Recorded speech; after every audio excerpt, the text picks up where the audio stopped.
Hello, everyone. It's that time of year again, only really late this time. It's time for the very late birthday / anniversary / Patronathon stream, where I will be playing Alien Isolation from beginning to end, hopefully, for the first time in almost 10 years. For those who don't know, my name is Pim. I run this YouTube channel called Pim Script, where I do video essays about most things horror. I am currently joined by two lovely people who could you please introduce yourselves? I think you will do a better job than I could. Yeah, hey, I'm Lua. I have a YouTube channel called Professor Flowers, and I'm happy to be here. This is like totally off topic, but my house has a spider infestation. It's really stressful. It's several spiders? No, there's spiders everywhere. Like twice a year, it'll be like, oh, it's that time of year again, where there'll just be like eggs hatching, and there's like little baby spiders on webs just like floating in the air. I've had it where a spider like laid an egg above, and this has happened multiple times, where a spider lays their eggs and the light fixture above our table, so I'm like eating food, and then little baby spiders are like coming down on webs, and they're like in my fucking food, and it's just ridiculous. I literally, this isn't even the first time that I've been on stream, and I know this happened like before stream, but this isn't like the first time that something like this has happened, where I just like scream because there's a spider just like in my fucking face, because there's just so many spiders in this house. It's just ridiculous. It does look cool though, because there'll be like a bunch of like spider webs everywhere, and my house will kind of like look haunted because there's just so many fucking spiders, but it's kind of annoying. I feel like it doesn't matter whatever happens in the game, nothing will frighten me more than the images that planted in my head. That's terrifying. Oh my god, yeah. Yeah, it does sound like it's a very spooky house at the moment. Yeah. But yeah, it's also like over 100 years old too. Oh really? Yeah, but everything that's like slightly brushing me right now, I'm like, oh gosh, it's another spider. They've got a lot of nice little hidey holes as well. Oh yeah, I can imagine. Damn, okay, live from the spider house, you're gonna have to give us updates in case there are more spiders coming out of the crawly bits. But yeah, we do have another guest. Hello, I'm Evan Phantom. I run the YouTube channel by the same name. My house is not infested with spiders. The last spider I saw was a daddy long legs, and my cat ate it.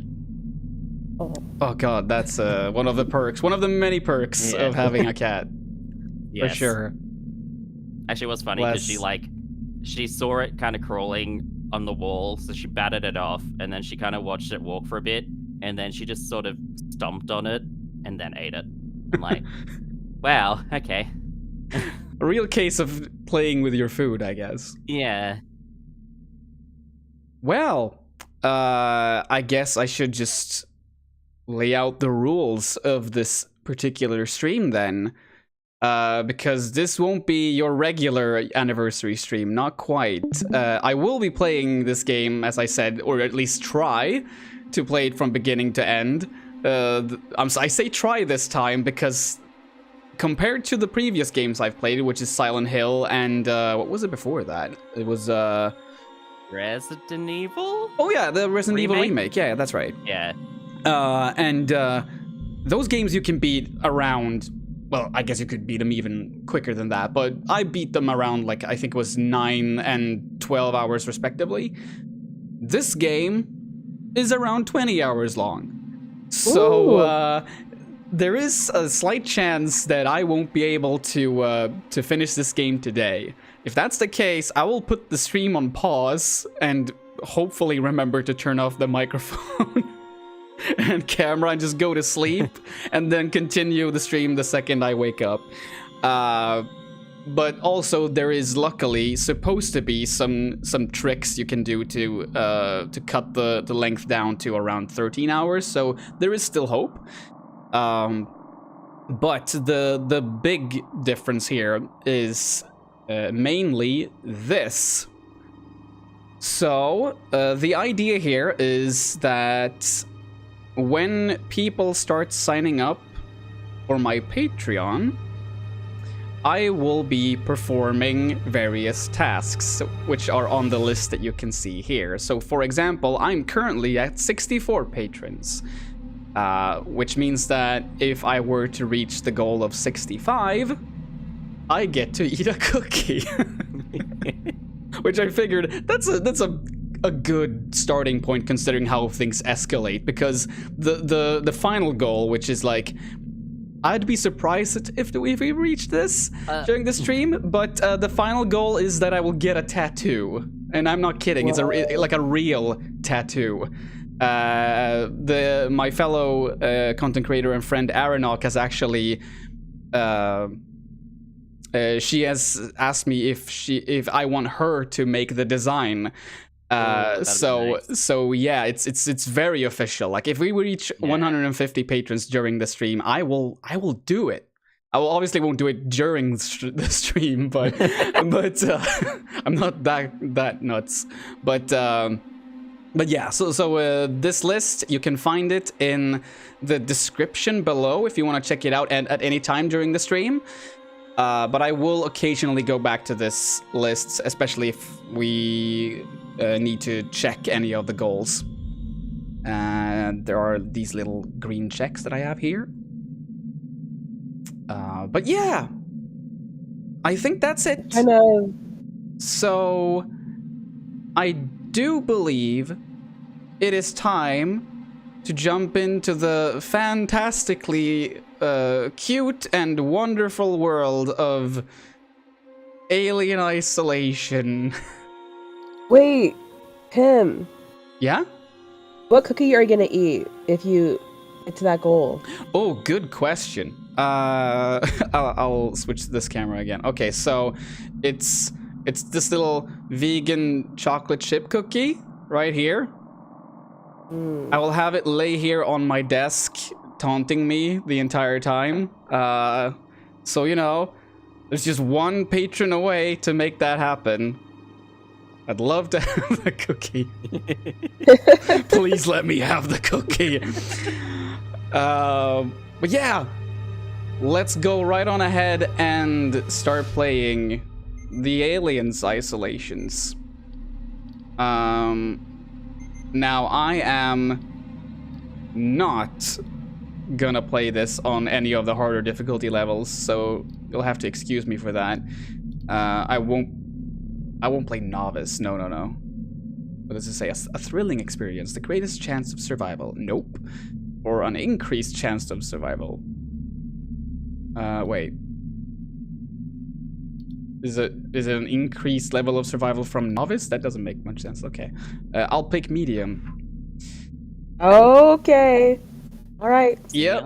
It's about to happen. And I'll say this. I will be showing the cutscenes at first. If I figure out that it's like hour 10 and I still haven't gotten very far, I will probably start skipping the cutscenes. But for now, I'll let them run. I do think I put on subtitles. I guess we'll see in a second. Ooh, calibration. Love it.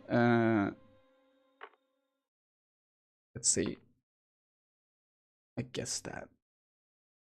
Enough. So, has any of you played this game before? No. I've watched people play it, and that's about it. Well, lucky you. Yeah. I have no idea what this game is at all. You know that really? There's maybe aliens, because I think aliens is like in the title. Yeah. And then also, I think that's maybe Jupiter or something. Starship Nostromo. Third officer reporting. Wait, what was that? The other members of the Oh, crew, I just saying. Kane, Oh, sorry. I'm just like reading Lambert. the opening. I just think I saw Parker. Jupiter, I think. And that's all I know. Right. It did kind of look like Jupiter. I wonder if it's Ash. I'm not really sure And which Captain planet it's supposed to Dallas. be, but yeah, it's based on did. the Alien series of films. So this actually takes place Cargo and ship in destroyed. between the first and second film. I should reach the frontier in about 6 weeks. So Oh, With a little luck, the network will pick me also up. everyone in chat, please let me know if like the volume on the game is too This is loud Ripley. or if the volume on our microphones are too low or Last something like that. survivor of the And I'll try to Nostromo. adjust it as soon as possible. Signing off.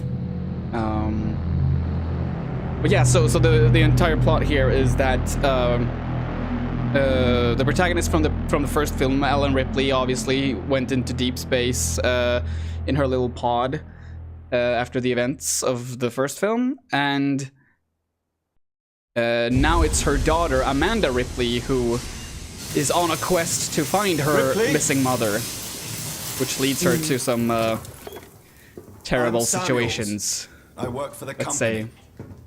I think I'm gonna have to It's about turn down the your game mother. volume because this feels a bit I loud. think we may have found her, Amanda.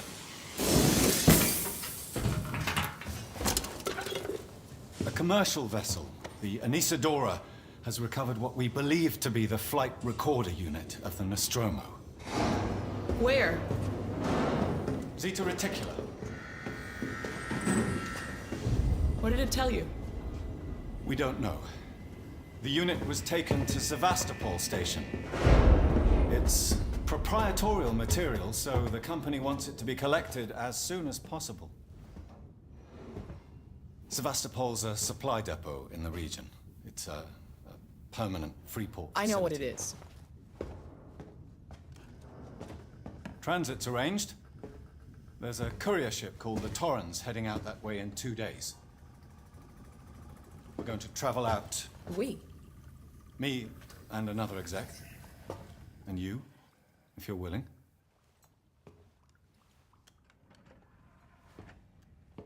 Look, Ripley, when this job came across my desk, I read the case history.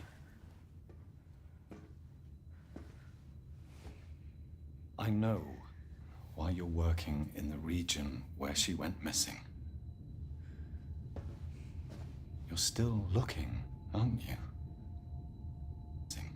I've been cleared to offer you a place on the Torrens if you want to come along.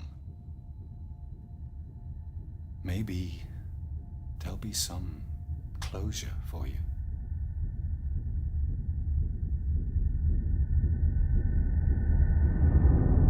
Maybe. Maybe. So you're playing on PC, right? Yeah, that's right. Yeah. Is it looks really good still for like a 10-year-old game? Oh, it really does. Yeah. For sure. That's why I was like, what do you mean it's 10 years old? It doesn't look like it whatsoever, but also I think my perception of what a 10-year-old game looks like is probably very skewed at this point. Oh yeah, but same. For sure. I think this game looked absolutely gorgeous when it originally came out, almost like too gorgeous to be playable on a PlayStation 4, which was the system that I played it on the first time. But yeah, it has aged like fine wine for sure. oh my god, I'm like literally. Sometimes I get like motion sickness from playing games, but even though I'm not playing, like I can almost feel it coming on. It's kind of funny. Oh no, I'm so sorry. No, it's okay. I haven't played any FPS games in a while. It's like I think I like built up a tolerance. Kind of funny. Need to take a break. I'll let y'all know. Yeah, that's good. Like if you ever need a break or anything, it's completely fine. Your health should always come first, obviously. Yeah. Okay. Don't really need a save station right now, I think. Not even sure I need to check the terminal either.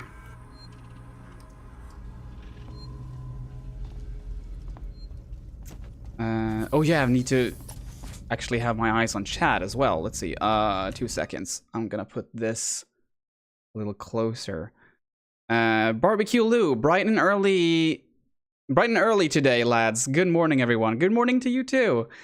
And Heavy Eyed says, I can't stay long, but I wanted to pop by and say happy belated birthday, Pim. All the best for the stream. Thank you so much, Mitch. It's very nice to see you. I appreciate you very much.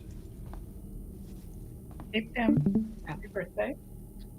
Thank you. I mean, it's like a month late, but thank you. Yeah, anyway. I messaged you the day of. But Yeah. We're doing a little celebration now, so. Yeah. Ah, Yeah. Ripley. It's very nice to have you here. Did you wake up early? How are you? Well, I don't really need as much I sleep as the am rest of you. tired. I was just Oh. expecting the times Yeah. and cities. Yep. Well-maintained And ship. struggling I to pay realize it's medications. Oh, So no. that's where my life is. Yes. Oh. M-class. I'm sorry. Later pattern, but close in spec. I've Yeah. worked engineering jobs on ships like this. But Of course. Okay, got a lot of work done today, so that's good. I'm gonna lower the game volume slightly. Oh, that's the wrong. Yeah, Yeah. I've just been working on Jesse Gender in my Guardians of the Galaxy video that we're doing together. Ooh. I'm editing it for Nice. her. Is So Taylor- it's like 50-50 He's not on a who's on seasoned camera traveler. and recorded and Obviously, stuff. may have So been punishing for her. Haven't seen her. we- I'll go check on her. Oh, are you gonna be like in the video as well? oh yeah, yeah. Nice. Jesse, Nice. for a while. Very nice. Yeah, it's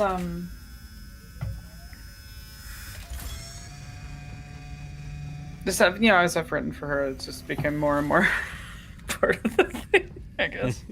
Yeah, it feels like Um, you've gradually worked with her more and more. I love it. Well, we just connect. I don't know, like sometimes you find people you click with, you know? Mm-hmm. No, I don't know anything about that. That has never happened to me. Also, how are you doing, Evan and Lua? How are you both? Doing pretty good. Am I already lost? Can't believe this. Oh, is Lua not here? Hey. Oh, I'm here. I just sometimes in streams I'm worried about talking over people. Like I'll let there be like a long pause just to make sure. Oh, that's really fair. That's so fair. But then sometimes I don't say anything. But yeah, I'm doing all right. I have a cold. I'm pretty sure it's a cold and not COVID. But because the tests have like a lot of like high false negatives, you can never really know. But I'm pretty sure it's a cold because it feels like a cold. Yeah, but I'm just like kind of tired and sick. And then also, I don't know if you heard, but my house has a spider infestation. That's just like how it just always is. So I'm just like kind of used to it. But then a spider, like before the stream, like a spider like crawled to my bed, and I was like, ah! And then yeah, but I put it outside. I don't mind spiders much, but when there's like a lot, like if you got an infestation, it's a totally different experience. I remember They're everywhere. yeah, being at my aunt and uncle's cabin one time, and we just like lifted a blanket, and it was just like It's a blanket. and I'm like, because generally I'm one of those people that feels that spiders are deeply misunderstood creatures that are very nice, but when there's like 1,000 of them, it's a bit much. A little bit. Yeah. Understandable. If they're massive, I'm like, Yeah. Yeah, at this point, I'm like so used to them that I don't mind them unless they get like in my food or in my bed, and I'm like, oh my gosh, that like really freaks me out. But I think I used to to like be fair, be so I feel like squeamish, you'd react that way regardless of the animal. but that's true. Generally, if a creature gets in your food and or your bed when you don't want them there, not a great time. Yeah, that's where I start to be like, oh my gosh, and freak out. Let's get this done. Don't worry, Miss Taylor. We need boundaries for spider. Yes, we absolutely do. I'm definitely like very arachnophobic, but I do try not to just outright like kill them unless I like, gut reaction, just smack if one's like on my leg. But like especially growing up in Australia in a house that used to get huntsmans all the time. Woo! You'd wake up and they're just, Yeah. Switch kind to of on the letters. roof, and you're like, oh, hello. I'm Sebastopol gonna Station. cry now. Yeah, those things. Are there as I said, banana when they're spiders? massive- Looks like that. Yes, they're Punch up 74, huge, especially when you're triangle. also, a child. They definitely seem Yeah, a lot bigger as well. Well, because huntsmen get like multiple I can't feet bring the long, Torrens into right? that. Yeah, They're Wow. not dangerous. They're massive, though, right? yeah, they're not they hurt when they bite, but they're not like deadly. Round you, They're Tawny just Bond. big. You're holding the Nostromo Wow, flight I'm like recording looking at a unit. picture right You now, request and oh my immediate gosh. permission to transfer Yeah, the passage It's not probably fun. like getting side bitten over. by like a mouse or a rat or something, you know? Yeah. It's an unpleasant experience. They've got big teeth, but like, Yes. well, I guess mandibles, but Hello, Marshall? it's not like the end of the world. Marshall. Got a this is question the from Torrens. Say chat again? from Anthony. Hello, Pim. Big Ridley Scott fan. How about you? I mean, I don't think I would say that I'm a fan of all of his work. Like, I'm not The station's I don't think I've Ridley even seen a Scott- Ridley Scott film, like a new one, in years. I think the last one I saw, like, did he do The Martian? Torrens in transit for 24 No. hours. You'll have heard I don't from us think by that- then. Maybe it was. One sec. I need to go look I think that up now, I think he 'cause did The got Martian. me- I think that was the last one I saw. But apart from that, I mean, obviously love Blade Runner, Stand by. Alien 2. Like, Alien is my favorite film of all time. Oh yeah, he did The Martian. Okay. Oh, he did do The Martian. He was the director of The Martian. Yeah. I like The Martian. The Martian was good. It's funny that he has technically directed the best and the worst Alien movies. Just shadow me, Taylor. Because Alien Covenant Affirmative. is Yep. so gross. I Yep. have visceral rage.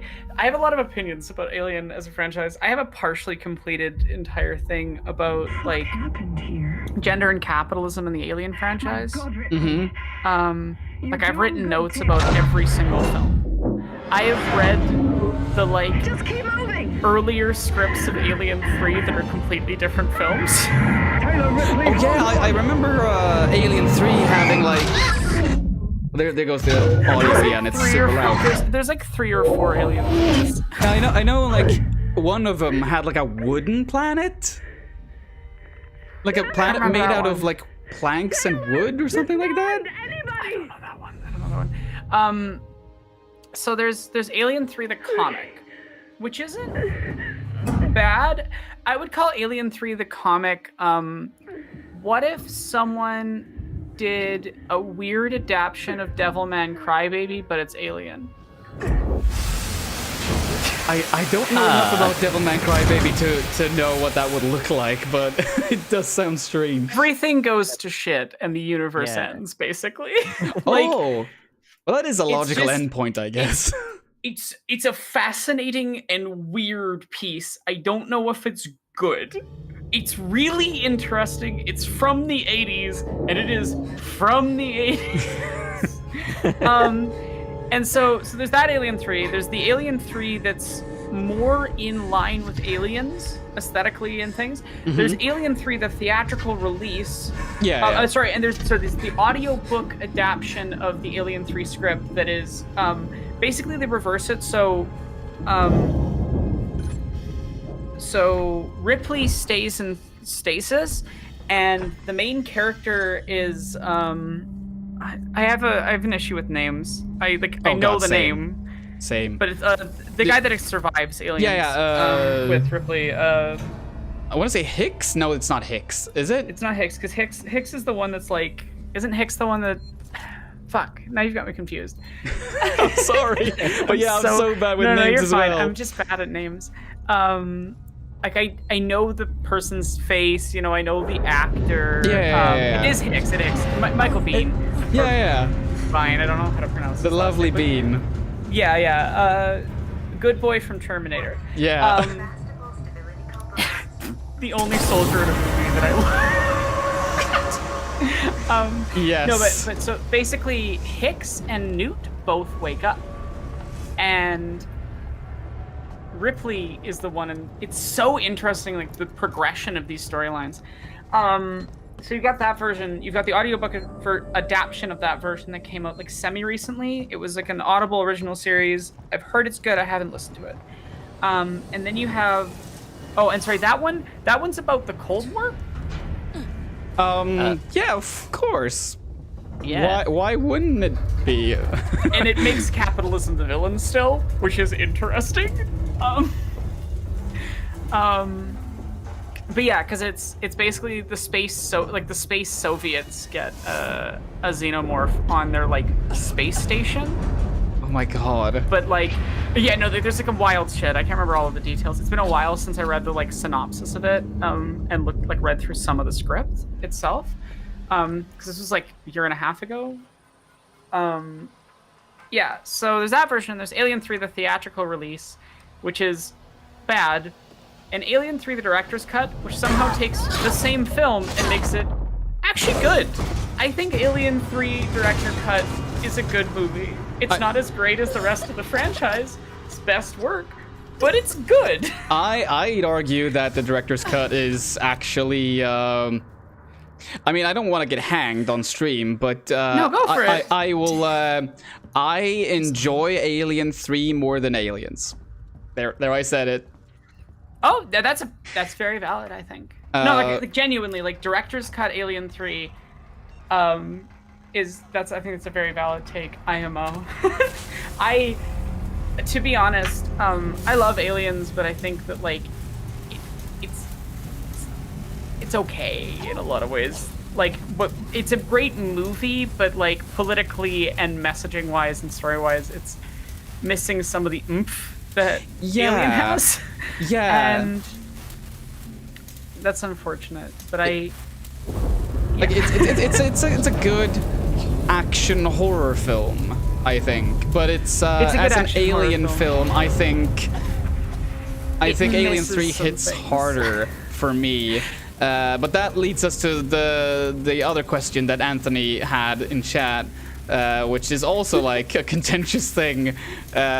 Prometheus, yes or no? This is extremely important. And this is so funny because we have one person here on Discord that immediately said yes, and here's me saying, nah.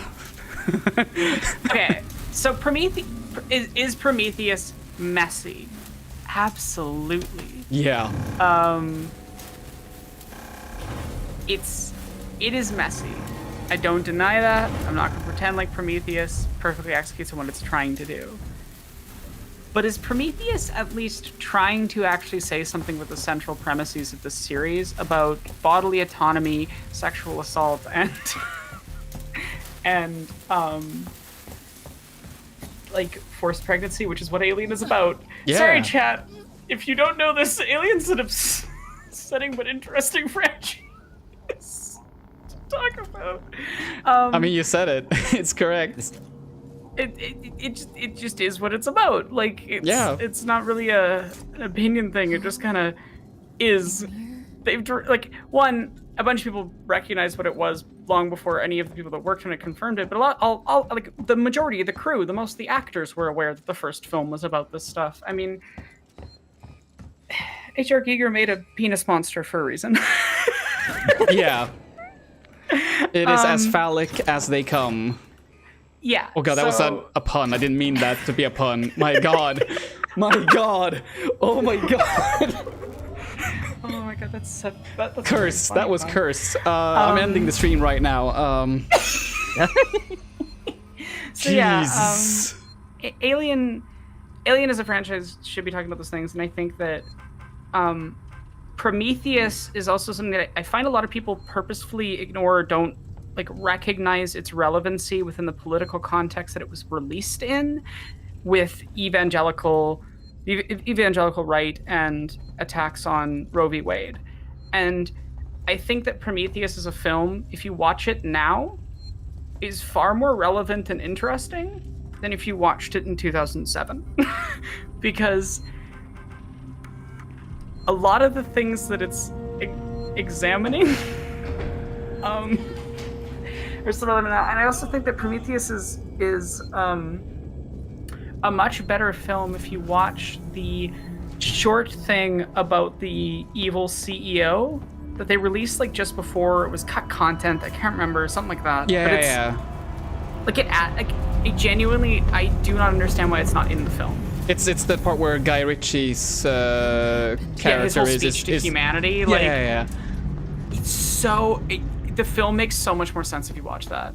And I want to be clear, when we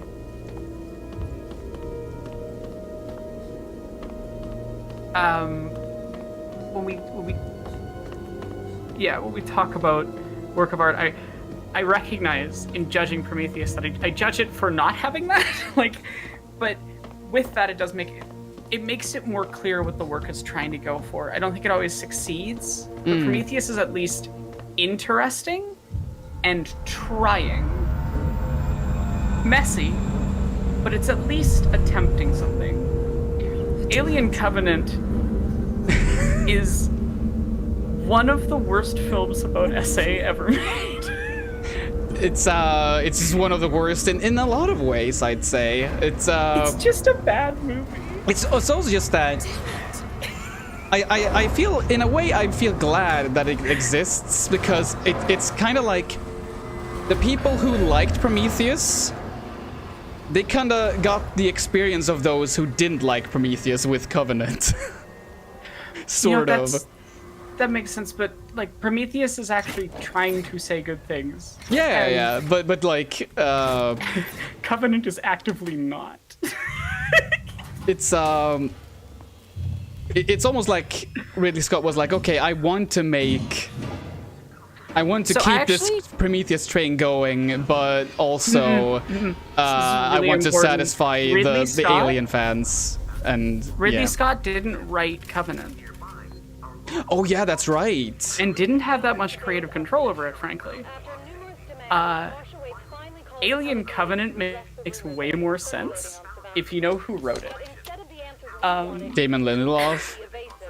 No, there's a specific writer on it that I blame for the biggest issues with this film. David Lindelof had nothing to do with Covenant. Oh no, he did Prometheus, right? I think he did Prometheus. Fuck, who's the writer on it that's the worst? It's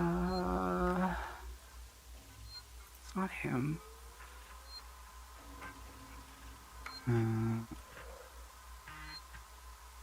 Oh wait. I believe there's supposed to be like a hatch here somewhere. Oh wait, is it? Oh, here it is. Here's the vent. I have to go find the writer because it's not like.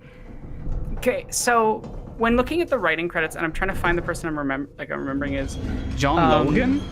Is it John Logan? Is it John Logan? I'm gonna check some other. Yeah. John Logan, who also wrote Spectre and Skyfall. John Logan is sexist and bad at handling sex things involved with women. I can see that now that you mention it. Yeah. John Logan also really has a thing for uncomfortable scenes in showers involving sex. Yeah, the one in Skyfall is just so. John Logan is trash. I do not like him. My God. I'm gonna check the chat real quick. Let's see. I'm so sorry, chat. I'm dropping so many. No, you have every right to go on this rant. Absolutely. Anthony, you're not helping your case by saying that he wrote Last Samurai. Let's see. JK, welcome to the stream, JK. Nice to see you here. Was it Devilman Crybaby? The 80s anime is fine and all, if questionable, but the Netflix remake is so damn amazing. Yes, the Netflix remake will ruin you, though. Yeah, It was absolutely fucked up, but I also loved it at the same time. It genuinely gave me a week-long depression. It's one of the best works of art I've ever seen. Yes. As all good art does. I watched it at the wrong time. It's like, I would say that I had more of the effect that people talk about with like Neon Genesis Evangelion making them like sad for a little bit. With Netflix Devilman Crybaby. That was my experience with it. John Logan does not write for me. He writes for white men in America. We need more of those. More of those brave writers who do that.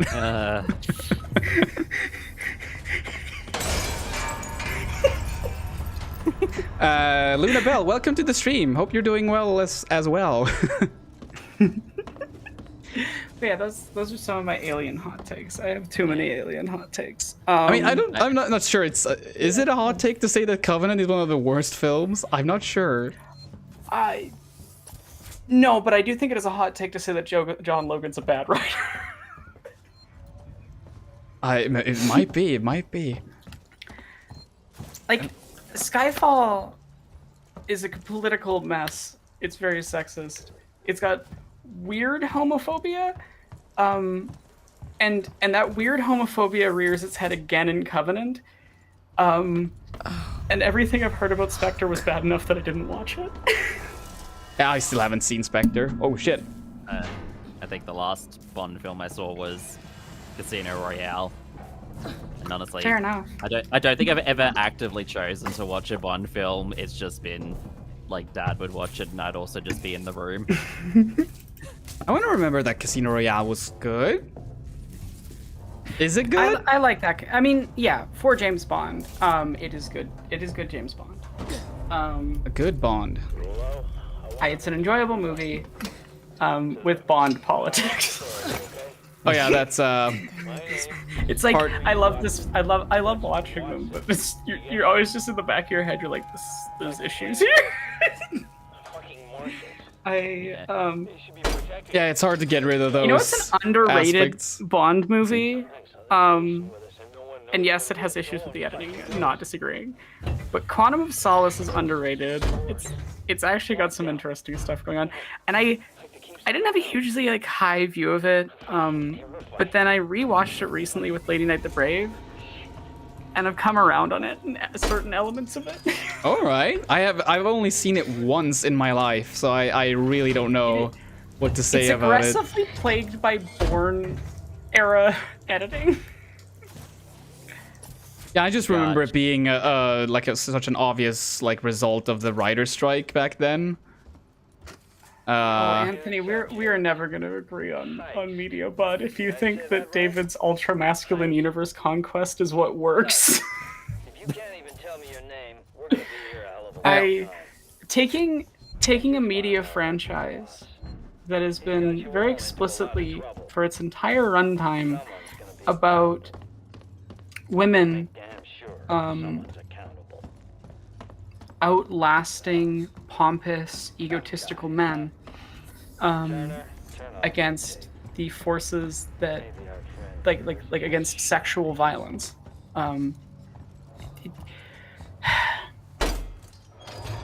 Taking that franchise and turning it into what Covenant is. No, it's the part of Covenant that's the least watchable, and I don't know. I have certain feelings about it. I think you should make the video, honestly. I will make the video. Yeah. I'm like trying to talk about it without making this live stream very heavy. I mean, I'm all for it. Okay. Alien Covenant is a film with explicit sexual assault that is functionally glorified by the camera and rewarded by the plot structure. Everything to do with David in that film is deeply questionable, at times homophobic, and viscerally uncomfortable. Yeah, the more you talk about it, the more I realize I'm not gonna rewatch it at any point. Not that I considered it, but and here's what's sad about it. I was excited to watch it because I'd heard so many things about like, oh, it's return to form for Alien, right? And to me, as someone who approaches Alien as you know, a work of art that's explicitly political, like really explicitly political about. It's got some central theses that all of the films, except for Covenant, engage with to some degree of quality. Mm-hmm. Like, even Aliens 4, as silly as it is, has some interesting things to say about autonomy and like the right to control your own body, right? Yeah. Come on. Yeah, just not just in a sexual way, but like your autonomy as In- like a worker and like yeah, as a worker, as a prisoner. Yeah. Because it explores prisoners as well, and as a person within the medical system. Something in the just US. rocked this whole place. Saw it. But maybe that's the least of our problems. I have to say, if you want to be the devil's advocate for someone that is a bad misrepresentation of SA, that's a choice.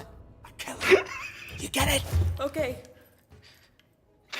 Yeah, but I'll say this for Anthony. It's like if you find any enjoyment in that film, like I think it's I will always envy people who find enjoyment in things that I don't. So it's like I personally I don't judge like at all. I think it's good when people can find good things. For sure. If you can get enjoyment out of a work of art, that's great. Placed on the ship. But when you start defending the things in it that are quite horrible, messaging wise, that is where I have a problem. I need to contact my ship. It's like, here's a good example. If people enjoy the Transformers franchise, that is 100% valid. You do you. If you defend the bigotry in the Transformers franchise, we have an issue. Because you can enjoy something that has problems. One of my favorite films of all time has one of the main characters say the T-slur at one point in a not good way. It's called Gentlemen Broncos. It's by the same creators of Napoleon Dynamite. It's an extremely strange film. It has Jermaine Clement playing a weird sci-fi writer who's like bad Stephen King. And he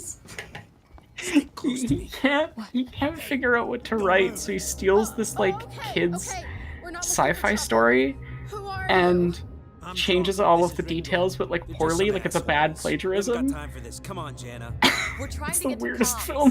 Can you help us? Wait, isn't that or am I thinking of a different film? Is that the one where what is his name? Let's go. Okay? He plays Malcolm in the Middle? Good luck. No, not the. Okay, the actors in it. The main kid is played by the main guy from Sky High. Oh. Yeah. It's got Jennifer Coolidge as the mom of the main character. What was this film called? Gentlemen Broncos. And Jermaine Clement plays the villain. Okay, there's this scene in Gentlemen Broncos where Jermaine Clement is like teaching a class of kids how to name their like fantasy creatures. And allow me. Places. It's genuinely one of the wildest scenes in any film ever. Wait, I'm hold not sure on. I can perform because I laugh. But he Let's see. Okay, we actually have first goal of the stream is reached. Woo! Really? It has been reached. Oh my gosh. I am now gonna do this. Let's see. I'm gonna switch over to the list and check. We got 65 patrons, which means that I get to enjoy a cookie. Yay! Cheers, everyone, for the first goal reached. Now we only have, let's see, what's the next one? I will play a song on guitar. So that's neat. As you can see, these will gradually get more and more, yeah, like the last one, 150 patrons. If we ever get that far, is I will actually get a tattoo. Designed by Aronok, actually. I saw that initially, and I'm like, oh my gosh, man. Wait, what did I do? No, we talked about the tattoo. Oh yeah. Yeah. Yeah. Sorry, I have a half functioning memory.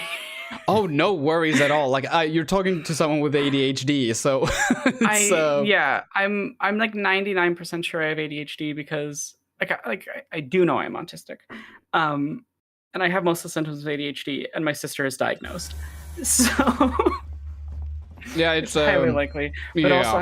I have CPTSD, and that really messes with your brain. Oh, memory-wise. So, yeah. Keep the noise down here. There might be people around. I'd appreciate well, it also if you thank you told so me much what for the hell becoming a was going patron. on That was right now. very, very kind of you. When we get to the ship, we can kick back, braid each other's hair, and chat all you want. Yeah, Actually, my ship. I know, need because to I know think what's Lua was going saying on about earlier right about fucking now. COVID and stuff, and it's just like, gosh, I could not wish, I would never, ever, ever wish What does that COVID even mean? on anyone, because but if it's you get here, it bad, it's Picking us off one by one. so What are horrible. you saying? A psycho? I think a person? I Something had else. COVID nearly monster. a year and a half ago, and I still, like, ever since I had it, I get horrible migraines all the time. And it's like, it's just never going away. They can't do anything about it. It's wonderful. Ever since you got what? COVID. Oh, wow. Oh, you have That's constant- awful. Yeah, I got it. Yeah.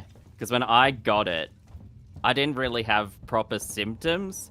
I thought I had like a head cold because it was all like in my head. Because I didn't have the cough, I didn't have labored breathing or anything. It was all kind of situated in my head and my sinuses. So it just kind of messed those up really badly. So that's fun. That's terrible.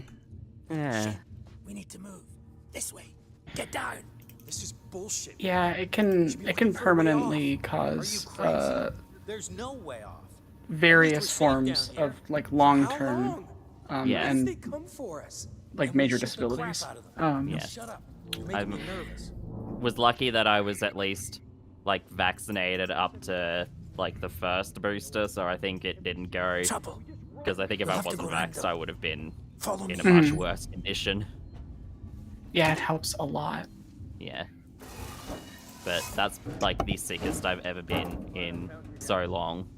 I don't remember the last time I was that sick. Friends of yours? That's the annoying bit, because like, you know, I went back to work and everyone's like, oh, you just get over it. I'm like, no, I don't just get over it. Yeah, like I think people really didn't have Guns on for show. the perspective on how bad it could actually get, because like Yeah. in my case, for example, I got really sick at one point during the same year I got COVID, and I don't know what that was then, but that was worse than when I got COVID. And I think some people will just have like what they feel like is a slightly worse cold, and then they'll be like, oh, well, you shouldn't complain. I had COVID too, and it wasn't that bad for me. And then it's like, yeah, but some people are still suffering from the effects of COVID to this day. Yeah, even some people who have had mild symptoms as far as like a runny nose or sore throat still had really impactful neurological damage. Get darker out here. You should take that flashlight over there. Yeah, I just sure you remember the stop tapping first day batteries. I couldn't even sleep because I was just constantly having hot and cold flushes. And I'm like, Wow. do I call the... And I'm like, I'm just sort of sitting there like, do I go to the hospital yet? Because they careful really not to weren't flash taking it around. people unless you basically don't couldn't wanna get breathe caught. though, because they were so overrun at that point with people. Wow. And I managed somehow. I just lied in my bed all day, every day, not doing anything, Let's go. ordering God. takeout because ordering takeout every single time I wanted food because I had no energy to cook or anything like that. And I was Very living, relatable. yeah, because I was living by myself at the time as well. So I'm like, oh, I just like This would way. have to call I had to call Dad at one point and be like, can you just go and pick up like my medication, please? Because I can't go get it. What now? It I'll was watch the rough. There's another vent. yeah. right Yeah, that there. sounds so stressful. Walk 'em out it so we don't forget it. Wait, why don't... How about you look around? I hope they find something for your migraines. Yeah, it'd be nice. says to use the flashlight, but it's got no battery. I guess I'll just use the flare instead. Yeah. This place gives me the willies.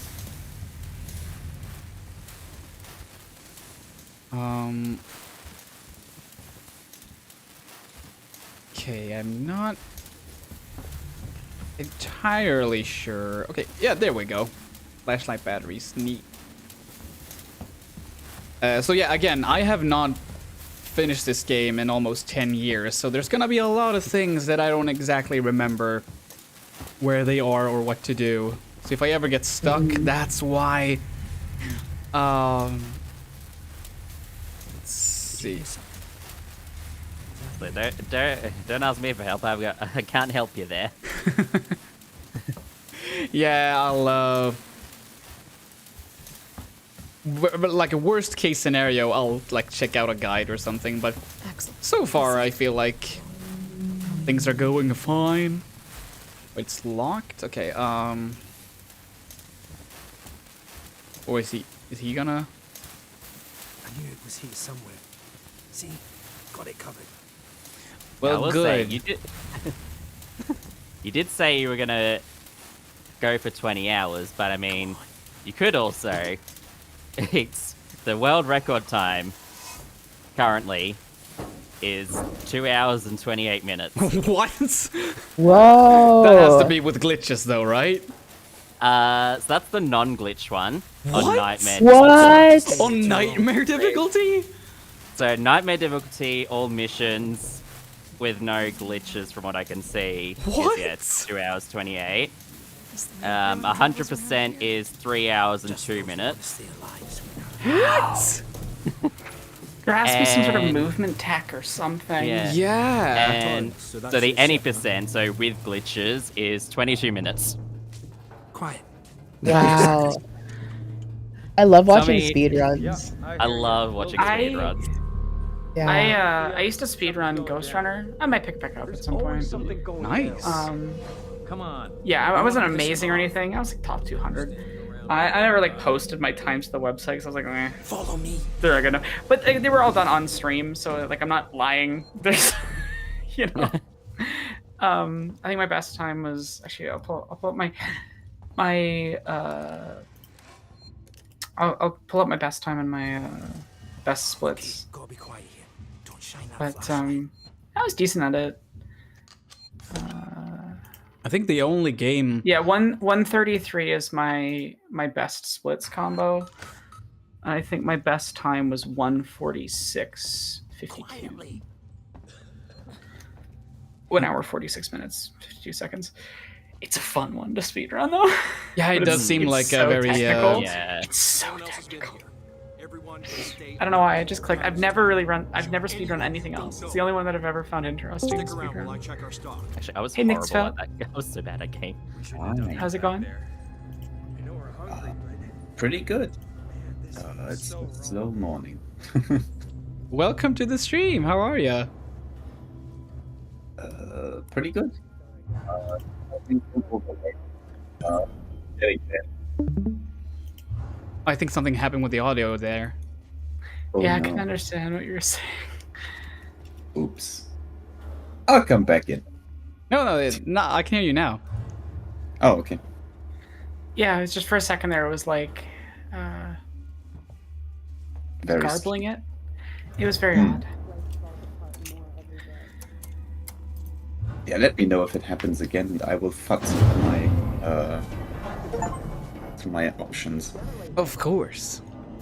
It's very nice to have you here. No, somebody's here. It's very nice to be here. check it out. Everyone with me. I feel like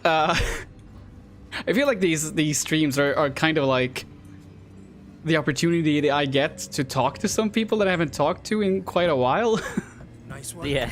which is very neat. Yeah. Let's keep it down. They're still Yeah. close by. Follow me. Oh, this takes me back, this game. Oh god, How same. old is it by now? It is almost 10 years. Wow. It's unbelievable, but yeah, it came out in 2014, and I haven't finished it since, so this is very big for me. Damn. Are you allowed to say spoilers for the game? Sorry, what was that? Are you allowed to say spoilers for the game? If I'm allowed to say spoilers? Yeah. I mean, You're playing through the entire thing, so I think you can spoil stuff. yeah. Also, just the fact that it's like it's 10 years at this point. I think it's safe. I'm also very much on the side of if you click on a thing where it's playing the thing, you're going to get spoiled. Like, yeah. Ready. Yeah. I find it funny when people get mad at video essays for spoiling something. I'm like, Yeah, people. How am I going to analyze it without saying what happens? Like. yeah, what am I supposed to analyze? Like, not the film? Yeah. I frankly, I think spoiler culture is bad. I very much agree with the mentality of like, it actually takes multiple engagements with a work of art to really understand it often. Not that everybody has to do that or anything. Fuck. But just. Go. The others are on their way. We need to go now. Oh God! The action is happening. Rip that guy. But just, yeah, and the idea that a work of art is somehow, like, denigrated. I don't know. It's like... It's the first Xeno moment. You know, it really depends. Like, there are a handful of works where spoilers actually do matter in a like real sense, but it is definitely a minority.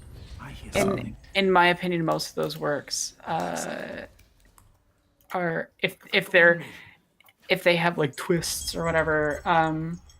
If the twist is meaningfully set up properly, it's Oh dear. It's gonna be interesting. It should be interesting on rewatches anyway. So, in my opinion, being spoiled doesn't actually ruin it. You might miss out on like what the experience of having twists is, but I don't know. Like, Yeah, what's Yes, in my specifically, opinion, I don't a lot of mean media that, like, twists really. I mean more like games like Outer Wilds, where like the whole point of the game is exploring and figuring stuff out on your own. Like, I see. Yeah. Yeah. Sorry, because I'm thinking of more from like a film standpoint, because we were talking about movies. But yes, certain games, because it is an experiential system, I do think it is. Those are a little different. I think. But at that point, it's just like, just don't engage with media about the game. Yeah. That's what I don't get. Did I just hear the Xenomorph? I don't hear a Xenomorph. I just hear intense string music. I thought I heard a footstep out of nowhere, and like, holy shit, I should have seen it if it was that close. But yeah, usually you're not able to die at this point, but however, if you go back to that vent over there, where he died, I think it triggers a cutscene where you actually do get killed. I kind of wanted you to do that once you mentioned it. Well, it's too late now. It's too late now. Oh, well.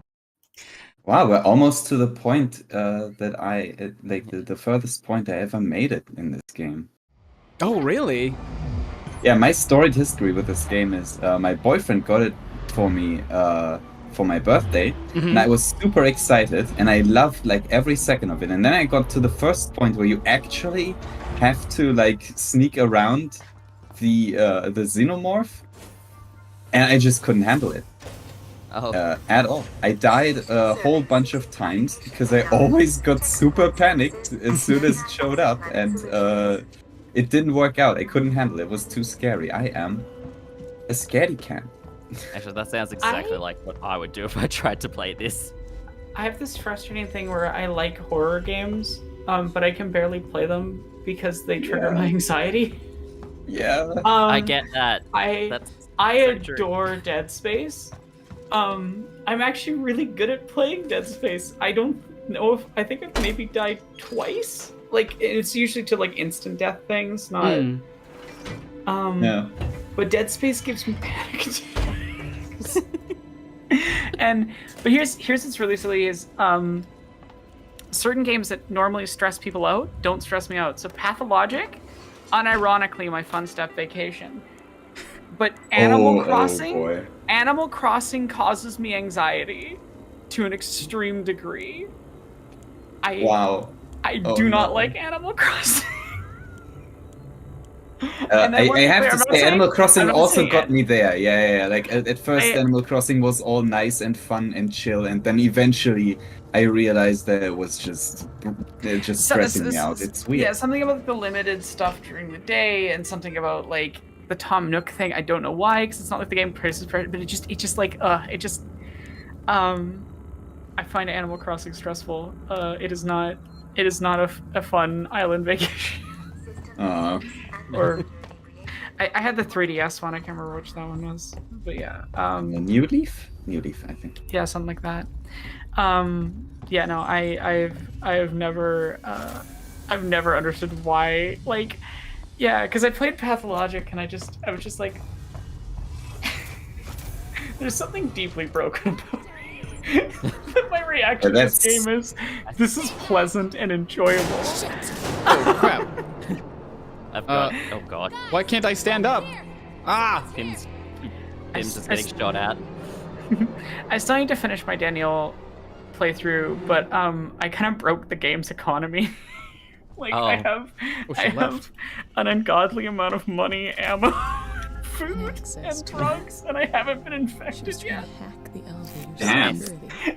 I just hit a point where I had so much time the one day that I was like going through a burnt out district and just killing robbers and houses, taking all the stuff in there, buying more bullets to kill robbers from the guards, and then just going into more houses, and I cleared like an entire district.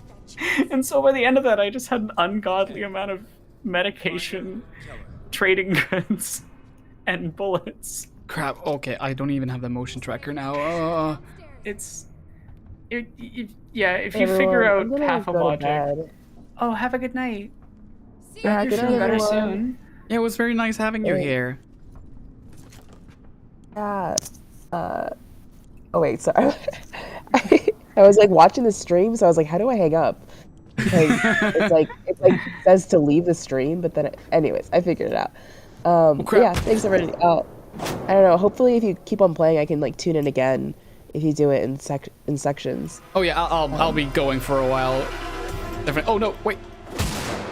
Okay. Bye. I'm good dead. night. Good morning, everyone. Bye. Bye. Wait, how far back did I save? But yeah, I love Pathologic. Daniil is my stinky son. Oh, he sucks. He's the worst. I love him. Yeah. And the reason I got into Pathologic, unsurprisingly, is my friend Ruby, who makes the Pathologic for those who will never play it series. Yeah, for those who haven't seen it, so much. It's great, and I'm not just saying that because I'm in 2 of those videos. But I'm in. I play some Tragedians in Marble Nest, full disclosure, but that's just because, yeah, Ruby and I were fans of each other's video essays before we encountered each other, and then we encountered each other on Twitter, realized who the other person was, and we're like, hey, I really like your videos, I like your videos. We're just friends. The Spider-Man meme. No, seriously. Unironically, it's so funny you mentioned that, because one of the most recent messages between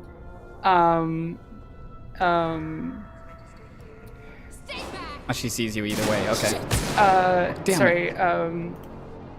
One of our most recent messages is us sending me Spider-Man meme to each other.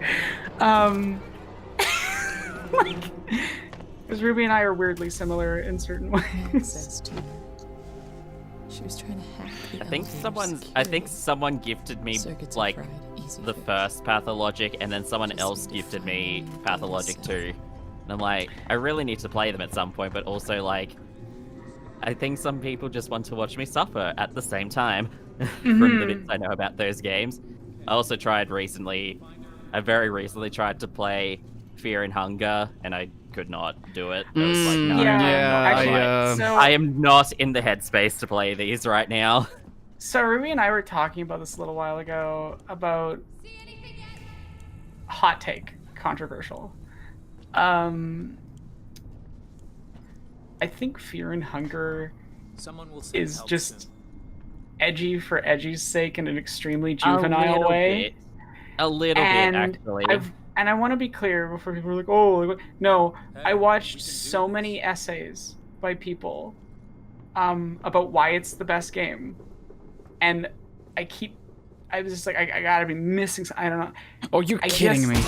You're kidding me. All of them, which are trying to argue, right? All of them are trying to argue that it's good that it's doing these things, made me come to the conclusion that it's not handling these things well. Okay, run. And to be fair, they're games that were started by a teenage boy, and they sure do feel like games made by a teenage boy trying to be edgy. I mean, I basically booted up the game with barely any knowledge of what actually... I, like, looked at the content warnings and stuff, so I had an idea of what that was, but even with that knowledge, I kind of, booted up the game, ran into my first enemy, very horrific things happened, and I'm like, yeah, I'm good, I think I'm good now. I don't need to play this anymore. Yeah, I'm not a... Oh, that game! I had to look that up. And I want to be clear, because I'm generally someone that supports, I like when... even when it's not art that I'm going to engage with, I like that, complicated, messy art can exist. And I want to be clear that me saying I don't think it is good doesn't mean me saying don't engage with it ever, or that it should be... because people keep misinterpreting things I say to somehow mean I support censorship, and it makes me feral. Because I'm like, please, for the love of God, I've made it's just frustrating because I'll do something I'll talk about. I had this happen today, literally today in a Discord server, where because I saw that they had announced that I think Omni-Man and Homelander are going to be in Mortal Kombat. Yeah. And I just said, I think it's worrying and a little questionable when characters that were designed as criticisms of fascism become an aesthetic that is being sold to consumers. That's not a controversial take, yeah? No, not really, no. Not at all. I think it is weird as hell. When we decontextualize art about fascism, it undercuts the messaging, and that is bad. So, very clearly, my statement, and I re-clarified this 5 times. But Aranok, it's a popular character. And we gotta have it in the game. And I keep, but people sometimes people will take something you're saying and they'll just purposefully fucking rejig it until it's saying something that's completely opposite. Okay. There was 2 people that were kind of doing this. The second one was way worse. And the second one straight up was saying that I said Invincible is bad, that it is pro-fascism, the Invincible the show. That I was saying that, which I was not, because my entire argument rests on the idea that Invincible is a show that's saying fascism is bad. Yeah. The entire statement is taking art that says fascism is bad and decontextualizing it into pure aesthetics and then selling the aesthetics of fascism as something desirable is a problem. Exactly. Taking that statement and getting to the conclusion that I'm arguing that people shouldn't watch Invincible and that it's pro-fascism,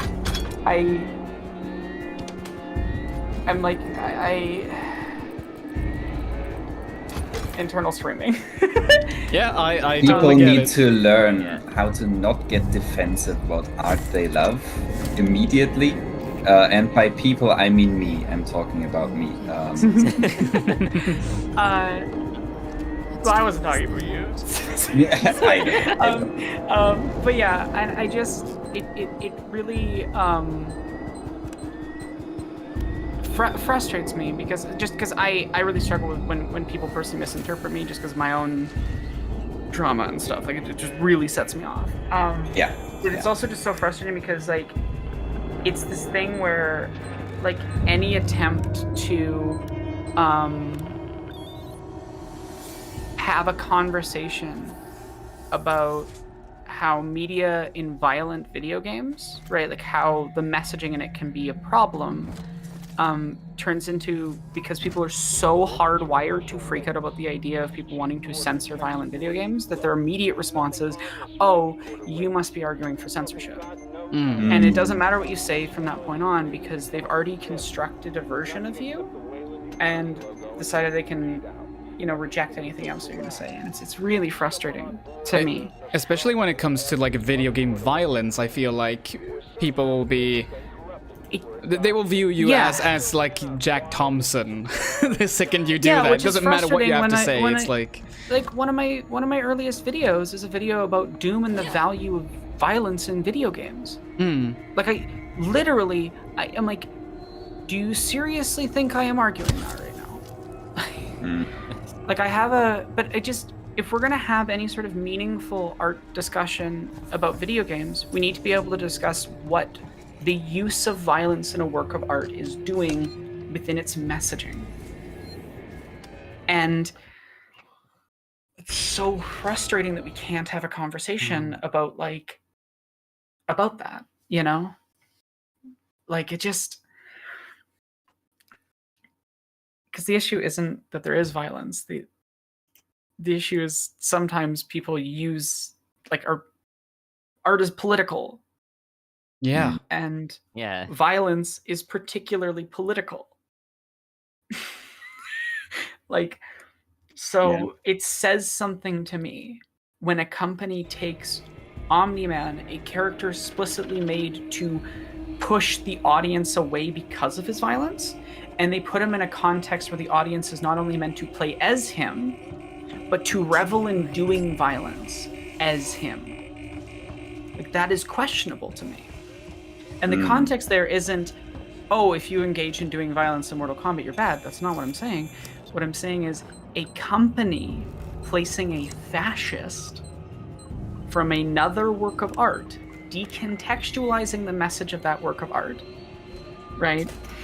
And advertising off of the idea of, don't you want to do violence as this fascist character? When the entire point of the original work of art is, this man's violence is bad and you should be disgusted and freaked out by it. That's... It's a little questionable. It's a little concerning to me. And,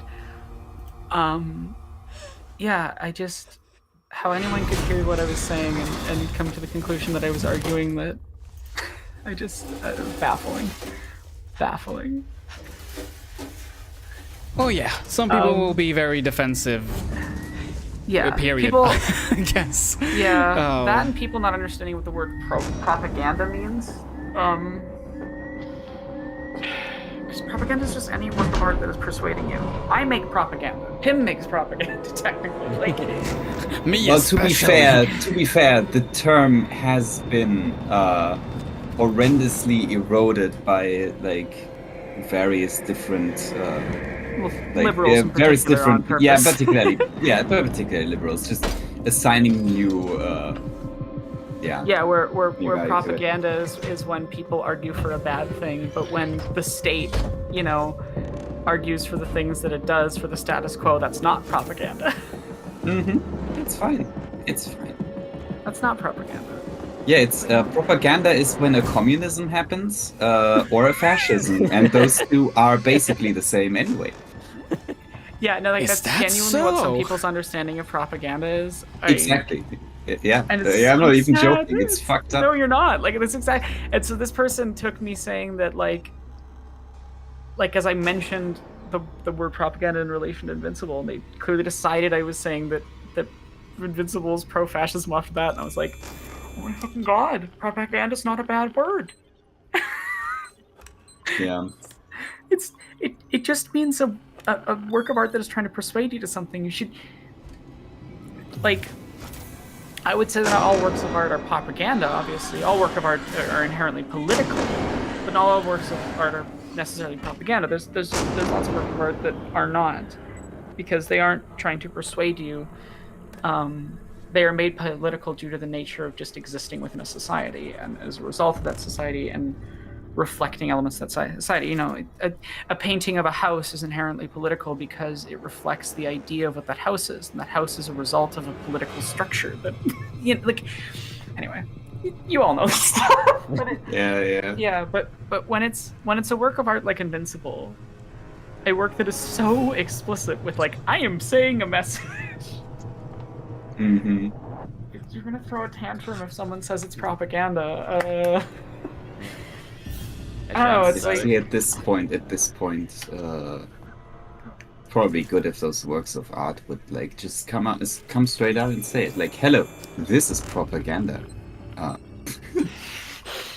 Let's have fun with it. Well, no, but that's why I try to draw attention to the fact that like what I am making is a persuasive work of art, and I want you to fully understand what I am intending, because unlike the charlatan liberal who will you know, or the conservative of the far right that will pretend that they are not espousing something, right?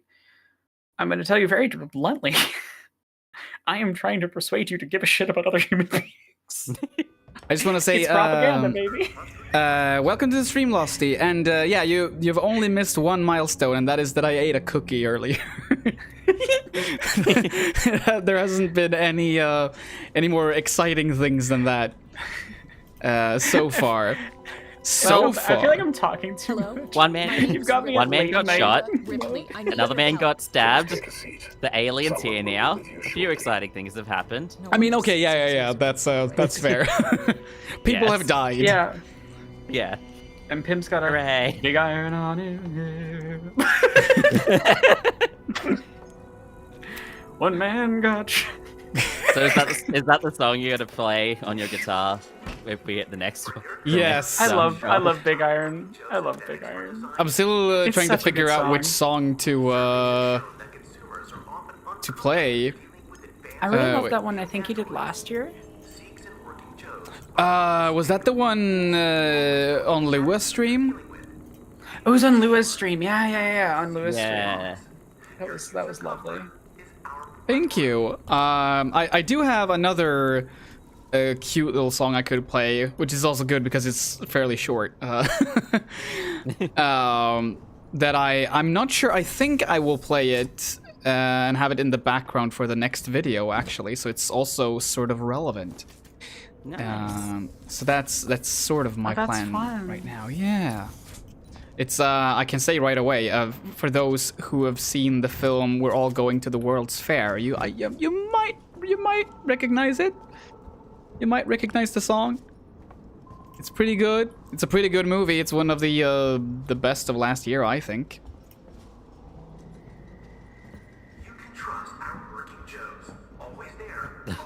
I actually got taken back by the voice talking just then. Oh yeah, again. So scary, oh god. If there's like, if the audio is like too loud or too low or anything like that, please let me know and I'll make sure to fix it. Oh, hello.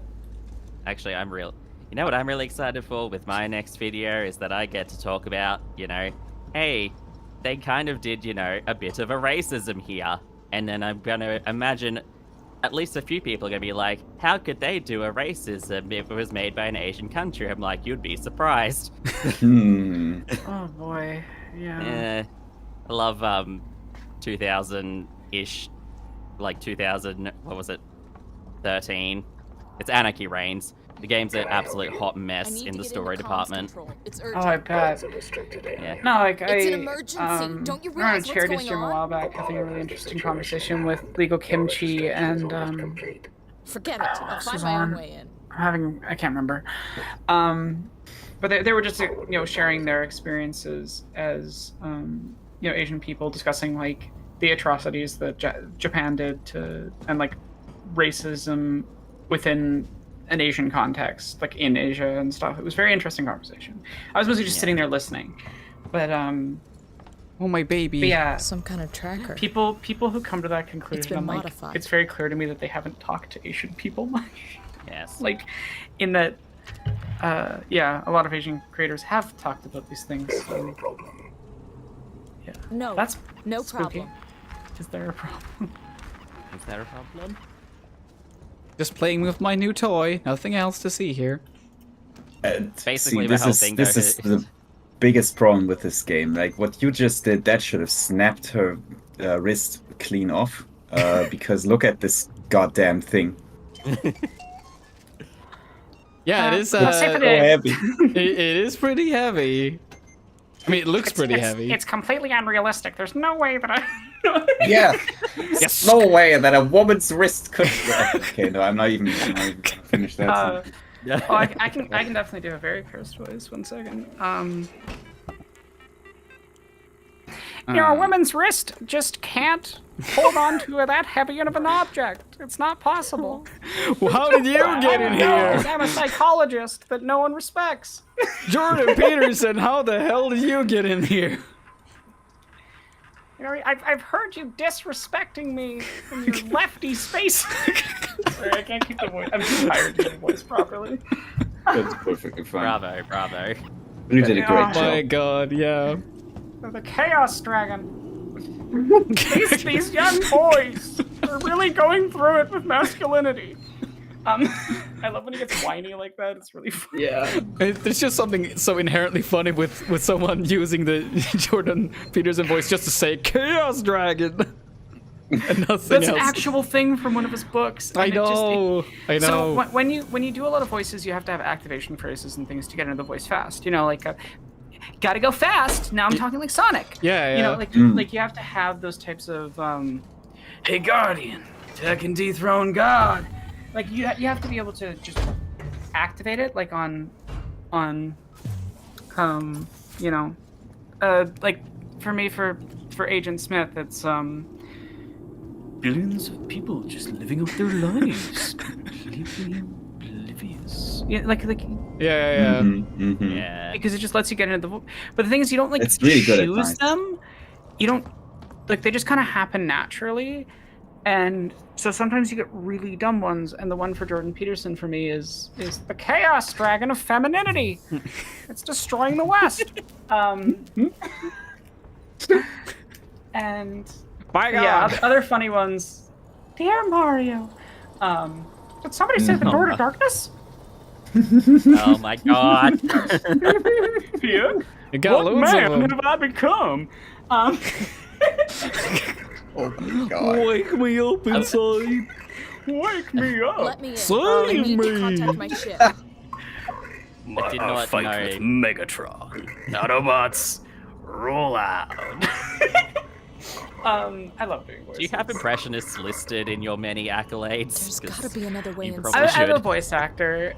No, man. You know, I voice act. I want to get into more like official voice acting stuff, like more paid gigs things. But yeah. I mean, I'm gonna be in a video game. I know. really? That's so cool. Yeah, I have lended my voice to the merchant character in a game called They Speak from the Abyss. I'm so excited for that one. It's actually. I still quite can't believe that I'm a part of it. It's so freaking cool. Oh, that's awesome, Pim. Congrats. Thank you. Nice. All right, it's this game. So many mini games. Yeah. Yeah, I But should I love- definitely I love also doing do more voice training for voice acting. Definitely for voice acting.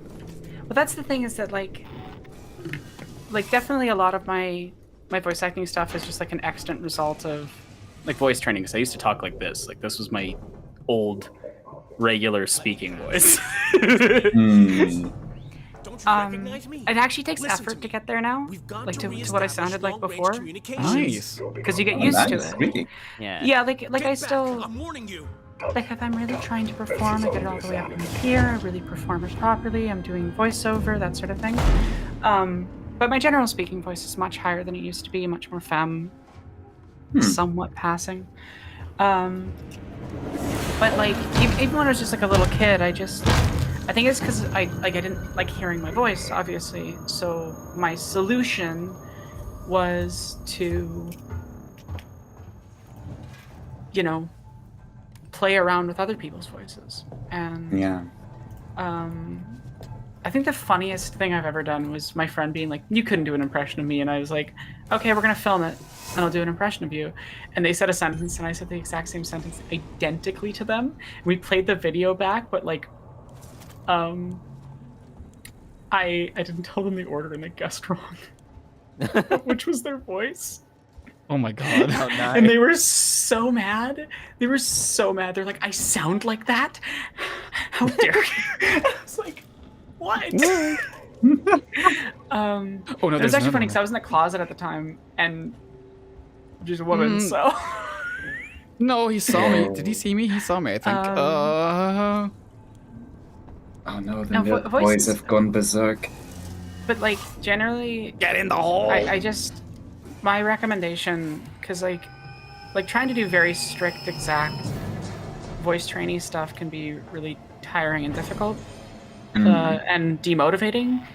What I'd recommend is just fuck around with your voice all the time. Sing in the shower, sing in the car, because singing helps you get used to like, what are your vocal cords doing? What are your the different muscles that make up these different groups? As a singer, Have I more awareness can of agree. where your like air is coming from. Like, is it up in the throat? Is it down in the chest? You know, is it in that kind of middle central space? Are you doing it from a comfortable space? Or are you really forcing a high voice up here? Like, because I think a lot of people make the mistake, especially when they're trying to feminize, where they get up in here, they're trying to do a head voice. And a head voice can be really stressful in the throat. Yeah, I think the most cursed voice I've had to do in the last little while was Tom Buchanan quotes as Alex Jones. Oh no. Well, if you've read Great Gatsby, it tracks. You won't. But I also was just like, I really hope that no one else in the house can hear what I'm doing right now, because it just sounds like there's a very loud, angry Alex Jones saying racist shit. Because it's the quote about like the bit where he's talking about, you know, bullshit pseudoscience stuff. If you've read Great Gatsby, you know what I'm talking about. And I'm just like, I didn't think through agreeing to this. This is unpleasant. Because Alex Jones is such an awful voice to perform, and you have to be very careful to do it properly. Because most people don't know like how to do chest growl, right? And then vocal fry on top of that. And then that is so sounds to do Alex painful, Jones, honestly. Yeah. I've been trying to do that for a while now. That's not painful to me at all, the way I was doing that. But you have to be very, very careful about how you do it, and a lot of people approach it poorly and they damage their voice. Yeah. And then he has just a weird way of pronouncing things, you know. Gay frogs. It's a gay bomb. They're putting chemicals in the water that turn the freaking frogs gay. Like, and there's that, like, it's both deep, it's really in the chest, it's super, it's both a growl and vocal fry. Come on. Frog's gay. Like, the way he holds that out. Yeah, I didn't like having to do that voice.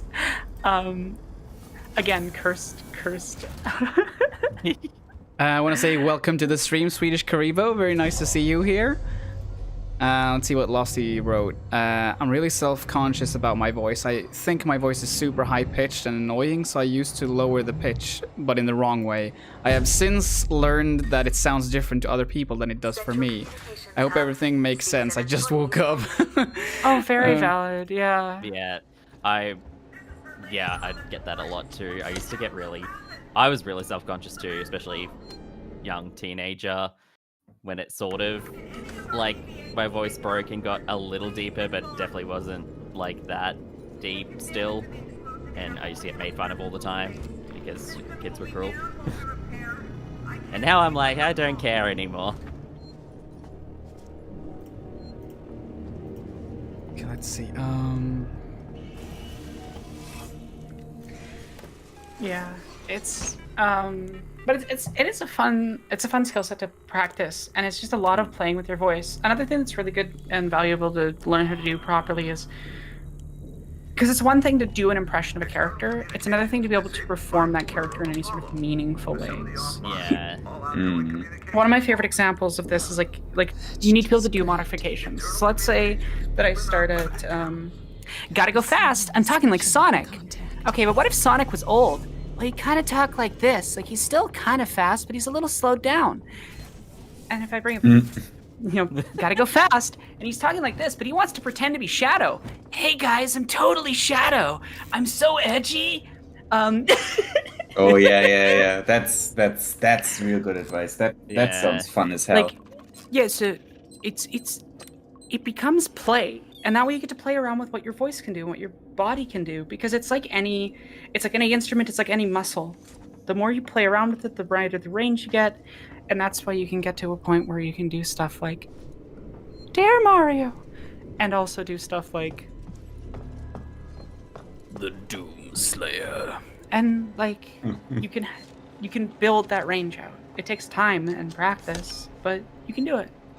Like everybody's got different upper and lower end points, but you can expand it. And I've also found that like playing around with deeper voices has helped me to have a better understanding of how to feminize my voice. That sounds weird, but plus it makes for really funny bits when because you can just fuck with cis people so bad. I love because it. people. Yeah. Also, it's important to note that like a lot of women's voices that still sound very feminine aren't even all that high pitched. Like no, like pitch is a minor element. Yeah, exactly.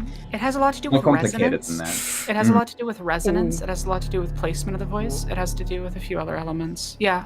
There's all sorts of elements that go into it. I should definitely play more with that. I talk to myself all the time anyway, so why not do it in silly little voices? Exactly. Like there's feminine voices that are decidedly deep. You know, I'll see if I can try to do one right now. I don't know if I'm in the space to do it properly, but like a total smoker, you know, and she's she's old. She's telling you like, "Hey, Sonny." You know, like that doesn't sound like a man who's a smoker. Oh no. Right? Did he see me? Did he see me?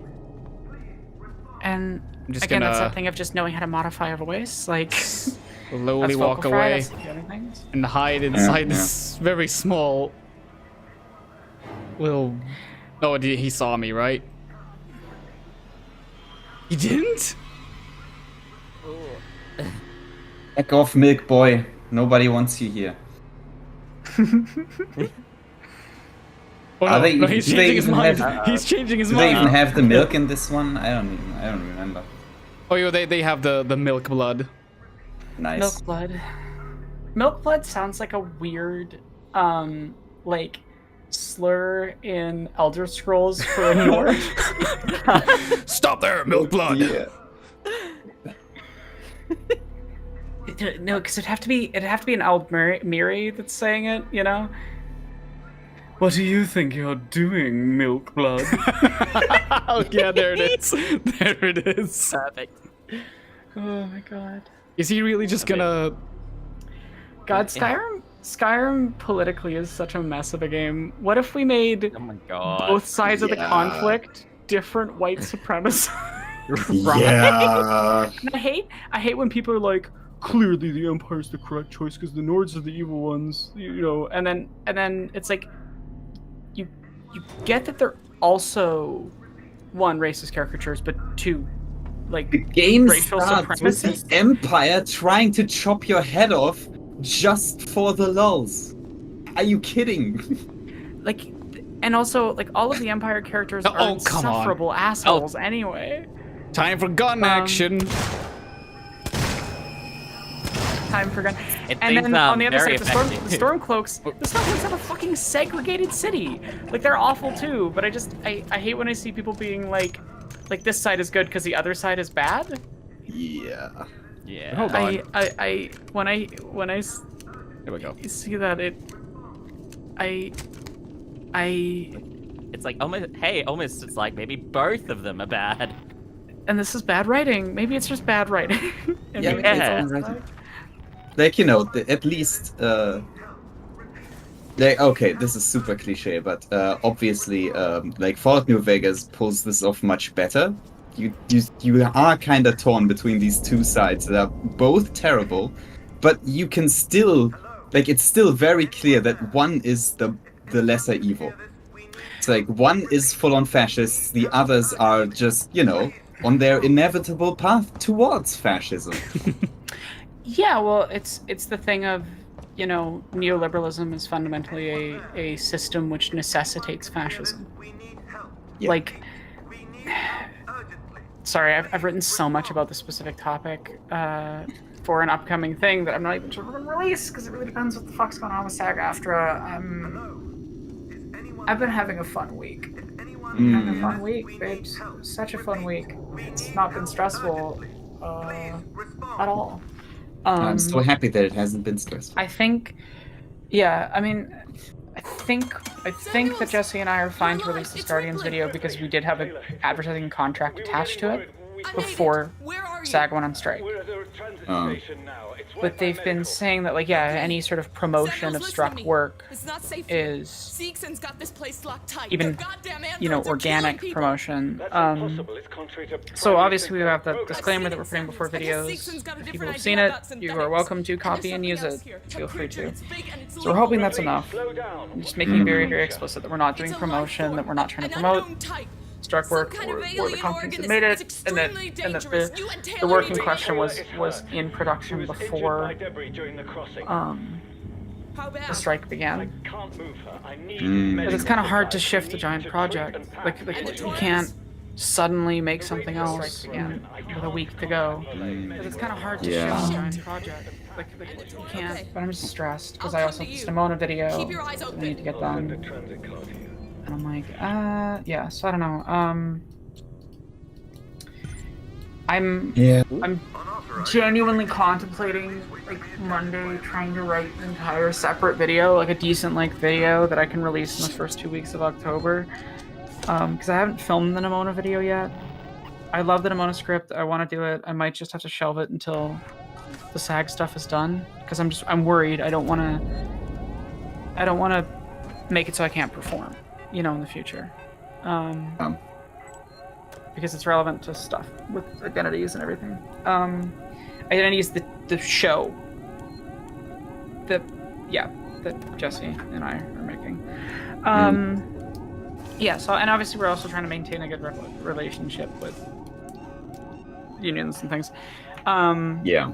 But yeah, I can't say anything else other than that. But like, yeah, it's just been a stressful week and a bit, because I'm a huge way through this edit, and I'm like, do we have to shift? Do we have to completely pivot to something else? So, yeah, having fun. You tried getting in touch with the union. Well, the thing is, like we're just going off of, like, other people have asked them, right? Yeah. And their statements have been somewhat contradictory at times, a little bit confusing. But generally, it's consisted of don't promote struck work. But there isn't a, Yeah, what exactly entails promotion, right?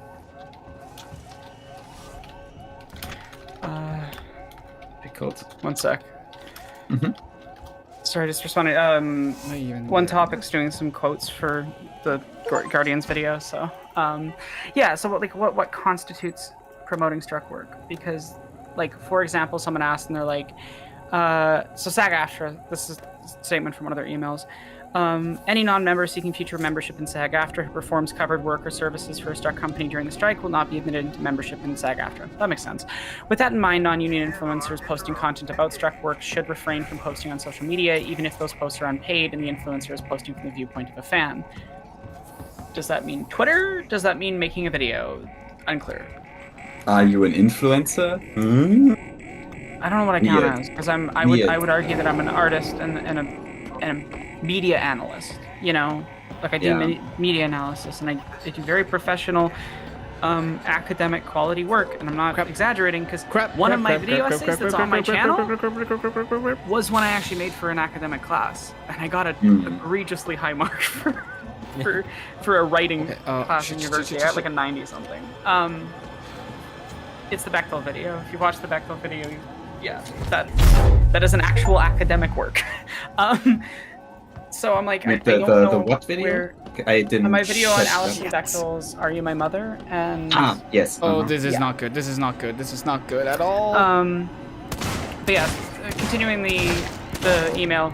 Even when done for fun, posting about Struck works, such as reactions to new episodes from a Struck series, or even old shows/films that if produced today would be Struck, can be viewed as promotional. I'm gonna die. For these reasons, we ask that you help us in relaying the seriousness of this matter by refraining from posting about any project by Struck companies during the strike. And I'm like, so I think we're okay. Because notice that second paragraph isn't saying you would be banned from SAG-AFTRA. They're just asking, right, politely for people to support in that way. But the other thing, too, is that I think the disclaimer that Jesse and I have written, which is very clear and very carefully worded, should be acceptable, which is, let me find, I'm trying to find the finalized version that Jesse published. Hold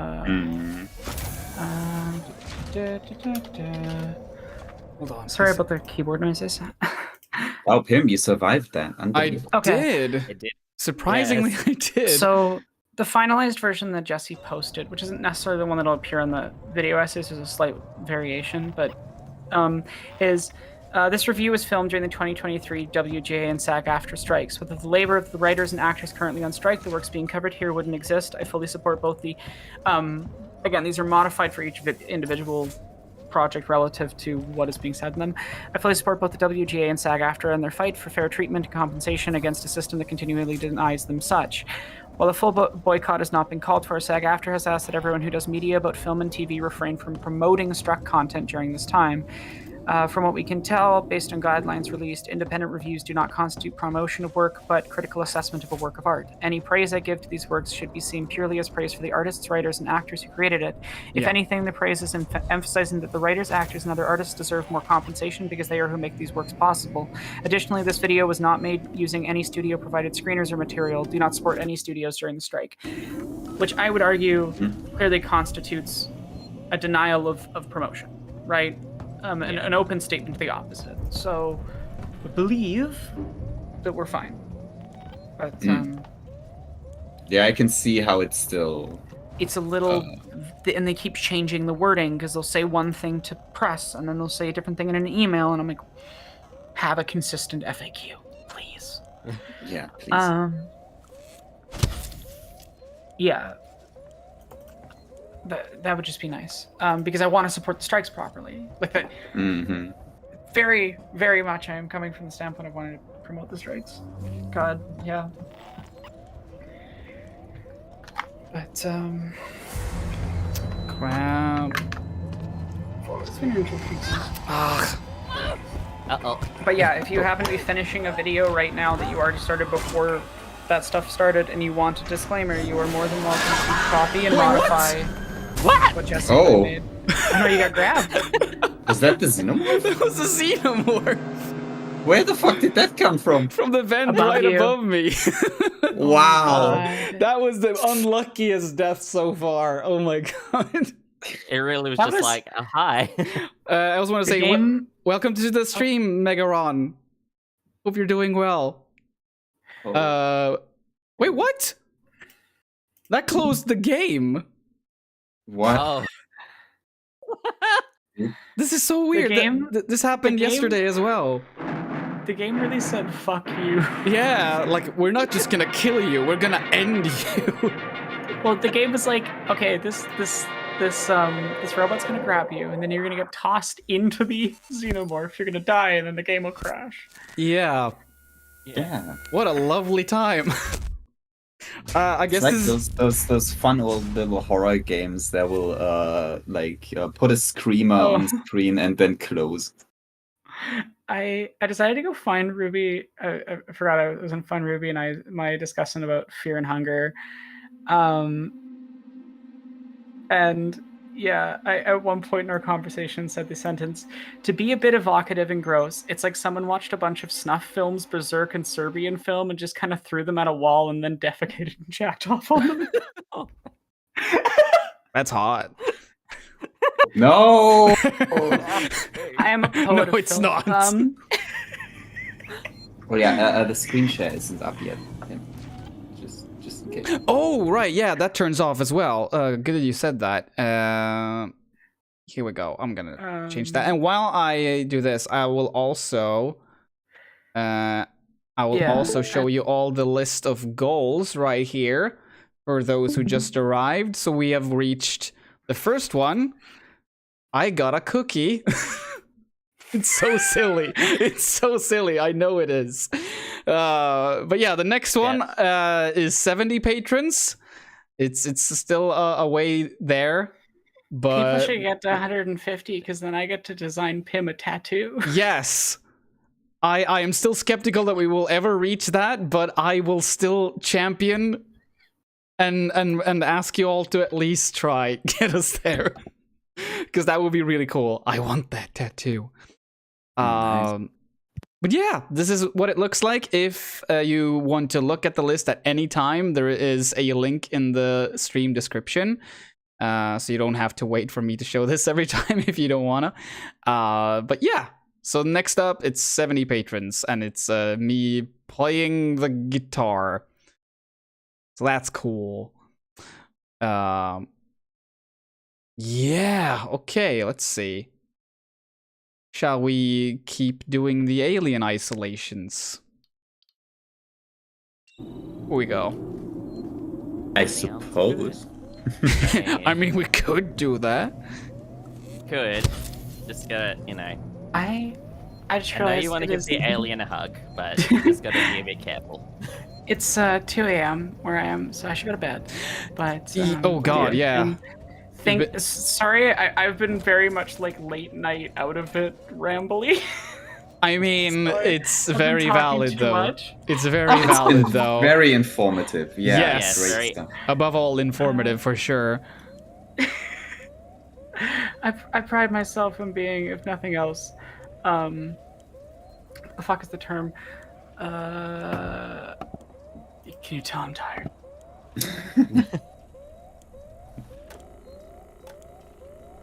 Yeah, I pride myself, if nothing else, on being overly loquacious and mildly confused.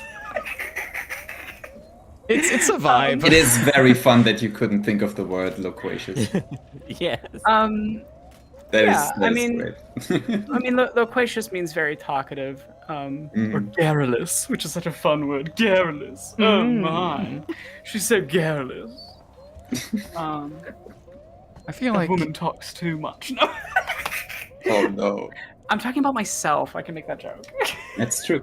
You are I can make jokes about sexism towards myself. Oh, is he gonna turn around? Ooh. But yeah, you all have a lovely night, and Pim, happiest of belated birthdays. Thank you so much. That I get to draw you a tattoo. I hope so too. I know it would look great. Yes. And I genuinely mean that as well. I've seen your art. It's great. Oh yeah, no, I mean I designed my own tattoo. That's also cool as hell. Before I go to bed, I got to like this Guardians video is the first time that I've gotten to film something with the tattoo like healed, and on camera. And getting to edit the footage and like see how it looks. Oh, it looks so good. It looks so good. I'm so happy for you. Nice. Photos don't do the movement justice. Like, I'll really quickly turn on camera for everybody in the call. Sorry, chat. You will not see this, but. A nice revolver ammo. People in the call can see it. That was barely. That was like one bullet. I got one bullet from that. Who puts one bullet in a cupboard? Who does that? Well, they probably weren't thinking about. Oh, I wasn't thinking there either. Oh my god. Yeah, this is a tattoo. If you're in. Oh wait, no, my camera's not working. Oh no! Oh no! I saw a very short glimpse of it. Oh no! Now I'm missing Pim getting murked. Oopsie. I shall run. Do it. Run as fast as you can. Yeah. I can catch you, little gingerbread man. It's like a ends rhyme. Yeah. Did it. I did it. But yeah, so that's my tattoo. I'm gonna have to check it out. Let's see. Nice. That is stylish as heck. It looks so good. Haley absolutely killed it with the fading, like on the code rain. Yeah, that seems part. really hard to do. Yeah, and then like the ISO symbol from Tron Legacy turned out really nice. So yeah, and if you pay close attention, that is Klingon script because I didn't want to co-opt katakana like the original film did. Good choice. I was like, maybe this is just me. As a white person, I shouldn't have completely random katakana on my arm. But the Klingon, it's just Klingon alphabet. It's not actually Klingon like words. It's not. I didn't translate the quotes into Klingon. But yeah, I just. I forgot the map here. This tattoo is gonna be so awkward when we make contact with the Klingons. Yeah, I forgot that. But because I wanted something that was still spiky text, you know. Yeah. That still registered the style of Code Rain, like visually, and especially from a distance, it looks indistinguishable. Whoa, shit! Oh my god! Oh my god, I was actually jump scared. Holy shit! The hell? What? There was no music Are you playing or on like, anything. the hardest difficulty? What is no, going it's on? normal. It's the normal difficulty. There was no sound effect or anything. I just was fine like a pillar, and it was right there. Holy. This will probably be easier if just you been like, didn't. Boop. If you were in a call with a bunch of people talking. Yeah. You know what? I My recommend God. is maybe in the settings. I haven't turn been up the sound jump effect. scared that badly in ages. What was that? Pim, maybe turn up the sound effect part of the sound in the game. Like nothing else. Don't alter anything else. Just the sound effect volume. I have Give to yourself a little easier time. I have to check. Let's see. Oh god, I saved so far back too. Oh no. Wait, I think it auto saves at some points though. I'm So gonna go to bed after this, but I'm doing the bad thing where I'm bad at going to bed. again. Oh no! Pain. Suffering. Oh my god, this is the experience I remember. now we're suffering. Now we're playing with aliens. Nintendo Power Glove. Now you're playing with power. God, I wish I could use the power most glove fun for this. voices? You know, it's one of the most fun voices to do. Hmm? The Smash Brothers announcer voice for different names. Oh yeah. Oh. Kirby. Aronok. Meta Knight. Pim's Crypt. Ebon Phantom. Nick Schwert. Amazing. Perfect. Mega Ron. I want to give it the kind of the Luigi flair to it. Megaron. Megaron. It's so fun. Luigi. He really likes Luigi. I don't know why, but he just gives him He's the so extra into love. Luigi, Yeah, and you know what? Luigi. Fair enough. If I wasn't a lesbian and ace, I get it. Conceptually, I understand. Yeah. It's like it's not for me, but it's like I understand you. We all Kirby. understand. Dr. Mario. Oh god, Luigi. Waluigi time! Wah! I am the winner! That would be so funny if Waluigi had to do It's his so- own announcement because. Yes. Yeah, no, I had to do that joke. One of my favorite things ever, it's completely cursed dub, but I absolutely adore Snapcube's dubs. Oh, Which should be pretty yeah. obvious if any of you have watched my Jubilee video with Turb. Yeah, Satan in that is a reference to Satan in the Shadow. Nice. Hey, it's me, the devil. It's me, the devil. You have to go to hell again. Sorry, you didn't get enough sin points.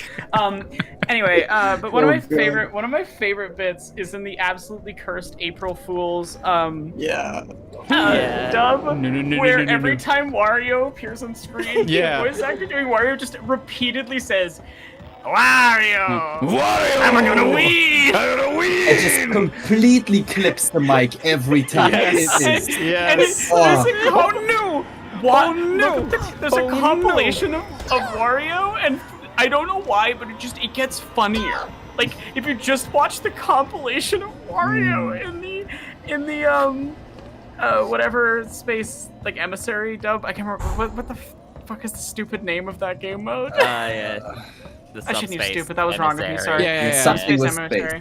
Subspace. Call myself out here. See, learning language not actually that hard. You can just call yourself out and try to grow from it. And because we're all learning language anyway. Apologies for the use of stupid, but yeah, subspace emissary, the ridiculous name. But I just Wario, am I gonna win? That entire dub is a fever dream. Wait, actually feels like you are high. It also has that amazing bit where one of them who is it? my favorite gets is like no mom, I'm gonna be down in a second. Okay everybody, I gotta go for just like in the middle of the entire bit. Yeah, that also the best part is when a certain character pops up and he throws off his cardboard box. Kept you waiting, huh? And then every scene after that, kept you waiting, huh? Colonel. Kept you waiting, huh? I mean, what makes that entire dub so funny is because, like, you know how funny they are when they genuinely try. They want to be funny. Yeah. And it's so so it's much like, funny, but they're also just fucking losing it. And it's so funny. Because they're all just trying to one-up each other by being more absurd, and it turns into this just cacophony of ridiculous. They have to redo the same scenes like twice half the time. So yeah, that's true. It's so funny. What's the Donkey Kong bit? It's so good. I'm trying to remember. Okay. But like on the snake thing again, like I think what really enhances it is that the first instance where he shows up, it's not even just like kept you waiting. It's kept you waiting. Yeah, that was so good. And then every time he reappears, kept you waiting, huh? Yeah, Colonel. I'm trying to sneak past the guards, but the slap of my ass cheeks keep alerting them because I'm too dummy thick. I love that voice. I love that voice so much. David Hayter is one of the greatest voice actors of his generation. It's also I find it funny that I can do David Hayter Snake, but I can't do like Kiefer Sutherland's like more up here, but I can't quite get it right. You know, kept you waiting. That was actually close. I kind of got close there. Because David Hayter's like Colonel, he's in here, and then like Kiefer Sutherland sounds more like this, like he's here. It's similar, but it's not the same. We gotta return to Mother Base. Still cannot believe they did David Hayter dirty like that. No, but they didn't though, because the whole point is it's a different person. I guess. But I mean, come on, David Hayter has played like no, but like it was on purpose for a story beat.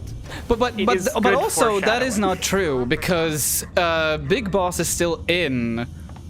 Oh yeah, the Phantom Pain, audio logs. Yeah, but also the guy calling himself Ismael at the beginning, that's Big Boss, and you're right. And he has Kiefer Sutherland's voice, so it's still. I forgot about that. That is that is shitty. I don't know. I'm not a Kojima fan, so. I mean, that's very valid. That's very valid. But I'm a woman. No. I'm sorry. I get why other people like him.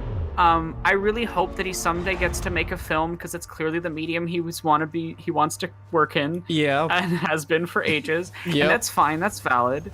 I think that he is he is the Christopher Nolan fans' favorite video game designer. There's something to that. Fucking roasted.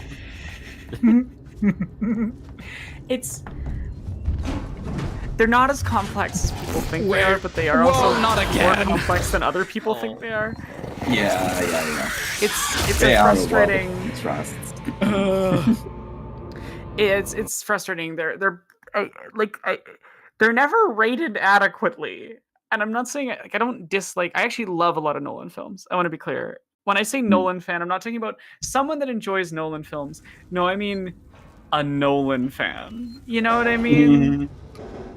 Yeah, it's a like very me specific. About 10 years ago. It's a very specific type of guy. It's a very specific type of. They have a specific energy. And actually, you know what? I did do one of my favorite bits. This is. I picked the wrong Batman. I'm a silly metaphor for how scary Nolan found Occupy Wall Street. My problem is that my Bane tends to dip into Harley Quinn Bane when I'm trying to do. Because Harley Quinn Bane is so fun. Yeah. My buns! Curse you, Harley! That's it. We're just gonna be stuck with voices like that for Bane for eternity. Yep. I'm strangely okay with that. I love it. Personally, I love Himbo Bane. Himbo Bane is the best version we've ever received. He's silly, and I enjoy it. Yeah, I'm a big fan of Himbo Bane. I think the world deserves Himbo Bane. Of course, by Himbo Bane. Yeah. That and rocket shaped like a dick Lex Luthor is. Sorry, if you haven't seen the Harley Quinn trailer for the newest season. Yeah. I watched it yesterday, I think. Like the fact that Lex Luthor in that series is just a parody of like every billionaire right now gives me life. Like, I want to be clear, the Harley Quinn series has issues, especially with like representation of Jewish aspects and stuff. Jewish creators have talked about it. I am not the person to turn to for that analysis. I just want to acknowledge I'm not ignoring the issues of the series. But, you know, as I discussed much earlier, you can enjoy a thing and also not defend the problems. It's a wild concept that Yeah. One of the things that frustrates me most about people who approach the world from a fundamentally essentialist viewpoint is that they're incapable of having this sort of like nuanced conversation because something has to be either good or bad. Like it can't be something that contains good and contains bad. And I'm like, yeah, like I'm working on this Guardians video, right? And I directly criticize a number of things in the Guardians films, particularly the ableism with like, especially in the earlier films, the repeated thing of like, oh, it's funny to take a like disability. It's not funny. It's not funny. And I think I made the statement, abled people, how would you feel if us disabled people just came and stole your limbs? Mm-hmm. Not so funny now, is it? We should do that. Though I am clear on the video, and I want to be clear here that I don't use those types of disability aids, so I can't speak to the direct experience. However, I do want to relay that disabled people with those disability aids have extensively talked about it. It's really easy to find discussion of this online. Like, but yeah, I get a lot out of Harley Quinn for a variety of reasons. Because one, lesbians, let's go. As a massive dyke, I appreciate. Woo. Maybe I should give that show a chance. The trailers just always turned me off so hard. I don't even know. I would say the first season's the worst season. It's not bad. It's not bad, but it's like it's a show that gets better as it goes. So like, even if you're not super loving the first season, I'd recommend sticking with it. because it gets really, really, really good. There's good stuff in the first season. I like the first season. The Bane bits in the first season are hilarious. Nice. Yeah, like he has this whole thing going with this like smoothie place he keeps going to.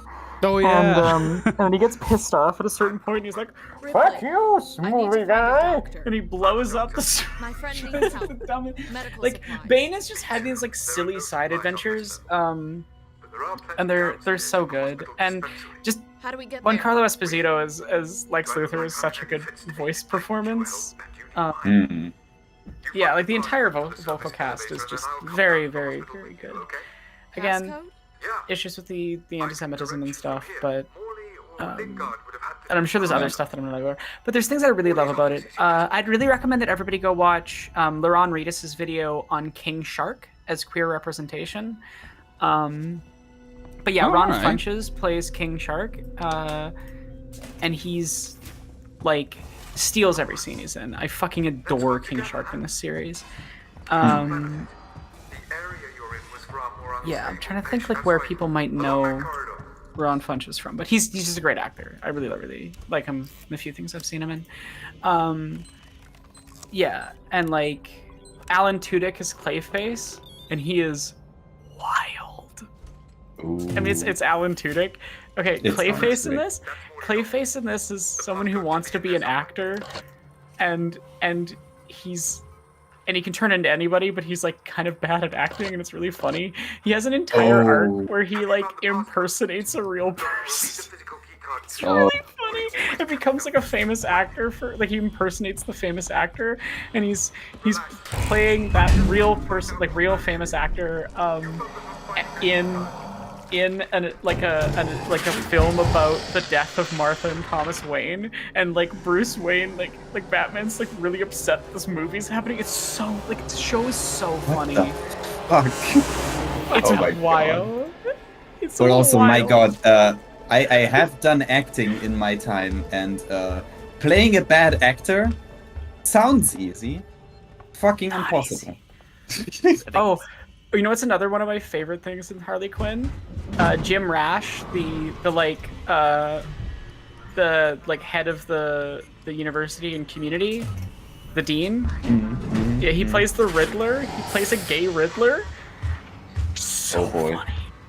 Gay.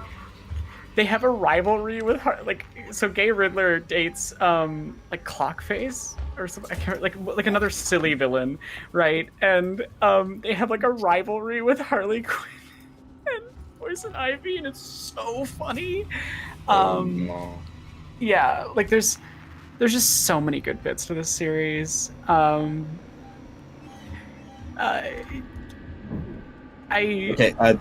take this the wrong way, but before you get started on another say thing, anything else. I need weren't to you go to bed. gonna go to sleep? I have a problem. I'm bad. Yeah. Okay. Not that it's not fun to hang out with you, but you need to go I- to sleep. I adore all of you, and the problem is that it is fun hanging out with you, and I really should. Okay. Good night. I relate. Have a good one. Yeah, it was lovely having you here. Good night. Have a good night's sleep. Okay, so this is the first actual. I mean, it's funny because I didn't expect to be killed by the Xenomorph so many times before this point, because this is the actual point where you're sort of facing off against the Xenomorph proper. Whoa! Speaking of. It just wants, you know. No, I'm not here. Yeah, You know you're didn't gonna see like that. speedrun. You did not see that. It knows you want to like speedrun the game, so it's trying to get as much screen time as possible. Oh, that's right. It knows. Yeah. It's a camera hog.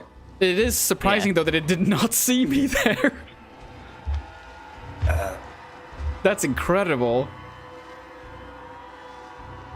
Also, let's see. Nice. I have not seen what's been going on in chat for a while. Let's see. A being of pure energy. Welcome to the stream.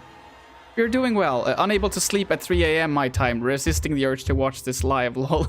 Well, if it's any comfort, this stream will be going on for quite some time, so you could probably get some rest and it will still be going. Because I will try to play this to the very end, and it's like 20 hours long. Also, welcome Alden. Hope you're doing well. Just woke up. Nice to see you here. Swedish Karibo says the show really does its silly villains well. Like it made me really like Kite Man, freaking Kite Man. Yeah. Speaking of Harley Quinn, yeah, Kite Man. He brings a surprising element to the show, and I'm dead. Oh. I should use my motion tracker more, but I'm just afraid that it will, because the sound from the motion tracker actually attracts the aliens, so... Oh, of course it does. It's sort of a catch-22. Yes. Ripley, Oh, I'm gonna have to do this I need again. To find a doctor. Yeah, this speedrunning thing is not gonna... Medical supplies. I don't think it's gonna work out. You're not on good pace at the moment. No, I've been dying a lot. How do we get there? Do I look like I'm in any fit state? And it's also, I think, in part it has to do with the fact that the AI, it always knows where you are, but sort of gives you a pass. So, like, the Xenomorph knew I was in that proximity. Yeah. There is this mod that sort of releases the shackles on the AI, so it will be like even more unpredictable. So like at points it won't show up at all, and other times it might be there constantly. But I figured I wanted the experience as I had it almost 10 years ago, so I'm gonna have to live with this. Let's see. No, that was the wrong.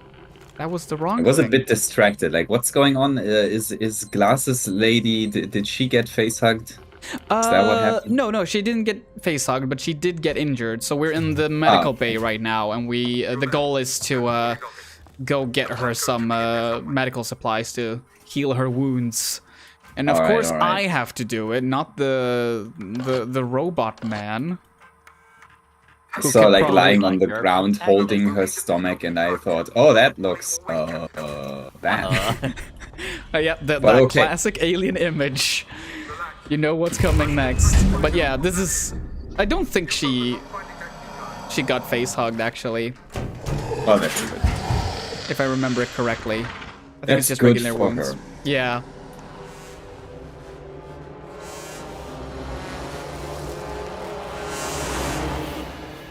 Okay, now go. Go. I'm never quite prepared for how tall this thing is. Yeah, I mean, I am crouched, so... But still, just a gigantic fucking... Okay. I mean, not compared to some other monsters I could mention, but you know what I mean. Yeah, it's not quite... It's like this was played by a human actor? Oh, I hear him. Yeah. Please, door, close. Close. 10. Still behind me. Although very close. The environments in this game are so good. Yeah. I know, controversial opinion. Yeah. How dare you say that this game looks good? How dare you? Nobody has ever talked about how like real all the technology feels and how it's like super nostalgic for all these fun old 80s science fiction movies and stuff. Yeah, they really went the extra mile to get that retro futurism look. It's it's very appreciated, and it's also just because Aliens Colonial Marines came out around the same time. And the contrast is just night and day in terms of production value. Okay, how close are you? Oh, you're really close.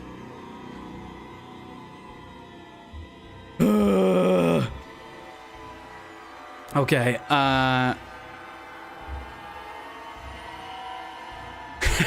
uses motion tracker. According to this, Xenomorph is right behind. I keep seeing it. It's like peeking. Oh, yeah. Hello. Unfortunately, there is only room for one in this locker. You have to find another locker. Sorry, I had to dip for breakfast, but I am back now. Welcome back, Ossian. Welcome back. Gosh, Xenomorph. You're gonna give my position away. Oh, close again. Get him back in the freaking locker. Hello, everybody, and welcome to Locker Stream. I'm gonna be rating different lockers from different horror games. Starting off with Alien Isolation. It's better than the one from Outlast, but it's a bit more cramped. I don't know, I'll give it a 7 out of 10. Honestly, isn't being cramped like a feature?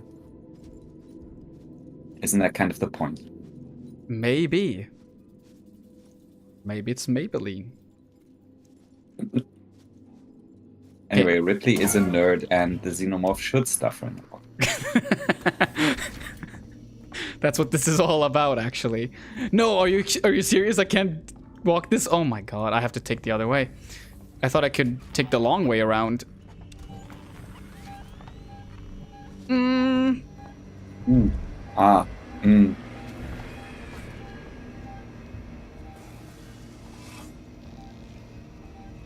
Okay. Where are you now? Where are you now? Open! Open! Close! We're slowly getting there. Very slowly.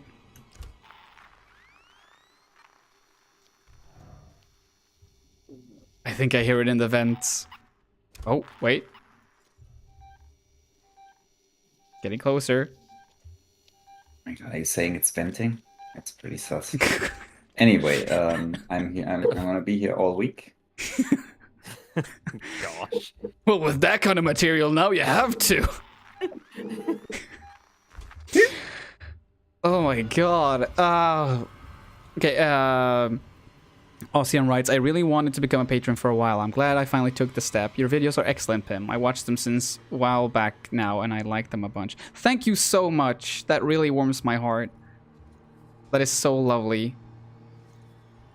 It's true, and you should say it. It's very true. Him out here making all the good content. All of you. Oh, you.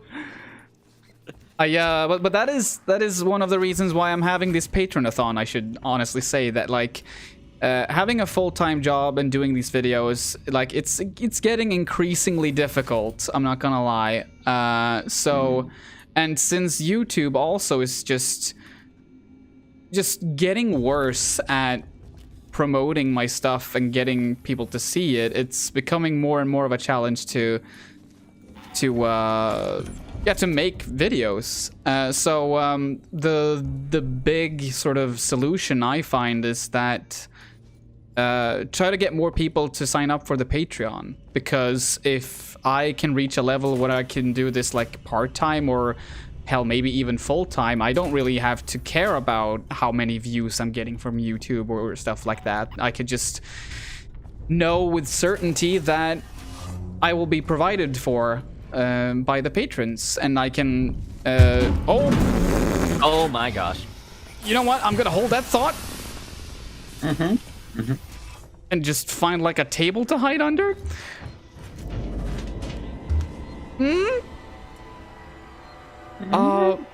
But yeah, in the long run, I think my videos will be better, and maybe the output won't be quicker, but I can make longer videos, and I can make better ones, and all of that. So, you know, if you enjoy my work, and you're watching right now, and you got like $1 a month to spare, consider becoming a patron. And I will also do different tasks from the list that's in the stream description.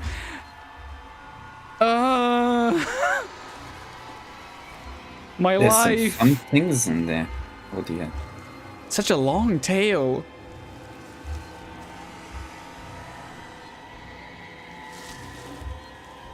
Oh boy. My grandma, what a long tail you have. It's kicking shit around the place. Yeah. What did that chair do to you? Oh, will you just leave? Like, it's literally just walking around in circles. This is what I mean. The AI knows I'm here, but it's not allowed to pull me out until I make a mistake. This is actually what made me, the first time around when I played this 10 years ago, I actually played it on the hardest difficulty first, but it was in this general area I decided, like, no, I'm gonna start playing it on normal instead, because I would enter a locker when it came close, and then it would hop into a vent. I opened the door, and immediately it came back down from the vent. So I went into the locker again. It went up the vent. I opened the locker. It came right down again, and that happened over and over and over, and now I'm dead. No! Wait, it stopped? What? No, it didn't stop! Nope, it didn't stop. Oh, hello there. I thought it was far enough. Damn you have been impaled. I have to do that all over again.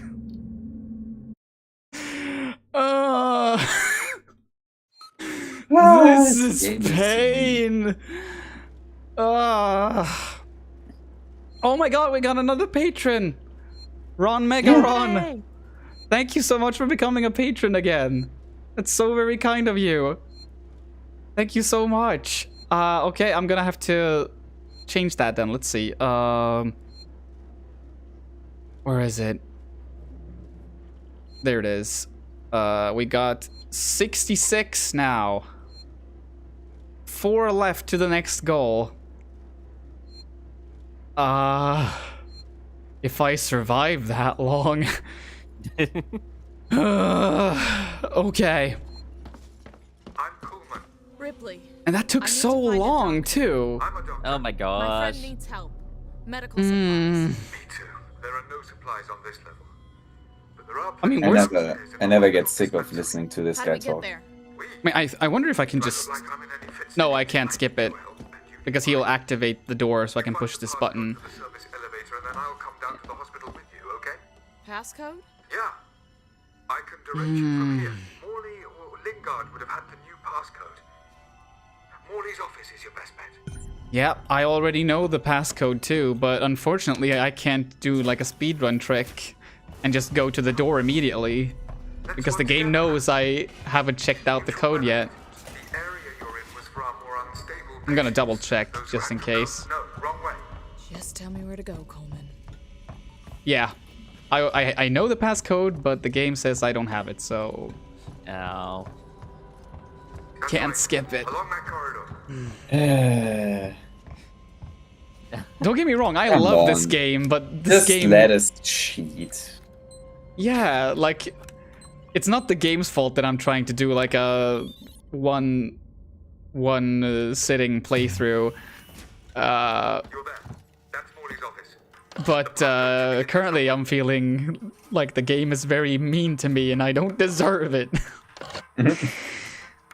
Yeah, the thing is, I'm just coming from a replay of Virtue's Last Reward, which is a game where using knowledge you're not supposed to have is like basically the game. Yeah. I love that. I recommend the Zero Escape series, though be warned, sometimes a bit weird about women. Yeah. A bit weird, Well, but it's still really, really good. I've played the Danganronpa games, so Yeah, but I'm prepared. Yeah, okay. You'll be fine. Yeah, you'll be fine. It's same. I mean, it's all Spike, Chunsoft, all in that same era. Yep. Of getting made anyway. So Wait, there's another save point over there. I could probably use that, so I don't have to listen to him. Wait. Oh, it jumped into the vent instead. Okay. Okay. Okay. Okay. Okay, we're good. I basically went and replayed Virtue's Last, or rather, I sat next to my girlfriend while she played it, which was a weird experience because I did not remember just how formative this game was to me. So it was a bit like, hey, want to look at at this old photo album I found, and you open and it's just like all the most embarrassing childhood photos of you. It's like the baby ones. Yeah. It was an experience, let's say. Wait, how many of the Zero Escape games are there? 3. Oh, there are 3. Okay, so it's what is it called, like 999? Yeah. Yeah, technically the full title is what, 9 people, 9 doors, 9 hours? I don't know if that's the right order, but yeah, everybody just calls it 999, which is what they should have called it in the first place. Which, like, I argue is the best one of the 3. I don't think that's actually that controversial, but I think it's the best I can see why that would be someone's favorite, definitely. I personally prefer Virtue's Last Reward, but like, they both have separate strengths and weaknesses. And then there's Zero Time Dilemma. It sure exists. I don't remember enough about that one to even make a judgment on it. It didn't quite leave the same kind of impact on me, which probably says something. But I also do remember some things that are really cool and clever. But also it looks weird as fuck. The graphics are a bit on the rougher side. It's magical how the graphics keep getting worse. It's like, why did you just stick to 2D? Yeah, seriously. Like, you clearly wanted to, but you didn't. Oh boy. Oh yeah, they switched to 3D, didn't they? In the third one? No, in the second one already. In the third one. In the third one, they just switched it to a different kind of 3D that is like. Yeah, they kind of did like. I guess the second game was like they made 3D models, but it was still very visual novel-y in the dialogue and the cutscenes. And then the third game had specific animations that play over and over again. Like they just like pop the character up on screen and they do the canned animation. It's very visual novel-y. And then the third one, they just straight up tried to make full cutscenes. But they clearly did not have, like, the resources to do it properly, so it's rough. It's very rough. Oh, I opened the door. Okay. Okay. I'm so close now.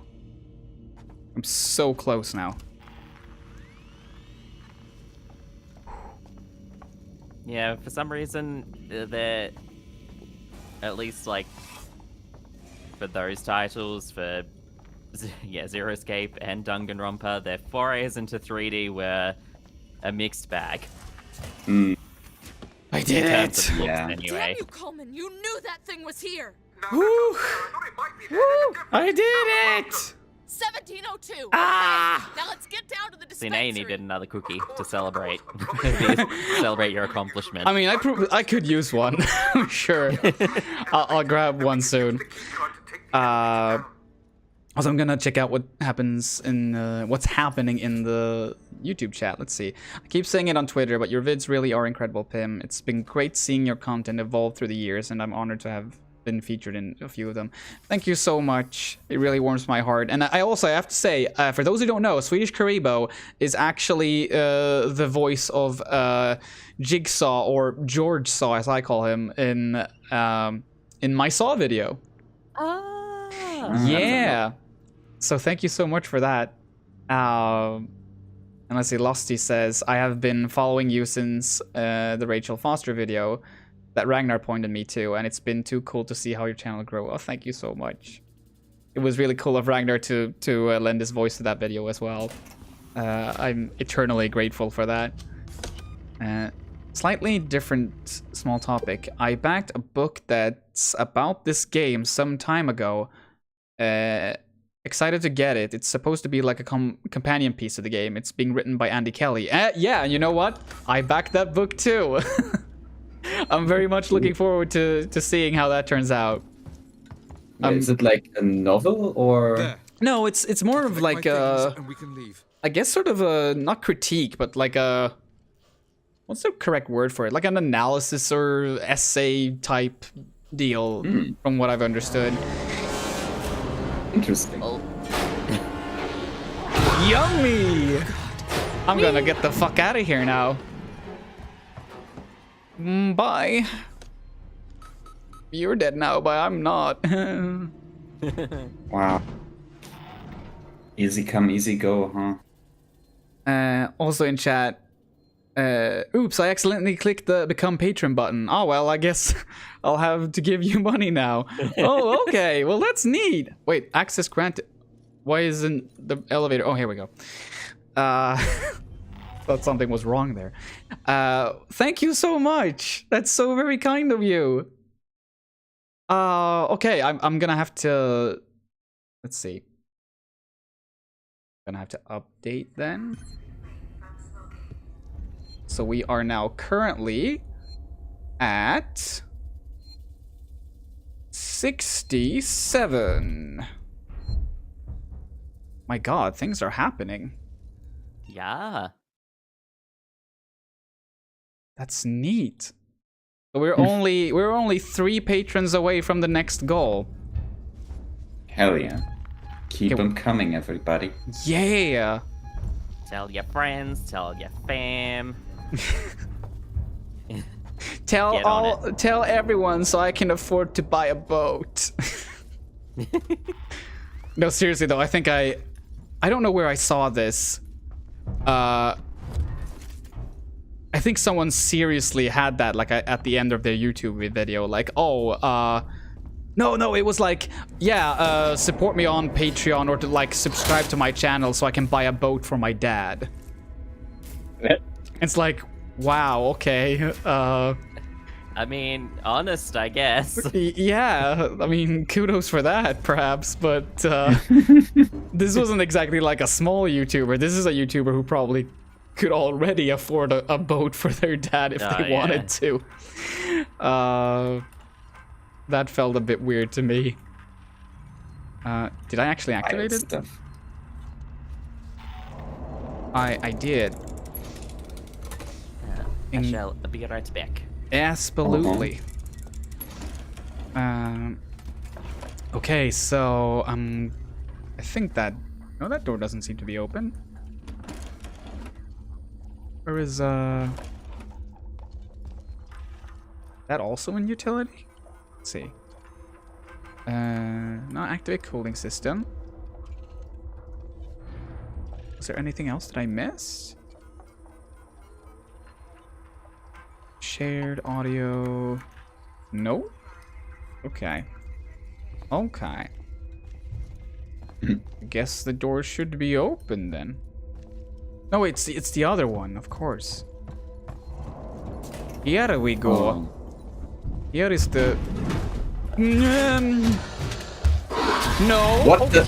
Where did you even? It's like a split second. I have no time to react. The game really just hates me today.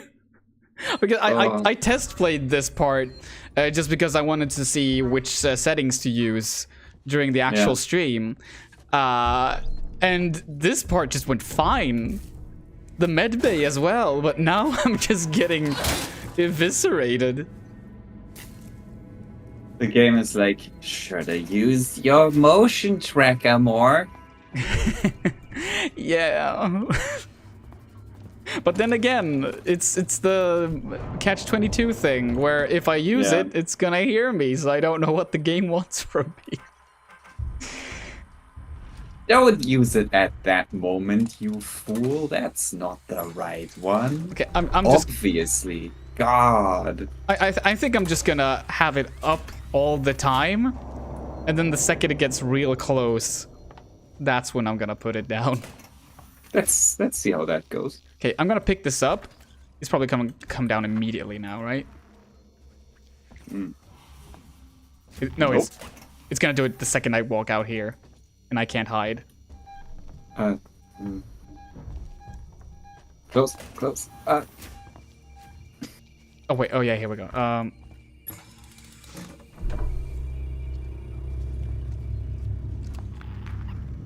Even missed this. Okay. It's close. But no cigar. Okay, vent access. Samuels, there's a Dr. Lingard, senior medical officer. Should be able to find out where they're keeping everything in her office. Quickly. Hurry if you can. Okay, here we go. Speaking of Danganronpa, I just finished the game, the team's new game, Rain Code. I will not accept that it's not a prequel to Danganronpa. Oh, okay. I don't think I've heard of Rain Code before. Did it come out like really recently, or? That's also news to me. I mean, if it feels like it's like a prequel to Danganronpa, I mean, I'm probably gonna give it a try. I definitely have. I have a need for more Danganronpa style things. Mm-hmm.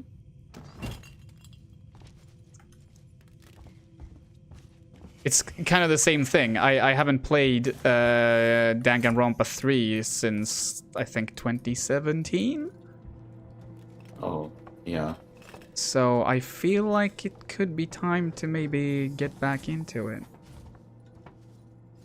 Wait, had you played Danganronpa, or had you only played the Zero Escape? I have not played Danganronpa, but I have watched video essays on the game, so I know. Yeah. I basically know what happens. Yeah. First one has definitely aged. Yes. Yeah. Famously aged Danganronpa 1. And I'd argue that the 2 has aged as well, but the thing with 2 is that the problematic aspects in that one were very obviously bad even then, I'd argue. Yeah. But I don't know. I don't know which one I would say is my favorite. I think V3. I think I want to say V3. Yeah. I'm a very big V3 defender as well. And you should be. Oh, wait, hold on. I think it just has the best cast, like overall cast. I feel like the first 2 games have like some really, really amazing characters, and then they also have a lot of not good characters. I feel like V3 has just a strong cast across the board. Yeah. Samuels, I'm on my way. Also, just how it ties it all together at the end. I mean, I get why some people would be upset by how they do it, but yeah, I don't know. I think it's neat. I think it fits. I think it fits the entire vibe of the franchise. It's just like it's about hope and despair, and by God, do they play into that at the end. What's the weird shooter thing called? Ultra Despair Girls. Oh yeah. Yeah. That one is an experience that one also has shouldn't very problematic exist. shit in it. Yeah, that one is on the top of the list of problematic shit in the Danganronpa franchise. Ultra Despair. Yeah, now Girls that I remember takes the that one, cake. now that I remember that one, 999 is fucking tame. Yes. Well, in comparison to Ultra Despair Girls? Yeah. It's definitely that one, but also to Danganronpa in general. It's okay. Like there are every one of these 3 games has like one like mature woman character wearing absolutely unacceptable clothes. And I mean like unacceptable for a video game character who cannot make their own choices about their wardrobe. In real life, wear whatever the fuck you want, obviously. And also like VLR in particular has like just one of the puzzle rooms. For some reason, the main character gets switched out with like a fucking super horny gag character. It's awful. Just awful. Wait, I could walk here. Okay. And that kind of tendency like raises its head here and there a couple times in the game, but generally it's not so bad. Okay. Well, that's good to know. I really want to play those games as well, but haven't gone around to it. Yeah, when I think of the like wildest designs, I just keep thinking of it's Alice in VLR. Yeah. Like that. Yeah. That is that's so wild. I'm supposed to go over there. Okay. And like the really fun thing is that like nobody even seems to really notice that she's wearing anything strange. Yeah. At least in the first game, somebody comments on Lotus's strange getup. In the second one, it's just like, no, that's Alice wearing completely normal clothes. It's fine. Mm-hmm. It's a bracelet. It's a top. I mean, not a bracelet. It's a necklace and a top at the same time. You know. Wait, it's a necklace and a top? Yeah. You know, necklace, top, same thing. I would say almost Google afraid. it, but do not Google it. Do not Google anything about these games. You will find wiki articles whose titles will spoil big things in the game. The necklace is actually not just a top, it's also the solution to the final puzzle. Yeah, it's a load-bearing necklace. My god. Yeah, it's the necklace from Saw 3. I probably should get and play Raincoat at some point as well. I know basically nothing about it, though, at the same time. Yeah, this is the first time I'm hearing about it, so I'm very curious. Oop. Can you not? Can you not? This game would be so much chiller without the xenomorph in it. Why did they put it there? I know, right? Like, why did they do that? Seems like such a design flaw, honestly. Yeah. I'm gonna regret this, but fuck it. Such an obvious fix right there. It's behind me, isn't it? Wait, I am supposed to go this way. That's a problem, considering it is over there. Oh, wait. Oh, wait.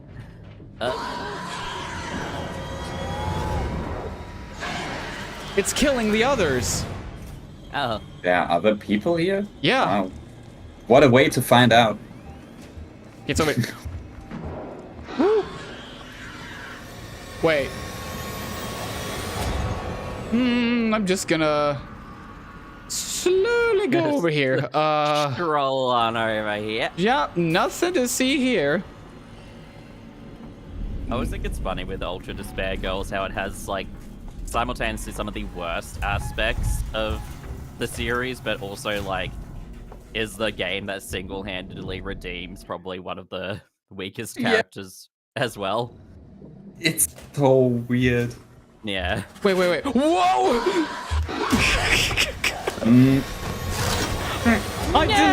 I think the motion tracker tricked me. I did not think it was that close. What the hell? Oh my god. Oh, this game is literally killing me. Where even am I at this point? Oh, I'm over here. With a cat. A lovely kitty. Kitty cat. Always gotta have a cat in Alien. Samuels, I'm on my way. Okay, it's close. It's very close. Please don't do it like the last time. I did a test 2 days ago. I opened this door right here, and the xenomorph was standing on the other side. Oh. So I instantly died. Rude. It was very rude. Oh, speaking of rude, there is a rude one over there. What was I doing? Oh yeah, I'm going the wrong way. Oh right, Kiki's here. Welcome to the chat. Hope Hello. you're doing well. Hello. Wait, I'm going the wrong way again. I'm so confused.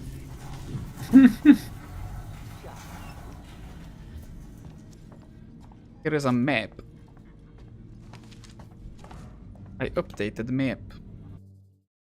I'm going the wrong way again. Can I somehow not go the wrong way? This game secretly has like two big antagonists. One is the xenomorph, and the other is the level designer who hates you personally. Yes, I'm starting to feel it. Oh shit. What was that? Yeah, what was that? It wasn't me.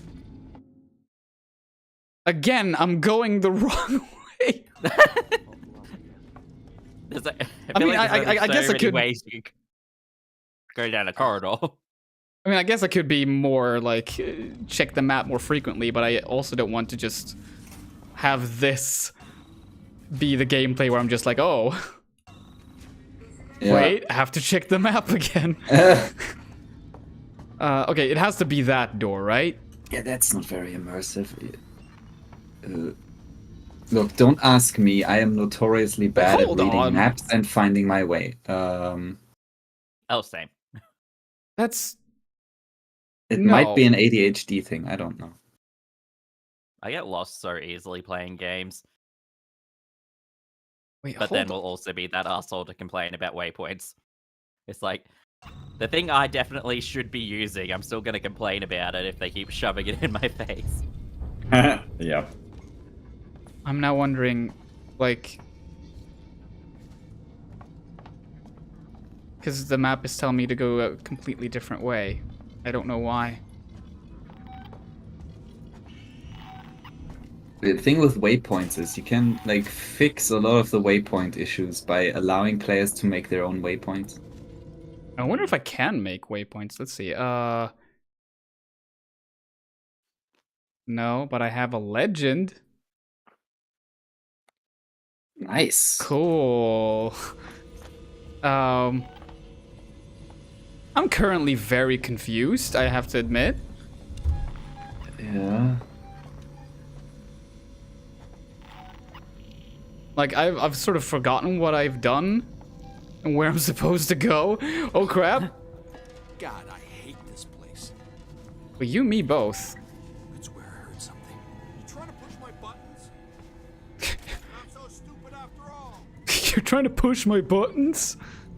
Yes. Oh, there's another one pointing a gun at me. We'll do that. Shoot me and see what happens. Yeah. I bet it will work out great for you. Ah! Even better for me. Oh. It is such bullshit. I have not been so owned in a long time. This is so mean. Like, these dudes are just going around shouting at the top of their lungs, and the xenomorph is like, let me just drop into this room where nobody is. Oh, hi, Pim. Funny to see you here. God, I'm gonna be done with this game in 3 days. At this pace. Look what I'm doing for you all. The suffering I put myself through. Oh my god. It's got hell in here, Samuels. Sure has. Okay, there is 2 humans with guns. There is another human with a gun. Never left the others. I have genuinely forgotten where to go. More human this gun. Because it says here, investigate Lingard's office for information. It's like, this isn't even Wait, hold on. Am I actually supposed to do that first? It's not a room. Am I able to do... I mean, it could be that that part of the map hasn't been, like, unlocked because I haven't gone there. I have to double check now. I'm most definitely gonna die before I get there, but... Because it should be over here. Let's not get defeatist about this. I'll be fine. All right, I'm gonna walk around because if I take that way, a pipe is gonna explode. Well, because it randomly triggers. Is that so? Yes, it might actually trigger anyway, but senior medical officer. Well, to be fair, they did put some cones around it, so that's okay. fair. I was supposed to go here first, apparently. Dispensary empty. Death certificate. Audio. Lingard. A report statement. This is Lingard, Senior Medical Officer at Sevastopol Station. I want to... You're lagging a bit there. I want to stay. You gotta fix your video feed. I have been placed under... Have you tried turning it off and on again? And Ransom, Seegson's head of operations, he made certain threats for my career and my certification. I want that on record. God, help me. That woman needed help. I didn't know what type of parasite she had encountered, but it had planted something inside her. I am so sorry. I had Getting some showdown vibes what almost. would happen. Welcome. God, the noise. Who just joined? Oh, it says Kiki on Alicia on Alicia's computer. Computer. Oh my god. Computer. There we go. Computer. Computer. Wait, Kiki? it's... I do not hear them. Yeah, I do not hear anything either. Kiki? Kiki. I just continue saying Kiki until I get a response. Kiki? Yes. Kiker. Banana. Alicia and Kiki. Hello? Hello! There we go. Hey! Wow, fuck. It didn't fuck? It didn't do the thing. It didn't recognize the microphone. Oh, I hate it when that happens. Well, here I am. This is halfway to a purgatory, I see. Yes. That's a fun in-joke. That nobody will get. Just you and me. Mm-hmm. I mean, I can sort of get it, I think. Yeah, you should know about it. I have the minimal amount of context. Yes. Anyway, so what's going on? Doug Walker's The Wall review is a masterpiece of modern cringe cinema. Why do we have to go there? Because it's half a purgatory. I mean, yeah. God damn. Okay. I'm gonna leave this locker now, and I'm gonna die immediately. Cool. Because this game hates me. See, it's right there, and now it's gonna come back in here. This is my first playthrough of this game all over again. I might actually have to turn the difficulty down to easy. God damn it. But yeah, so I've been dying a lot. Way more than I expected that I would. Because I did test play this for a bit. I thought you were a pro at this. I thought so too. Wait, are you serious? What How? the? Oh. How? What the How? fuck? Rude. How did you know it was there? My god! And now the game closed again. Oh no. Script xenomorph. What is happening with this video game? It's Really driving me tell- nuts. I was like, okay, fun now.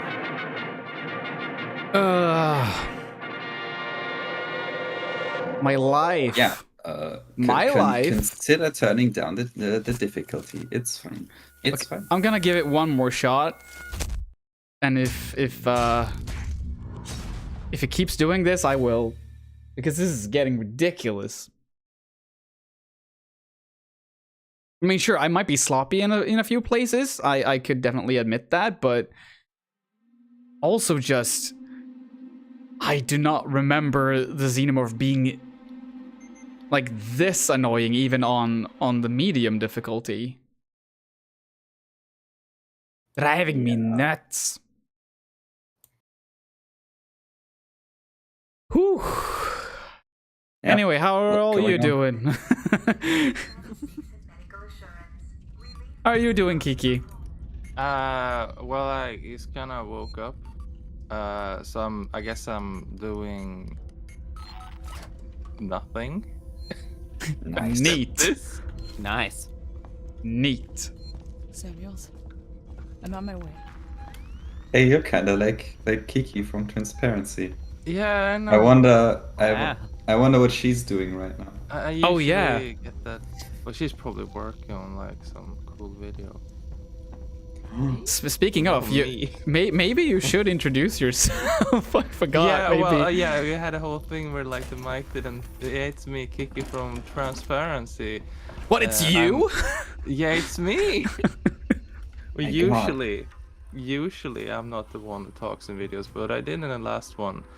So it's not the voice people recognize and familiar with when I see Transparency videos, but I'm also working on that. I'm like half the project, writing a bunch. Alicia is like 2 meters away from me. He just woke up. Oh my god. I had to wait to hop on because she was sleeping. She was doing a slip.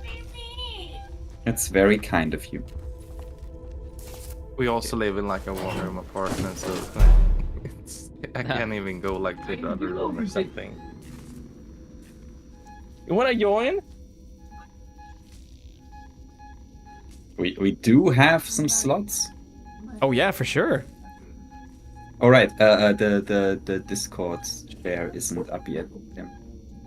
Oh She's crap! just lying in bed like roaming. Making or sure something. you I don't know what remember. she's doing. I gotta fix it. I gotta fix it.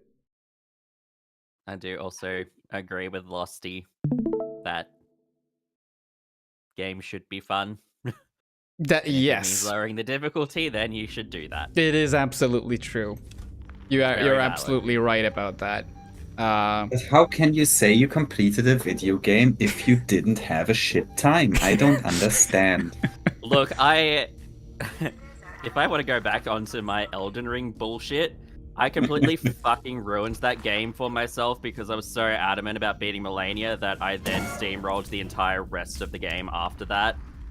Love it. And I actually made it like so much worse, like fighting the final boss, because I was like, wow, this is not even close to a challenge. Anyway. Well, I also killed Melania and I still had a hard time with the final boss. Oh dear. I think. Yeah, I try to remember. It was. Oh no. No. Bad kitty, bad. All cats are good. Not this one. Not this one. This is an evil space kitty. This is a good kitty to somebody. You're talking in Swedish, Alex. Oh yeah, that's actually one of my goals. I don't remember if it's like... Jag menar, vi skulle kunna snacka svenska just nu om det är okej. Oh yeah, do that. I'm gonna reply in English and you speak Swedish. And Yeah, we're everyone has gonna to do a guess whole what... Chewbacca Han Solo thing. Yes, everyone has to guess what we're talking about. I'm gonna have to check which goal is it. Let's see. Men Pimne, vad something in senaste gången Swedish. var på Ikea? Oh, last time? I think that was like... yeah, it was earlier this year, I think. Okej, men när var senaste gången du var på Ica? That was yesterday. Aha. Yeah, I had to get some things for today, so... Men du, alltså, varför går du på Ica mer än Ikea? Because... okay, for one, they're pretty far apart, but also just... Men du kan ju handla mat på det andra. Alltså så här, de är ju billig lunch. I mean, I can, but then again, it's so far away. I have to take like 2 buses to get there, so it's like... Det är bara bortförklaringar, Pim, vad fan? I mean, I think there are very good reasons. That's you say. This is hilarious to me. I have to say that if we reach 83 patrons, I will almost exclusively speak Swedish until the next goal is reached. So amazing. That is a thing that you can. That might tank the whole stream. So like, I would be wary of that. I mean, I feel like if everyone else keeps speaking English, I think it might work because people will get that something is up. So what I was telling Pim, asking was like, last time you were on IKEA, and then like last time you were on Ica, which is just like Swedish grocery store #1, as in just the most common one. They have very similar names because in Swedish we don't say IKEA, we say IKEA and Ica. Yeah, we say like the correct way. And then I was like asking why Pim never goes to IKEA. Because they also have food and cheap lunch. I mean, they do. And it's, they've got some okay vegan meatballs, actually. And they don't have that at my IKEA anymore for some reason. Okay, that's just pure evil. They have some other vegan stuff that I don't like. Yeah, they have like a vegan schnitzel. I don't want vegan schnitzel. I want the vegan meatballs. God damn it. Wait, they don't even have vegan meatballs? Wow. That is... Yeah, they used to. They switched them out for the schnitzel. I don't understand. But like, meatballs should be like the easiest thing to make vegan. Because no, you're kidding me. Like, you can just make it anything. And the thing is, the ones they had were really good. Oh no, not a baby. An alien baby. Oh no. God damn it. Okay, okay, I knew I said I was gonna switch out the difficulty, but I'm gonna try that one more time. Because I like to punish myself. This is the part of me that enjoyed playing Pathologic. That's the side of me that's emerging right now. You need to like lower the difficulty and do the post strats. Okay, you know what? Fuck it. And like just like run into a corner until you go out of bounds or something. I was telling him actually earlier about how long the speed run for this game is, and it's actually kind of wild. It's happening, folks. If there are people who judge me for this, well, you're not my friends. Well, good thing, like, everyone coming in after this will not know about this. It will be our secret. Yeah. I'll tell them this is on the hardest difficulty level. Yeah, you say it's the hardest one. Yeah. It's on Nightmare. This is Nightmare difficulty. With permadeath. And then you die and like, you're just like, I guess the game gave me another chance. Yeah. I'm just that good. I'm just that good. Yeah, leave. You should find the endless stair anyway and slide upwards, backwards on your ass. Wait, what? I hear that's a good strat. More 64 thing. Oh. But that sounds really weird out of context. Yeah. It does. What does this Nintendo speak? I don't Nintendo. I'm one of those who Nintendo don't. Yeah. Yeah. from the old commercial. Yay, capitalism! Okay, it's over there. We famously love capitalism over here. Oh yeah. Am I low? Huh? Are you low? He's gotta complain that my mic is low. Raise it a little bit now. Is this better? I could probably raise you a bit on your end, on my end as well. Let's see. I did like this is like max on the microphone. Maybe it's like in the Discord. Yeah. I actually had you a bit lower. So yeah, I've raised you now. So this should. This is probably better. This is probably I was better. wondering because Kiki was definitely louder than everybody else on my end. Oh my god. Oh. So I was louder. That's weird. That's well, strange. only on my end. So only on your end? Wow. Yeah. Huh. Now I don't know. Like, is this good now? It sounds good to me. And I mean, no, it was Pim. The stream is picking up my audio, so it should be fine. Yeah. Hey, it should be fine. Someone is out there.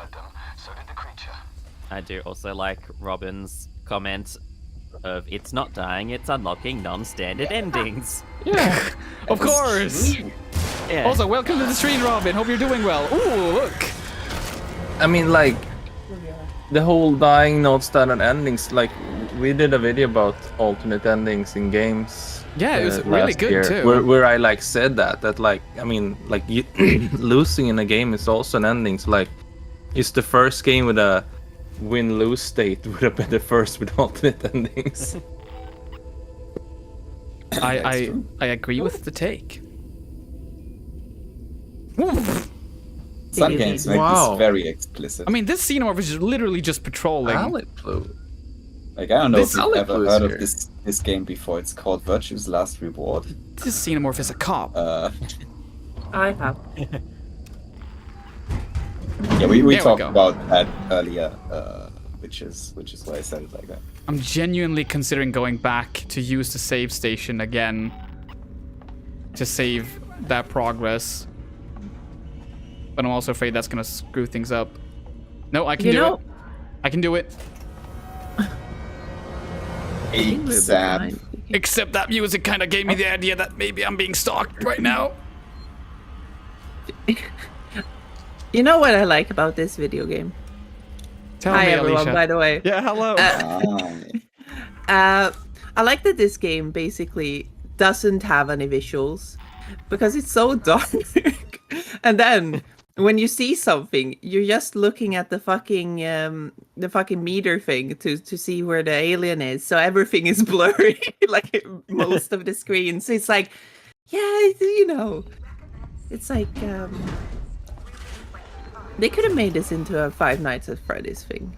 You know what? That is hilarious that you say that because there actually is kind of a sequel to this game that is on mobile that straight up is a Five Nights at Freddy's game. Oh my god. That exists. It's called Alien Blackout. They must have been like, we need the fucking toddler money on this. Need the toddlers to play Alien Isolation, but we can't ask them to buy this game, so... He needs to have a funny hat, though. Like the alien. Yeah. And a little bow tie.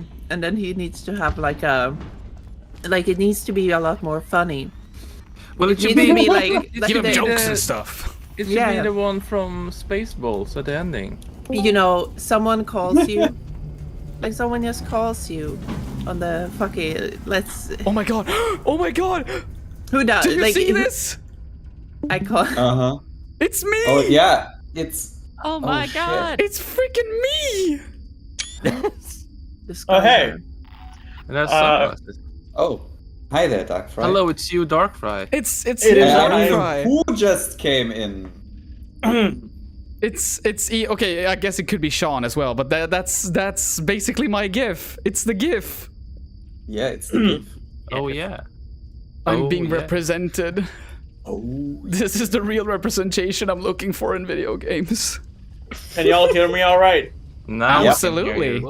Absolutely. Right. Welcome to the stream. All right, How are ya? Thank you. It's very hot. Yep. I have to agree. There's a heat wave in Cyprus. It's like 42 degrees Celsius or something. Oh my god. Thank you. Sheesh. How are you like alive? No, no, no, no! You can't just do that! You can't just do that! You can't! No! Sure it can on Nightmare difficulty. Wonk. No! You can't do that! Pim, I think you died.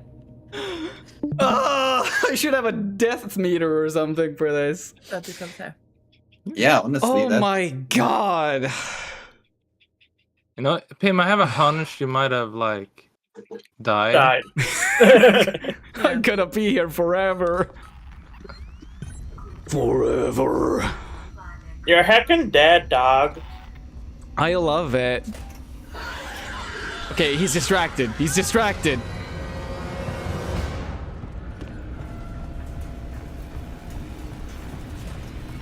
He ate someone. But now, of course, he could hear me from all the way over there. He's an alien. Aliens don't hear anything. It's an they don't have ears. alien. I'm pretty sure it has ears. I think aliens should have really big ears, like an elephant. You need to remember that the aliens are newborns in these stories. I was about to say They're films. little babies. That's true. This thing is not very old. It's the little Google Gaga. So, like, if you want to make it less scary, you can just think of it as a baby killing you. Like, yeah, that what is if that's way the less thing? scary. Yeah, that's less scary. Ridley Scott is gonna come out with a new alien film where like, we had like one alien who just kind of stayed alive for like 20 years and he's just kind of like a normal person. Because like the aliens are literally toddlers, like having temper tantrums. You know, everyone thinks we kill everyone, but that's just prejudice. Like, we're not all like that. It's babies playing around. Yeah, they're just playing around. How are they gonna fucking control limits. themselves? They don't. It's like a baby breaking a toy, you know. They don't mean it. It's not our fault that we're basically born with guns for hands. Yeah, you know, toddlers just kind of like exploring new objects with their mouths. I went AFK for a bit. What did I come back to? I don't. What are we talking about? Alien babies. Babies putting things in their mouth. You know what? Alien babies would be a really good program. Like, you would just say, alien babies. It's a miracle that didn't happen. Isn't that what the Teletubbies everything are? else was also babies. No. The Teletubbies are not for the same demographic.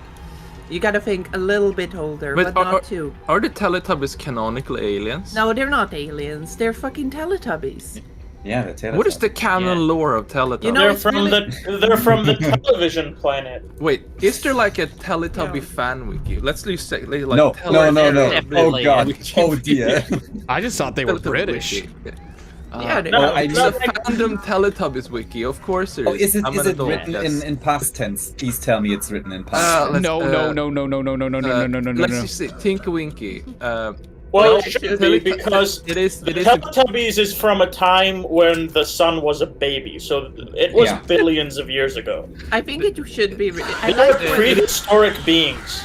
The wiki entries are written in present tense, so Tinky Winky is the first Teletubby who lives Teletubby land. No. What do you mean the first? No. Like, do they have like a succession order? Okay. Yeah, you leave. You leave. I'm an American, damn it! I have a gun. Wait, so like, is there explore like proper pages? The thing about people, like category males. No. Wait, the vacuum cleaner is a guy. That's the vacuum cleaner, dude. Rabbits. I'm no alpha male or beta male. I'm a Teletubby male. Wait, there's a wiki page on the Teletubby wiki for rabbits. The rabbits are supporting characters in Teletubbies. You know, I had no memory of that. Used. Like the Rayman rabbits. Yeah. Like, this is actually fucking stupid. Like, whoever made this fucking wiki, I'm sorry, but this is fucking... I have to say, I was this close to the next save station when the alien killed me. Oh no. Oh no. I am so like I'm trying so full to of pain. there's like it seems this wiki is like maybe a bit more serious somehow. Like baby son, let's see. The baby son is the son of Teletubby Land that shines in the sky and makes baby noises. Her face is live action and the son is performed by Jess Smith when she was 9 years old. Like, is that do they have 9? A page? 9 months. They have a page for the I think you read it wrong. The youngest 9-year-old of all time. This song giggles and laughs, but being excited during any magical event or watching the Teletubbies do funny and silly things. Some fans wonder why the creators put the baby in the sky because the sun is a baby. It's like, you know when you're an adult and you watch a fucking a show for toddlers and you're like, why is the sun a baby? Like, that doesn't make any sense. And it's like, dude, it's for fucking toddlers. It's also really funny because it's like they barely know what they're watching. I don't know. Like, watch a show where the son is an adult. Yeah. Yeah. There is a Watch a gallery. show where the son is a 35-year-old man. There's That's a the gallery real here with like content. pictures of the sun, and it's just the same pictures basically because there's just one shot of the sun in the fucking show. I have to interrupt because I there's just no lore here. I just now saw that Robin wrote capimtalism in chat, and I just have to say that I will now legally change my name to something else because my name is forever cursed by that. If your name is like compatible with the word capitalism, it's unacceptable. Yeah, I can't have that. I just can't have that. It's over. So avoid any words that have an app sound or a start with C or Captain America. There's a lot of sounds to avoid in your name. Yeah, get yourself a name like Nichtschwert that absolutely nobody can pronounce or remember. Yes. Oh, you think I can link your name with capitalism? I mean, go ahead and try. I want to see you try. Nichtschwertapalism.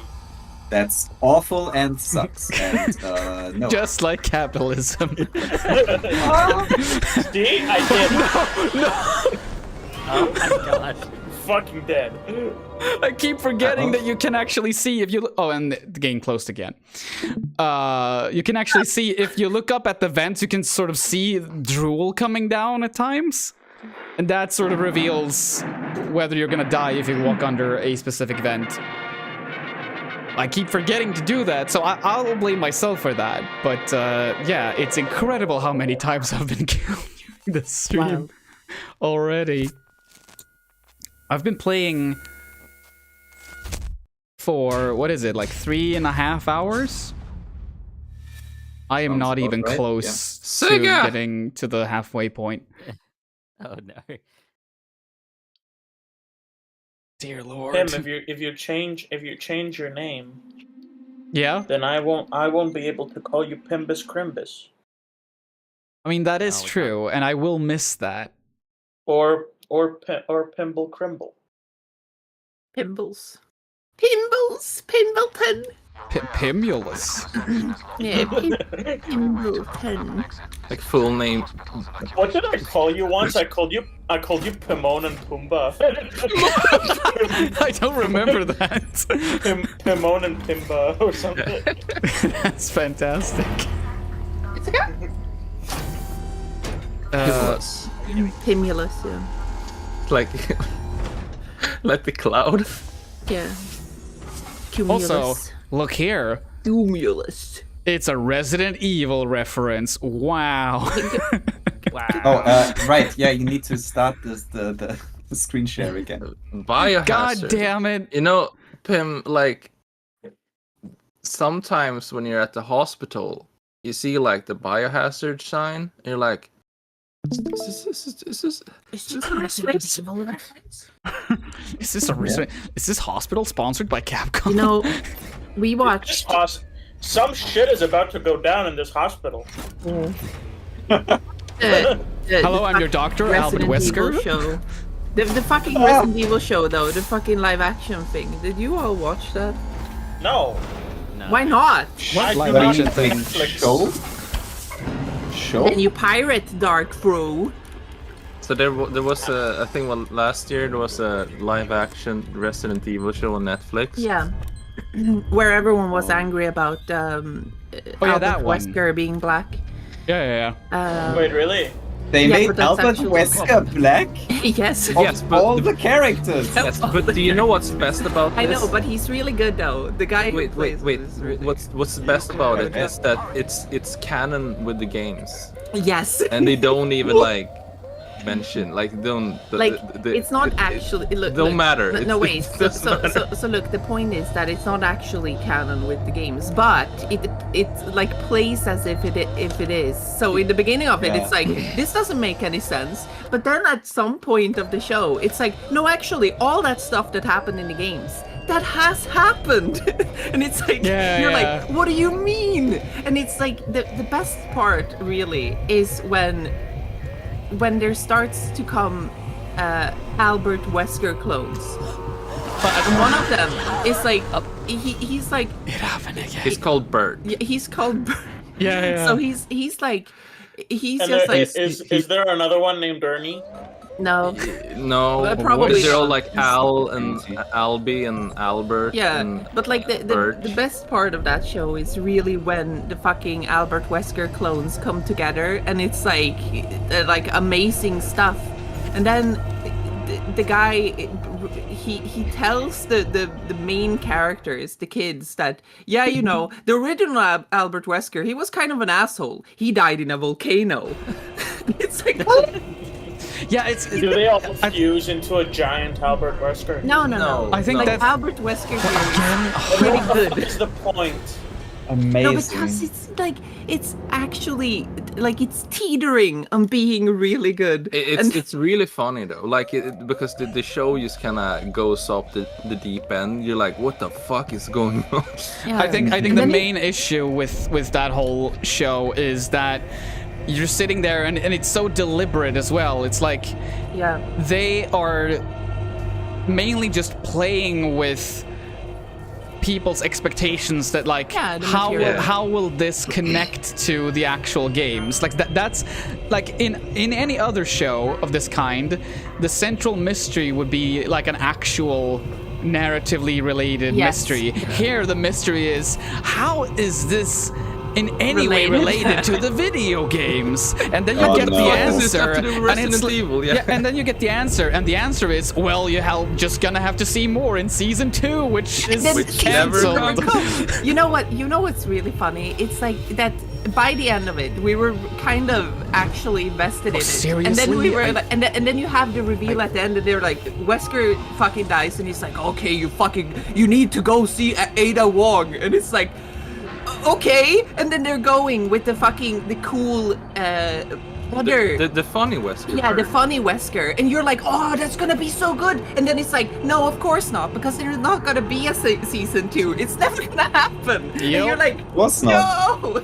Why would you bank on a season 2 on Netflix? No, I didn't. We were lucky that I know. I mean showrunners. I mean always the showrunners. Yeah, but I think they do that because they're like, well, what if you have a cliffhanger, then they have to do this. Yeah, they thought that, well, it's Resident Evil, it's name recognition, we can get away with this for sure, but no, like no.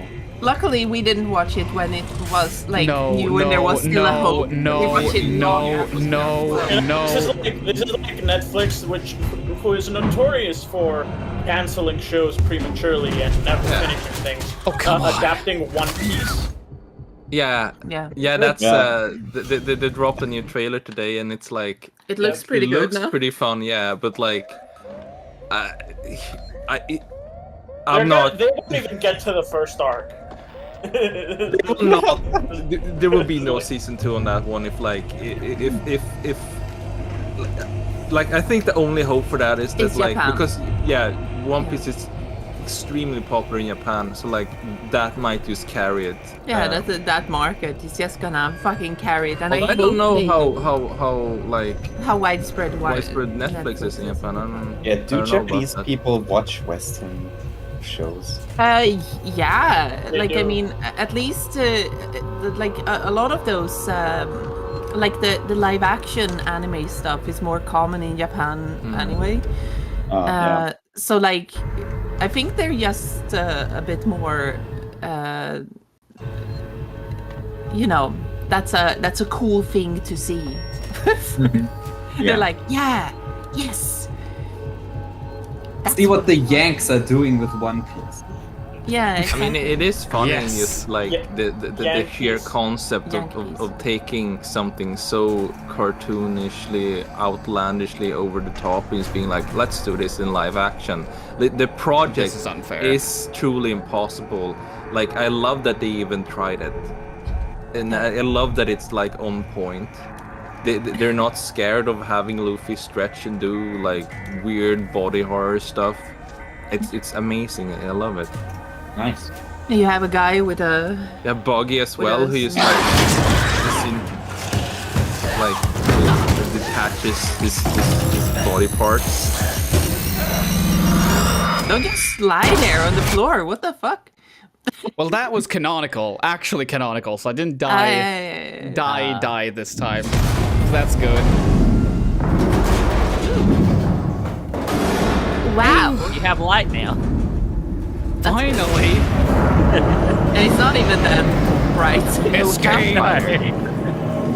Finally, we can see the beautiful, wonderful environments going up in flames. I love what they've done with the place. Guys. Oh, again? Again? I got GAN ammo. GAN. Ammo for the GAN. Ammo for the GAN. I love my ammo for GAN. That's Swedish, actually. Yes, it's actual Swedish. Of course That's the way we talk. Shit. Where am I supposed to go now? Jag får prut i min puffra. Jag älskar min GAN. Det är så bra. Did you say prut i min puffra? Vi puffrar. Krut till min puffra. Krut till min puffra. Pickadollen är laddad. Pickadollen är laddad. Thanks, I hate it, but I also love it. Jag kan inte just nu. Okay, what kind of accent is that? You have a This demon is like language. not an actual Like accent. This is olden just like days saying things Swedish? very like super like formally. Maybe If you listen- not even formal accent. If you listen to old news reports. Yeah, it sounds like the voice warp of like Yeah. the older. They basically sound like. Och nu kommer kungen ut på gården och det kommer vara jätteroligt och alla kommer att se honom och kungen är jättefin idag och kolla där drottningen också och spindeln står precis bredvid henne. Oj oj oj oj, det är jättebra. Something like that. Yeah, an easy way to do it is just speak Swedish, but Really? like hold your nose. Yeah. Slurp it up a bit. Det är så här man gör det, då blir det perfekt. Gammelsvenska, jajamensan. Jajamensan. Utmärkt. Utmärkt. This stream is turning so Swedish now, I love it. You have a demon language. No, shut the fuck No, up. no, should it's just have like Elvish. a face. It's clearly Elvish, Dark Fright. Everyone speaks their mother tongue. You know, I think one of the cool things is that Swedish and German are such like fairy tale languages that people are just like English people are like, oh my god, here are words I can use. Like this is so. Ah, yes. I could give a weapon a name that is German. It's gonna be Einherjar. So usually it's the Japanese who do this. Oh yeah, I was Much just more often than the English. I was just thinking about Nier and how they have like Gestalt and Okay, what wait. else? I appreciate that a lot when the Japanese do it because it feels like they're doing it with a lot of like German's so cool. German's so I'm playing cool. a JRPG right now, the Trails series, and they have a bunch. They have a lot of things named after Greek and German. That's good. Okay, hold on. Speaking about the text in that one. Can anyone check how many missions there are in this game? Because I just finished mission 6, and I just want to have I want to feel the crushing defeat of knowing that I'm not even halfway. Oh, there are 87 missions. I'm dead. Let me just hit up gamefaqs.com. The Googles. But on the subject of the German names, Mission Alicia, 19. There's 19 missions. There are 19 missions? So Alicia was playing. Wait, hold on. What is it? 19 missions? Yeah. It's best so here, yeah. But Alicia was playing Final Fantasy 16 yesterday, and that's just a fantasy world where everyone is speaking the same language and everything. And then all of a sudden, a character says a German word. What was it? Yeah, I don't remember. But the thing is was Einherjar or something? Yeah, yes, that's what I said before. Einherjar, that's not German. No, it's botched German. That's what I mean. It is German, but not. They're trying to say it in German. And you just Isn't that Old asking Norse? No. No. Shut up. Maybe I don't. Maybe, but the thing is, it doesn't matter which language it is. It's just that here's another language. No, so this world. what I'm gonna say though, the point is that you want to have the Germanic language stuff and just put it together into one little bowl. These guys are they are mostly just northern assholes. They're they are. Yeah, because the guy who's super gay and he really likes Ultima. He says that he's called Sleipnir. Oh yeah. Every time they do Sleipnir. they never do current Swedish. They always do the ancient Vikings stuff. Wait. You have to understand though. He's working under the guy who is the dominant of Odin. So it makes sense to do that. It's Odin, he's gonna have the Heilsvägen and all that 16, stuff. I guess, or whatever. It is Final Fantasy 16. That game is really good though. One of the best parts about that game is when you just enter a little battle scene and the guys stand and they're like, oh, we're gonna fuck you up. And then Clive is just okay then. And then you kick their ass in 5 seconds. Not even. By the time they finish saying that line, they're dead. Yeah, before they have they're drawing their weapons and then they're dead and they're like, fuck, we should have done this. I just have to point out, someone in chat wrote, what would this game be called if the title was translated into Swedish like a film in the 80s or 90s? Losty pointed out, Utomjordingen, which I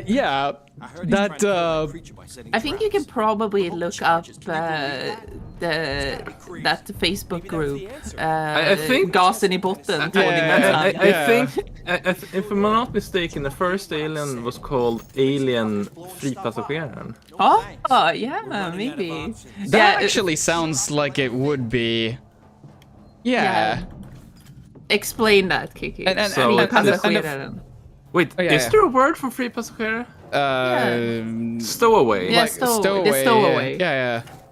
It's Alien. Honestly, the Stowaway is a pretty good title in and of itself. It is. There's a boy in the wall. That should have been the name of the film. Pojken I väggen. Yeah, I'm gonna need some Väggpojken drama thing. I hope you're sitting down for this one. I'm gonna need to tell you the title of the original movie Alien in German, right? Oh yeah, here we go. Okay. Let's hear it. Title is Alien, das unheimliche Wesen aus einer fremden Welt. That's okay, so it's like the unknown creature from another world or something like that. Yeah, more like Honestly, more like the creepy creature from a strange world. The spooky, scary creature. Yeah, coming basically. at you. I love it. Spooky, scary. Like unheimlich is such a non-threatening word. It's hilarious. It's one step away from. It's one step away from having like chills, thrills, and action are awaiting you in this movie. Yeah. It's like saying in Swedish that it's det kusliga monstret från rymden. Kills. Yeah. As Monokuma. I think the sequel Aliens also has a different title in Swedish. But it's very basic. It's literally just Alien Återkomsten, which is Alien the Return. It's the Swedish title with an S at the end. Yes. No. But like, I think there was a concern that Swedish people wouldn't catch that, like, that is Alien and then and all. Aliens. Yeah, so it's just is it Alien the Return or no, Aliens? It is Aliens. Yeah, it's still Aliens. Yeah. Aliens. There are multiple of them now, hence the S. Yeah, it's kind of the bad. end of the world. On the end of the word. So there is a Swedish Facebook page where basically people just make these fake posters with the Swedish titles, because a lot of the Swedish titles from like the before times are really, like, the translated ones are really good. So people are just trying to emulate it. One of my favorites is the sequel to Planet of the Apes, the new one. What is it called? Yeah. Revolution? Yeah, it's called it's called Revolution, but the R is in within parentheses. Yes. Wait, is that That's the like the second official one. It actually is. Is that the second one? No, that's the reboot one. But what is the second one? What is the second one called? You mean Dawn of the Planet of the Apes? No, is it Rise of the? Yeah, whatever. No, Rise is the first one. Dawn of the Planet of the Apes is the second one. Okay, whatever. It doesn't matter.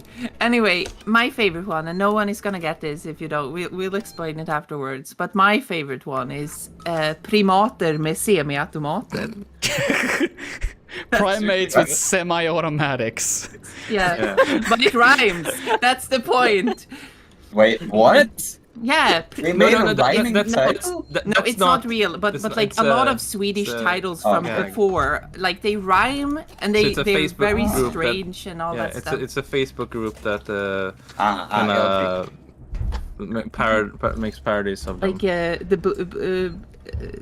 but like Yellow Submarine, like you figured out. It's, Gul, gul, gul är min undervattningsbåt. I hate it. I refuse to believe it. it's actually called that. Like, why would? Because like the Beatles songs are in like you wouldn't. No, but you wouldn't they dub translated it. The Beatles songs? Yes, they did.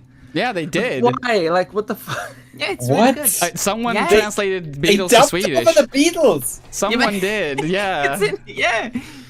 Amazing. So it's called Gul, gul, gul är vår undervattningsbåt. Which like it's like yellow is our underwatering boat basically. Yeah, underwatering. It's not even underwater. It's not a real watering. Like it's not a real watering cat. It's not a real Swedish word even. Yeah, they just want the extra like syllable. Yeah, it's exactly. But it doesn't really have like an extra syllable. They could have just called it. I saw you tweet about it, and I was like, "Are you supposed to read this in the cadence of Yellow Submarine?" Yes, because it sort of works. And I was going to reply that, but then I didn't by the fear of sounding stupid. Yeah, no, wait, Darkfry, don't do that. First of all, we would accept it, but also there was someone in that thing. That's like, this is not a diss, by the way, but it's just kind of funny when someone comes in and explains Swedish to you, and you're like, "This is how it is," and it's like, "Yeah, I know." That's not what I'm saying. I'm aware. Like, it's oh my god, and it's just like you kind of sit there and you're like, oh no, because it's kind of like. Even if it should, I know it's trying to help, but like it's kind of patronizing. Swedish-plaining. But believe me, I know what vatten means. I know what vatten means. I have been here for a while, dude. It's just funny. I know what water is in Swedish. Is that certain? Yeah, I'm pretty sure that that's what it's called. And like boat. Like, yeah, I know that that's what it is. What It's is just funny. boat? Baby, don't Don't hurt me. Titles are really long and cringy too, but I can't be bothered to find a good Yeah. example right now. I can't think of one. Now you made me think of Jag känner en båt. Oh, Hon yeah. heter Anna, No. Anna heter hon. Absolute classic. Yeah. And I love it that so many people for such a long time also thought that he was actually singing about boats. Sing about a boat, yeah, and not a because boat. the reason was, of course, that it was playing on the radio where you didn't see like the Yeah. title in text. No, form. but he's no, but No, he's, yeah, but the he's thing is, singing people, about. like, when it's just playing on the radio, you're not listening Yeah. to it. You're just hearing like, oh, I know a boat. Yeah, no, yeah, but he's singing about like being in a chat room. Yes, but also remember, wait, what- this was what like is in it? Is it 2004 like or something. TeamSpeak? Most fucking Swedes Is didn't fucking know what a chat was. Is But it also- TeamSpeak or is it what is that other one called? I don't ICQ. remember. No, it's not ICQ. It's like TeamSpeak. What is that other one called? Is it like Discord. No, come on. That's too new. We're talking like 2000s. I have to just interject MSN. here and point out that they doing complicated really well. things even more. IRC. But Yeah, anyway, yeah. I have to interject and say that they complicated things even more by having the freaking music video being about the singer sailing Yeah, in on a a boat. freaking boat. Yeah. No. But it's a pun. Yeah, it's a pun. It's made to be like that. That when you're listening to it, people who don't understand will not understand. Because it's But also yeah, thinking that he's actually the playing World of Warcraft, yeah, and the- there is a bot in his server that Hello. he's falling in love with. He's thinking that the Hello, bot is man. like cleaning up their channel. What a boy! How you doing, dog? It is a friendly. Very trusting milk boy. It's a friendly white man.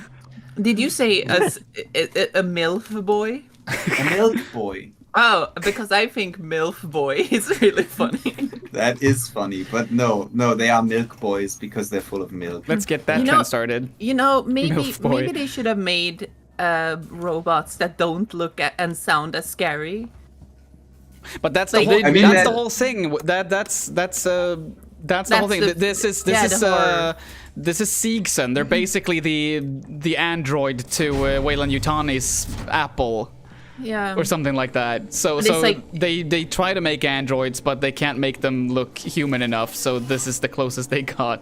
So That's the wait, so horror. what is the Tyler Corporation replicants then? But Is that like Windows or something? yeah.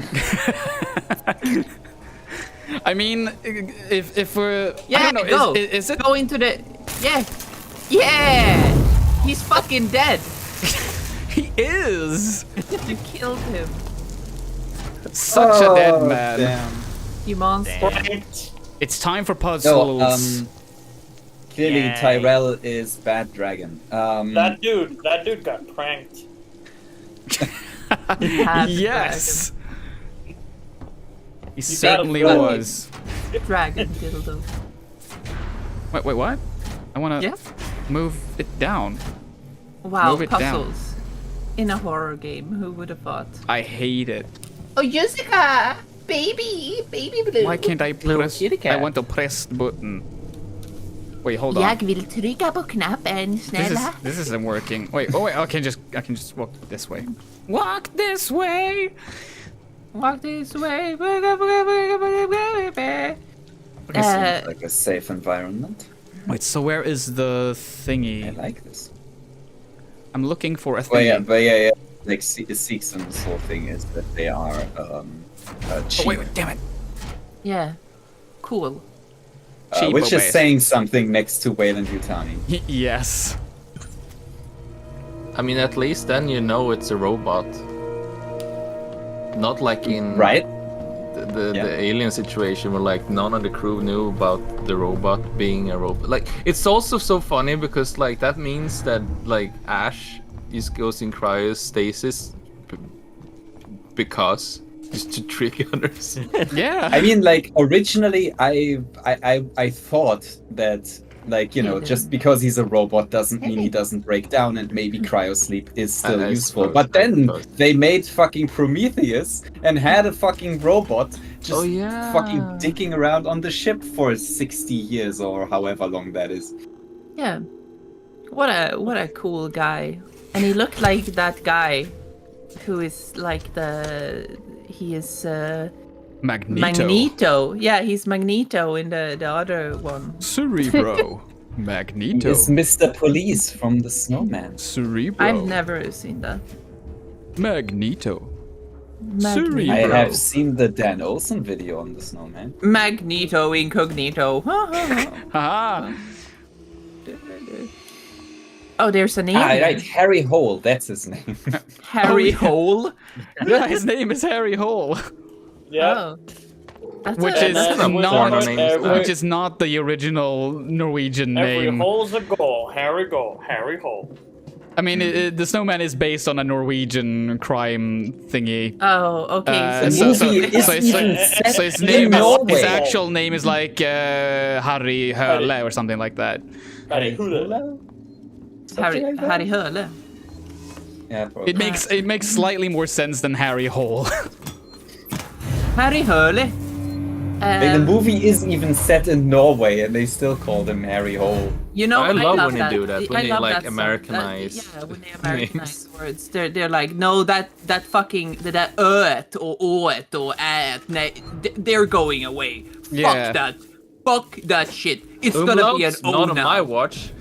You know, this has been a pain in our ass for a while because we have tried to change the title of the PS1 classic video game from Square Enix, but Square actually, yes, Square. From SquareSoft, called Einhänder, and it's an in that fucking thing, but the fucking those motherfuckers. The Duck Station. Yeah, the Duck Station. It auto tags refuses. it as Einhänder. As Einhänder. And it's like, no. It's not even, it's an AE. But like, for some reason. So it's really annoying. It's just an A instead of an an supposed to go into like a config file and change it, but it doesn't. Yeah, it doesn't fucking work. change. So we're like, oh my god, Is it we're an at the A wins. or AE? The original title is just an A, like Yes. with then two umlauts. Yeah. But like They changed that. Just an A. in the Duck Station emulator, it has like an auto tagging feature, so it just like switches that to an AE. And you can't fucking change it. It doesn't work. Well, AE is the best way to do this if you don't I have know access that, to but it. still, It's fine. But I should be able to change that, so I can be guess. correct. Like, It's just the thing, but then we have like Blå High, and then the Americans like Blåhaj. Yeah, that bothers me. What? That's one of my favorites. The worst one I've heard of Blå High is Blaji. Yeah. It's not even like it's not even close. It's Blå High. It's a blue shark. I mean, like the shark thing. Yeah, like at least if you're gonna say it, say blue shark, because if you can't say Blå High, what's really funny about it though is that, like, I mean, I get it. Like if I went to a IKEA, I would be like, wait, department store, and every name was in like, I don't know, like in Greek. Yeah. Like, of course I wouldn't. Okay, Greek would be time. especially difficult if you I sent a don't know. screenshot of Russian the other day, and you were like, I thought this was Greek. What? Yeah, but because I was really tired. Yeah, you know, it's hard. You can't always be on the top of your game. Yeah. They seem a little bit unfazed by your bullets there. Yeah, it's surprisingly unfazed. I wasted 2 bullets, and I swear to God, they're gonna start shooting at me, and they're gonna hit me immediately. I think those are those robots? No, they're not. They're I talking. don't think so. They should have been able to see me there. Oh yeah, robots. Bladge. Bladge. Yeah. Or my it's favorite like- example, Star God. Oh yes. Wait, which one? Stargate has a O. Oh yeah, that's right. Stargate. But that would even be Stargate. That's really Oh my god, it's the fucking Star Goat. It's even better. Like the I'm a motherfucking Star Goat. That's also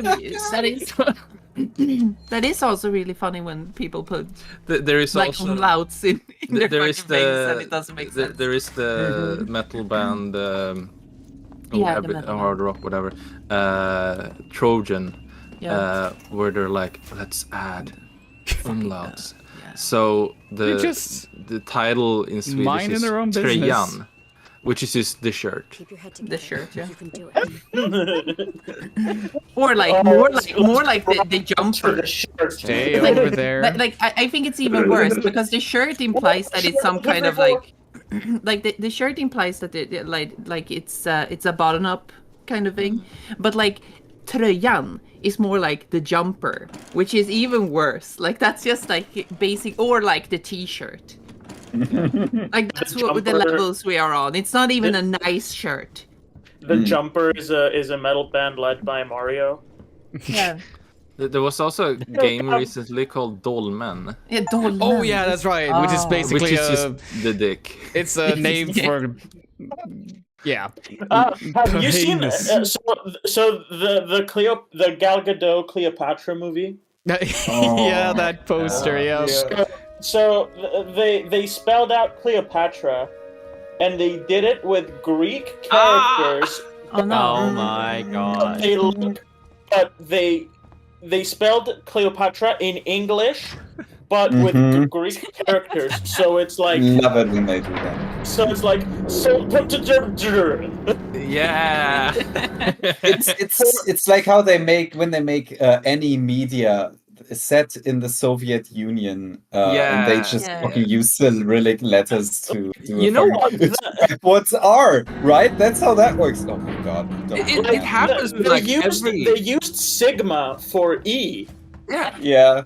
It happens with every fucking alphabet. It's not.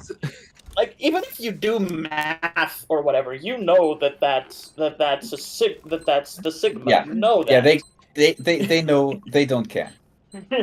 Nah, it's just they just do not give a shit. And also in Trails, this JRPG I mentioned earlier, they will use Greek whenever they need like a mysterious language, like they find like some ancient text or like I told you mysterious language and symbols. They just use Greek characters. And they'll just write gibberish. Identify yourself. The Greek alphabet is very funny. By the way, there are more characters in this game. All of these, I've never seen this. All of these characters look really sick. Like they look so fucking sick. Where's the Yeah, you know this. COVID. Looking at them. This game is from 2000. Yeah, but I don't think that matters. What is it? I don't think that's an excuse. Look, they're so sweaty. That's really funny. I mean, they've been through a lot. To be fair, I would be sweaty too, probably. Yeah, probably. Especially if you're wearing that fucking jacket for whatever reason. They couldn't afford the air conditioning. I'm sweating right now. Taylor needs attention. Half the station is on fire. I'm friggin'. Take her there. I'm on fire. Are you kidding? Basic life support. It's been a heat wave for like 3 weeks. I like this in. Sounds like it sucks. I'm sorry. I like this in video games, by the way, where you. It's a Resident Evil thing where you just like, oh, we'll split up, and then suddenly you find your fucking guys somewhere else, and they're like, oh, it's you, and then they just convene for a little bit, and then they leave again. It's just kind of. It's always so funny, like in Jill. In every horror thing, they're always like, "Oh, we better split up," and it's just like, no.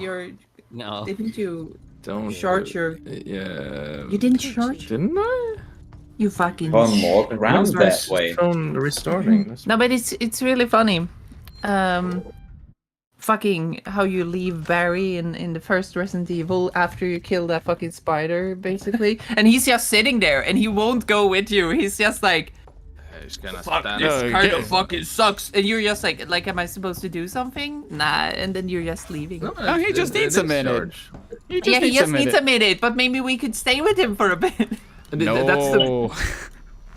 That's like why I really like the premise in Resident Evil 0, because it's like the one game together, where the characters are like intelligent. It's just like no safe boxes, just leave it on the floor. Yeah. Walk with me.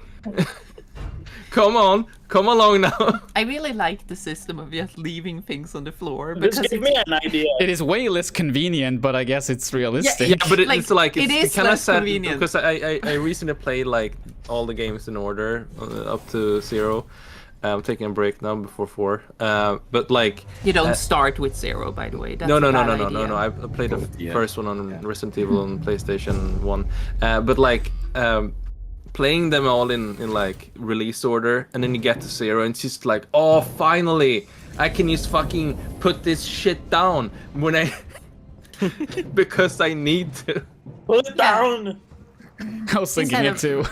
I mean, instead of going to fucking a box all the time, that's the only time it's really useful, where you're like, oh, I need to pick up this fucking thing, and then you just drop a fucking piece of shit thing on the floor, just for a little bit.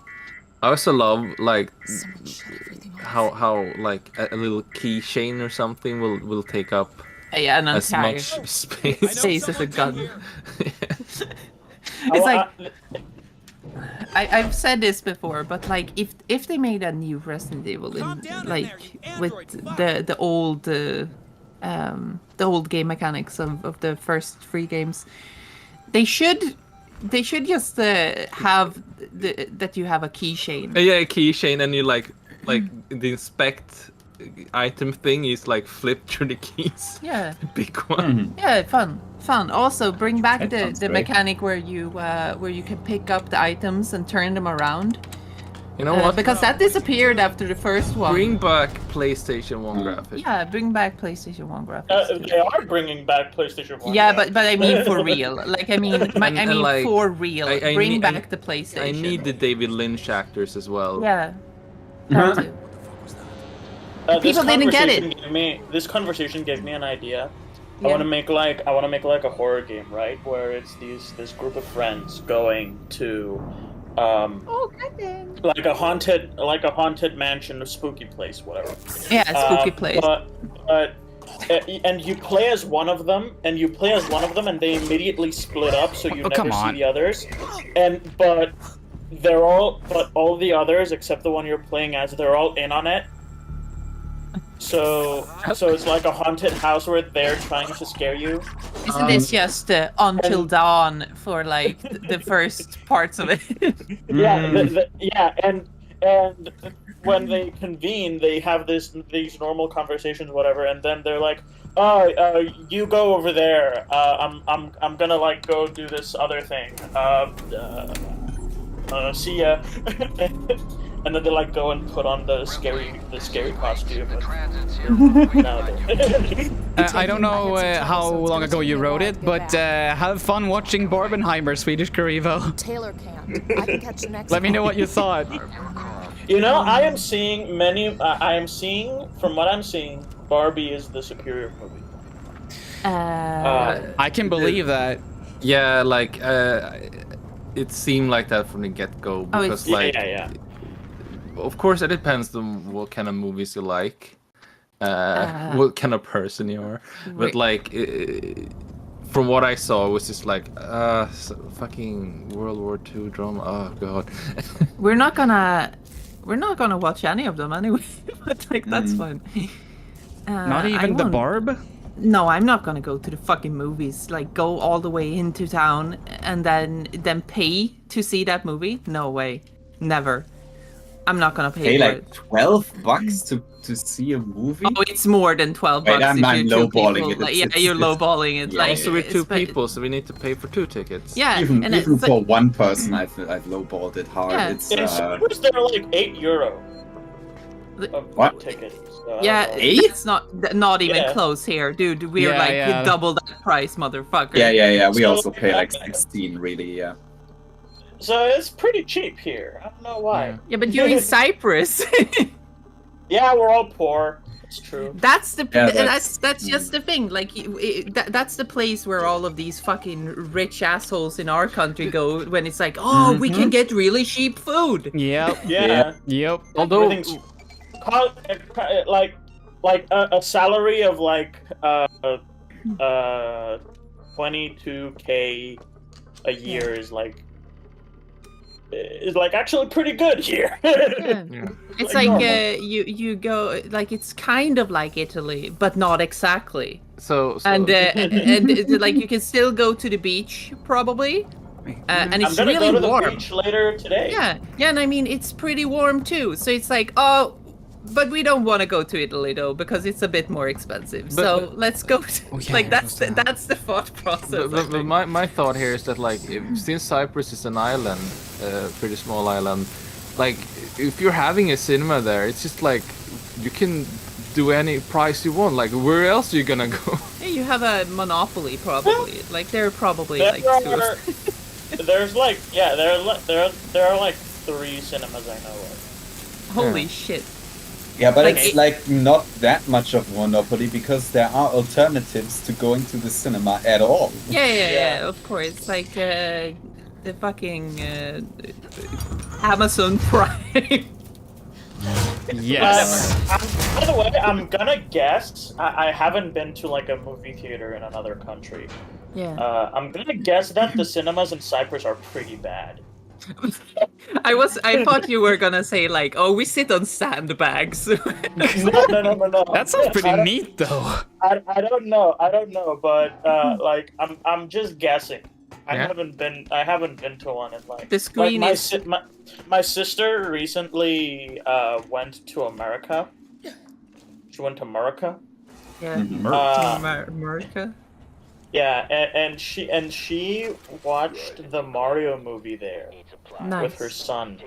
Yeah. And apparently it blew her mind. Apparently it blew her mind. Oh. Like watching the Mario movie in America. So I don't know. Well, was there something in particular that? Was it an IMAX thing? Maybe she went to like one of those huge IMAX things. You know what? Every time there is one of those. I don't know if it is. Is it IMAX? You know, one of those fucking. We watched one of those with a fucking boom boy sound thing, and it was so fucking proud of itself that it fucking like I was so annoyed. Like this is not for me clearly because it was like. Oh, the sound is here, but now it's over here, and it's like, and it's like the One Piece movie. Yeah, I think so, and it's like. It's trying to sell itself to me after I've paid for it. Oh yeah. It's like making commercials for, wow, this movie really sounds and is really cool to look at. Like, wow, you're in for a fucking treat, guy. And it's like, what the fuck are you like? Stop. Like I don't need it. It's so fucking annoying. And they're like, oh, the sound is coming all around you. Ooh. And it's like, yeah, I know. What do you like? Fuck, it's cinema. What are you fucking talking about? I need to know if this is a thing in other countries too. Do they before showing the movie trailers and then the movie itself? Do they show PSAs in the movie theater? No. Like they show regular commercials. Sometimes there are like PSAs as well. Yeah, but that's part of the commercial bids. Basically. Yeah. No. Here it's like straight up PSAs. Here is like, oh, don't send nudes to strangers. Oh, yeah, don't piss on don't piss on the electrical socket or something. Yeah. Yes. Not Classic. again. Not Don't again. stick We all get to do it once. Not more than don't once. stick your wiener in the blender. Yeah, don't do that. Like you need to have a pretty long wiener to put it in the blender. I mean, I guess it depends on the blender, doesn't it? Yeah, but you can blender. break the glass and just like. I don't think most blenders are like. Most blenders are pretty tall. Such determination. I'm gonna break this glass just so I can put my dick in a blender. I must do it. I must do it. A movie theater really told don't. me not to do it, and now I have to do it. And it's just like, no, we told you not to do it. And it's just Fuck like, you, I don't do And what you tell me. And the very Cyprus-specific PSA of don't throw bombs during Easter. You know, yeah. Okay. That's a thing. That's a thing we do here. Like in Easter, you'll just hear constant explosions. Wait, like how strong bombs are we talking Like, about? what are we talking? Are we talking fireworks or no, sticks of dynamite? Like pipe bombs. Shut up. That's not real. I don't believe you. You're lying. That's amazing. I don't know if they're bombs made out of like they're like DIY explosives. Yeah, because I'm pretty sure you can't buy them, right? You can buy the components. No, gunpowder. Oh, God. What? Okay, I don't know how to do it because I don't do it, but like you probably shouldn't. No. Darkrai, why aren't you doing it? Like, why aren't you doing it right now? Because it's scary. It's scary to throw explosives. No. Wait, you like hold it in your hand and throw it away? What the fuck? Yeah. Yeah. So I would have like a really long wick for that shit. Is covered in rock. I gotta explain this Cypriot tradition apparently. During Easter, we have these big like fire things. Like we make these huge pyres. Yeah, we do that too at some point. Right? Yeah. I'm gonna have to interrupt you now because I will have some food. And then I'm gonna come back because I'm gonna be doing this for quite a while. But feel free to keep talking. Feel free to keep entertaining the chat. I will also just point out that once again we are at 67 patrons, which means that we are only 3 patrons away from the very, very exciting goal of having a like 3-minute concert with me playing guitar. And after that, the real stuff begins. So yeah, look forward to that. But yeah, in the meantime, enjoy this lovely image that I found. It's Emergency. lovely. It is. It's lovely. What did you find? No, you. Oh no! Wait, what the fuck is this? Oh. Oh no! I found this for you. The corner. No. Before you leave, like on the subject of just like is him gone? No, I'm not gone. Oh yeah, on the subject of like Swedish titles, the Swedish title for Predator. Rovdjuret. Yes. Yeah. What's that? It's basically like the prey animal. Yeah, basically, but it is the predator. but it sounds so funny in literal, Swedish. Like it's literally a translation of it, but like. Othireftis. Rovdjuret. That's how it is in Greek. But yeah, I'm gonna mute myself and have some food. Go get some food. Yeah. Awesome. Wow. Okay, explain pipe bombs. Okay, so I don't. We're gonna get fucking flagged by the FBI, you guys. All right. I know none of us live in the USA, but that doesn't mean shit. These guys are Americans. They believe they have jurisdiction all over. We will get Pim's channel flagged. Yeah, I don't give a shit. Pim does not know what we're talking about right now. Yeah. All right, so I don't know exactly because I use the term pipe bombs because some of them are made out of pipes, like literally. But I don't know if that's accurate. Like I don't know how strong those are. But these things are like strong enough to really do some damage if they explode near you. They will hurt you, and if they explode in your hand, it blows your arm off. Jesus. Okay, that is beyond fiurworks. What the Are there hell? like a lot of people on Cyprus that just like lack an arm? Yeah. No, but it's common enough, right? That during Easter you'll just hear constant explosions. You'll just hear them, like they're really loud. That's cool. And it's so wild. Yeah, and every single year, they would bring, like when I was in school, they still probably do it. Every single year, they would bring a cop in school to give like a lecture in front of the entire school about how dangerous these explosives are, and they would show really gory pictures Oh no. of like people of like kids with their fingers blown off and Yeah, like their hand blown off and stuff. Yeah, that's gruesome, but I think that's very effective because like that will just have you not. It do worked it. on me. Yeah. You know? And some were like, cool. I can have my own hand blown off. Fuck. But, I can be a Resident Evil. Yeah, it was really which, you know, in hindsight, I think of it and I'm like, it's really fucked up that they did that, you know. that they showed us that stuff.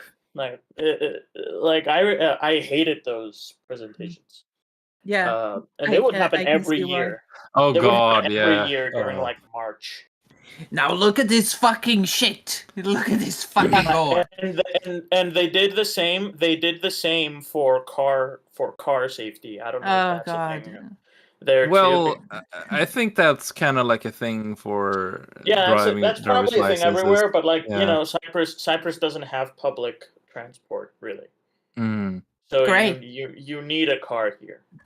Actually, now I think about it, I don't think we saw any gore shots when I took my No, license. We did have like lessons about that and like, you know. But it's just those death, goofy reenactments whatever. usually. Some of them are. Yeah, there's like So- dramatizations and stuff, Yeah. but like you don't see. I'm thinking didn't about. see any gore. No. I'm thinking about those safety videos where, Yeah. with machines, you know, where Yeah. his arm gets ripped off and then it's like Oh, twists around. Klaus. Yeah. I've seen when I went through first aid courses, I've had to watch all those types of videos and they show you images and stuff. I'm like, thanks. I Appreciate don't think it. we've ever done that.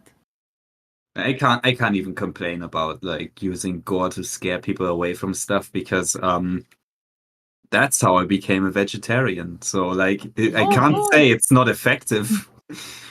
No, yeah, it was they really went hard on it. Like they did not hold back. Yeah. So like I gotta say, in my case, I did this to myself. I was like, I should look this up, and I looked it up, and basically never ate meat on purpose ever again. God. All right. You would hate some of the things happening. So you would hate some of the Cypriot foods here then. You showed some pics in like a Discord server. Yeah. I'm not gonna send them here. So. No, but like, yeah. Thank you very much. Wait,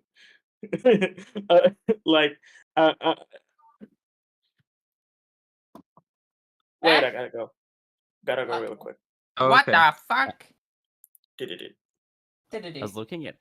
I was looking it up because I was curious because I haven't been to a cinema in a while, and like movie tickets here are like $21. Wait, what's that? What bucks? What kind of bucks are those? Australian. Sorry, Okay, the what is, conversion rate. The conversion rate kind of tracks because that's I think when I checked it was like €12. Yeah. Yeah. Okay. Especially at the moment with how fucked our economy is as well, it still like hurts to see. My question is, when Ty the Tasmanian Tiger 3 came out, how much did that cost? What? Yeah, that's the most important. What for the was that? GameCube specifically. I don't know how much that would have cost. That game was not released in our PAL region, but there is a PAL version, which was the Australian one. Yeah. This is important, by the way. I know. I actually had It's the game vital too on that game. I had the game too on GameCube, but it was so long ago. I mean, nowadays, what they sell it for, I think, 15, but that's for like the re-release. I need it because it's like it's a PAL version. Like I can't play it on my fucking GameCube. You have a region unlocked game. I have a region. I have one. It's not even just a region locked. It's a Pico boot. So you can fucking just pump it full with games. Yeah, but on you also have one that's you have two. Yeah, I know. We have 3 GameCube. Why did you start talking about the Tasmanian tiger? Because it's because Australian. Yeah, but like, oh god. Yeah. You gotta shoot your shots. I think the really have to connection. open the door for someone. Okay, look, I think the connection is very clear, Kiki. Yes. I'm being insensitive. I feel like on release, it On probably purpose. was about, like, I would say it was probably between like 40 to 60 on release. Like 60 that would, Australian bucks. yeah, because I mean, if you look at it nowadays, a brand new game here is like 115. Yeah. God damn. That's not normal. No, it's not. By the way, I'm gonna say though, like, here's the thing: Americans complaining about games costing fucking $70. Like, they've been costing 80 to 90 here for years. Let me tell you, the conversion, but that's we do here for some reason. Like, it's not a straight like, oh, 70 there, so then we'll say, you know, don't do the actual no, so it makes sense. So no, 70 means 700 Swedish kroner, which is not. Wait, let's see how much that is, just to like get an idea. Because they just like like 70 USD to SEK is. No, that's not the correct one. You need to go the other way around. Right. 700 kronor. Exactly. So the thing is, like, no, it's not like that. Whatever. It doesn't I think matter. the conversion rate has changed recently. It has. But anyway, so it actually is point, more accurate now. But in the point past, is that in the past they're like, oh yeah, it's $60, and then we're like, oh yeah, well, how about 699 Swedish kroner? And it's like, yeah, that's basically like, you add that's like to 200 the fucking dollars. Yeah, you add a 10, and it's like, yeah, that's fine. And it's like basically like 200, like $20 more, and it sucks. It's not good. But yeah, it seems to be good now, though, which is great if we buy things from America. That's why I tend to not buy a lot of games at the moment, though, because I'm like, one video game is like just under half of my rent for the week. Oh yeah, that's fun. Mm-hmm. But that's also like, I usually just buy new games at like the high retail prices when it's something I actually want to play. Yeah. Because like the few times I've bought a game and then I like ended up you kind of not playing it, and then like it dropped in price. That's been like so frustrating that like I just kind of learned to like buying the game, you fucking playing it, you know. Mm-hmm. Yeah. Do you? I remember how excited I got when I was little and Kingdom Hearts 2 was getting released, and it was like, oh my god, if you just spend an extra $10, you get the like strategy guide that's like and it's like full of like typos and misinformation. It's hilarious. Oh yeah, that's so funny. That's great stuff. Awesome. Because like my broke ass learn about game facts real early. Yeah. Yeah. I think Bring back game facts. It's still around. I used it like yesterday. Yeah, I've also used it extensively the last week because I got into this really old fucking like this 2001 Game Boy Color game called Magi Nation, and it's pretty special, that one. Yeah. If you wanna collect video games, by the way, the smartest thing you can do is probably buy Japanese ones. Yeah. Because the Japanese retro market is a lot more. Like, some games are really expensive, but some of the really expensive ones here are really cheap over there. I don't speak Japanese. No, Yeah, but a lot of the look, basically a lot of the older ones. A lot that of doesn't games that basically you prioritize games that don't really need you to read a bunch of stuff. Like a puzzle game or a platformer, perhaps. I mean, anything that's very action heavy. Yeah, but if you look at if you want to buy, let's say, Crash Bandicoot, for example, it's not one of the most expensive ones, but it goes for about $30, maybe. Crash Bandicoot. Yeah, but then no, he's called Crash Bandicoot. Wait, you have give it to me.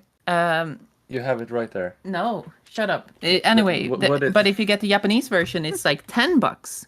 That's pretty good. I'm gonna see what it actually is. You can even get it for less than that. I got mine for $5, I think. Nice. Actually, the only Japanese games I've bought were like all the Sengoku Basara games, and some of those were on the more expensive side because they were really hard to get. Yeah. But it's fun. We have a pretty extensive Japanese PlayStation 1 collection. It was really cheap. So Darkfry. He's called Crash. No, it's Crash Bandicoot. Yeah, Crash Bandicoot, Crash Bandicoot. It's like the song. I mean, like without the T at the end. Yeah. He's Crash Bandicoot. Yeah, exactly. You have the Crash Bandicoot. That's cute. Yeah, he's a lot cuter in the Japanese version too. Ken, what the hell is a bandicoot? I always forget. It's an animal. They're a marsupial. They're from the place with all the marsupials. Okay, it's Yeah. a marsupial. Nice. It's a marsupial, so it has a little pouch thing, probably. And then a little bit weird, but... and it wears pants and it can spin. Exactly, and it does all this wacky antics. It is like it's the female ones have huge tits. Yes, the marsupial, of course. That's like a kangaroo, a koala, a pootaroo, wombat, a wombat. Yeah. A Tasmanian devil. Whatever the Madagascar things are. No, that's a lemur. That's a lemur. That's not a marsupial. That's not a marsupial. I don't think, at least. No. That's a completely different all continent. the marsupials are basically in Australia. That's all you need to know. The marsupilami, obviously. Yeah. Yes, when are they going to add a quokka? That's what we need. Yes. Is a quokka. Yeah. Yes.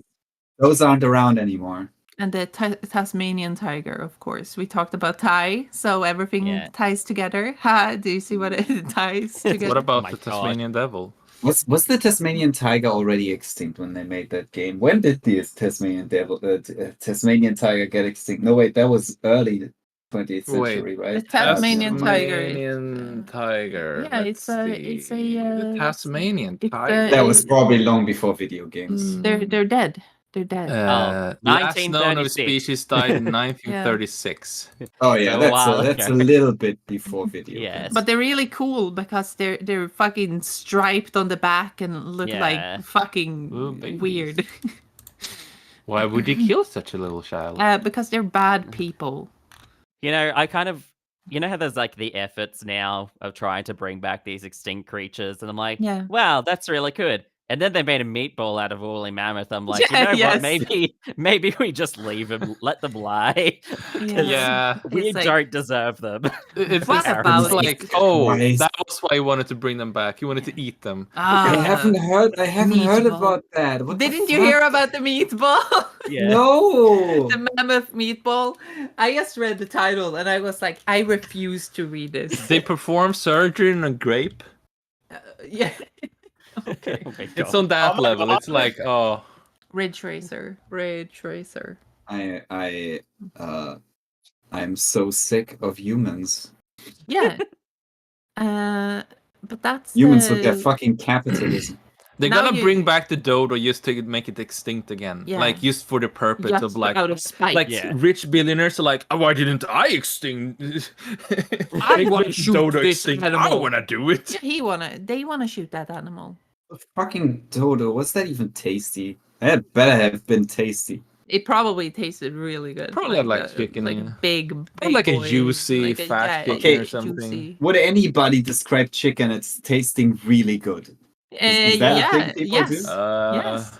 I would. Look, the thing Really? with chicken. I thought chicken just means like, yeah, it tastes like fucking basic meat. No, but cake, like Nish, you have to season the fucking thing. What are you talking about? You have to what? You have to season it. Yeah, obviously. Yeah, and it's good. Okay, look. Me talking about how meat tastes Yes, is it's probably very pointless anyway. Like, yeah, let's not take my word for it. It has been you have like chosen 15 your years. path. you have chosen your path. Fuck. Anyway, when it comes to chicken though, thighs is better than breast. I will die on that. Sure. Yeah. I don't. What are we talking about? Are we talking about girls again? No, we're talking about Crash Bandicoot's girlfriend. Tawna. Yeah. Tawna. Thighs better than breast, definitely. What's really funny about Tawna? It's gonna fawn over Tawna. Is that Tawna disappears in the second game, but what? Yes. You mean disappears? She like she's not in it. So Tawna is just not in that game. Instead, Coco is there for some reason. And they were like, maybe we should have a. Maybe we should have a good character instead. And basically, so they basically cut Tawna out, and they were like, and some fans are like, what happened? It's like, no, it doesn't matter, dude. It's a Crash Bandicoot game. There is no lore. There is no story. Just shut the fuck up. Anyway, so she disappears. And the Japanese manual for the game says that she broke up with him. With Crash. Yeah, she broke up with Crash. I was kidding. No, yeah, but in the Japanese manual, and this is not said in the American releases, and the Western releases, I guess. But she leaves Crash for Pinstripe Pootaroo, the guy who is a boss in the first game. A mobster. Yeah, the mobster guy who shoots a Tommy gun. What? Yeah, What? it says that. So Crash gets really sad. So he trains a lot. So he's like, oh fuck, I'm so so you can get big and strong. I think it says that. Basically what it says is that he gets really sad, so he starts to train a lot. But like she does hang up with Pinstripe Pootaroo. Yeah, it's like a picture of her with Pinstripe Pootaroo in the big city. So Crash becomes a Sigma male. Yes. Yeah. Crash is it's Cock Bandicoot. Like Crash has always anyway come up as pretty asexual to me. Like he's not really like he loves Tawna, but he doesn't really like it's not in a sexual way. Yeah, Tawna is a sexualized character, but it's not necessarily for. Yeah, that's not for Crash's benefit. That's for my benefit. Yeah, I mean your benefit as a player. Basically, and Crash is more like, yeah, girlfriend. Crash loves Tawna like a dog loves its owner. Yeah. We all love Tawna. Tawna is a good person, especially in the fourth one, which is not the fourth one. Yeah, it's about like the eighth game or something. It's good though that she that Coco is there instead, because Coco is a really cool character. And the funny thing about it is that they kind of didn't use her until the fourth one, where it's like, oh right, we can Crash make it playable. Yeah, we can make her playable, but Crash can't talk, so like she can do the exposition. Oh, good, smart. Like Toys for Bob, it's kind of like 20 years to figure that out. Like I think Toys for Bob are like the guys who really nailed Crash as a character, because it's like, all the other ones they had like 20 years just to think about it. Yeah, but like it's not that hard, but the other ones are just kind of mean towards Crash, I think. But the fourth one is really nice. He's a good character. I like Crash. I like that he doesn't talk too. He was planned to be a Gex character in the beginning that spouts a bunch of fucking nonsense. Oh, it's pouch time. Yeah, basically. I'm learning so much. Yeah, a bunch of Crash lore. It's been a really educational stream. Yeah. I just want everyone to just know. info dumping on Crash all of a sudden. But I just want everyone to know. This is like not the first time you've done this either. No. Like recently, you just been like, "Hey, can I talk to you about my Lord and Savior Crash Bandicoot?" Yeah. Well, They gave me so much shit for saying the Crash Bandicoot soundtrack isn't all that great. It's great though. I will destroy you. I don't even like the games all that much. This is a crime. I have a video that I'm writing about it, but it's coming My along favorite is very Twinsanity. slowly. God damn it. What? Twinsanity is good, but also it's at the same time very broken and very unfinished. Yeah, they didn't have time to finish it. It's so like looking at that game. It's like, man, it's kind of amazing that it actually has anything going on. It's kind of like you're playing a beta version. You're like, this looks pretty promising. When's it coming? It's out already. Oh, But then it's like when you come to like the Academy of Evil level, it's an open space, and if you do one single little movement wrong, you can start over that entire level, because when you have like finished basically like more than half of it, you come out in the courtyard again, and so you can fall down to where you were before. So basically what happens is that Cortex respawns in the courtyard where he stood in the beginning of the level, and if you go towards him and talk to him, he will take you back all the way to the beginning of the level, and you have to do all of it again. It's things like that where it's like, god damn, like it's so unfinished that it's amazing. And then you get to the last level, and I'm kind of convinced that that's basically like the first thing that they finished, because it's so good. It's such a good level, like that level and the music and everything, like it's just so fucking good. It's like a fucking gauntlet of platforming action, and it's like, oh yeah, this is fucking it. This is like the best fucking thing ever. And you're like, man, I can't believe that I've been playing this game for 4 hours, and this is like where it like fucking peaks in a fucking good way. Weird game. Okay, weird game, and I love it. I just gotta briefly go into my current hyperfixation. Yes, do, because Alicia needs to shut the fuck up. Shut the fuck up. So, like, here's a great example of how a bug in a video game can fix a really bad design decision. So there's this game Magi Nation, which is like a fucking tie-in Game Boy Color game to a card game that has long been out of print. And this is a Game Boy Color game that goes like way beyond what it should be, and it's just like on so many levels so much better than it has any right to be on, and then still mostly really sucks. It's amazing. So there's a part of the game where you have to go to a place, and the only place to go there is via boat.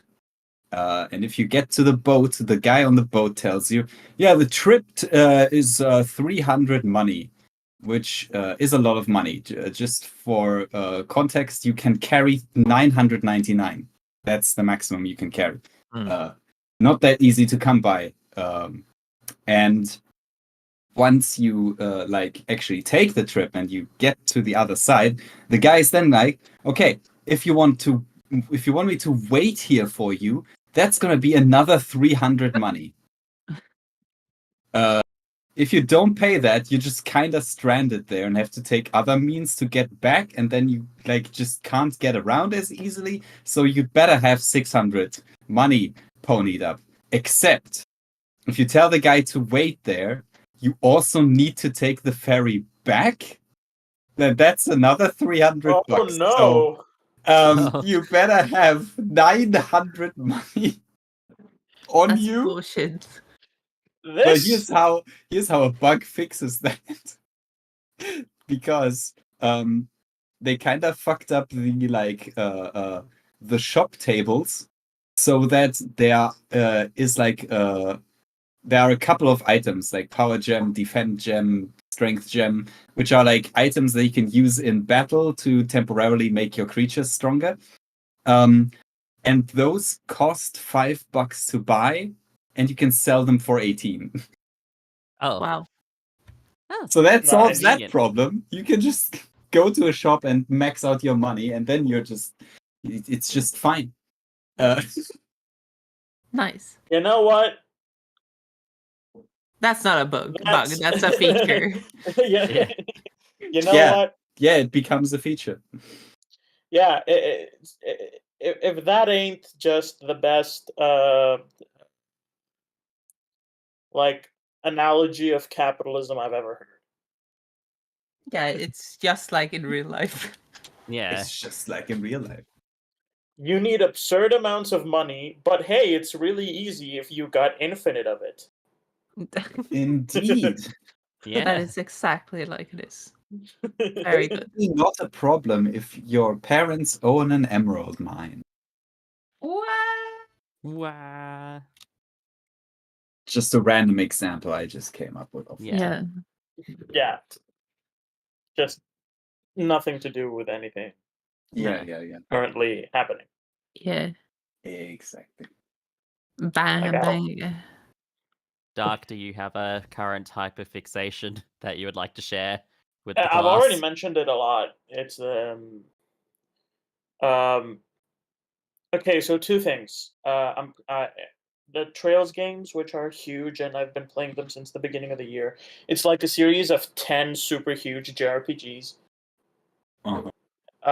And I'm currently on like the 5th one, 6th one. Anyway, I also played Ghost Trick. Play Ghost Trick. Yeah, I played it like lying other around week. for It's years. really good. Kiki Is what I already will say. did. Is what I will say about that. Fucking play Ghost Trick. It's so good. Every time So someone good. tells me to play Ghost Trick, I say no. I've already played it. I played it when it came out, motherfuckers. So that's like, I'm like the hyper fucking, like, I'm so above all of these people. Like, everyone's You're just like, do not recite the ancient magic to me, witch. I was there when it was written. Yeah, exactly. That's what I'm talking about. Like, people are just like, oh, have you played Ghost Trick? Yeah, on the DS. What is a DS? Exactly. Yeah, I have the cartridge lying around here somewhere. Yes. No. I can't just pop that in here. Like, the thing is that you need to play it on the DS. That's the correct way of playing it. Otherwise, you haven't played Ghost Trick. Oh, Yeah, are we going that far now? Yeah.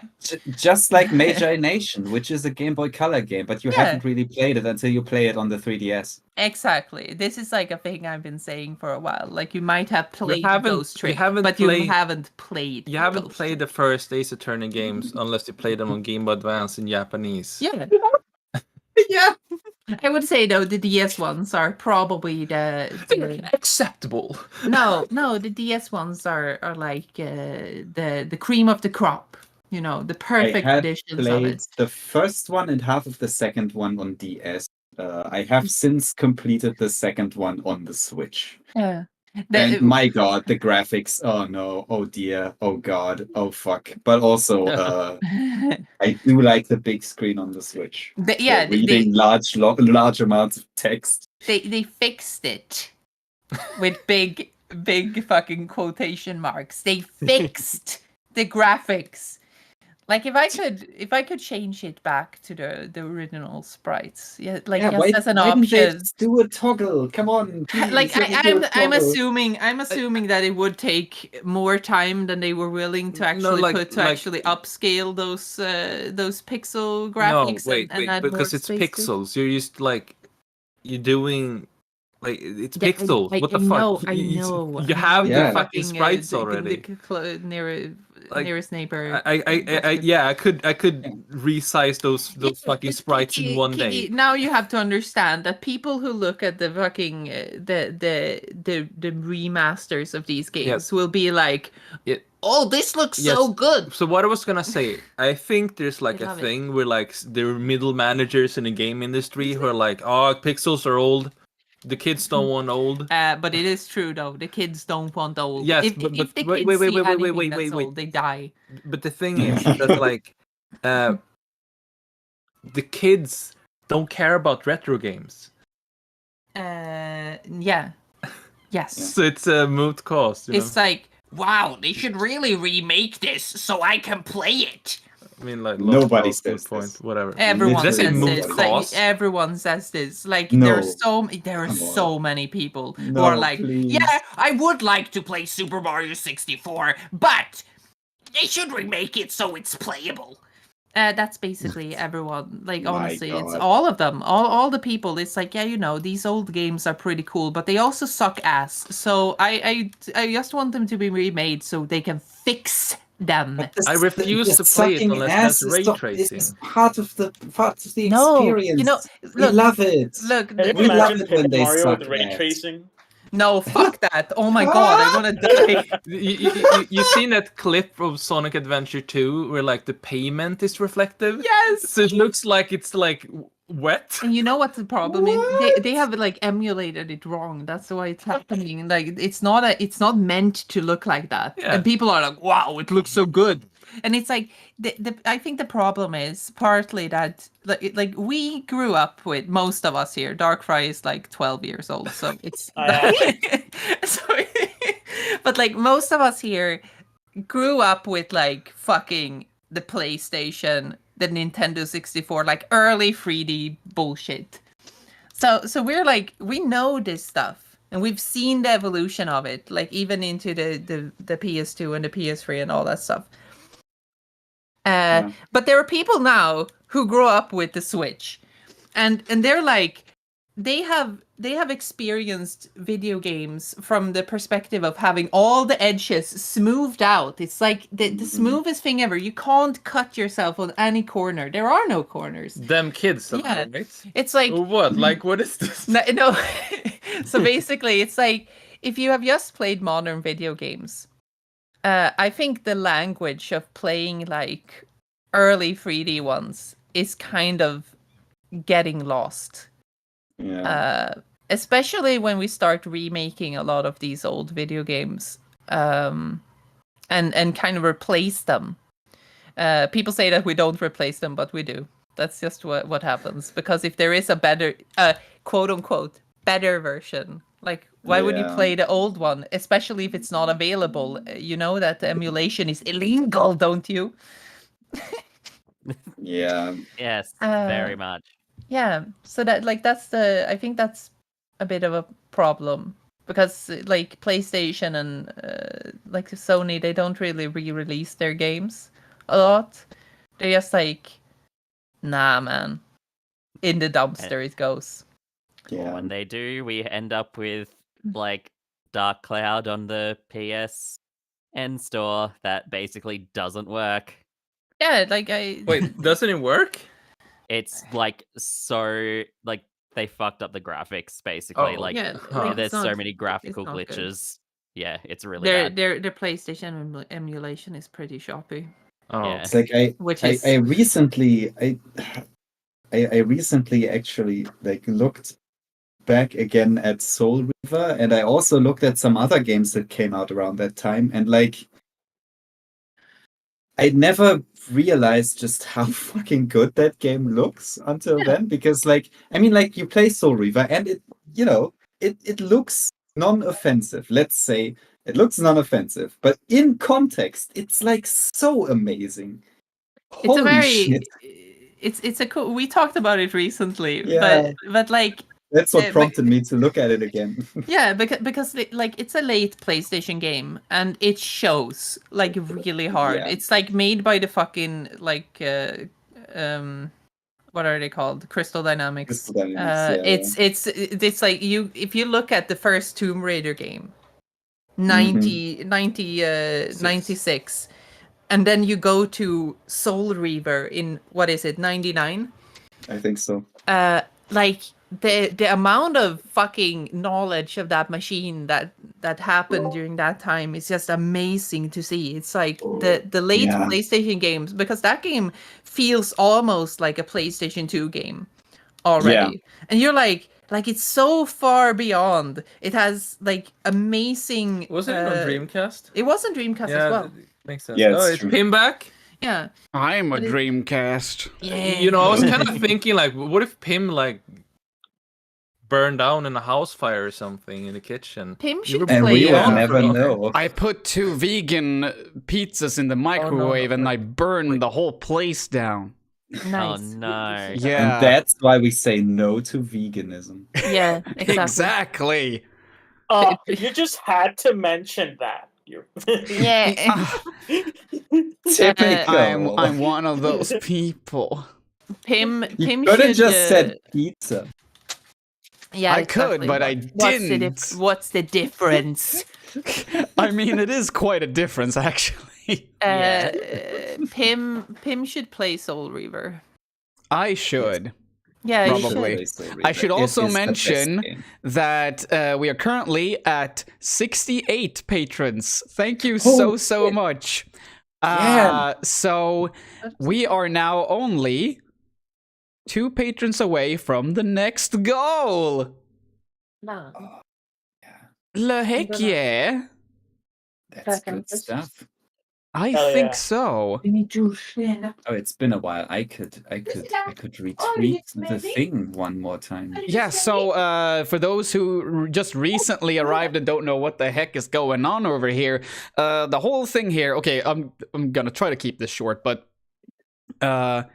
I mean, obviously this is an anniversary stream, and it's a really late birthday stream as well. It's an even later anniversary stream because the anniversary was in May and my birthday was in June. But still, the main point, not the main point, but one of the main points of this stream is also the fact that as someone who is working full-time, it's getting increasingly difficult to work on videos. And unfortunately, YouTube isn't really making things easier. They don't really let people know that videos are out. They will just like 2 days, maybe not even that at times. It'll take 2 days and the traffic for your video will like instantly die. This is a problem that I've had. It's a problem that even like way bigger creators have had as well that I've talked to. And it just goes to show that like the main way of actually being able to have any chance of doing this part-time or hell, maybe even full-time if I'm very lucky, is to try and get more people to sign up for my Patreon. So that's sort of what this is about. I am here to basically play Alien Isolation from beginning to end while trying to get people to sign up for my Patreon. So it's a Patronathon. It's basically the equivalent of a Twitch subathon, I guess. And while people sign up, I'm going to gradually go through this list of goals and tasks that I will be performing. And I have to say, the one thing that I'm most excited about, apart from the very last one, as in getting a tattoo, is the one, let's see, where is it? It's, here, 85 patrons. Pim will do a short Hot Ones style interview with questions provided by the chat. So I've actually bought a bunch of hot sauces that are standing right over here. Nice. That I've prepared. So I am very much looking forward to doing that because I've wanted an excuse to do like a Hot Ones thing for ages. So at least make that happen and I'll be fairly happy. But yeah, that's the point of the stream. Basically get more people to sign up on Patreon, and this will in the long run benefit everyone, because if I'm able to do this part-time eventually, or even full-time, like I will be able to make longer videos, better videos more frequently, whatever you would prefer, because then I would not need to cater to YouTube and the algorithm. I would know that, okay, I have my audience over on Patreon, I'll make stuff that they like, and that I like, of course, as well. But yeah, that's what's happening at the moment. And apart from that, I am also dying a lot in Alien Isolation. And I thought I should go and do that a bit more now that I have eaten some food. So here we go. Back to the aliens isolations. Oh yeah. Pimble Crimble. That's me. I'm gonna go for a while. I might be back later. You are more than welcome to come back later. Yes. So happy late birthday.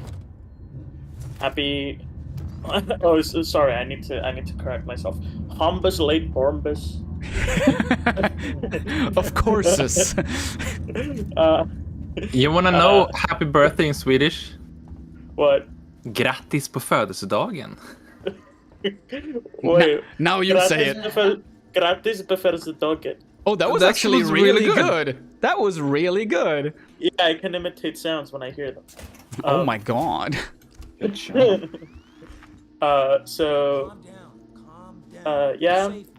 Thank you for being awesome and giving us such amazing things and videos. But you, and though, doing all this cool stuff.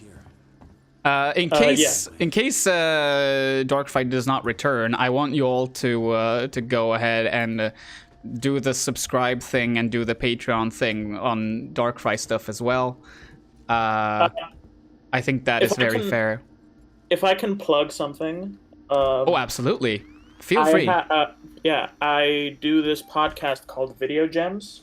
Yes. Where I, along with fellow creators Aronok and Harry Video Games Are Bad, we interview video essayists, game designers, and all sorts of creatives.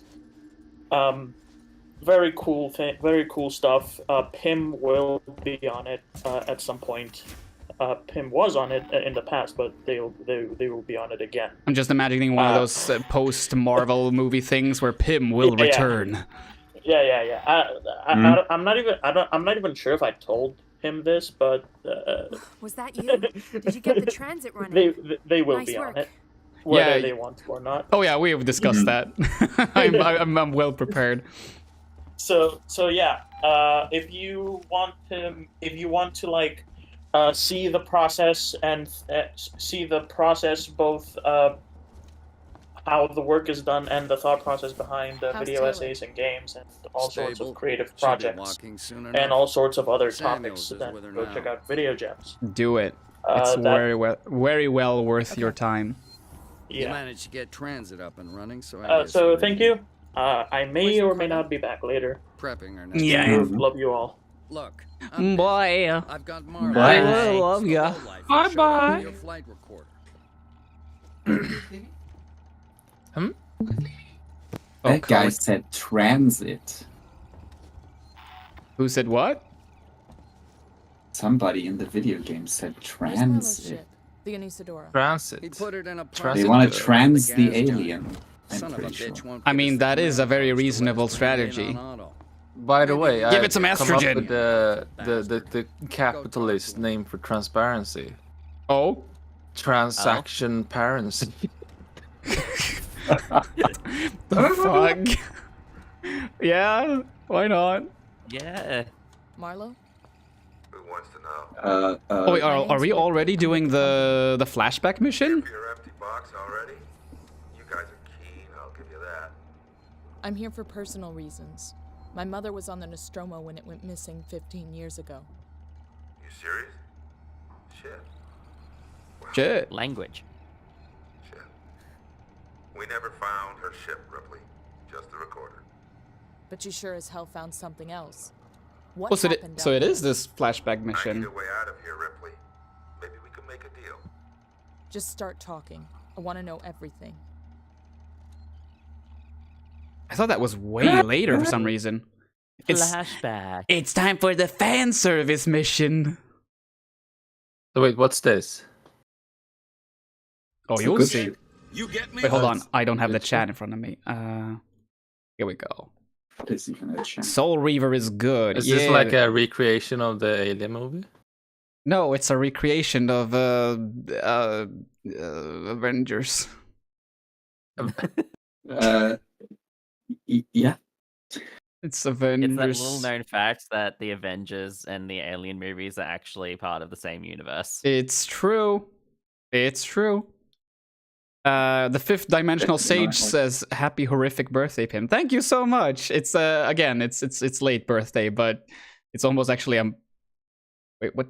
Oh, it's almost exactly 1 month ago. But thank you so much. Little fuzzy, Marlowe, but you're coming through. Let's take it slow. Well, you know, better late than never. Exactly. And it's all on me as well. I could very well have done a live stream.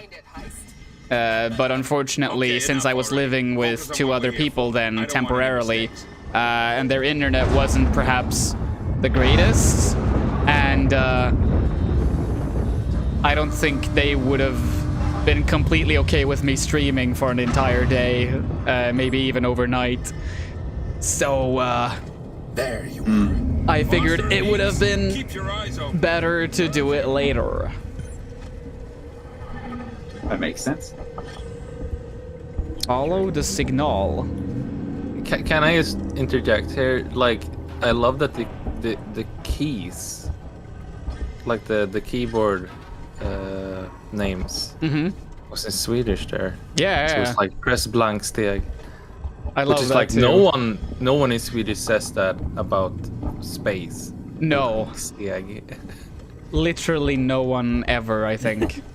No one who's played this game as a Swede have ever said that. Blank step. Like you don't. It's a space. Yeah. Because we are in space. Press space Have you managed to decode the to signal move. yet? It's like umschalt. Nobody says If it's a mystery, umschalt. then It's it's the unknown. shift If key. it's unknown, then it could be valuable. This could be our biggest haul, Marlowe. Could be. I was AFK. Did I miss something? We're 2 patrons away from the next goal. And Darkfry left, and he plugged his podcast's Video Gems, which everyone should check out. We are currently playing a flashback mission. I'll have a look around. See if I can find a weak spot. Wait here. Wait here. Okay. Wait, weren't you supposed to find the weak spot? Why am I... Oh, wait, never mind. Am I supposed to just turn around then? Okay. Gonna need a lift. Heist, over here. Give me a leg up. Oh. It's funny to look at this and remember that Prometheus is canon to this. Thanks, I hate it. We discussed Prometheus before when Aronok was here. Me and Aronok do not see eye to eye with Prometheus necessarily, but it feels really good that we both very much dislike Alien Covenant. Oh, I still have to see Alien Covenant. You That don't. one's gonna be fun. You don't have to see I've it. also not seen that one. I've seen everything else otherwise. But yeah, I mean, it's... If you're curious about it, you should watch it. But yeah, it's definitely nothing you need to see by any means. Oh wait, I will die if I go down there, I think. I mean, you don't need to see any Alien movie apart from the first one. Yeah. Hot take. Shots yeah, fired. that's honestly not the worst take. I mean, Aliens is neat, but it's also like it does compromise a bunch of the themes of the first one in a very strange way. Yeah. I mean, Alien 3, I think, still works. I like Alien 3 a lot, actually. Alien 3 is... I don't know, that one is just a bit too bleak for me. It's... Oh yeah, it is. I still kind of think it's... I mean, the ending especially, I think it really fits. Yeah. It's like yeah, you will never be able to escape this creature. You're fucked. Yeah, my problem is honestly not with the ending. It's more like with the beginning. Like right from the get-go, the movie is just like everything good in the universe is gone. Yeah, it's so funny that they like went through the effort of like, all these characters survived in Aliens, and then it's like, oh fuck, you can't renew your fucking contracts, dude. Little child drowned. It's like you could like just get another child actor. Come on, like at least that one. Let's get going. God. Follow me. But yeah, like Aliens, like Alien 3 still has like a pretty special place in my heart. There is some really good stuff in there, definitely. It's just I do not want to see it ever again. Heist, over here. Give me a leg up. Who approaches? Mira of the interwebs. Oh my god, it's the mirror of the interwebs. How are ya? A little sleepy, but I'm alright. I got nearly 5 hours of sleep. That Damn. is an amount. Go back to sleep. I'm gonna raise the volume on your mic there as well. I think that's better. Oh, I can also talk a little louder. I have roommates. Oh, okay. Well, Pim, that's me. We're gonna record audio for a new video, so since we now have another guest, I think it's a good point for us to drop out, but maybe we'll come back later. Well, again, you're also very welcome. Wow. But, okay, I just wanna, before you leave, here is the fan service. Oh, it's eggs. It's the thing. It's a dick. It's a dick. It's the dick ship. LV-426. Yes. It's the Enterprise. Is that a Metroid? It's the Star Wars. All right. Metroid. Well, you have a fun time in the big dick, Pim. Oh, I will. You bet I will. And maybe, well, if you don't hear from us again, then like, good luck. I hope you get enough Patreons to get a hot one. Hell yeah, I hope so too. That's really funny out of context as well. Bye bye. Alicia says hi. She's not at the computer. Well, okay. 3, 2, 1. Bye. Why? Oh my god, they're gone. Oh no. Like there is this amazing scene where this one guy fucking gets grabbed by the air and pulled into the ceiling. And then it's just really quiet for a moment, and this one guy is just standing there holding a chair. He's like, fuck! And that one's fucking amazing. That is so good. Wait, what are we talking about now? Alien 3 again, sorry. Oh yeah, okay. Yeah. Alien 3 is very good. Yeah, I like it. I wish I could agree. I get it. It is good. This is referencing Galaxy of Terror. Damn. No, it's Galaxy Quest. Yeah, sure. That one has Sigourney Weaver in it. Alex, yeah. Yeah, I mean, Sigourney Weaver is in both. It makes sense. I'm not sure Galaxy of Terror has anyone famous. Oh well, it depends on if you count Sid Haig. Something big. Wait, Sid Haig, that's a name that rings very familiar, but I don't see a face. Bald guy with a bushy beard who was in a lot of stuff in like the 70s and 80s, I think. He was in at least one of the Rob Zombie horror movies. Oh, is he like is he the bearded man in the House of a Thousand Corpses? I've not seen that, so let me do a little Googling. I feel like... Oh my god. Careful with what you Holy shit, it's a gamer! Yes, that's him. God. How old must this be? Oh, it was him? Mm-hmm. Okay. I figured I'd heard the name before, but wasn't sure. Hey, quiet. What? You think we're gonna wake him? Hey, sorry, pal. Galaxy of Terror We're is a wasting movie time. that I Have a look really, around. really want to recommend, but there is one kill scene in it was a that life is form. Now it's super, our property. like, Salvage rights. gross and assaulty. Oh. Which one? What are we talking about? The movie Galaxy of Then we'll take Terror. what we can and come back. Have a look around, see what else is here. That sounds familiar. Wait. Tracks? Looks like something was Galaxy of Terror. That's not all. Oh. What is it? That sure is a poster. I know. Damn. Maybe they abandoned ship and landed here. I can see that. Hmm. Shit. If they were here before us, That the looks Maw like a of fun plan. Thanatos I should says, note that I down. love the nihilism of Alien 3. Okay. Yeah, it's there's something about it that I'm drawn to as well. Foster, Heist, Wait, I check missed out the camera the little green ring. Who might watch that movie? Galaxy of Terror. Me. Okay. Or Gene. You can call me Gene because Lichtschwert is a mouthful. Okay. Just bear in mind there's a death scene in it that's a little icky. Yeah, you did mention that. Thanks for the warning. Mm-hmm. Content warnings are important. Yep. Yes. Yeah. I mean, I have watched Alien, and that one they are all like this. Oh no, this one's a little more overt.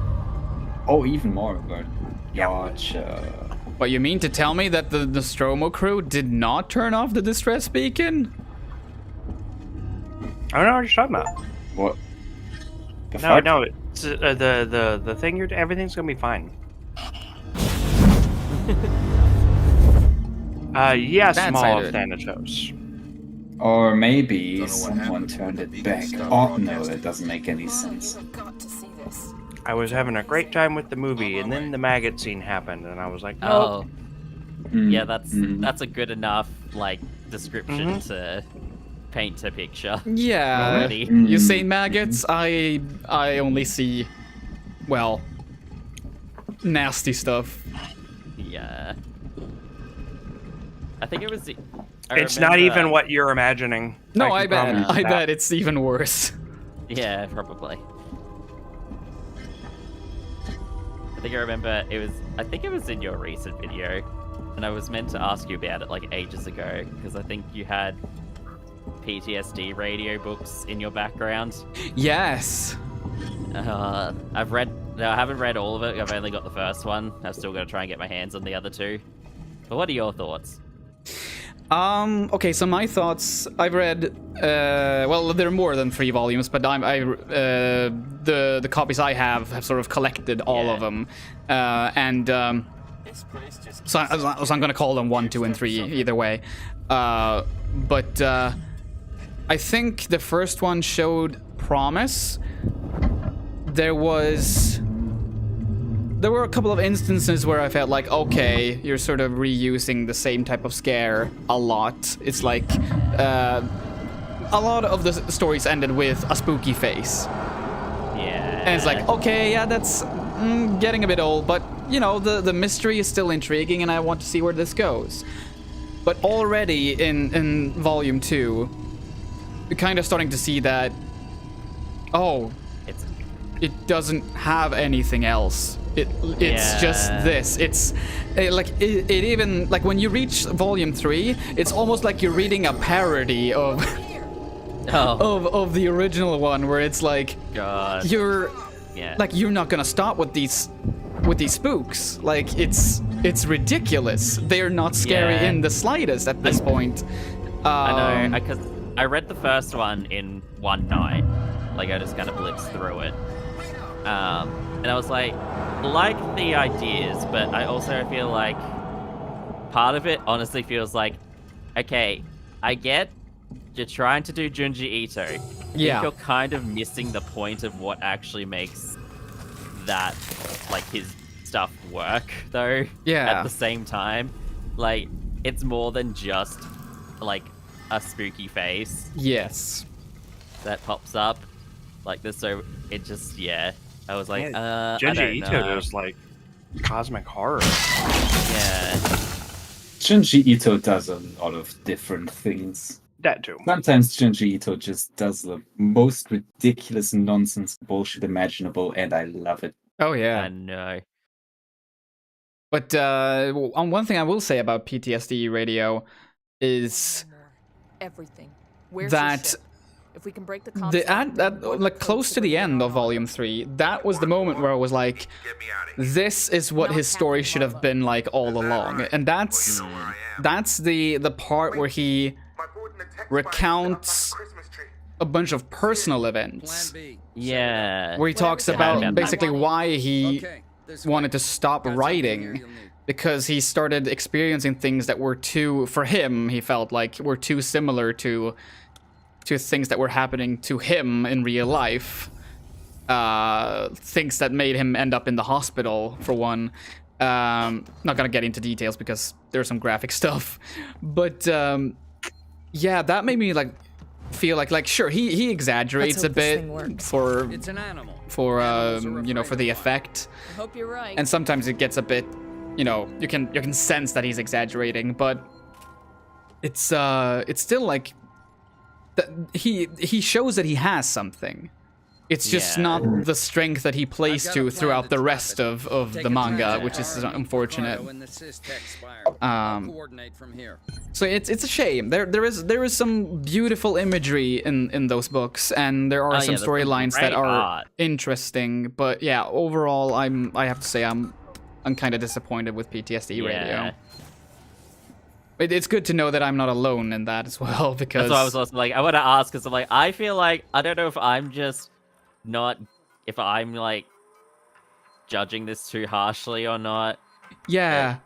Yeah, it just was like, it didn't grip me nearly as much as I thought it would. I also think just the especially from the first volume, the structure being so broken up doesn't really help it, because I kind of thought when I first started reading it, I thought it was like a bunch of little short stories. I didn't realize they were trying to connect it all together. Mm-hmm. And I was like, oh, okay. Some of these make more sense just being a little short story, though, at the same time. Yeah, I kind of liked. I mean, I think I knew already that it was gonna sort of connect later on, so I was very intrigued of like, okay, how is this gonna connect? And eventually you realize like, oh well, some of these things actually never connect. And I don't know which ones are gonna be abandoned and which ones are gonna be further explored, and that's also kind of frustrating, because you feel like at volume 3 there should be some sort of progression to the overall story, but there is none. Like, you sort of feel like you're still where you were at when you were reading the first one, only you know more now. Like, you understand the context now, sort of. Yeah. It's and that's funny, because that's when horror usually starts getting less scary, when you start to understand it. That's about when you need to end the horror story. Yeah, and this author really doesn't go do that. Like, he did, and I'm starting to wonder if it was actually because he was afraid of how a bunch of real life events were so similar to his books, or if he just felt like, nah, it sucked, I want to do something else. Because he actually quit writing them. It ended really abruptly, and it doesn't seem like there's going to be a continuation. But he has made other stuff since then, if I understand it correctly. I think so, yeah. It's, like, I always feel bad, like, as I like to not really compare. Kill that fucker. Like, I don't want to always make the comparison to Junji Ito from someone else's work, but at the same time, God, the inspiration is there. And especially when you kind of look at even just the story writing, like, you know, the big kind of through line even from the first volume, obviously, like, hair seems to obviously be like the big thing. So there's that, you know, let's take a kind of weird concept and make it scary, but it just doesn't quite work as well, because they don't really go anything too crazy with it. Yeah, at it least doesn't to start with. Yeah, they don't really add much, because like hair-related horror, you've seen it. You've seen it in Japanese horror before, and you've seen it in horror in general.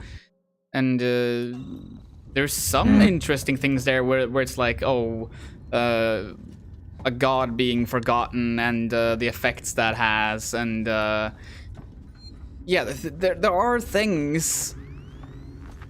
There's just not enough things. No. Those situations can get pretty hairy. Yes. Another Oh, my brain did the ADHD thing again. It did a bunch of leaps, and now I'm back to being angry at the Gyo anime. Dear God. Oh gosh, that train wreck. Wait, what? What anime? Gyo? You remember yeah. The thing with the fucking fish with the legs. fish. Yeah. Gyo is one of my favorite manga of all time. It's so good. Incredible. Yeah. Just, what the fuck is even happening? It is one of 5 manga that I actually own. It's one of. I don't own it. I have not found a way to get it yet. I have like 5 Junji Ito books. For me. I think I have 2 or 3 Junji Ito books. Oh yeah. I got Remina. Oh yeah. And I need to get that one. NGO and some collection. What was it called? Let's see. One of the collections, anyway.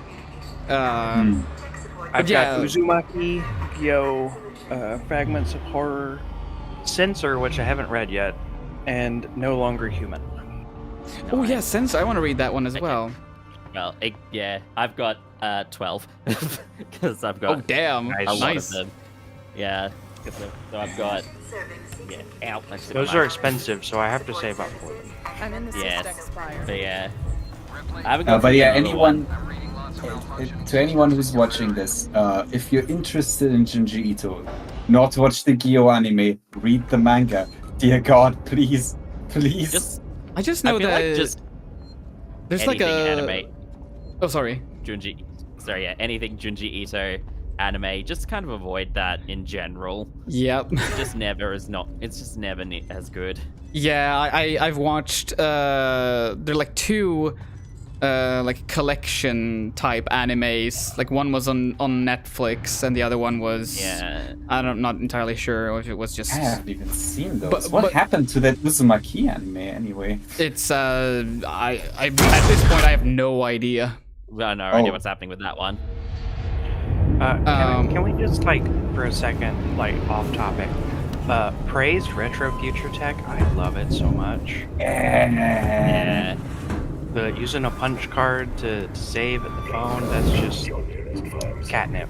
Yep. The game is beautiful. It's just, Oh shit! Oh. I did hear him, but I wasn't sure. What is even happening? Panic. Don't panic. Be on fire. Can I go in here, or is it? Oh. No, I can't. Okay. Let's see. The Maw of Thanatos. What are your thoughts on Remina? Has anyone else here read Remina, or is it just me? I have read. I've seen the Linkara did a video on it, and that's all I know about it. Okay. Oh, should definitely read it. It goes places. It's on my list. It is such an interesting take on like the end of the world. Like in more ways than one. Like visually, I haven't seen anything quite like it. And it's honestly like it's like a more space horror take on like cosmic horror. And yeah, that's really exciting to see, especially like, you know, Junji Ito's weird take on it. Wait, am I still on fire? I was gonna say, are you still on fire? It looks like I'm still on fire, but your health is not decreasing, so I don't think you are. Yeah, that's the thing. Wait, if I go in here again, the effect. Yeah, I'm still on fire. I am still on fire. Let's do that again. Yep. I have officially turned into the Human Torch. Amanda Ripley, the Human Torch. Okay, I'm starting to wonder where I'm supposed. That's like the only way I can go, I think. Well then, I'm gonna take a med kit and just soldier on. I need to play this game again. I never finished it. I actually didn't get very far. Oh shit. It is one of those games where, yeah, I'd say Yeah, again, she's still burning. Even while healing. It's God damn it. Hold on.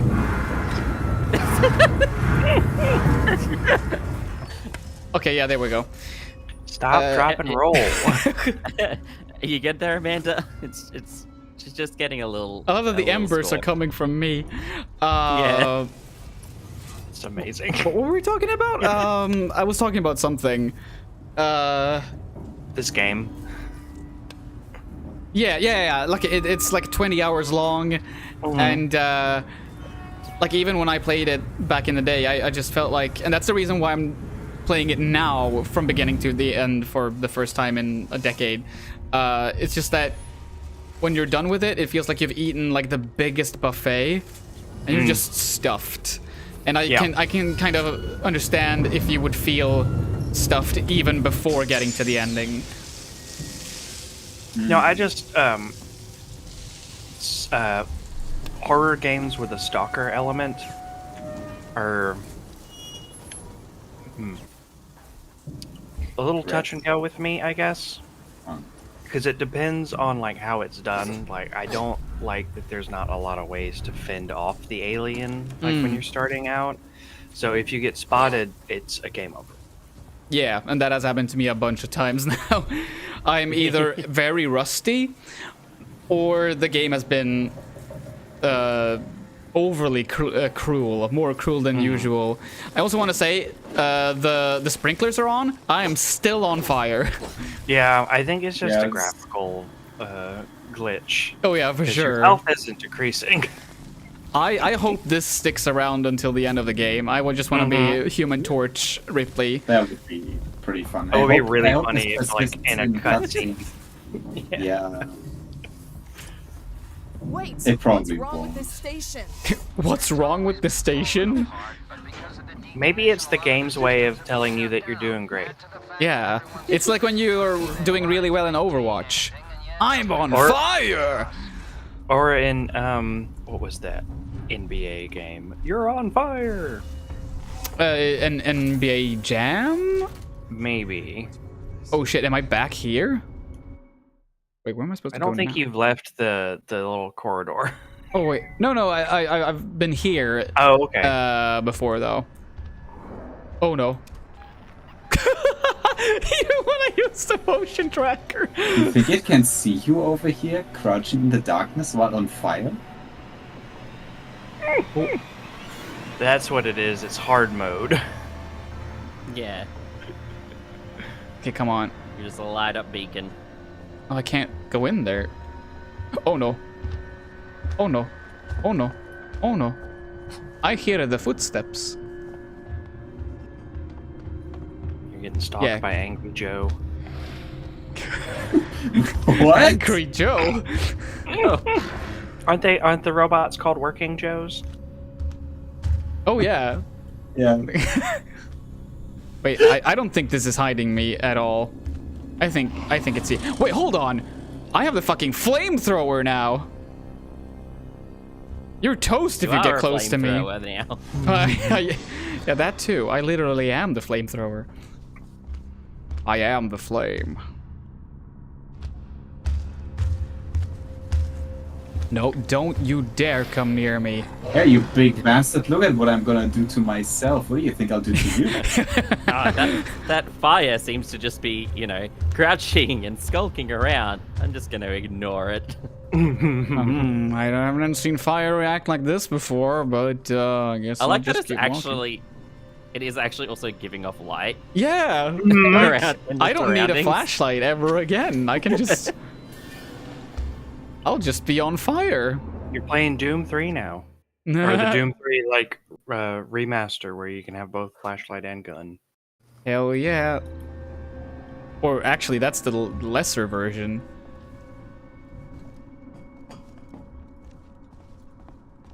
Doom 3, the definitively worse edition. They're like, we designed Well, these they're levels thinking so about you'd have to switch. Oh no. Have you seen me? mean, you should see me since I'm, again, literally on fire, but... Would you just... Do you not see me, or is it... I'm just gonna I know assume you've that he's done a friendly. bit since your last save, but would reloading a save help? Look, they can see you, they just don't believe you exist. Because you're the Human Torch. Yeah. They're just No. like, oh yeah, that can't be real. I think no. Like, that conflicts with my understanding of reality, so I'm gonna pretend it's not there. I'm clearly having some kind of psychotic episode, so I'd best not do anything rash. Is that Alicia Keys? Because that's Girl is on Fire! Oh my gosh. Oh my god. Amazing. Okay. This image alone is hilarious. Wait, Take a hold on, I just screenshot. need to check Take my a motion tracker.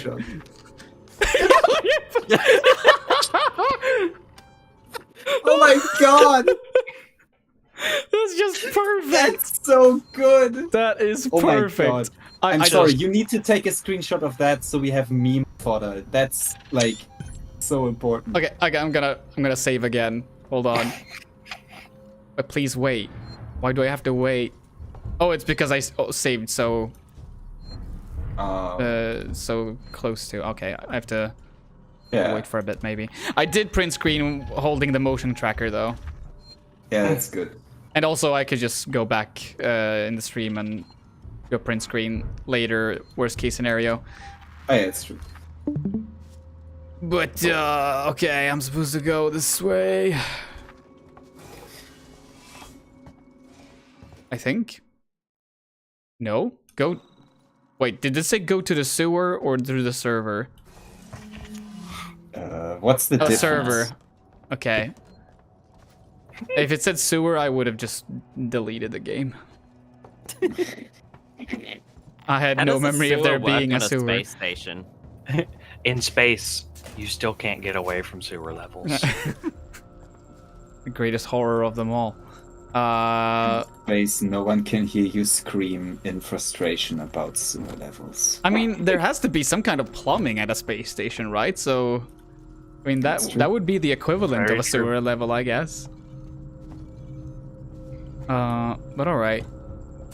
Wouldn't it just get ejected out into space?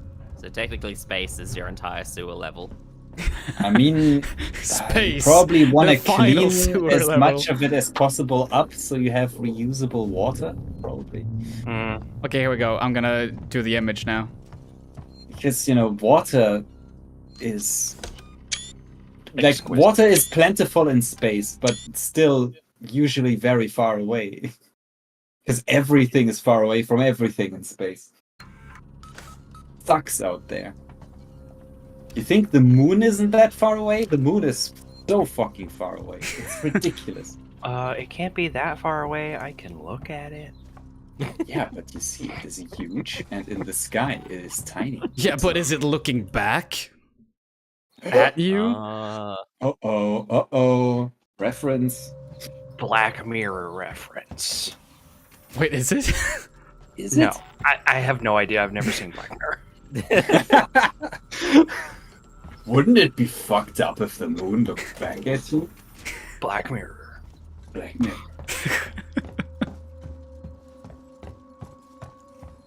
Wouldn't it be fucked up if the moon was a Black Mirror?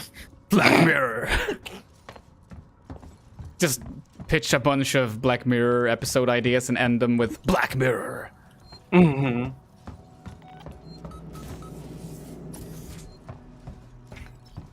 Door is opening up for you. It's like, I'm not messing with the chick on fire.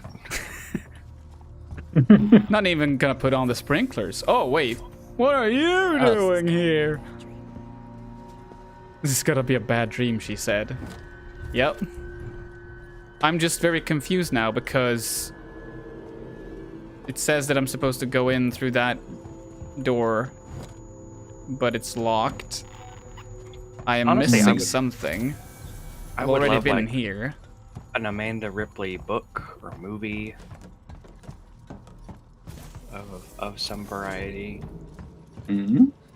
I mean, it's 'Cause I gonna like be the too difficult to make a movie out of it because, I mean, who's gonna want to agree to being on fire for a whole movie shoot? It's just not gonna work. There are stunt people out there who were like, "Tag me in, coach." I will just do it in post. I'll do a whole movie as on you might fire. have heard, like visual effects artist. Oh, hi!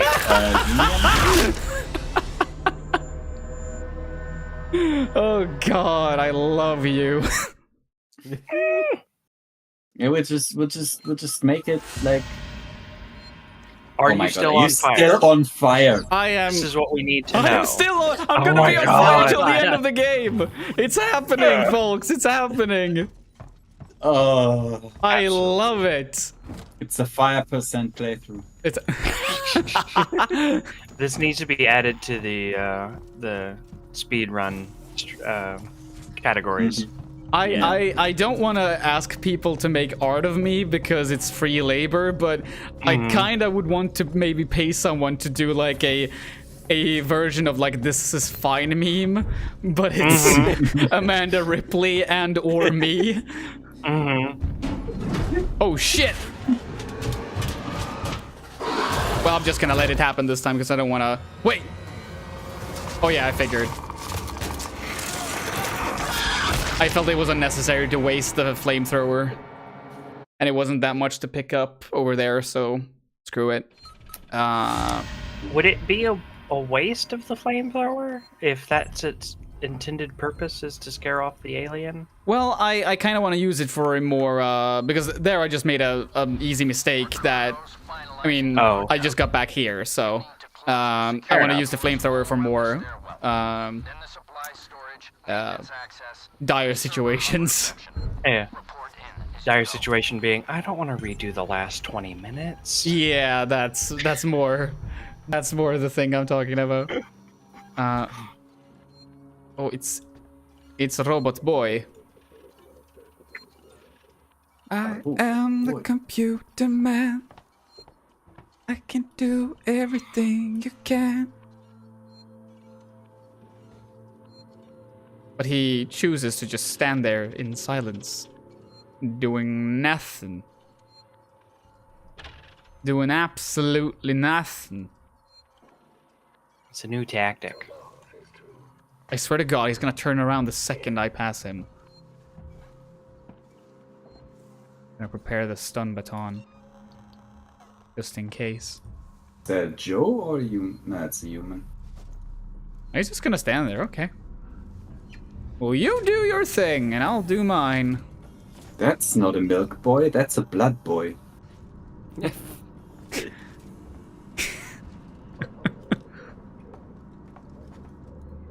It's a ketchup boy. The Four Nations, the Milk Boys, the Fire Women. Milk boys and fire women. Oh my God, I didn't see him. Oh, a guitar. What are the other nations, though? I don't know. The aliens. Well, the ketchup boys, definitely. The ketchup boy. That sounds like a. The ketchup boys and the acid boys. There we go. The ketchup boy sounds like a '90s pop band. That's true. Oh, it's because I'm thinking of the Venga Boys. Boom, boom, boom, boom. I want you in my room.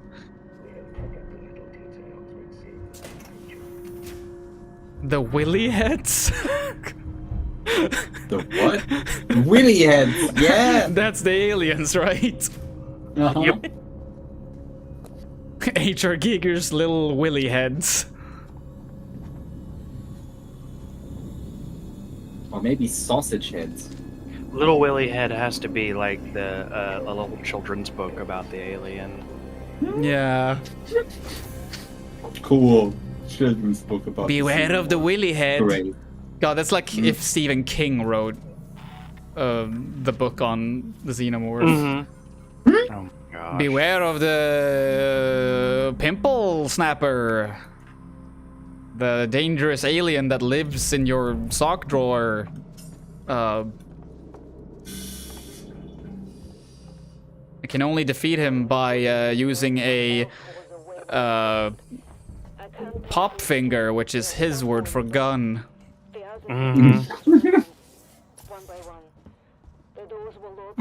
What was the one called with the fucking meatballs that eat time? Meatballs that eat time?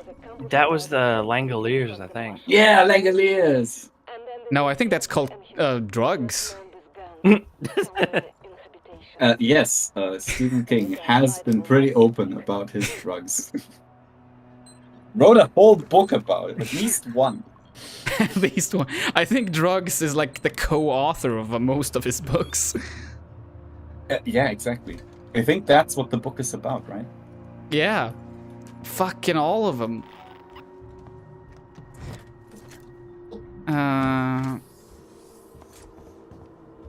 Look, a friend. He sleeps with the maggots now. God, I really liked Evil Dead Rise. I want to rewatch it. I can understand those who are not that fond of it, but yeah, it clicked with me. I also just had a really good audience at the cinema when I watched it. That sure did heighten the effect of the scares. Wait, hold on. Did I? Yeah, I missed something. Seal the creature inside the server farm. Okay. That was what I was supposed to be doing. I guess I have like objectives in this game. I guess there are reasons for going places and doing things. Yeah, like what's doing stuff in a game? That doesn't sound right. Yeah, like how do I do that? Maintenance access shut off. Oh, I don't want to play that. Seal off the stairwell. Well, how do I do that? Didn't I just do that though? No, no, no, no, no, no, no, no. No, that was not the stairwell. That was maintenance access. That's different. Oh, he didn't even care. Nice.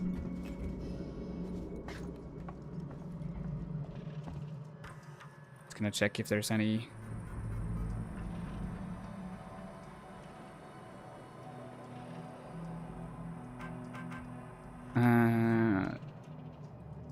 Rise had me up to a point and then just lost interest. Okay.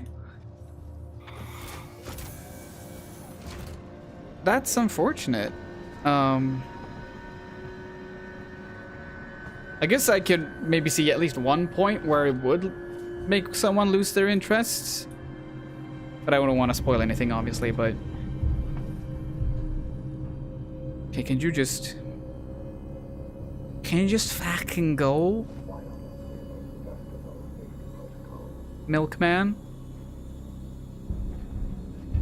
Your milk isn't even that delicious. There is some excellent fan art of this game. Well, I can imagine. Yeah.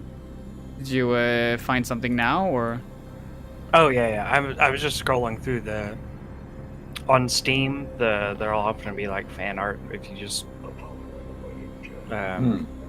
in the community stuff, I guess. Mm-hmm. I found there's a really great one of Amanda under a table right next to Judy Hopps as Amanda Ripley for some reason. Why does that kind of make sense in my brain? What? I don't know why. It's like there are stranger like crossovers of characters, I think. Did he seriously just go back there? Oh, yeah. Am I even right, supposed to? Maybe I'm not even supposed to go that way. I'll see if I can turn off the thing from here. Here, I will drop Judy Hopps in the chat. Just straight up drop her.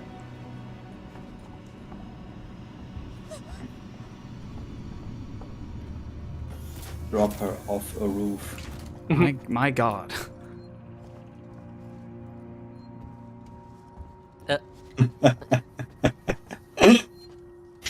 Interesting. That's the word. Mm-hmm. Sure put quite a rack on her in this. Wait, what? Did they do that too? It's not Did like again it doesn't note that. super stick out, but like it is there. And they just had to make her Lola Bunny, didn't they? Yeah, as you do. Look, furries are gonna be furries. I mean, yeah. And more power to them.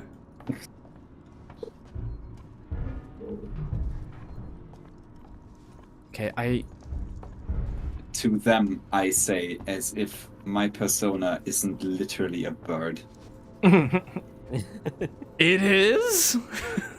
Wild, right? I think I might be, yeah, I'm probably supposed to go that way. And deal with the android boy.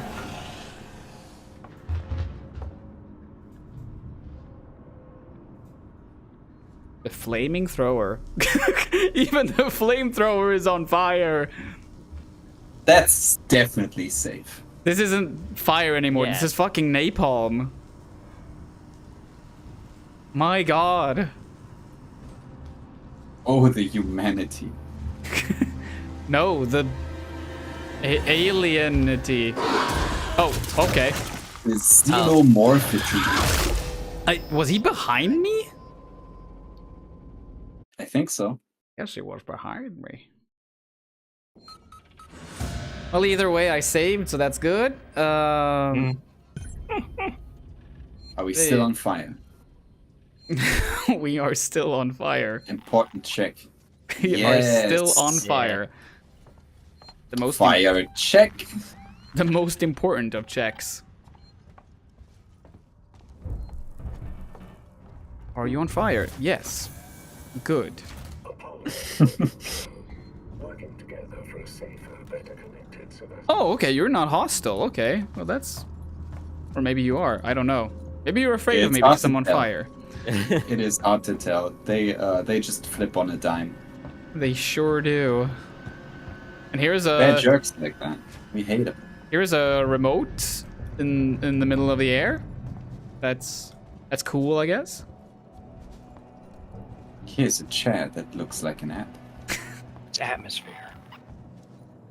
Here's a TV that looks like an app. Alright, a TV, not chair. My bad. Yeah. Hey, both works. I'm sure there's also chairs that look like apples. Definitely, but that's not the quote though. Supply storage locked down. Okay. Lockdown server hub reception corridor. Okay. I can do that. I think.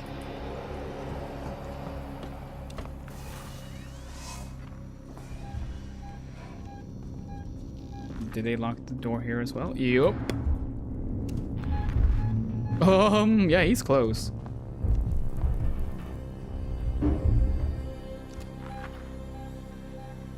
The penis is close. Why? Why did you say it like that? Because it's the funnier way to say it. I stole it straight from Neil Ciceriga. He has this video where it's like he pretends to be like I don't know, like a moderator on a Tom Hanks forum. And he's like, oh, and this is the list of films that you need to watch by Tom Hanks. And it's just the wrong title on everyone. So it's like, instead of Captain Phillips, it's Captain Penis. Oh my gosh. I just love it. Okay. So every time I say the word penis or hear the word penis, that's all I can think about. Penis.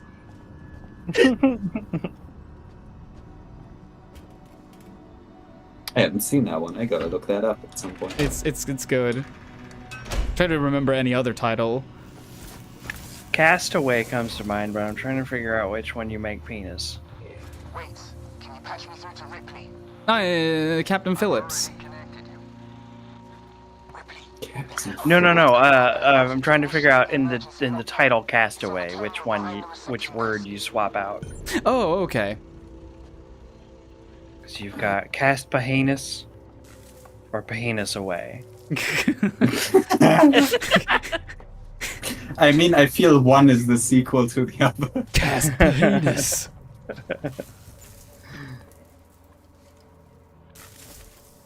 Cast the Pahenus. Can I even... Pahenus me if you can. Oh my god. Catch Pahenus. If you can. Did he say what was supposed to do? Okay.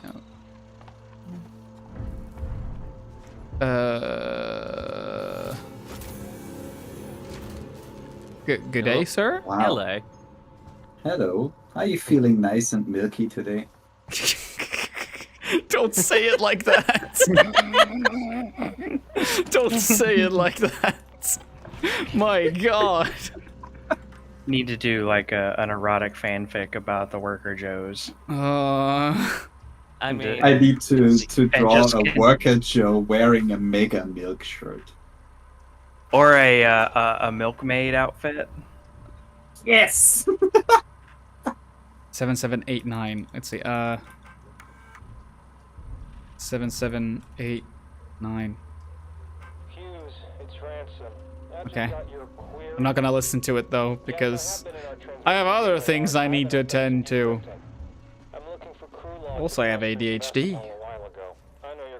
That's the bigger reason. He said transmission. He said it again.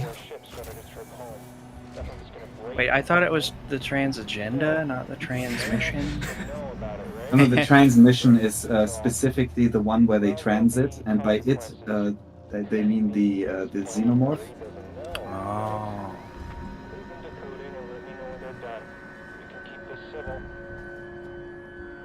Okay, I think no, that one is closed.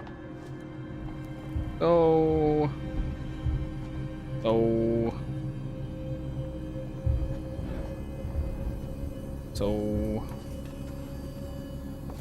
where the fuck?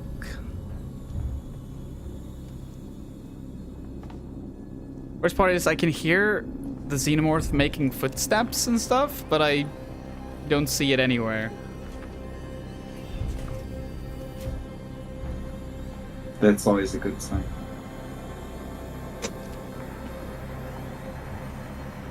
This really is There hard might be mode because some- it's There might be some drawbacks to being on fire. yeah, because reading the motion tracker is really not that easy with all the Yeah, and bloody also fire it makes in your the eyes. darkness even darker by contrast. Okay, let's see. Okay, I can't go here because I closed that door. So that's the only way, the server hub. This game is so realistic. I imagine being on fire would make it very hard to see anything. Or to live. Right, Thanatos? How dare they make Alien woke? Next thing you know, they're gonna start make another Alien movie, and the first half of it will be people arguing over shares. Wait, no. Where do I override? What do I override? Imagine if they made an alien movie that has some things to say about capitalism. Imagine they made an alien movie. Imagine. It's all set up. Just run this to access the security folder.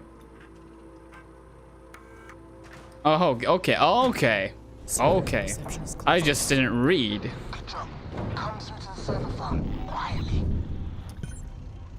Alien isn't about capitalism, it's about dentistry. You know, Alien is clearly Ah. about how communism is bad. Oh, okay. Obviously.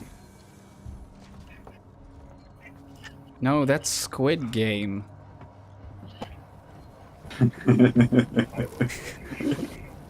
We all know that's Squid Game. Wait, I thought Squid Game was just about squid. No, that's the squid and the whale. Oh, okay. I thought Squid Game was like about a game where a squid does stuff. No, that's Dr. Octopus in Spider-Man 2. I thought it was a. I thought it was a show about the PlayStation icons. No, that's... I don't have anything. That was my first thought. Like before I knew anything about the show, I saw those masks with the. I was like, is that the PlayStation icons? What is this? Aren't they making, like, isn't Netflix making... making a reality show called Squid Game? Yeah, that, because, you know, we completely missed the fucking point. No, they totally understood Yeah. Well, I just went in a circle. that series perfectly. Yeah. Yeah, they were like, Mother yeah, of God. hello. We are so close to finishing the Torment Nexus. I love that. From our own hit show, do Don't not build. create the Torment Torment Nexus. Nexus, yeah. Classic.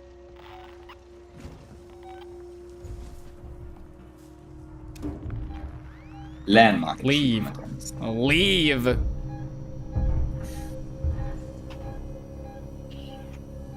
Leave, Xenoboy.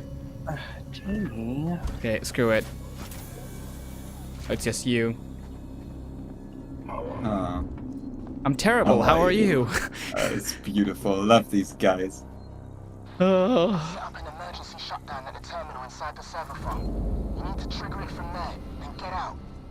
I'll keep your exit open till you're finished, then shut the trap. Such a fantastic image. Yeah. Of all the bugs that I've ever come across, this is one of the best. Hands down. Wait, did you have something on you? Honestly, I things might feel have like been... this is close to the level of the Sean bug. It Oh my kind of gosh. is. Yeah. It kind of is, yeah. It doesn't light up as much now. I have to... Sorry, I interrupted you there. I don't even remember what I was saying. How much ammo do I have in the... I have a cat pawing at me. Yeah. Oh my god, you have to stop it. Please tell your cat that I love them. Her name is Lady Jane, and she would probably rub on your face. Nice. Or Best paw type of at cat. you while you're sitting in your computer chair. Delightful. Actually, I had to kick my cat out of the room because she kept trying to chew on the bloody cords. And I'm like, please don't do that. Yeah, I can't kick my cats out. They scratch at the door if I do that. Eh. She'll paw at the door a tiny bit and then go, like, lie down somewhere else. But it's weird. I don't know what her deal is today because she normally doesn't do it that much. But she was just being a pain in the butt today, apparently. Cats are such mysterious creatures. Uh-huh. Yep. Truly. They're precious little stingers. Yep. And sometimes they're really needy. Yeah.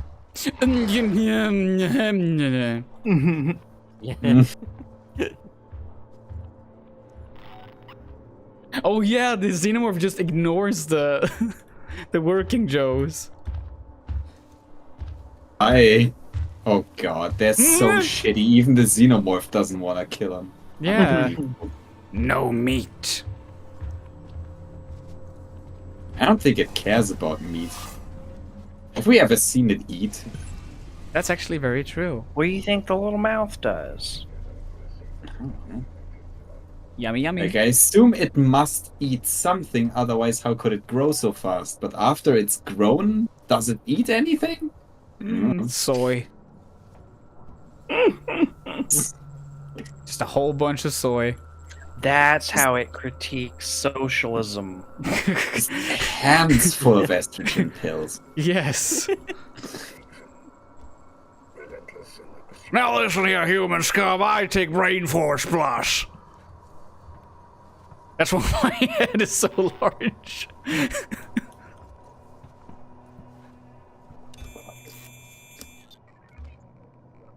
Oh crap.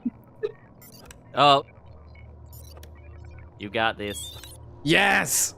Yeah. Did it. A little fire isn't gonna stop you. I love hacking mini games. I love them when they're easy as hell. Yeah.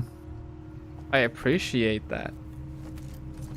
Especially when I'm really stressed out about other things. Oh no, who left a fart cloud out here? What on Sevastopol Station could possibly be causing you stress? Oh my god! Oh, goodness. Oh. How do I turn that off? Is there a... Can I use this computer monitor? Ah! To quote the best Snapcube fan dub, oh no, that's the poo gas.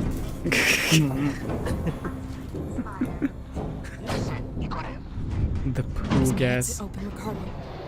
Wait, hold on. Ricardo, is my exit clear? Jesus, he's shot. He won't move. What are you doing, Ricardo? Fix it. Okay, where am I supposed to... Wait, am I supposed to stay there? I'm sorry, Ripley, I'm working on it. Escape the server hub. Okay, so literally Now just... it's time to run away.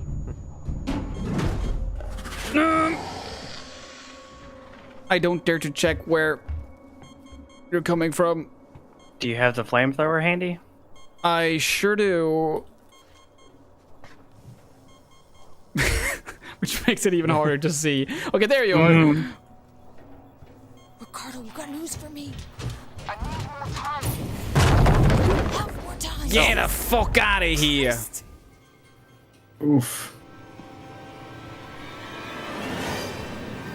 And then I'll Wow. do this.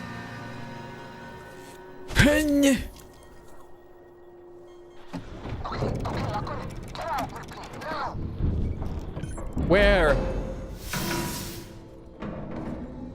Where do I get out? Of the server hub, obviously. Do I just... I'm nervous.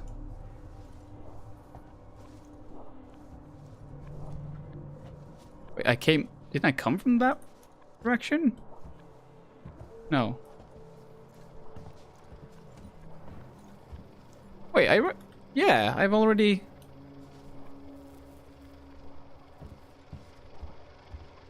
Festival servers.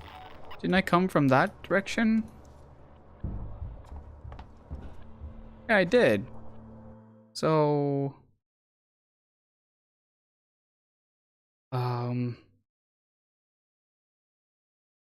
Wait, hold on.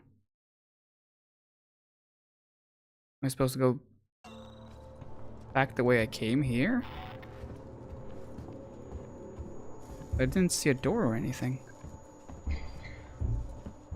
Why does Xenomorph hate fire so much? Oh, there was a door here. Okay. Because it's ouchy. Yeah, well, I would say so is a bullet, probably. But And not it as does much not ouchie. care about those. I mean, in Aliens at least, the bullets seem to have that effect on them. Yeah, well, that's a lot of bullets. Okay, Even there, they kept just running into them. Very true. Okay, here we go. I'm back. You did it. Wasn't this the way I was supposed to go? Maybe. Escape. Okay, Yeah. I'm just supposed to go. Okay. Okay. I'll just keep going then. And now the problem is solved forever. Yep. I had to suppress the alert. It's the only way to get I am going to skedaddle because it's starting to get a bit late. All right. All right. But thank you so much for being here for so long. It's as always, it's lovely to have you. It's lovely to talk with you all. But yes, have a good rest of stream. Thank you. I probably won't be able to come back later because I think by the time I wake up, I'll be going back to work anyway. Oh yeah, of course. So I'm sure Pim's gonna finish the game in a couple hours anyway. Oh yeah, give me 2 hours. Mhm. I'll do it. Yeah. I'll do it. Don't you worry. Happy belated birthday. Thank you. And have a good one. Bye. Bye. Okay, so I'm very confused as to where I'm supposed to go. Take elevator to Gemini. Explain. Am I supposed to go like this way now? Probably. Back the way I came and take the Yeah, large take the elevator? stairs to the elevator. Oh god Why damn did I it. stop exactly there? Oh, that's on me. Oof. That was big oof on that one, yeah. My god. My god. I'm just gonna check if there has been any more new patrons. Not right now, no. I'll just remind you all then that there is only 2 patrons left until we have reached the next goal. So if there's anyone out there who wants to contribute and become a patron for as little as $1 a month or maybe even more, then yeah, I'd recommend you do that. What is that next goal? The next one, these first ones are really basic. So the next one is just me playing a song on guitar. After that, it's gonna get increasingly more spicy. So at 73 patrons is gonna be Pim is not allowed to use the motion tracker until the next goal is reached. Oh, fun. 75 patrons is audience choice. 78 patrons, someone in the Discord call has to read the first 3 chapters of Beaver Towers. I already know who that's gonna be. At 80, we have Pim has to play without the game audio until the next goal is reached. Oof. 83 is Pim will almost exclusively speak Swedish until the next goal is reached. 85, Pim will do a short Hot Ones style interview with questions provided by the chat. So I've already I've already prepared a bunch of hot sauces. They are on standby in case this goal is met. At 87 patrons, Pim will attempt to make a tier list of the best and worst Alien films. At 90 patrons, Pim will host a live reading of the script of Alien in a future stream with guests. 93 patrons, audience choice. 95 patrons, Pim is not allowed to save the game until the next goal is reached. And then your favorite one, 100 patrons, Pim will eat a celebratory cake and live stream the PS2 game Rogue Ops at a later date to please Myra. 105 patrons, audience gets to decide the game for next year's anniversary/birthday stream. At 110 patrons, no healing items are allowed to be used until the next goal is reached. 115, no weapons are allowed to be used until the next goal is reached. 120, Pim has to play the game backwards until the next goal is reached. 100 backwards as in you have Amanda running backwards, or you were facing away from the screen? Yeah, Amanda is walking backwards, which also means that I can't run. I have to walk. Let's see. At 125, Pim has to play on the hard difficulty level until the next goal is reached. We already know how terrible it went when I played on normal, so you know that's going to be fun. 130 is audience choice once again. 135 is Pim will play one of their own songs on guitar. 140 patrons, Pim will show a glimpse of the first Swedish video review they ever made. 145 patrons, Discord chat's choice, and then finally 150, Pim will get a tattoo. No, really. And it's gonna be Aronok who's going to be designing it. Nice. So you know it's gonna be good. And yeah, those are the goals that we are striving towards during this stream. So if you're not yet a patron and want to help me make more videos, help me make better videos, because sadly YouTube isn't really being cooperative when, you know, letting people know that I'm actually making videos. I've heard so many times that people are like, oh, I didn't get a notification at all, and just the fact that YouTube seems to be like promoting the video for like 2 days and then it just completely stops. Like the numbers just completely stop growing, and that's not an issue that's exclusive to me. I've heard this is an issue for at least 2 other horror content creators. I don't know what it is, but it's unfortunate. So it's like the only real way for me to be able to make videos in a reliable way seems to be if more people become patrons. Because then I don't really have to care about whether the YouTube algorithm screws me over or not. I will know that, okay, I'll have my audience here on Patreon, and I know that I can live maybe part-time, or at some point it would be lovely to do this even full-time.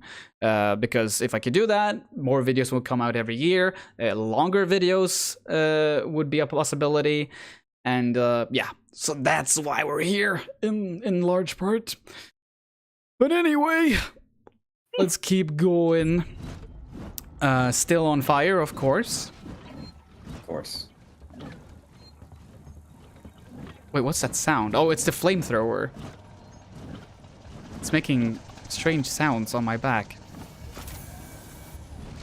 Oh, sorry, I forgot to bring up the chat again. Here we go. Here we go. Hi Pim, the Americans are waking up. I will be by later. Gonna do an exercise and then hop on Discord. Hell yeah, you're more than welcome. Get on my level. I've been awake for an hour and a half. You're a real one for that. It's not advisable.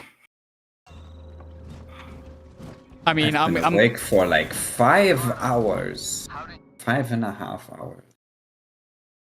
Well, I didn't know this was a competition. Yeah. Yeah. Totally not unfair just because I'm German.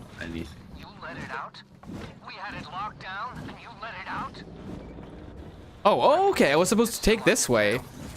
Where should I go? Even though this was locked down, but they just said something about that.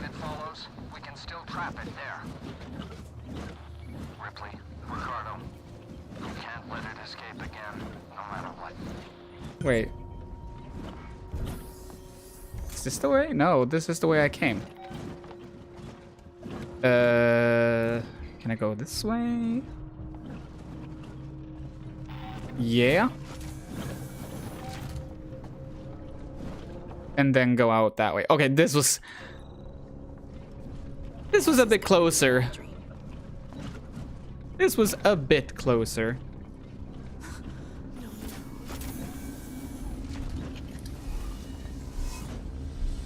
And then I'll just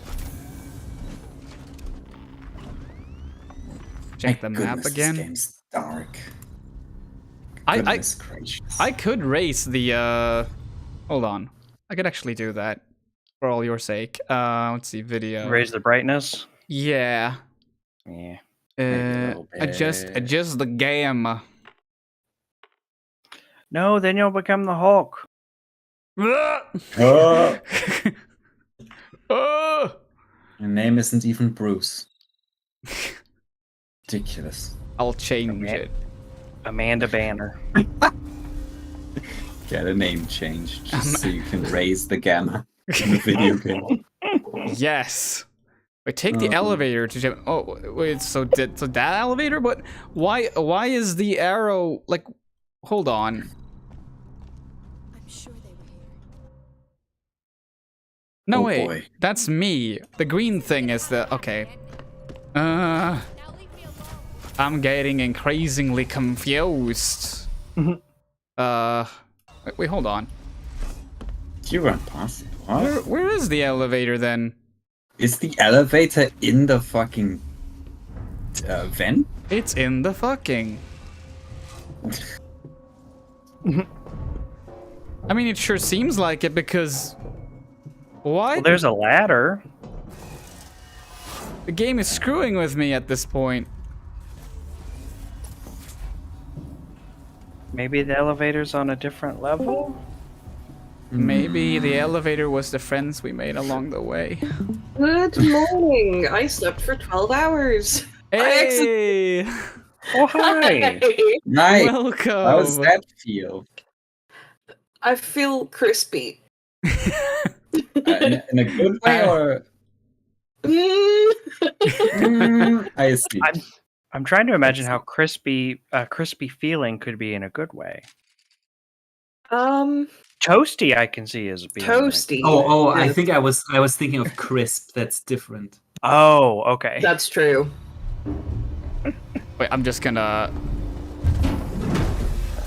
Honestly, I'm just gonna do this. Load the latest save because I'm gonna have to walk back so long. But yeah, for those who don't know, would you like to tell us who you are? Hello. I am 10 Tiny Kittens, or TTK, or Re, I don't mind what you call me. I use any pronouns, and I used to be the best Twitch streamer of all time, and then I stopped. And now I just hang out on Pim's stream occasionally. Yeah, bringing that well-needed flair that I can't bring to streaming. Well, you know what they say: quit while you're ahead. Exactly. And that's why I'm quitting right now. Real winners quit. Yeah, exactly. I said it. I quit. By instantly dying. Oh, also, for necessary info here, Ree, is we are on fire, like literally. Fantastic. Yeah, there was a thing that happened, and we are still on fire, regardless of how many times we try to save or reload. Still on fire. That is concerning. It is. But we're doing fine anyway. It's just cosmetic fire, no biggie. I was gonna say, is like your character like coated themselves in fire gel or something? Yeah. Okay. I guess that's. Doing some pyrotechnic stunts while trying to run away from a deadly alien. I mean, Amanda was like, "This isn't hard enough. What if I was on fire?" But it's also like the one weakness that the xenomorph has is fire. So I'm wondering why doesn't he get burned by touching me? Skill issue? Also, I think there's another bug now that it makes the sound it does when I have the flamethrower equipped, even when I don't have it equipped. So that's a thing as well. Awesome. Video game is working. I think the alien's weakness is in napalm. That's different. I feel like everyone's weakness is napalm. You know? If you believe in it hard enough, everyone is weak against napalm. Skill issue. Yeah. Oh, jeez. Oh, Thaye's you're in chat really as well. on fire. Welcome to the stream. Hope you're doing well. Yeah, Pim's doing great. Yeah, I'm on Hi, fire. Faye. I'm so on fire right now. I have no idea. This isn't a video game, Thalen. I don't know what you're talking about over there. This is a lifestyle. This is real life. Yeah. This is clearly a film. This is America. Okay, I'm gonna save again because... And also this image. Emergency, I'm on fire, please save me. It's also really funny because there was, at one point, there was a room on fire and I put on the sprinklers. All the fire went out except for the fire on Amanda. She's so determined Yes. to stay crispy. Yes. Stay crispy. Seriously, where on earth? I mean, have you ever just been so mad, right? Yes, Yes. multiple times. Always. That's the wrong way. I'm so confused because, like, where is the elevator? It just says escape the server hub, but it's like... Which floor?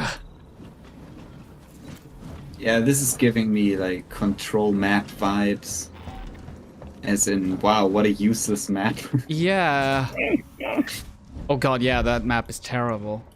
It kind of owns how terrible it is. It's just like, yeah, this place is fucked up, man. Yeah, it's the thing. I don't think this elevator works. I mean, it didn't before, so... Well, maybe they... No. No. I wouldn't touch that if I were you. Well, I mean, she's already on fire. What else could happen? Exactly. I don't know if that logic... But that's interesting. Okay. Well, I am on fire, So I walk now down I'm here. invincible. But what is, like, electricity if not just really spicy fire? It's That is channel so fire. not what. I'm going by Avatar rules. If you can bend fire, you can bend lightning. Okay. So this has to be... Yeah.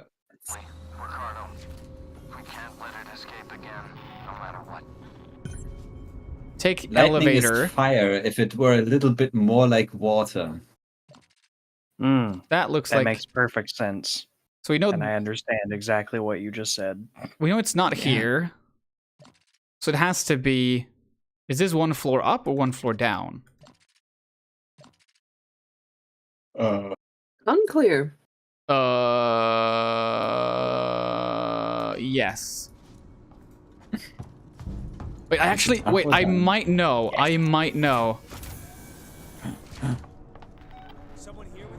No! Some reason. No, nobody here. I Definitely can't nobody see on fire. anything while trying to shoot this guy. I can't see anything. Yeah, just run away. You're the one who decided to go for hard mode.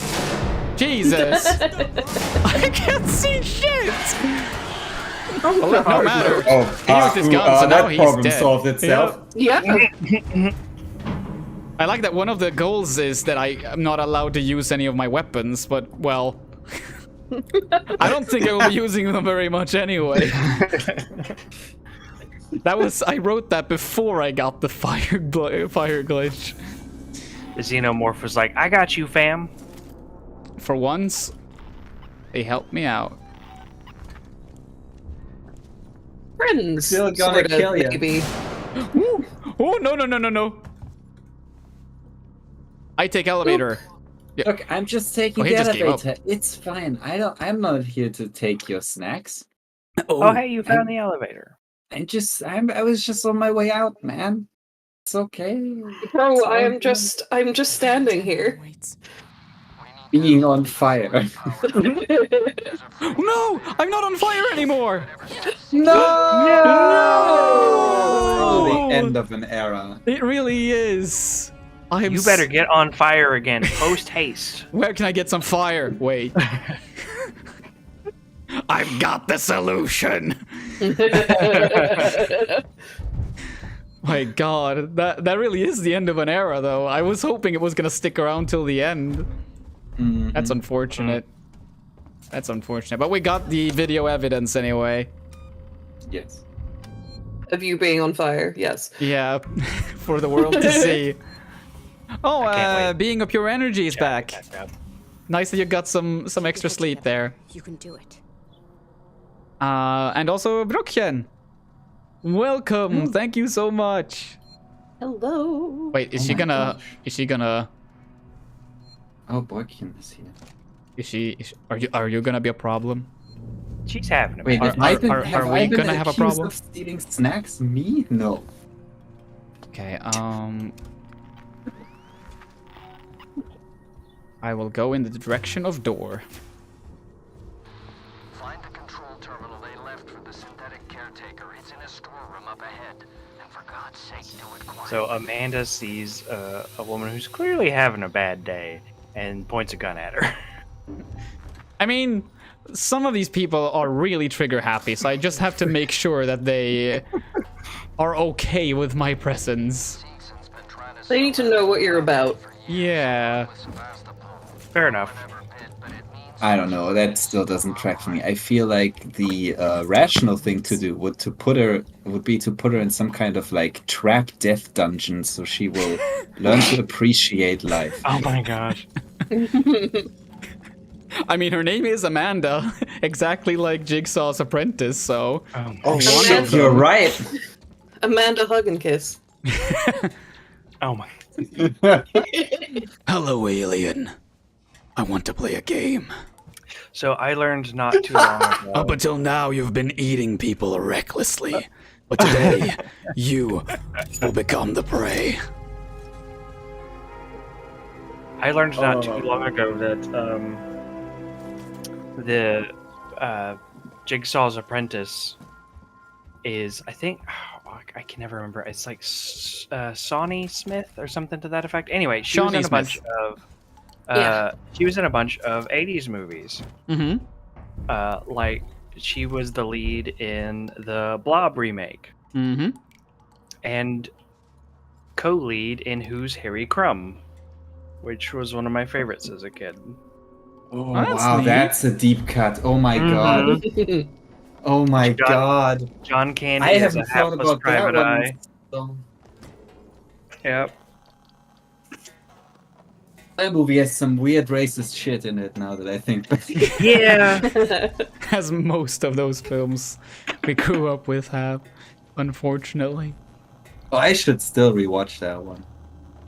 What a blast from the past. I have not seen it since I was like a teenager. Yeah, same. But I have seen it multiple times as a teenager. Hold on, is it Heck. But I had a crush on her when I was a teen. I do not remember what she looks like. She has a pig mask and Ooh, that's hot. She wears it constantly. I should not say these things. Boykin is in chat. She might get ideas. Oh.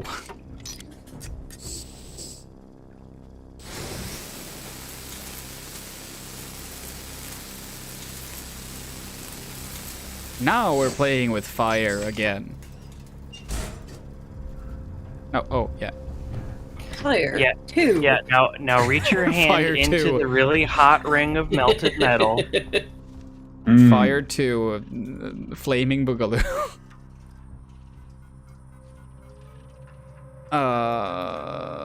Service requests. Check request in sector C12. Receive and confirm. A service caretaker is on its way. Oh, hi. I hear someone join the chat. It is the Breckchen. Hello. Oh my Hello. god. Welcome. Hello, hello, hello. It's good to have you here. How are you? Good to be here. I'm feeling even better now that I hear your voice. Hey. It's always nice to have a pin stay. Wait, I'm just gonna adjust some audio real quick. There we go. There we go. Am I too loud? No, I'm sorry. no, it's not your fault. It's the audio settings I have for individual people is pre-saved. So like at some other point you might have been lower. So I had your voice at like a higher volume now, but I had to turn it down this time. So it's not on you. It's totally on me.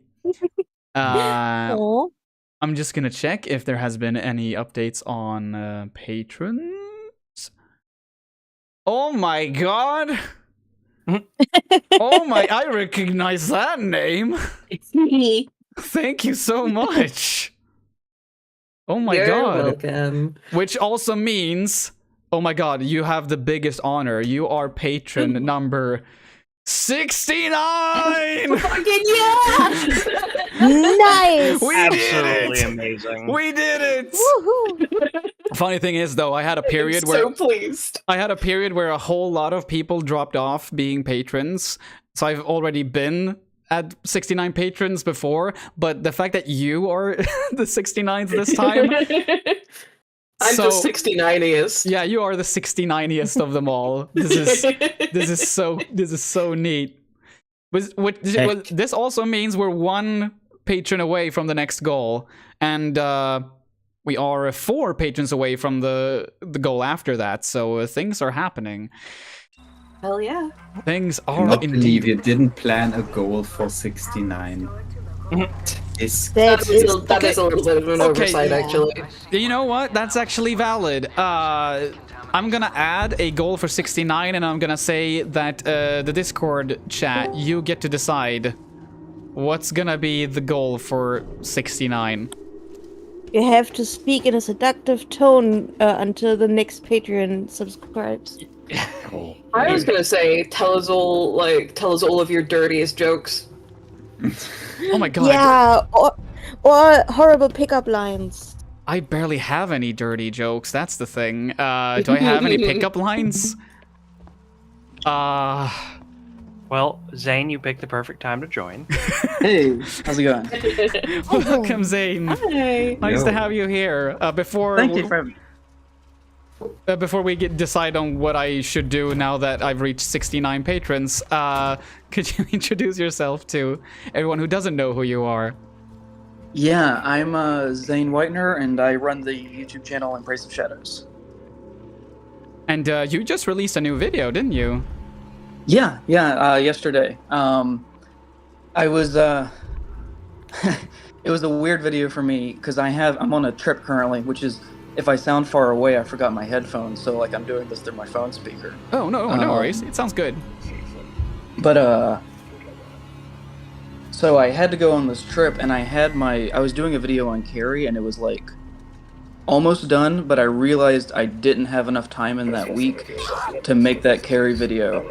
And so Monday morning, I decided I've got to come up with something different. And so from Monday to Saturday, I did hit like just a 1 week turnaround on this project, which is, I've not really done that before, but so it was interesting. Oh, damn. That sounds intense. Yeah, I wouldn't recommend it. Well, I haven't had time to watch it yet, but I'm very excited to. It's a very interesting topic you've picked this time. Thank you. Oh, and I'm super dead. God damn. I've somehow seen none of the Carrie movies, but Carrie is one of my favorite books, so I shall get on to watching that. I love the book, and the movies each kind of bring their own thing to the table. I wouldn't say there's like one single movie, because there's 5 entries in the franchise actually. 5 of them? Wait, what? Yeah, Whoa. there was the 76 movie, there was the Broadway production, there's Carrie 2 in the 90s, there's the remake in 2002. I forgot about Carrie 2. Yeah. Well, there was a remake in 2002 as well? Yeah, and then as well as in 2013. Okay. Okay, see, I remember the 2013 one. Yeah, the one with, what's her Chloe name? Grace Yeah. Moritz? And that's I thought that was the only remake, actually. That's really interesting. I have to check that out as well. The, was it 2003 or 2002? Wait, was that? Was it 2003 or 2002? The first It was- remake out. The 2002. Okay. And that one was made by Brian Fuller, who would go on to do like Hannibal and stuff like that. Oh, really? Yeah. You know what? For some reason, that seems like a really good fit. Because Brian Fuller also did, what was it, like, no, it wasn't called 6 Feet Under, Pushing Daisies. I believe so. Yeah, I've not seen that, but yes. What? Yeah. I love the soundtrack. That's... Oh, I love Pushing Daisies. He has a sort of, he has a good way of going from, like, really dark stuff to morbid, but still, like, sort of cute stuff, I guess. Not that Carrie's a cute story, but like I feel like he's really good at sort of adapting to what the material requires, sort of. Oh, Carrie is plenty cute. There's the whole thing where there's a whole mishap where she gets just completely covered in Kool-Aid. And it's charming.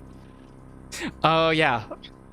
Of course, the Kool-Aid. Yeah, she just kind of. I mean, she wait. she does win prom queen, right? Yeah, exactly. That's really cute. I mean, she does. Yeah, and then her friends prank her like that, and she's like, "Oh, you." Exactly.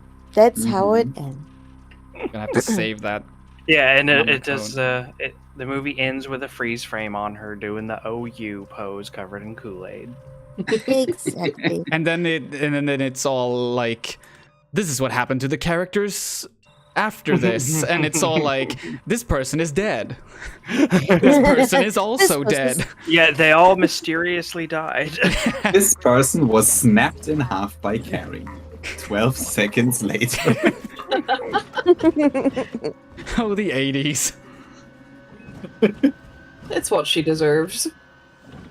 She deserves a little murder spree as a treat. It is her prerogative as prom queen. Yes, exactly. Off with their It's heads, what- etc. I have to see. Exactly. That's a queen's job, right? Exactly.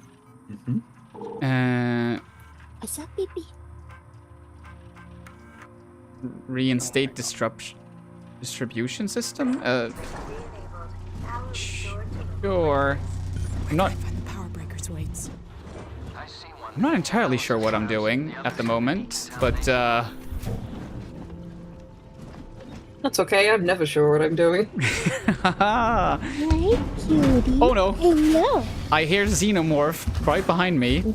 My cat has made a cocoon out of my blanket. Excellent. Don't you dare come up here. Don't One you of my cats freaking dare. just melted into my pets and is now laying in front of me. So cute.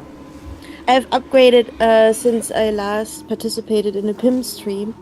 I now have 2 cats. One nice. is Milky Way and one is Cookie Dough. Aww. Fantastic names. I know, thank you. I also have to say, thank you so much, you're a thug. What did I say? I usually say Maria, but we're on a first name basis. Not anymore. I changed that right now. No, thank you so much. Oh, you watched Pushing Daisies? Nice. I've been meaning to watch it for ages because someone I used to date, like, well, a long time ago, she was really into that show, and I did like what I saw, but I just never got around to watching it proper. But it really looks good. It's very beautiful. Like the A Xenomorph lot of- over there. Yeah, Xenomorphs are Gorgeous. very beautiful. But yeah, Pushing Daisies is a beautiful show about longing. You do a lot of that. That would probably be very relatable. I've seen a little bit of that show. Yeah, I also saw maybe Sci-Fi half of it. I know nothing about this show. Oh, we should watch it together then. Sure, put it on the list. Okay, we got a save station here. I adore the texture of like old school sci-fi. Yeah. Yeah, the look of this is just like we talked about it a little bit before, but I feel like the aesthetics of this game, or just like the graphically in general, I feel like this game will never age to a point where you're gonna go like, oh, how ugly it is. It's like, no, it's. I genuinely believe this is a timeless look for sure. How far into the game is this? We checked a while back, and it was I think I'd finished mission 6, so this is either mission 7 or 8, I think. And Probably 8. that's not Right. even halfway. Yeah, nice. So Stream's been going for like about 6 hours. Cool. Has it already been 6 hours? Mm-hmm. It's been 6.5. I will not be alive until this is over. I'm sorry, Pim, but you made your bed and now you're gonna have to be on fire in it. Oh yeah, for context, for those who didn't see. So there was a glitch before where, for some reason, Amanda Ripley was just on fire. And she did not stop being on fire. Even on death or load, like, amazing. Yeah. And it didn't harm her in any way, but there was just a constant fire effect around her. And it actually lit up environments, so it was a good substitute for a flashlight. But only on short range. On long range, it made it harder to see. Yeah. So I had to raise the gamma slightly, yeah. Absolutely amazing. Okay. I don't see anything wrong with that vent. That vent looks like it looks perfectly safe. Trustworthy to me. Yeah, Right? Yeah. That is the most normal vent I've ever seen in my life. I kind of want to check it out. Let's check it out. What's the worst that could happen? And here Pim reenacts every horror movie. Oh my god, there's a dead guy in here. Oh my god, he went on his lunch break in here. And he had jam. Nothing but jam. He spilled all the Kool-Aid. Did he take that from Carrie? Is he trying to prank the prom queen? There's something about that phrase that's so hilarious. Did you try to prank the prom queen? How dare you? No one pranks the prom queen. Not since the accident. God, that reminds me. Maybe I've said this before, but I was when I was like 16 or no, I think it was 17. Me and my parents went to Vegas, and we went on a helicopter ride. There was like this tourist thing. It's not like it was a private helicopter or anything. But yeah, the first thing the helicopter pilot said was basically like, "Okay, I'm just warning you all. This is my first helicopter ride ever." Long pause. Since the accident. Oh my god. It was a joke, but yeah. I bet he says that to every single person who sits down in the helicopter. But oh my god. Absolutely. I would too. That is absolutely hilarious. Yeah. Okay, trigger the decontamination room. Oh, look. There's no room there. Okay. So, oh boy. I wasn't expecting to have so many issues with just the map. I didn't remember the map being so difficult to read. So the question is, do I still need to do things up there, or do I go back? Because this seems like there's nothing more to it than what I've already explored. Might be wrong, though.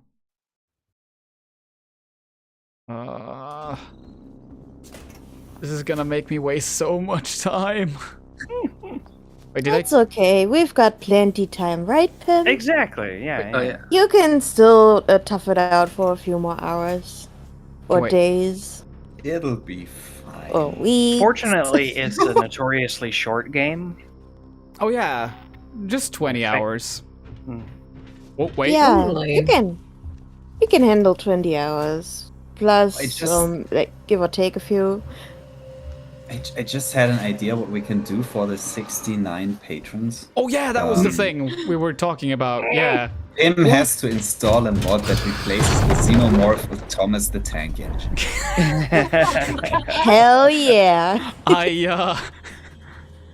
I'd rather not do too many things that require me to turn off the game completely. But that is a good one, though. Oh, you scared me. Okay, but what were the other ones? You had some other ideas. Dirty jokes, suggestive tone, and pickup lines, I think. Mm-hmm. Can I deliver on any of those? Can you? I feel like if I do like a seductive voice, it would just turn into Sirius Snape. I could talk like Sirius Snape for the remainder. I mean, why not? I'll take it. Yes. Well, okay then. Oh I guess we're gonna keep playing the game. So, where to now? That wasn't. Whoa! It's like less Sirius Snape and more, yeah, see? Yeah! Well, Yeah, it went kind of vaudeville there. I'm not gonna lie, that did not make me go hard.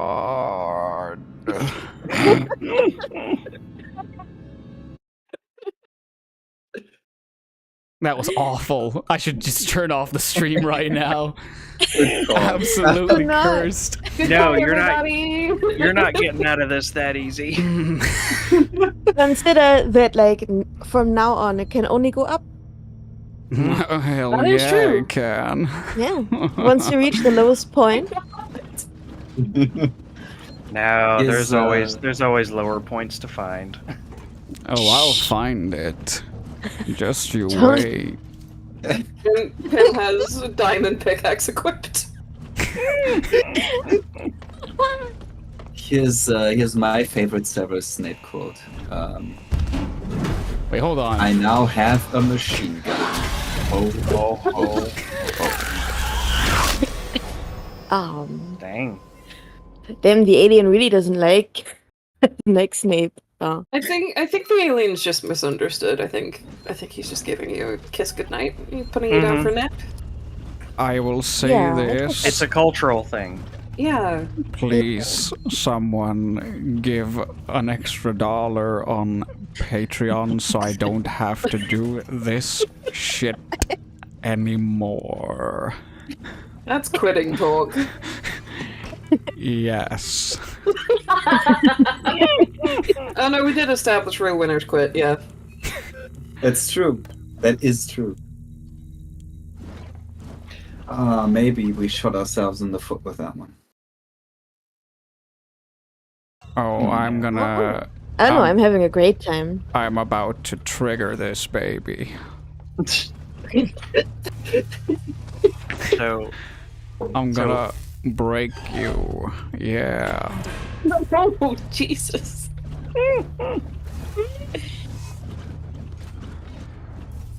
I feel dirty in the worst possible way right now.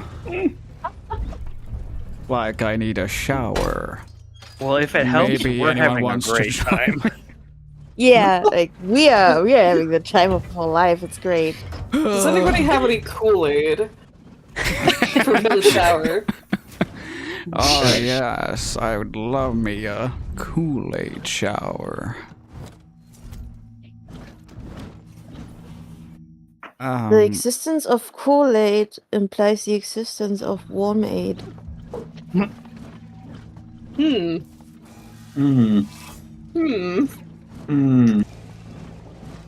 Well, I have plenty of that too. Don't like that. You don't like hot Kool-Aid? That was a 3 out of 10. Hot 8. You go away. Somebody that I know's family, when they were a kid, their family would mix mayo in their Kool-Aid. No, Sorry, no, what? stop And it. why? What are Yeah. you talking about? Absolutely No. not. Mm-mm. Mm-mm. To what It's a end? true story. Yeah, Yeah, what to end? what end? That is I don't know. the worst thing I've ever heard.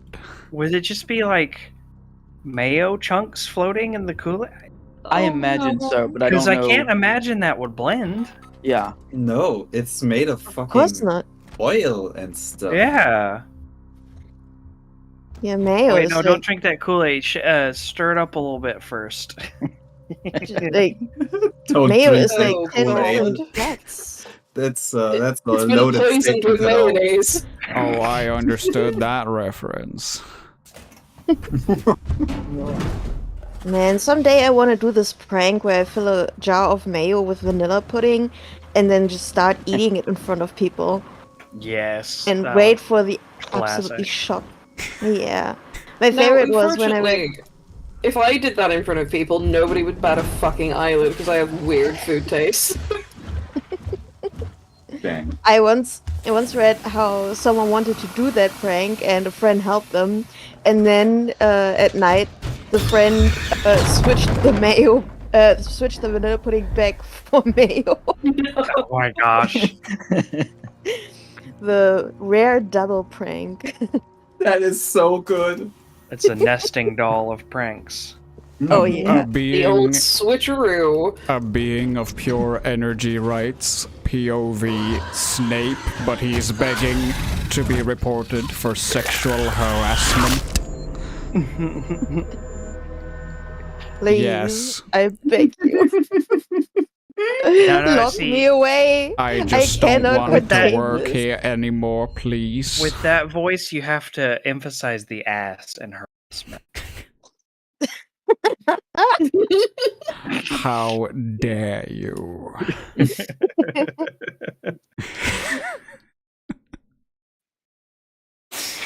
Oh god, can someone just explain to the viewers why I'm talking like this? Nope. No. It's because of 69. Yeah. It's because of me. Specifically. You're welcome. Yes. Okay, so we're doing a thing where we are doing a Patronathon. So we're trying to get Pim as many patrons as possible. And to that end, there are various words. Please. Tasks? Rewards? Goals. That's the thing. Yes, there are various goals with associated rewards. And there is a list in the description. And we added another one at 69 because, it's 69. Yeah. Yeah. But we are at 69, and that means we're just one patron away from Pim playing us a little song on the guitar. Yeah. And we'd things all will love get- that. With Yeah, him and doing things this get more amazing spicy from voice, there. I feel we're encouraging people to not subscribe. Oh, that is a good point. That is my main fear at the moment.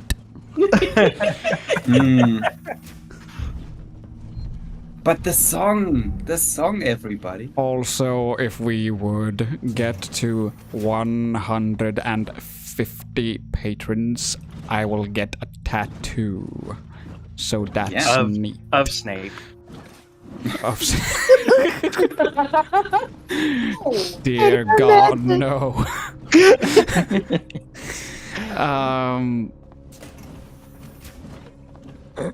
Okay, so I am. Set a limit on the Snape thing to not encourage the wrong behavior. I also just want to say that I'm completely fucking lost at this point. Yeah, I have seen this ladder a couple times. I figured. We're very well acquainted with this ladder. Okay, I am first name going Better to... is our new best friend. Yeah. Have I been inside of here? I don't even remember. It's what Pim. she said. Oh, you naughty thing.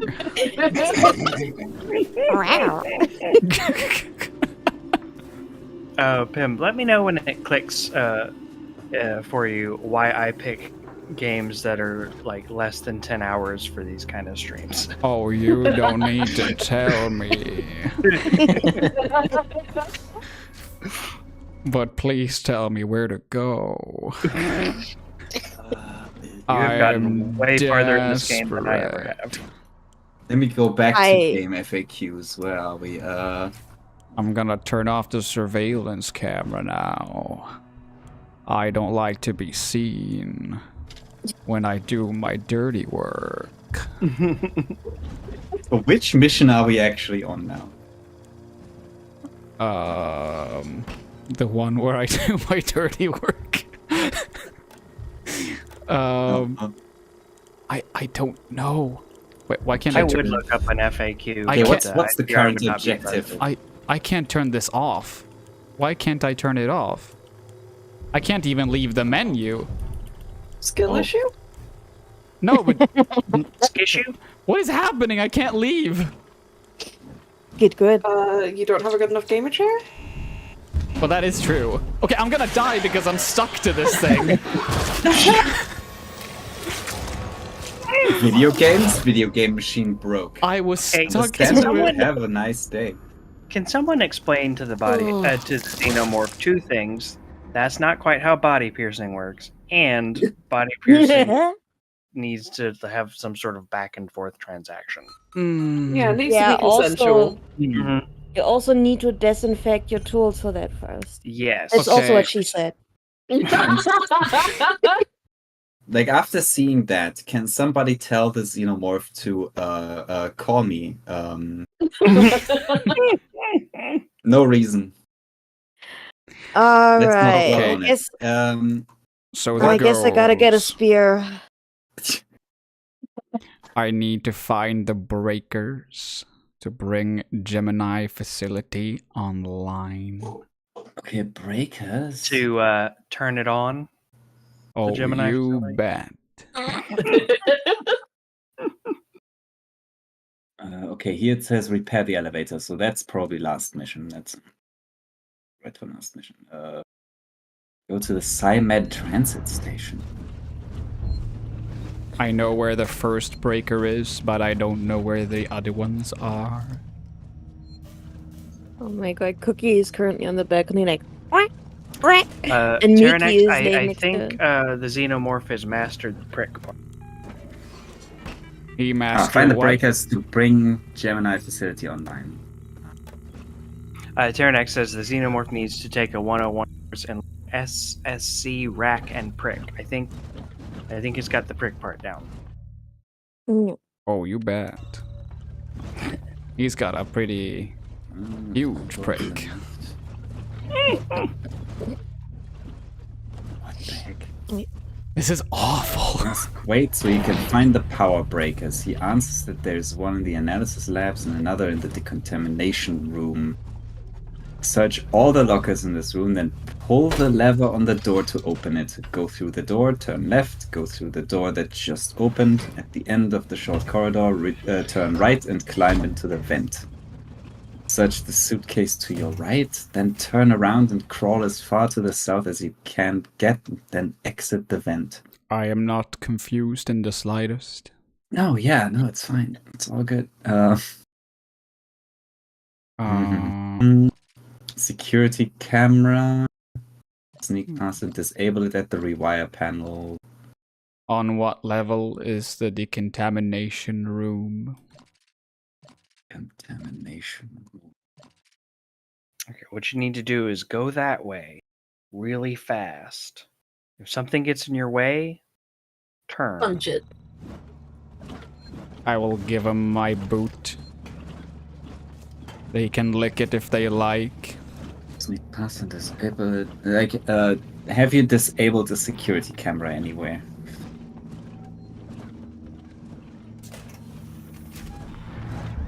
Ooh. Was that where we died last time?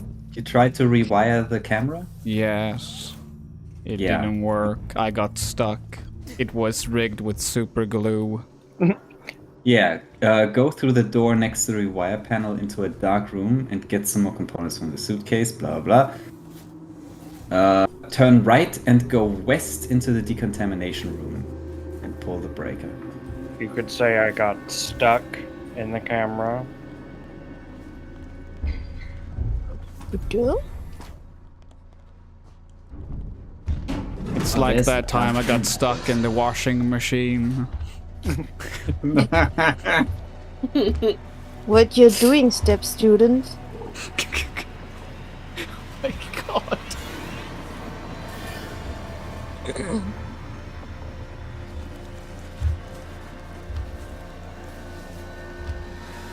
Well, what a long tail you have. Stop sexually harassing me, Pim. Do you get a lot of tail? Hey, you all chose this. I now need somebody to do that death animation where the xenomorph stabs you with their tail. I need someone to insert the Gex line. It's tail time. Oh yes, sounds like it's tail time. It sounds like a job for Burp, honestly. Burp does the best video shit posts. Oh, thank you. It's true, I should do more video shit posts. Yeah. I'm still not over the gamerpad one where you put it in Highlander.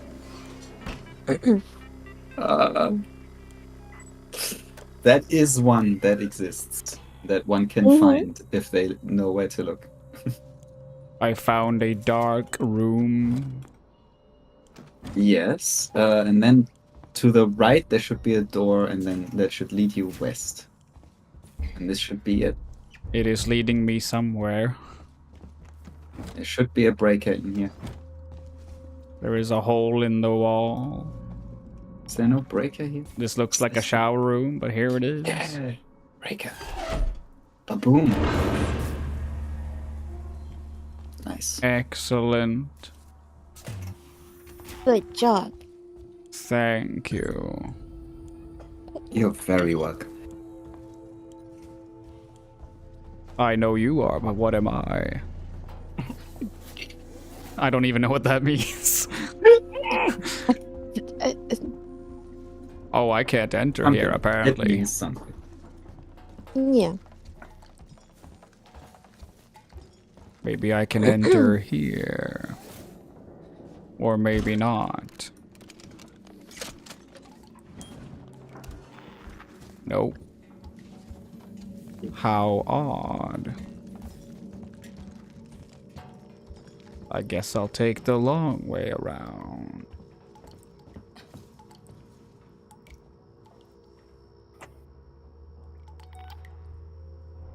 Hello, Mary. Welcome to the stream.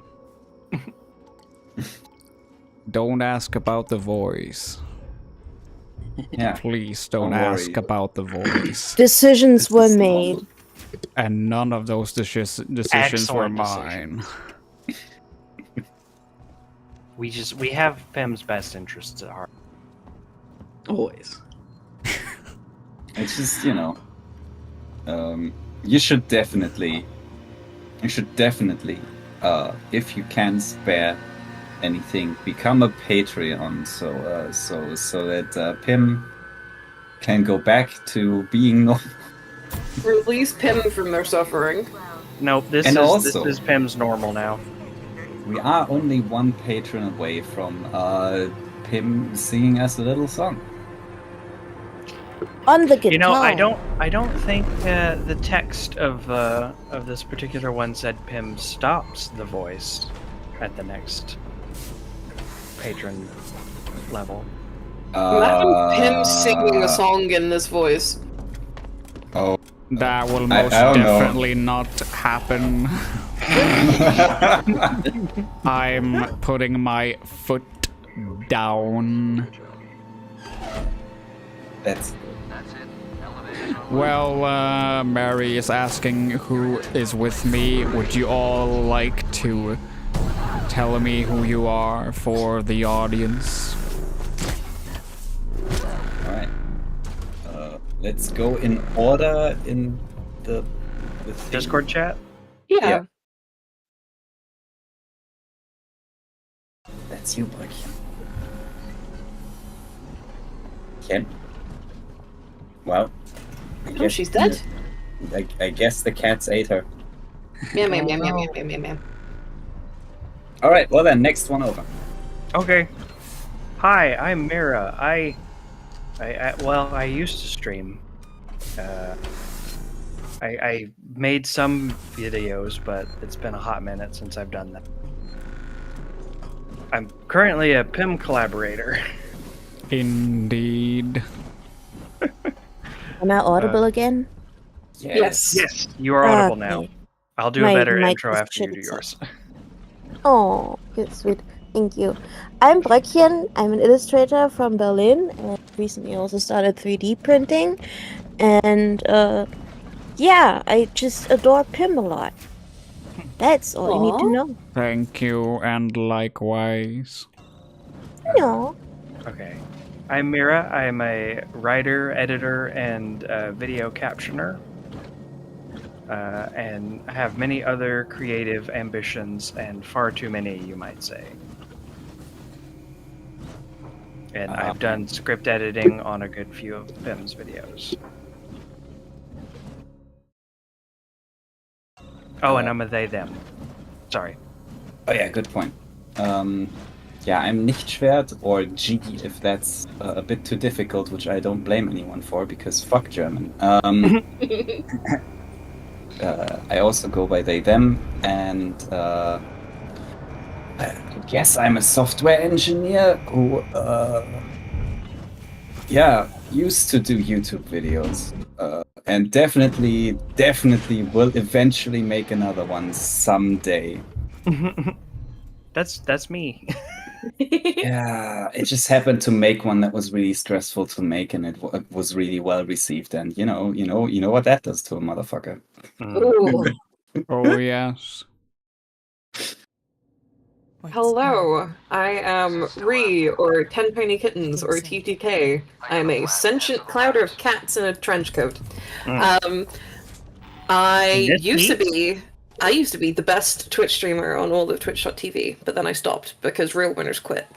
I go by any pronouns, and I also adore Pim very much. Likewise. And my name's Zane, and I run the horror YouTube channel In Praise of Shadows. And I also adore Pim. Likewise. Yeah, see, that's the reason why I'm here. I'm like the counterpoint voice, because I think Pim sucks. That's why I'm here. Hello. Oh, you bet I suck. The bird just helps keep everyone in line. Exactly. I need soap for my mouth.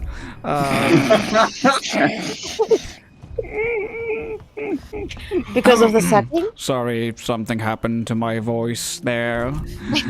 I just wanted to say that I adore you all as well.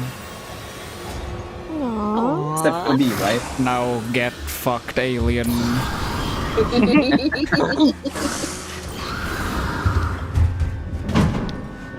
Do you like getting the alien hot? Oh, you know I don't discriminate against the aliens in that regard.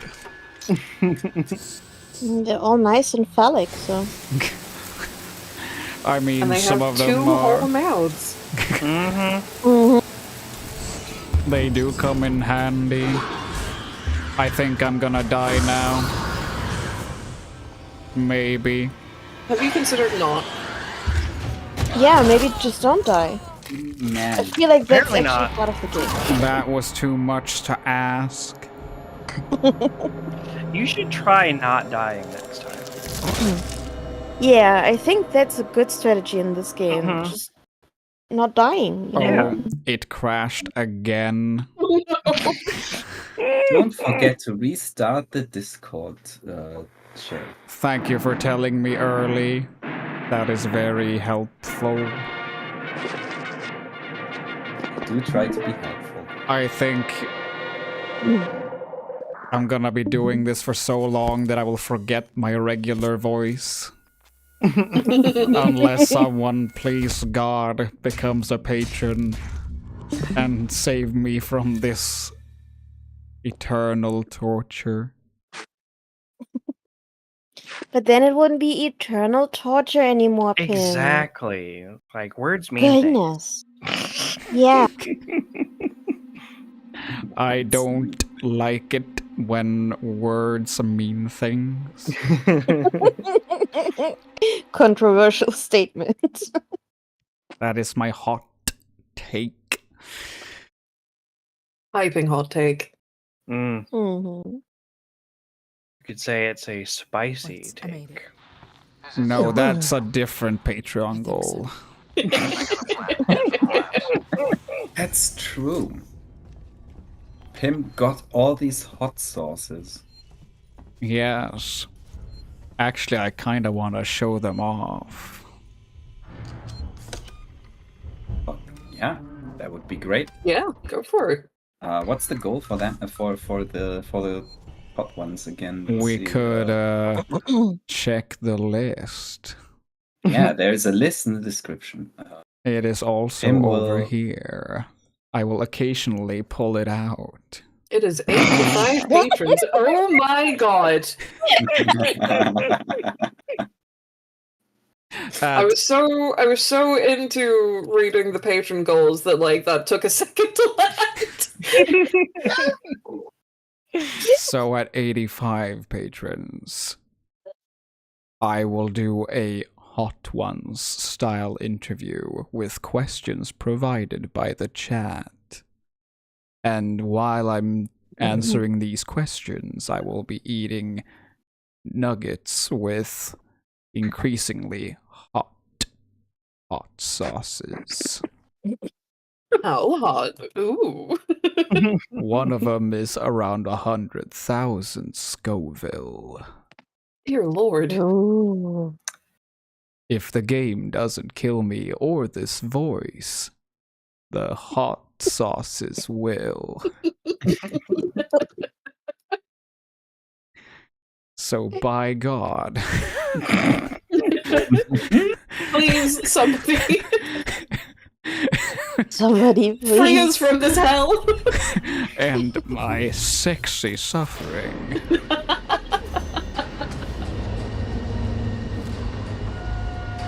Bring us closer to the hot sauces. What the hell? The Scoville heat scale goes up to over 2 million?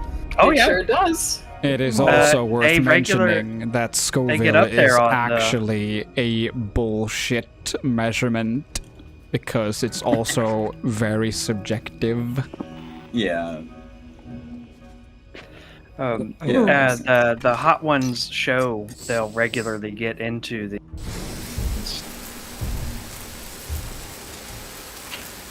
One of my favorites of those interviews is the one with Alton Brown, because he absolutely no-sells all of them. What? Wait. The hot sauces, and he ends up ranking them as he goes. Oh. Wow. Interesting. Yeah, he goes for a bite of one of the super hot ones toward the end, and he's like, "Yeah, it's hot. It's not very good, but it's hot." Though honestly, what's the point of watching a thing where they don't suffer? Isn't that the point of the thing? To watch them suffering? The contrast. Apparently, it's the point How of you like this that as pepper, well. Hey Josh, how's that pepper? How's that pepper? The Throws contrast tomatoes is at you. in every single other episode, the guests do suffer. I guess, yeah. I'm gonna stick a little needle in me. Oh, that's the stuff. Don't worry, it's not drugs. Well, it's aspirin. That is a drug? That is technically a drug. It is a drug. Use it responsibly. And if you're going to stab yourself medicinally, I would there's drug. I don't even know if aspirin comes in needles. Probably not. Yet. Morphine does. I just have to say, I'm gonna break aspirin? character. I just love that this voice has changed so many goddamn times. It's gone from Snape to I don't freaking know what. Anyway, you're almost at like creepy butler. Yes. If Albert Wesker was a butler, he would sound like this. Sexual creepy butler. Complete. Yeah, you're somewhere between like saturation. You're somewhere between Snape and Mancubus from Borderlands 3. I don't get that reference. There. I will go into my shame corner. Oh, No, I played Borderlands 3. It's okay. We don't all like the good games. Yeah, like Borderlands 2 gets shot. Borderlands 2 is the best one. Yeah, it's still bad. Yes, agreed. Is the problem. Even as a Borderlands liker, yeah, they're all bad. Yeah. I don't actually played some of it again yesterday, and I was once again emboldened in my stance that you should absolutely just turn all the voices off.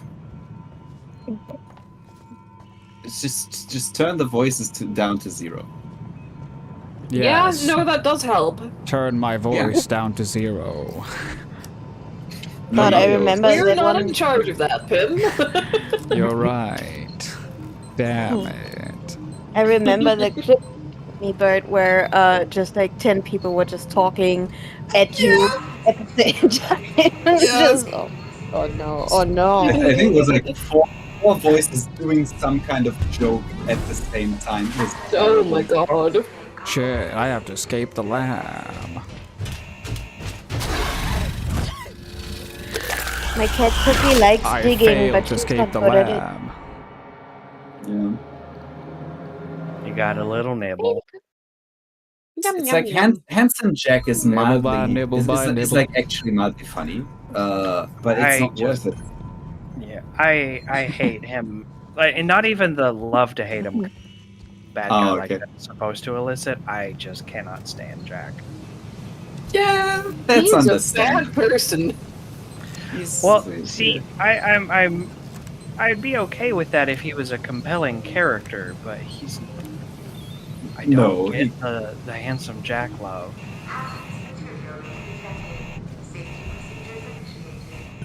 I'm gonna say it. Yeah, I don't really get it either. I just feel it. I'm gonna say it. He's not even handsome. Oh no! No. Incredible. I have officially been backstabbed.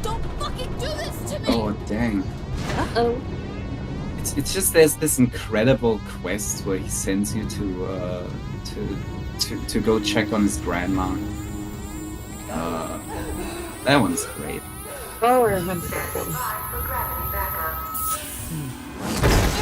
I'm curious to see how the movie turns out because, like, they shot it. What?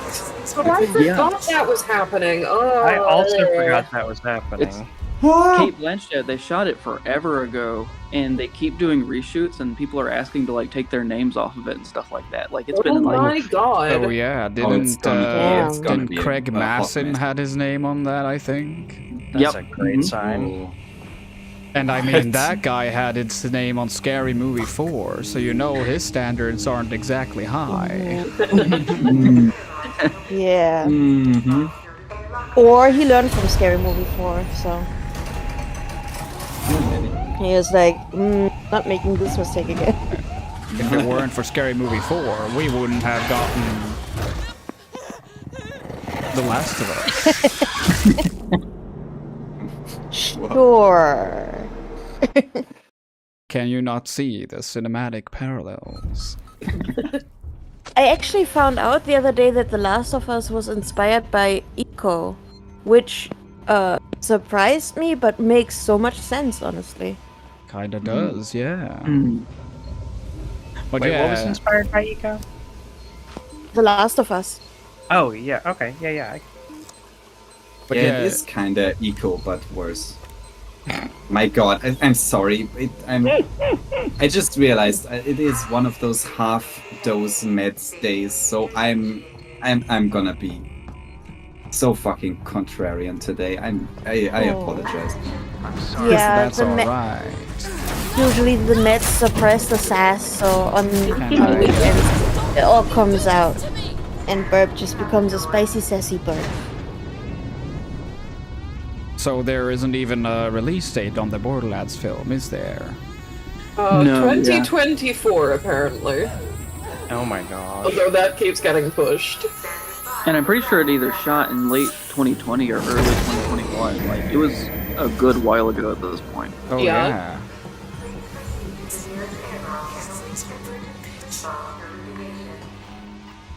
I'm just not Who's sure Waits Borderlands again? would work as a movie.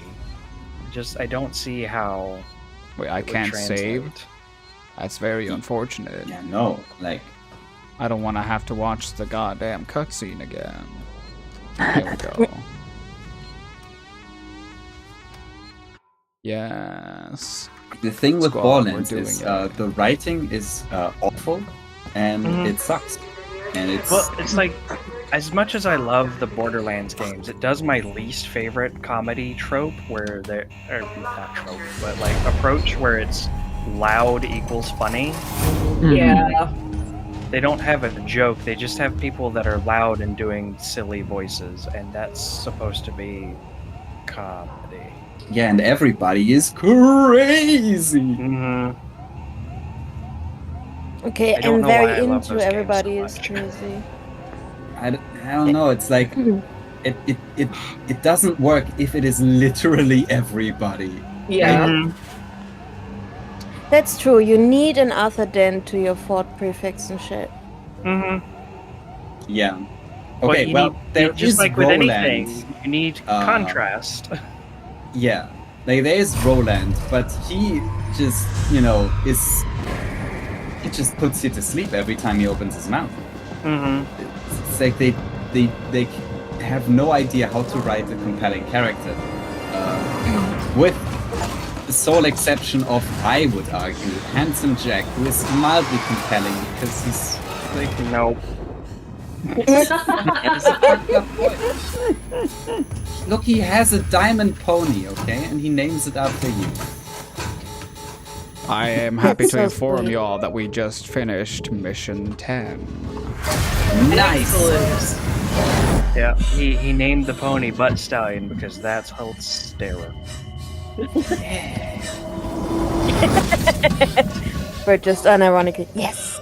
That is a joke. Yes. It sure is. Funniest thing I ever heard in my life. You see, he didn't want to call it piss for brains because that would have been immature. Okay. Yeah. Yeah. That makes sense. Anyway, turn off all the voices in Borderlands 2 and you're gonna have a fun time. I've been enjoying playing third one. I like how fluid it feels around. Also, I like mows. Hopping into a mech and mowing people down is awesome. Yeah, I can't say anything about Borderlands 3. I have not played that one. It is like $1 million. I liked Amara. Big lady. I like Pim. I like Pim. You are all too kind. I like Pim all for of you Borderlands 4. too. Yes. Borderlands 4 is just Pim doing this voice. My Yes. God. Well, I guess I would get paid for it. Yeah. Me, you son of a bitch! Are you sure doing this voice isn't its own reward, Pim? Yeah. Do I have to answer honestly? No, you have to answer nicely. Exactly. Touche. I need to die. Well, it's worth it for the entertainment of others.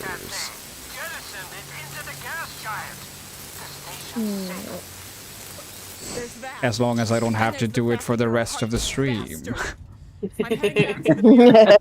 We can discuss your methods there. Ripley out. Famous last words. My god. Who's Waits again? Someone fill me in. I am a bit lost with the narrative here.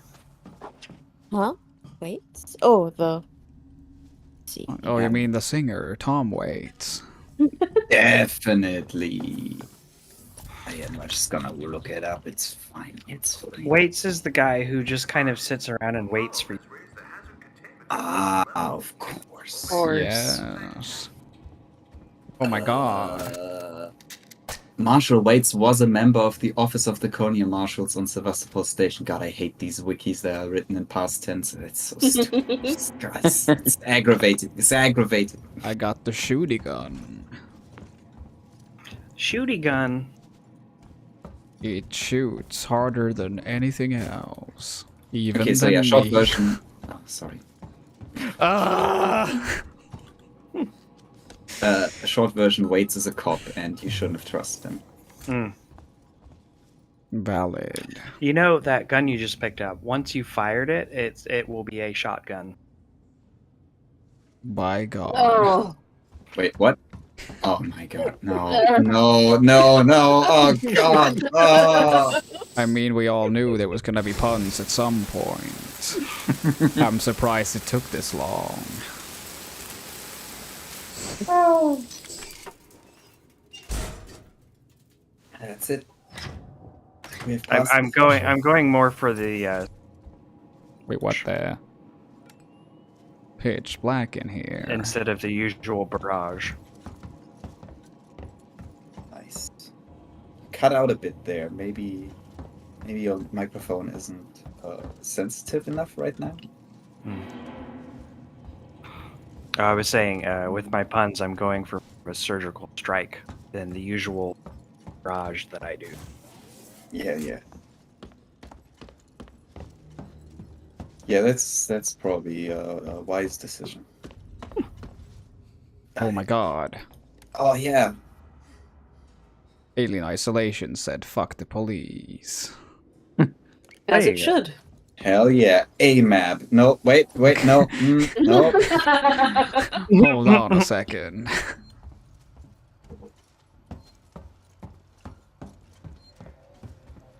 Well, what do I do now? Well, you know, now that the xenomorph is definitely jettisoned into a gas giant and not on the station anymore, you Yeah, can it's just definitely dead. explore. It's fine. It's I all will just fine. go home now. I saved Since the alien is world. definitely dead, that means the game is. It is all over. I think after you killed the alien, you should get to do a new game plus without the alien. Please make it happen.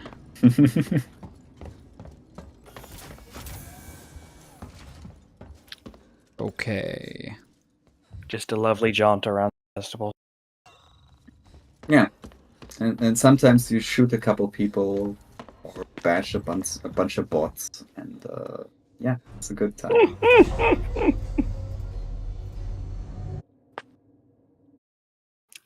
Justin Gratton says, or Gratton says, "I'm saving you as hell."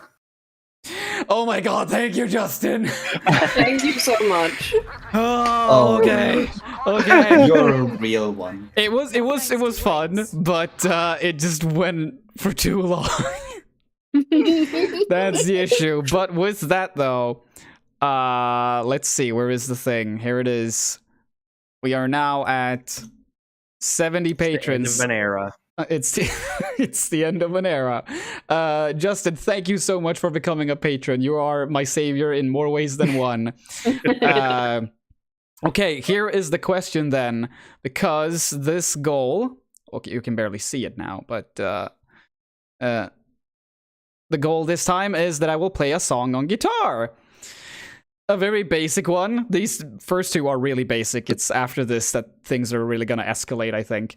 But I'm wondering what song I actually should play. Again, I said before that I have this song that I've sort of been practicing because it might show up in the next video I'm working on.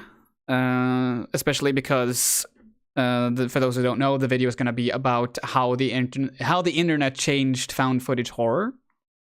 And one of the films I will be talking about is We're All Going to the World's Fair, which has a great soundtrack by Alex G. And the film ends with this particular song that I figured I might do, especially since it's fairly short and it doesn't have that much lyrics. So is that something you would like to hear? Sure, why not? I mean, you have no idea what to expect, so it's just it's just better for the best to say yes. Okay, I'm thinking this. Since Discord will likely just cut out the sound because it will. I mean, I'm not entirely sure if it will pick up both my guitar and my voice, or it will just sort of cut out the sound entirely. So I'm thinking it's probably for the best if those who are in Discord, if you just turn off my sound, or if I actually turn it off and then you just watch the thing on the actual stream on YouTube. I think that's probably the best idea. So I will turn off my sound on Discord now. And I will actually remove these as well because I'm gonna have to stand up for this. Okay. It is time. Rock and roll. God, I haven't performed in front of people like this in 8. Quick, say nice things about Pim while they're away. Karaoke. Alright. I should probably raise the microphone has a bit as a well. face. Pim is cool people. Yes. Hell yeah. I'm getting nervous now. I'm not sure I'll be able to do this without screwing up. It's in tune anyway. You know what? I'm gonna bring out the lyrics just in case because I'm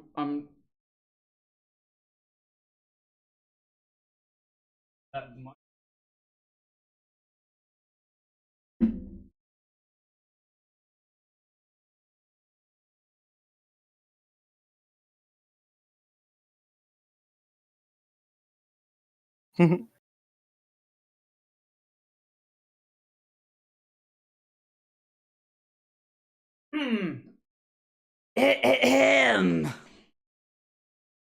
All right, I can't hear any of you. Are you ready for some fucking music? Should bring up the chat as well.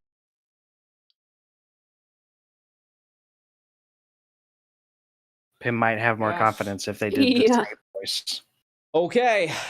While they do the song. So this song is not a song that I've written. First of all, that's a completely different goal. Right by the end, I will play a song that I have actually written myself. This song is called, I think it's just called End Song. And again, it's from the soundtrack to the film We're All Going to the World's Fair, and it's written by Alex G. I think my voice should be able to do this. Here we go.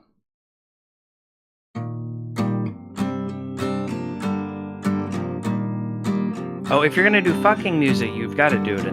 I choose to stay. There is no other way. I read the sign. I do not ask it why. You know what they do to little dogs like you. You know what they do to little dogs like you. You know what they do to little dogs like you. I eat, I pray, I tumble through my day. A fish in mud, a scarecrow full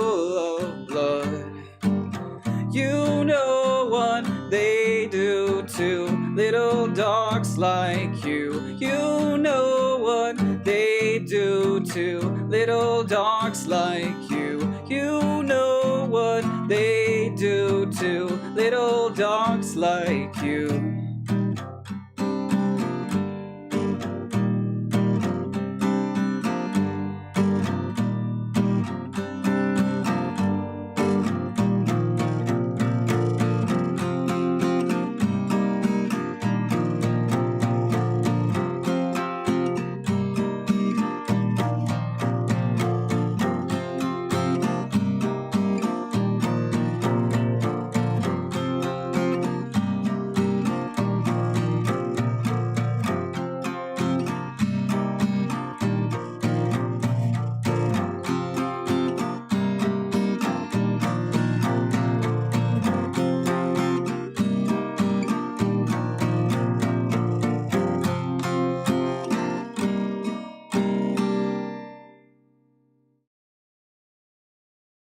Thank you very much.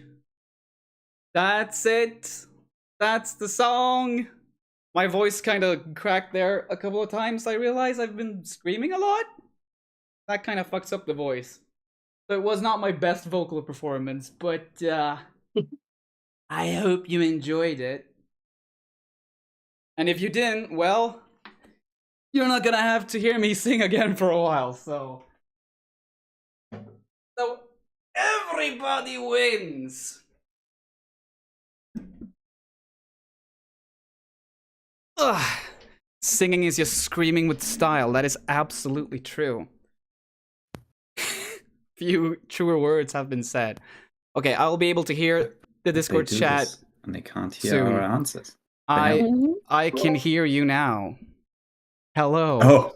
Hello. Ahem. Ahem. That wasn't your best performance? Absolutely excellent work. That was amazing. I wasn't prepared for honest criticism there. Okay, honest criticism? That was great. Yeah. Thank you. But yeah, I did realize, like, oh, my voice is sort of, it's hard to keep a consistent tone. But yeah, it was fun, and that's what matters the most. I didn't even notice. I was just completely enchanted.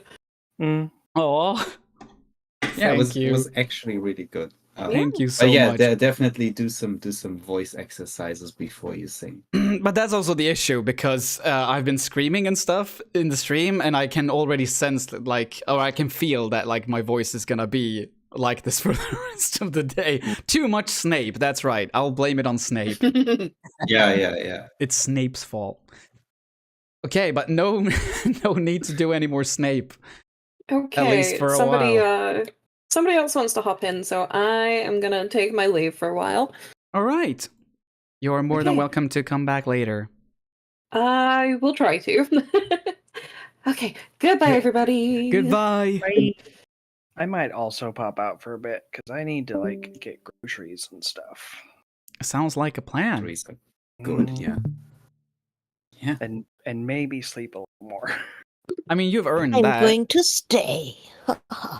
Again, you're All right. also very allowed to stay as well. Alrighty, I will pop back in later. Absolutely. Provided you're still playing. Oh, I am likely. It's very likely that I will still be playing. This will never end.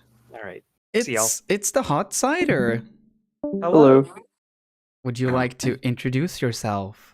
I absolutely would. Hi, folks. I'm James. Pronouns he, him. You may know me better as YouTube's Hot Cider. I make videos on a lot of stuff. I guess people might know me better for making videos about Wario and games that are kind of like Wario.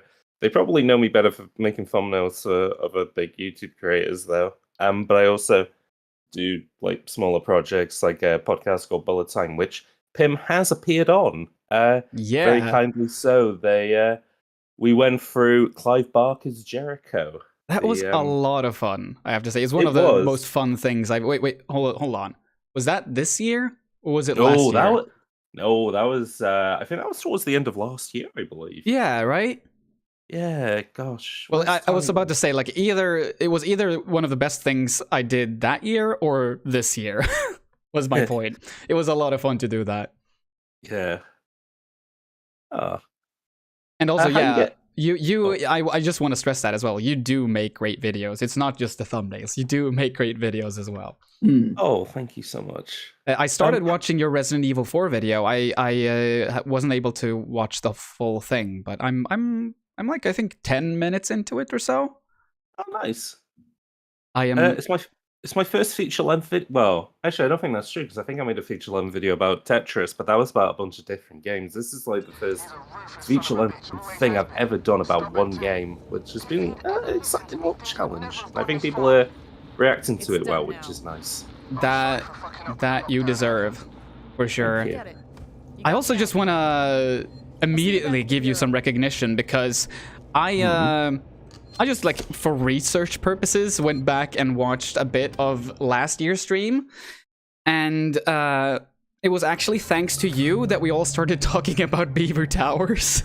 Yeah, I was thinking about that because people kept I think a couple of new people were asking why is Beaver Towers a meme. Yeah, and I had to go back. I had to think back and to the point of, and it's not a very interesting story. It is mostly just the fact of when I was in primary school, and like a lot of classes kind of do this, which is, oh, we're going to work through a book like every week. We're going to read a kind of a chapter of it every few days. And I was in school right as Harry Potter fever like completely kicked, like the first 3 books, like the films hadn't even come out yet, but they were like white hot.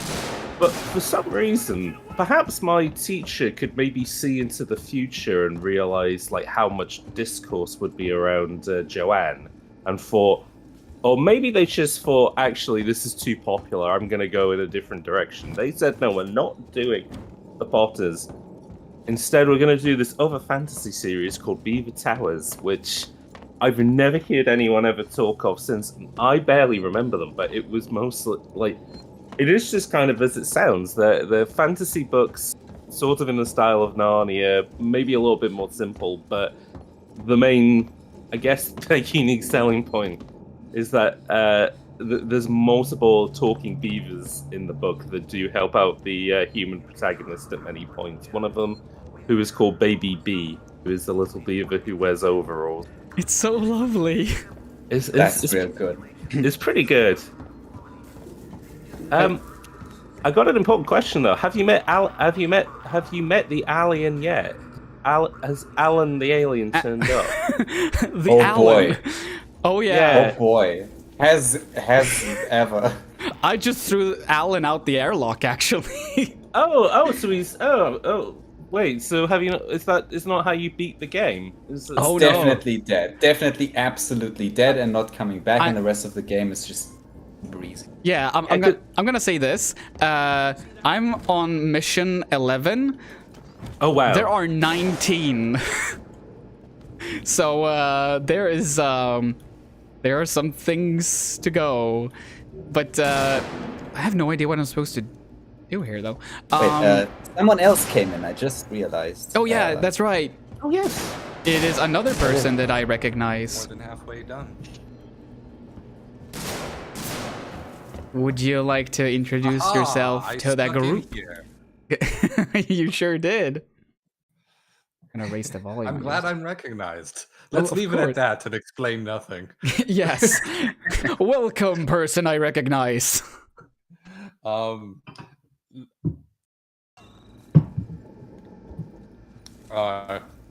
just realized I gotta mute the stream because otherwise I'm only going to be hearing the echoes. Oh wait, yeah. Wait, did I? Oh yeah, I am streaming the gameplay on Discord as well, so you can. Yeah. We made sure that happens. Okay, question is now, how? Wait, if this is available now, no. Okay. This is very strange. I'm not really sure where to go now. Is he just... Wait, did I get a... I did get one, here we go. Oh, now I know what to do. Follow the little guy.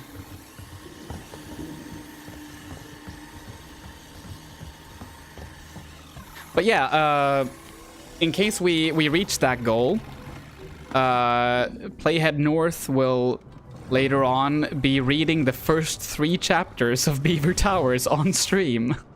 Oh, heck yeah. First, I wrote down that it was just gonna be the first chapter, but I got it confirmed that, yeah, the chapters are really, really short.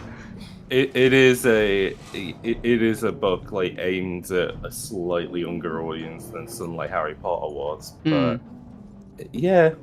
Also, I guess I kind of appreciate that about it as well. It doesn't waste its time, talking about what material was on all the doorknobs and the height of everybody's hats. No, it just or how quote ugly all of the evil characters are.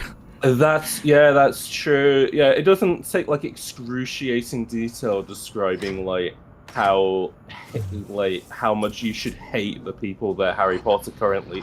I forget how much the beginning of that first book they're just the magic hasn't even come in. You could say it's almost like a Dusk Till Dawn, where it begins Roald Dahl's The Twits, but somehow more hateful because there's a baseline human character in it. And then well, it's not even halfway through. After the first quarter, it just decides, oh yeah, it's magic. Magic also exists. I don't know. Maybe I fixed my problems, and I want to jump. I want to jump before I introduce myself. I want to jump on this hating Harry Potter stuff by bringing up. Is anyone watching Shadow and Bone? Did you see those? Heard of it's it, a but... really great magical children, only they're adults in the military story that got a Netflix adaptation, and it's really good. I mean, the Netflix adaptation I think kind of sucks in the 3rd season, but the books are if you want a teen magic, one of those. I wouldn't call them Potter likes. That's kind of crazy, but if that's your thing, Shadow and Bone has all of the magic stuff, but so many more different styles of story to it.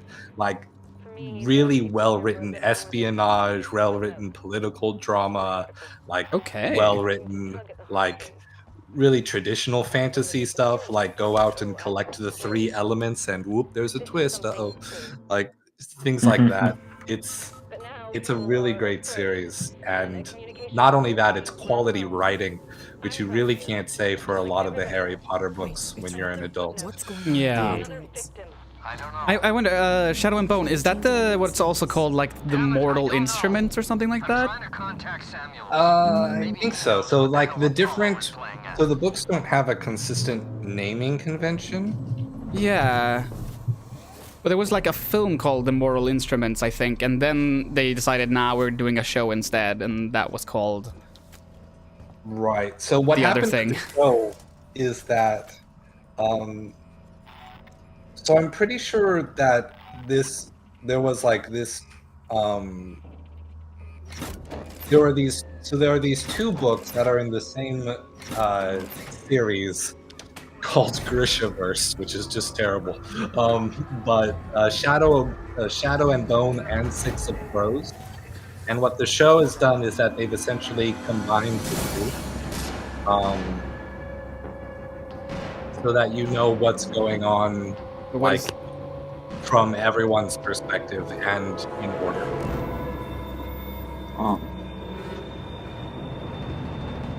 But yeah, I mean, it's interesting. The way magic is done is kind of similar to Avatar: The Last Airbender, in that it's everyone has an element, and you don't have to scream pig Latin to it. Just do it. But there are various fantasy rules about how it's done. So it's there's some consistency, some expectations, but it's not low magic like Avatar: The Last Airbender was. It's not Like you can do some wild stuff that doesn't make any sense. Like I turned this shadow into a sword. Shadows aren't real. You can't manipulate shadows. They're not there. You're right, you cannot manipulate Shadow the Hedgehog. He is beyond manipulating. He is all of him. He says it all the time. He is all of him. He is all of him. He is an oldie. Oh no. I am all that I am, whatever the song said. That's what it was. Yeah. I am what the song says I am. As Shadow the Hedgehog famously sung on Broadway, I am what I am. I'm asking about what's it called? Shadow and Bones? Skull and Bones? Oh, I can talk to you about Ubisoft Skull and Bones if you want, but... No, but was it Shadow and Bone? Shadow and Bone, yeah. Yeah, I'm asking because I think that's one of the shows on Netflix that has a Swedish dub, and I'm fairly certain that a person I know who does the voice for Brigitte in Overwatch, she does the Swedish voice for one of the characters in that show. Oh, wow. Which is a small world. Yeah. I have to admit, I never venture outside of the dubs that I know. If it's English or Japanese, I'm good. If it's anything else, I'm like, I'm scared. Yeah, I can't say I've watched the show in Swedish, or like I usually don't. Well, I think I can speak for most Swedes when I say this, that we don't usually watch like American media or British media with Swedish dubs. It's usually just kids who watch dubs in Sweden. But it just happens so that I learned of this information because, again, I kind of know the person who did it. Well, then you have the excuse of we never watch the things our friends make. Yes. That's true. Like, that's weird. I know you. I can't enjoy this show because that's just you. Like, I think about that weird trick you did when we went to the bar last Thursday, right when this character is having an emotional crying scene. Yeah. Like, you had the exact same tone of voice. It was weird.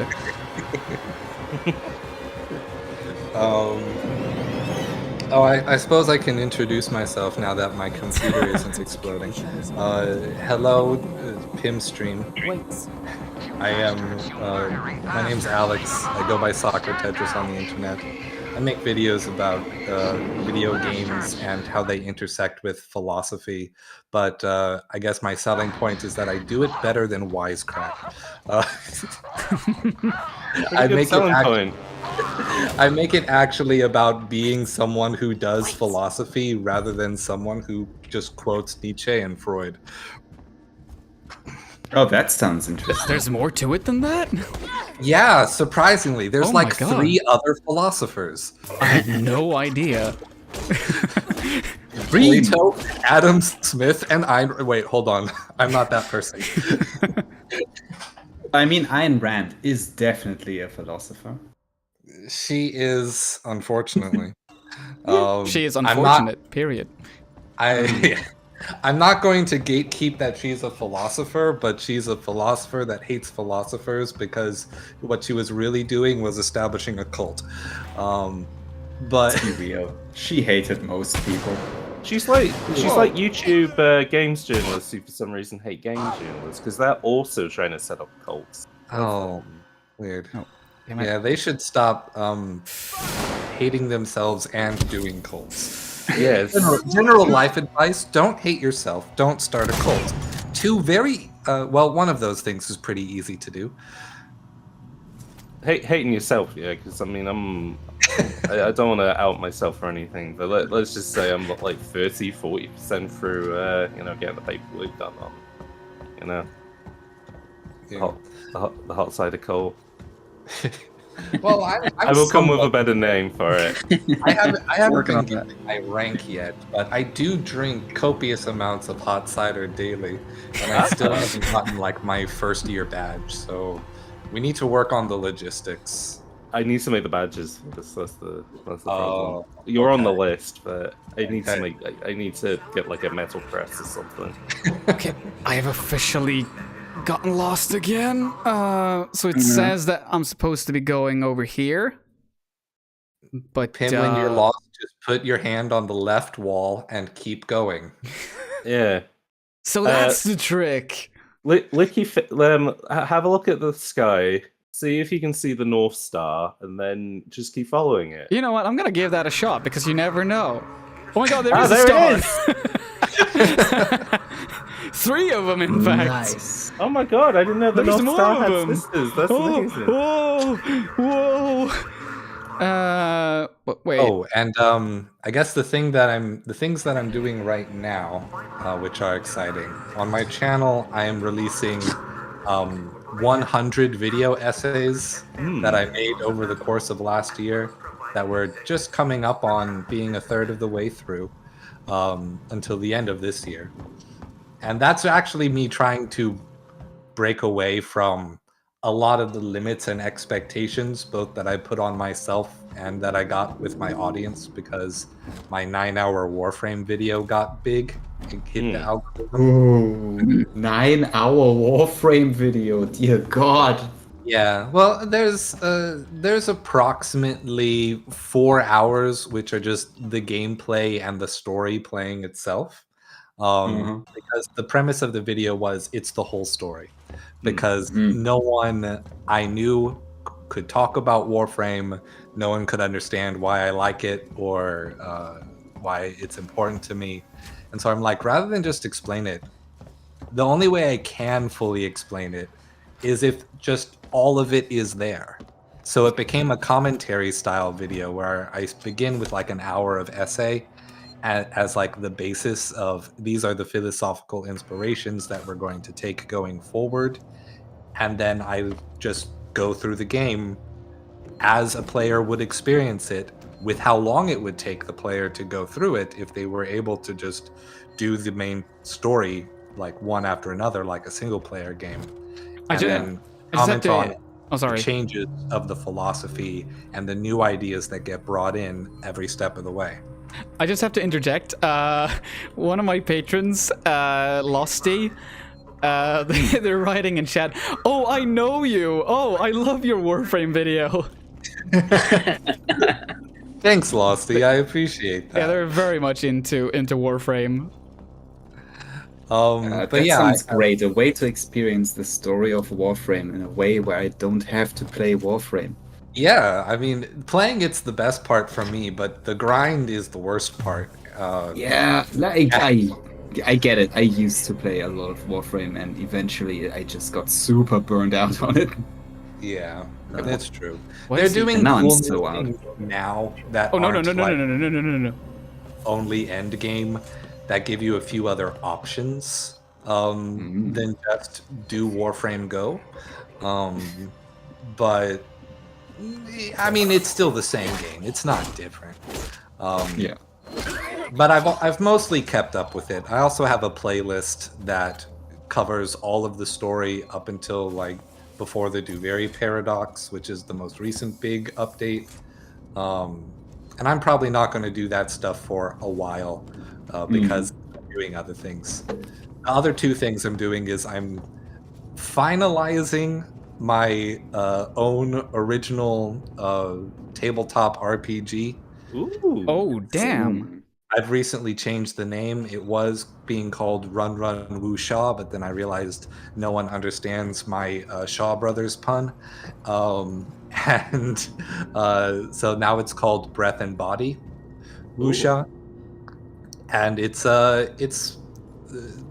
here's the selling tag. Imagine a popular D20 system, only every class is the monk. Huh. I think I can imagine that. You lost me at D20 system. I'm sorry. Well, that's me saying Dungeons and Dragons, wink, wink. You know. Of course. But I was gonna say, have we got another Powered by the Apocalypse fan? Cool. Or is that just What? Is that just me? Unfortunately. I have not how did had you the tell? chances to actually play Powered by the Apocalypse. I've seen it though. I've watched people play it. Yeah, in podcasts. No, look, I don't want to take over the stream. Please do. But like, I don't want to take over another stream with my seething hatred for Dungeons and Dragons. No, go ahead. So I'm just gonna say, it is the bane of the hobby, and it ruins everything. Before you keep on going on that train, I just want to say, before I forget, that is not welcome to the stream, unfactual Christopher. statement. It's nice to see you here, Christopher. Anyway, continue. Hi, Christopher. Hello. Yeah, it's just like, Dungeons and Dragons is this whole thing which is so big that it eclipses basically the entire rest of the hobby. And most people who get into the hobby playing Dungeons and Dragons, and then they tend so tired of learning complicated rules shit that they will never learn another game. Oh, you're kidding me. Like even 5, it has the simplest rules, but yeah, it's still fairly complex. And I think most people that are getting into the hobby now are there to do collaborative storytelling, and not so much to do the crunchy gameplay. I actually got into it as a kid around, I think we were doing 3.5. And then I was also with friends playing like the Dragon Age tabletop RPG and just making stuff up with my friends who didn't 100% understand the rules, and we're just making it up as we go. And we were absolutely in it for the crunchy gameplay stuff. We didn't really tell good stories. Like we told a story of like, oh, it's Christmas time, Santa's workshop, evil snowmen. I fly up to the roof and I use my ability to double my spell to shoot 2 fireballs, and they're all melted. I mean, that's like perfectly fine. But even for that, I would say there are games than Dungeons and Dragons. That's also the thing that annoys me. Dungeons and Dragons isn't even a good game, even for what it's trying to do. It annoys me a lot. Yeah, there's a lot of I can't disagree with that. I still like playing it, but the reasons I like playing it are all the stuff that me and my friends bring to it. Exactly. And I don't really like. I could never imagine myself trying to be a part of like Adventures Leagues or any of those times that they tried to like turn it into a tournament. Like, the stuff that was like, let's turn this into a real game. It's like, no, so weird. It's not a real game. It's a fake game. We pretend to play a game while we do other stuff. A real game would be something like Beyblade. Exactly right. Yeah. We don't add narrative. That was the real shit. We on the fire. We got the win. That's the new Beyblade theme everyone has to go to. Not gonna lie, I actually once ended up in the local newspaper as a kid because I arranged a Beyblade tournament. Oh wow. That's just how cool I am. Stuff. Yeah. That is plenty cool. I don't think I won that tournament though. I was gonna say that only made the locals, that didn't go national. They get bigger than that. No, my career was short. Unfortunate. But I eventually got one of those because there's the top layer, then there's like a defense ring, and then there's the bottom layer. And I got this like defense ring that was, I don't know exactly what it was with the material. But it was like heavier than they should normally be, and I just couldn't be beaten with that Beyblade until finally I just had a random match with a friend, and the defense ring broke in half. So yeah, after that, my glory days were over. I actually met a little kid yesterday. I was visiting a friend for her birthday, and I met a little kid there who was a huge Beyblade fan, but the parents were like, honey, no, we're not gonna get any of these incredibly expensive thingies. I'm sorry. But what they do get is a lot of Lego. And now this kid has started building his own Beyblades out of Lego.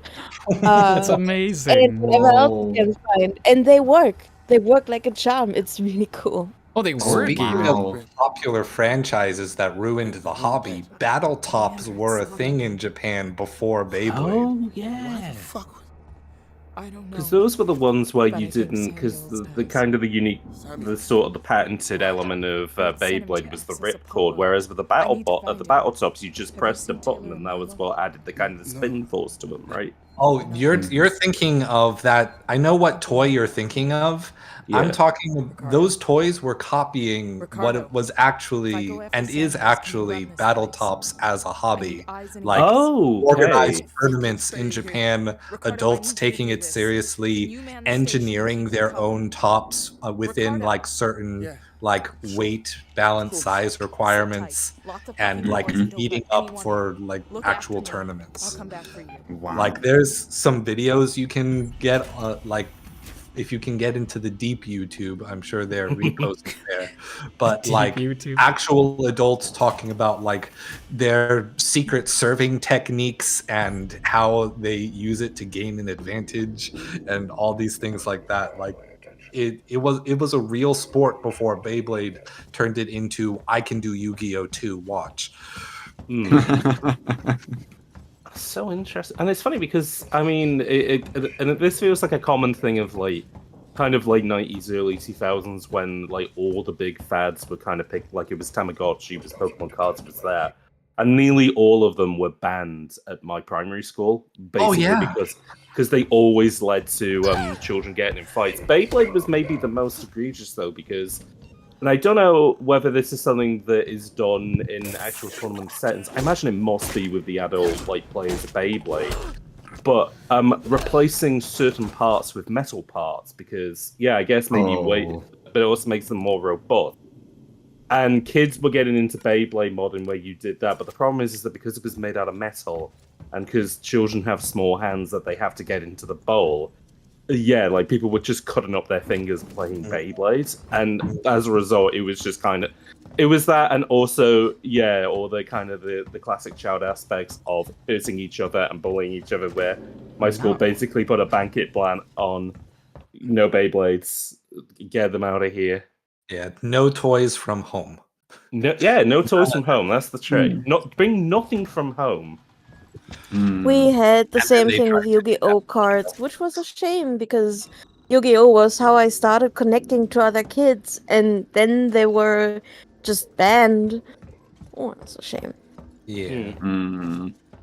I went to every one of the non-Yu-Gi-Oh Pokemon trading card games, like Duel Masters and like no, never mind. Duel Masters is the best example of a really good game system that no one cared about because it wasn't Yu-Gi-Oh or Pokemon. So I'm showing up with my freaking Duel Masters deck, being like, "I can teach you," and everyone's going, "Nah." Well, it's funny as well because the majority of people that I knew who were into Pokemon cards, and like not so much me because I didn't quite get it, but they were never interested in the game aspect. It was purely the collection. Like they treated it like Whoa! I don't know if they have it over in the States, but Pim, you can't. You folks may have this over in Sweden, but Panini football card or football stickers where you get the annual. My God. And you fill out the books with stickers of like footballers, and you have to complete it. That's what people were treating. Flashbacks. Yeah, that's what people were treating Pokemon cards like, as in, like getting the whole 100, the original 151 in card. Yeah. I mean, oh my god! I just looked up Duel Masters, and I remember that. I remember like an anime or something. Yeah, and that was a game too. Like Magic the Gathering, but not shit. Yeah. Like mechanically, at least. Did not care much for the lore stuff. No, who cares? They had weird. They had weird geometric dot hack monsters. That's all I cared about. Ooh, dot hack. I always wanted to get into that, but never found enough material, honestly. Time money, like it's almost impossible to get into dot hack. You can watch the Mm. animes, but if you want to play the games, good luck. Yeah. Even I emulating suppose. them is hard. Okay, so I'm already at mission 12, it seems. Wow. Oh. Making good time. Yeah, I'm surprised. It's like, am I gonna be able to beat this in way shorter than 20 hours? It sure seems like it at this pace. I was gonna say, and what's your back? Like, are you doing Team Expendable after this? Or That sorry, is stretching up the difficulty. Yeah, you know what? Depending on how quick I beat this, I could absolutely do Crew Expendable as well. Oh wow. Yeah, like if I beat this way quicker than I had expected, then sure, why not? Alternatively, when you get through this, we get that Thomas the Tank Engine mod and go again. From the very beginning, just oh my Oh, god. yes. Gotta speed run it that time. Wait, no, it can't be. I mean, I've played for 8 hours. Well, I haven't even played for 8 hours. I took like a lunch break. I really need to double check this. Let's see. Oh, what happened to the mouse? Die Maus aus. I have to check my Mickey Mouse. Fair warning, I might suddenly and without warning duck out because my new cat is allowed in my office for the first day today. Oh. He is exploring, and he also sometimes likes to try to eat wires, and so I might have to run over and stop him. Yeah, But that's probably a good idea. Very Oh. fair, understandable. Why haven't we seen pictures of your cat yet? I love Oh, I can pop him in the Discord. Yeah. Yes. In the meantime, I can bring out the goal list for people who are not aware. So this is the list of goals we're trying to reach during the stream. I am skeptical about the last ones, although it would be amazing if we came that far, because getting a tattoo would be pretty cool. But yeah, we have taken out 2 of our targets. So the next one is 73 patrons, which is only 3 patrons away. So if you want to make that happen and also just make my life working on videos way easier, then please check out the Patreon link, and you can just give $1 a month. That's enough, really. Or more if you want to, but $1 is more than enough. I'm gonna check out the cat now. And none of you who are watching the stream are gonna see it. Oh, heck yeah. Well, I can explain what Jazz looks like to everybody. So Jazz is a black American short hair with white fur on his chest, so that looks like he's wearing a little tuxedo. He has his left paw is just white around the tip of his foot and left rear paw, and his right rear paw is white up past his ankle, so it looks like he has one short sock and one long sock. Oh, and you're right. So I was not a cat person until we got this cat, and now my personality has transformed into Cat Dad. He is my life and everything I am about. He's not wearing his bow tie collar anymore because he hates it. And we got to find a different one from him. I stopped having the heart to put it on him when I finally got to see how he takes it off.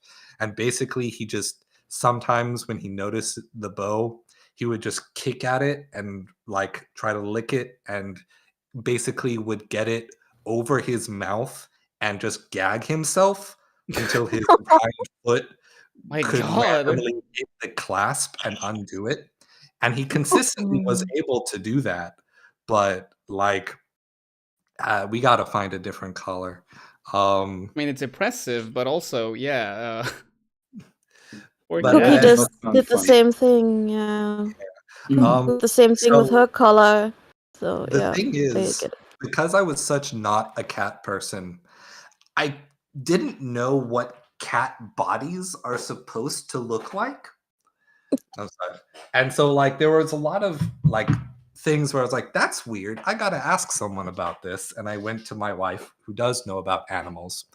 And so they have this thing called a dew claw, which is the high up claw where a toe used to be. Lots of four-legged animals have it, but his are particularly large. And I was like, oh, weird. Why is it so big? Maybe that's how it's supposed to be. And then one day I was finally like, he was letting me get close enough to like touch his paws. And one thing that I'd been seeing from far away was this like weird disc shaped thing on one of his hands. And I was like, do cats just have those between their toes? What's up with that?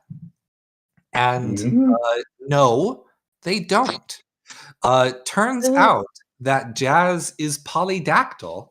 And we were able to get in there and actually like touch his hands.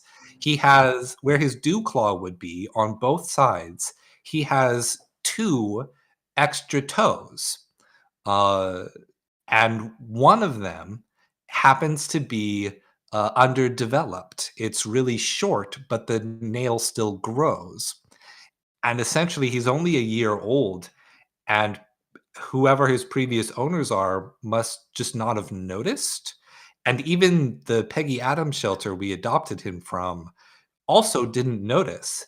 And so I'm like grabbing his paws, and I'm seeing there's this perfect disc of keratin between 2 of his toes. And I'm like, Oh, no, and then we finally baby. realize, oh my God, that's an ingrown claw. It has grown so far that it has wrapped back around and pierced into his paw. Ow. And I have a picture of that too, because it was my first real traumatizing moment as cat dad. So I just put that in the Discord. You'll see it's huge, and that's not even all of it. There was even stuff in the middle that had to be brushed away, and it was clipped like about like half a centimeter past where this picture shows. So it was just entirely wrapped around. And it was the strangest thing because he's very adaptable, he's very gentle, and we were like, "Oh, what a well-behaved cat." But then I was getting concerned because like he doesn't scratch at anything. Well, maybe that's because his claws are actually really long and he doesn't feel like he needs to. Well, it's because every time he stretched his hands or went to scratch, he would stab himself and stop. And that's how he became like shy about using his claws. So luckily my wife works as a groomer at a pet salon, and we brought him in the very next morning, got the nail clipped. He was absolutely traumatized. He bled. It must have hurt a lot. Having like the claw taken out of his paw, because it wasn't just like we had to pull it. It didn't fall. It was terrible. But now he's very, I guess, a little traumatized about that, because he doesn't want anyone getting close to his paws now, because it's just like humans touching my hands means pain. It's like, but he's doing better. He's very happy. That's very good to hear. Yeah, he's very nice to new people. He is a little baby. He can't stand to have people away from him for even a second. But he's in that kid phase where he just, when it's Zumi's time, he's going to be attacking everyone's feet and hands and just needs to bite. And he's not biting hard, but like he just needs to bite and claw at you. But he doesn't do any damage. He's just overzealous. I'm Yeah. so glad that you noticed the thing with the claws and fixed it, because that is Yeah. so painful, sweet baby. Yeah. And he's so cute. So the newest thing I've learned about him is that he actually loves licking the condensation off of soda cans. I was like, Nice that and can't cool. possibly be healthy. So I don't know if it would or would not, but I cleaned off a used soda can and I've turned it into a popsicle for him. I filled it with water, I freeze it, and then every now and again I take it out just so he can lick it. Wait, where did Oh, that's so sweet. That's his newest toy. Oh no, where did... Crap. Yeah, he's obsessed with plastic and paper balls. He hates all of the toys we actually bought for him. Yeah, that's just cats. Hey, That's just the cool cat experience, bed yeah. you bought there. Where's the box it came in? There we go. He hates his bed. And I'm now posting a picture of his preferred bed, which is all of my paperwork from working at home. Yeah, understandable. He's just like, don't worry, I'm just gonna take care of this for you. Here, just lay on it. Then you don't have to deal with it. Just stop working. Exactly. It's not that hard. I do it all the time. Yeah. I love this cat. I know Jazz is exactly. we picked I know out. exactly what you mean. Like I already loved cats, but I was always too shy to get one. I researched it a lot, but then always chickened out because I wasn't sure if I could take care of one. Oh, that and was then my me. mom. Yeah, and then my mom got a cat. His name is Mowgli, and Mowgli. Whoa. That's so relevant because at the shelter, our cat's name was Bagheera. Oh, so cool. And Mowgli, like there was this whole what's it called again? The whole litter. Mowgli was the one that like immediately appealed to my mom because he, even as a tiny kitten, looked at her like he was absolutely smitten with her. Sorry for the background noises. It's probably my roommate having ordered food again. How dare they? Yeah. Tell them to stop enjoying food. How dare they eat? No, he deserves it. He's a kind boy.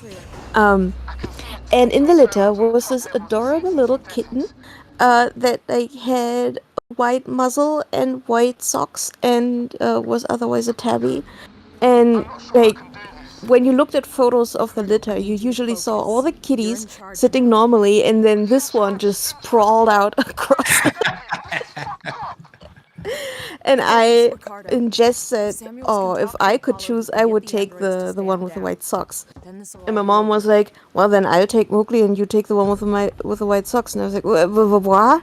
And my mom eventually was like, "Okay, look, we'll bring them home to my place.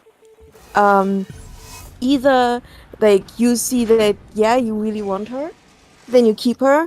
Otherwise, I'll just keep both cats. It's fine. It's fine." We brought them home to my mom's place.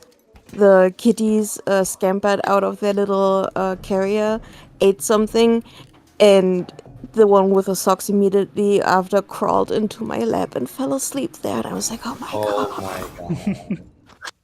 I am the chosen one. This kills So- the man.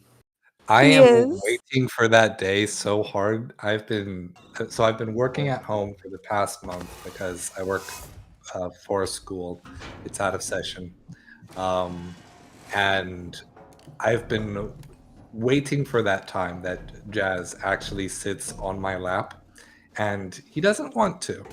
He likes sitting next to me. He likes walking or jumping over me, but he does not want to stop on the lap. And Yeah, I'm trying to think of Miki. ways to trick him into sleeping on my lap, like putting a binder on my lap because he likes sleeping on my lap. Yeah, Mickey Way also, I think, never actually crawled into my lap again after that. That was like just for the first meeting, but she adores him extremely, so that's fine. Later I got Cookie. Cookie was just abandoned in a forest, and the person who found her was desperately looking for someone to adopt, so I yell here, I need a second cat. And Cookie is actually literally just right now laying next to me and snuggling. Oh, baby. Very nice. Yeah. But the cute thing is, Miki is not a snuggly cat at all. In fact, she often like bats at people for trying to pet her.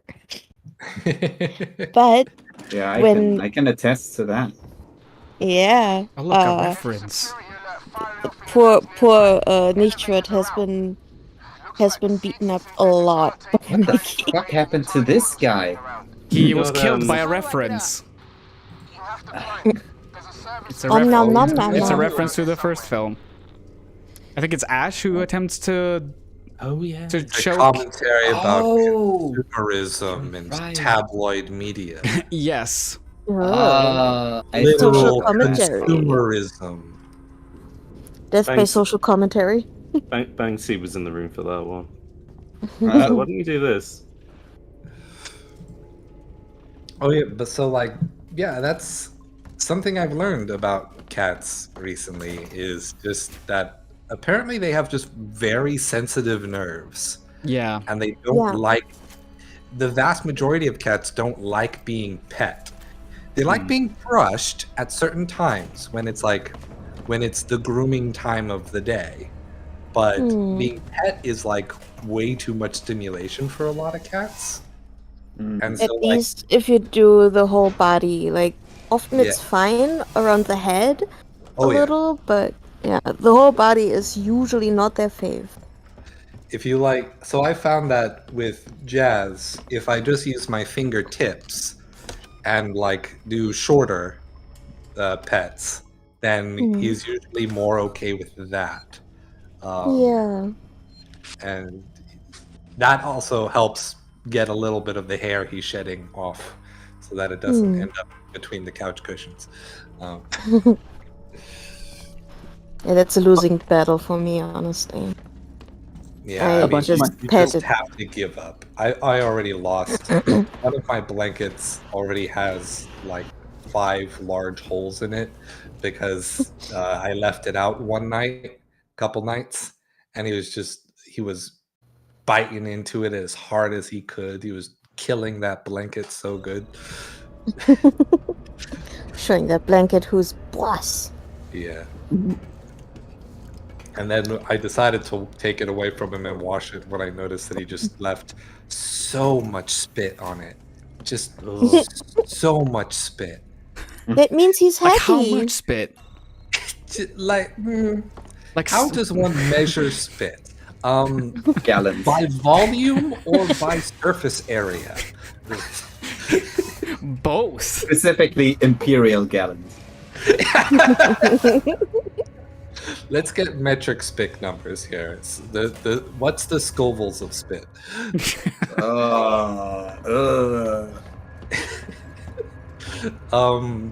Yeah. Oh, here we go. He's very happy now, and he's gonna get real upset when I have to go back to work and I'm not here all day. Yeah, that sucks. You should quit your job. That's the best solution. There it is. There it is. Wait, passcode? But yeah, Damn it. Cats Well, if drool we're when able they're to happy. get Tim's Crypt to 150 subscribers in this stream, he can hire me. Oh, yeah. Pim, hire. Oh yeah, I'm here.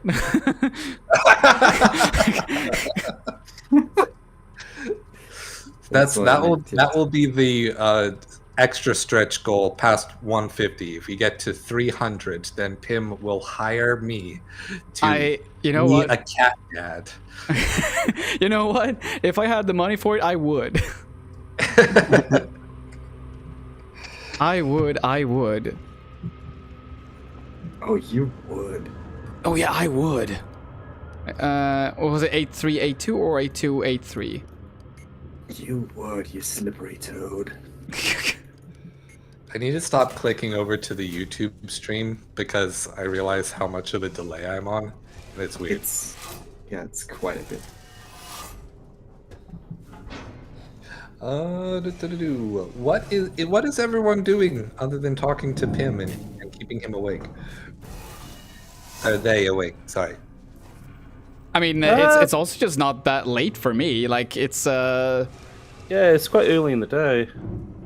Yeah, well, it's afternoon more like, but still, it's a long way until bedtime for us here in the Europes.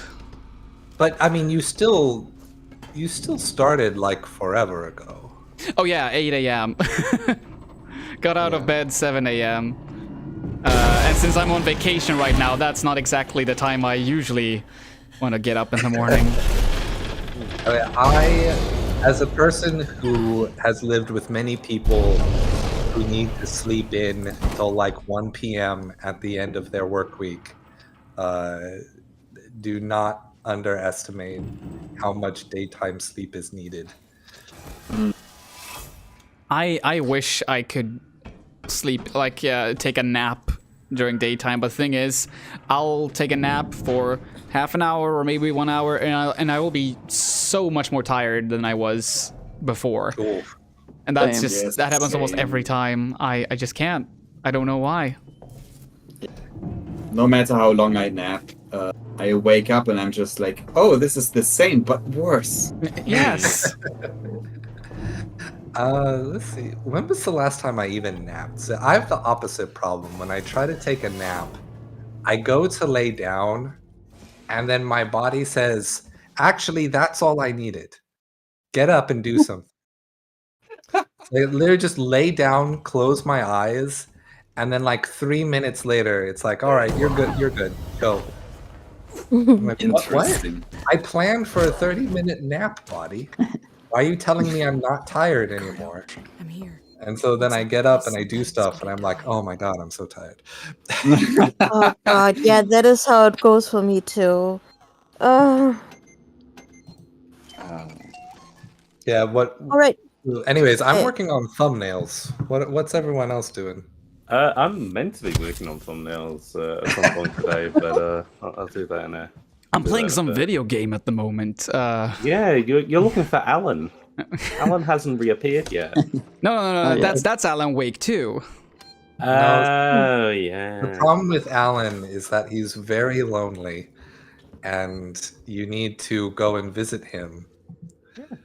I mean, then again, he's all by himself.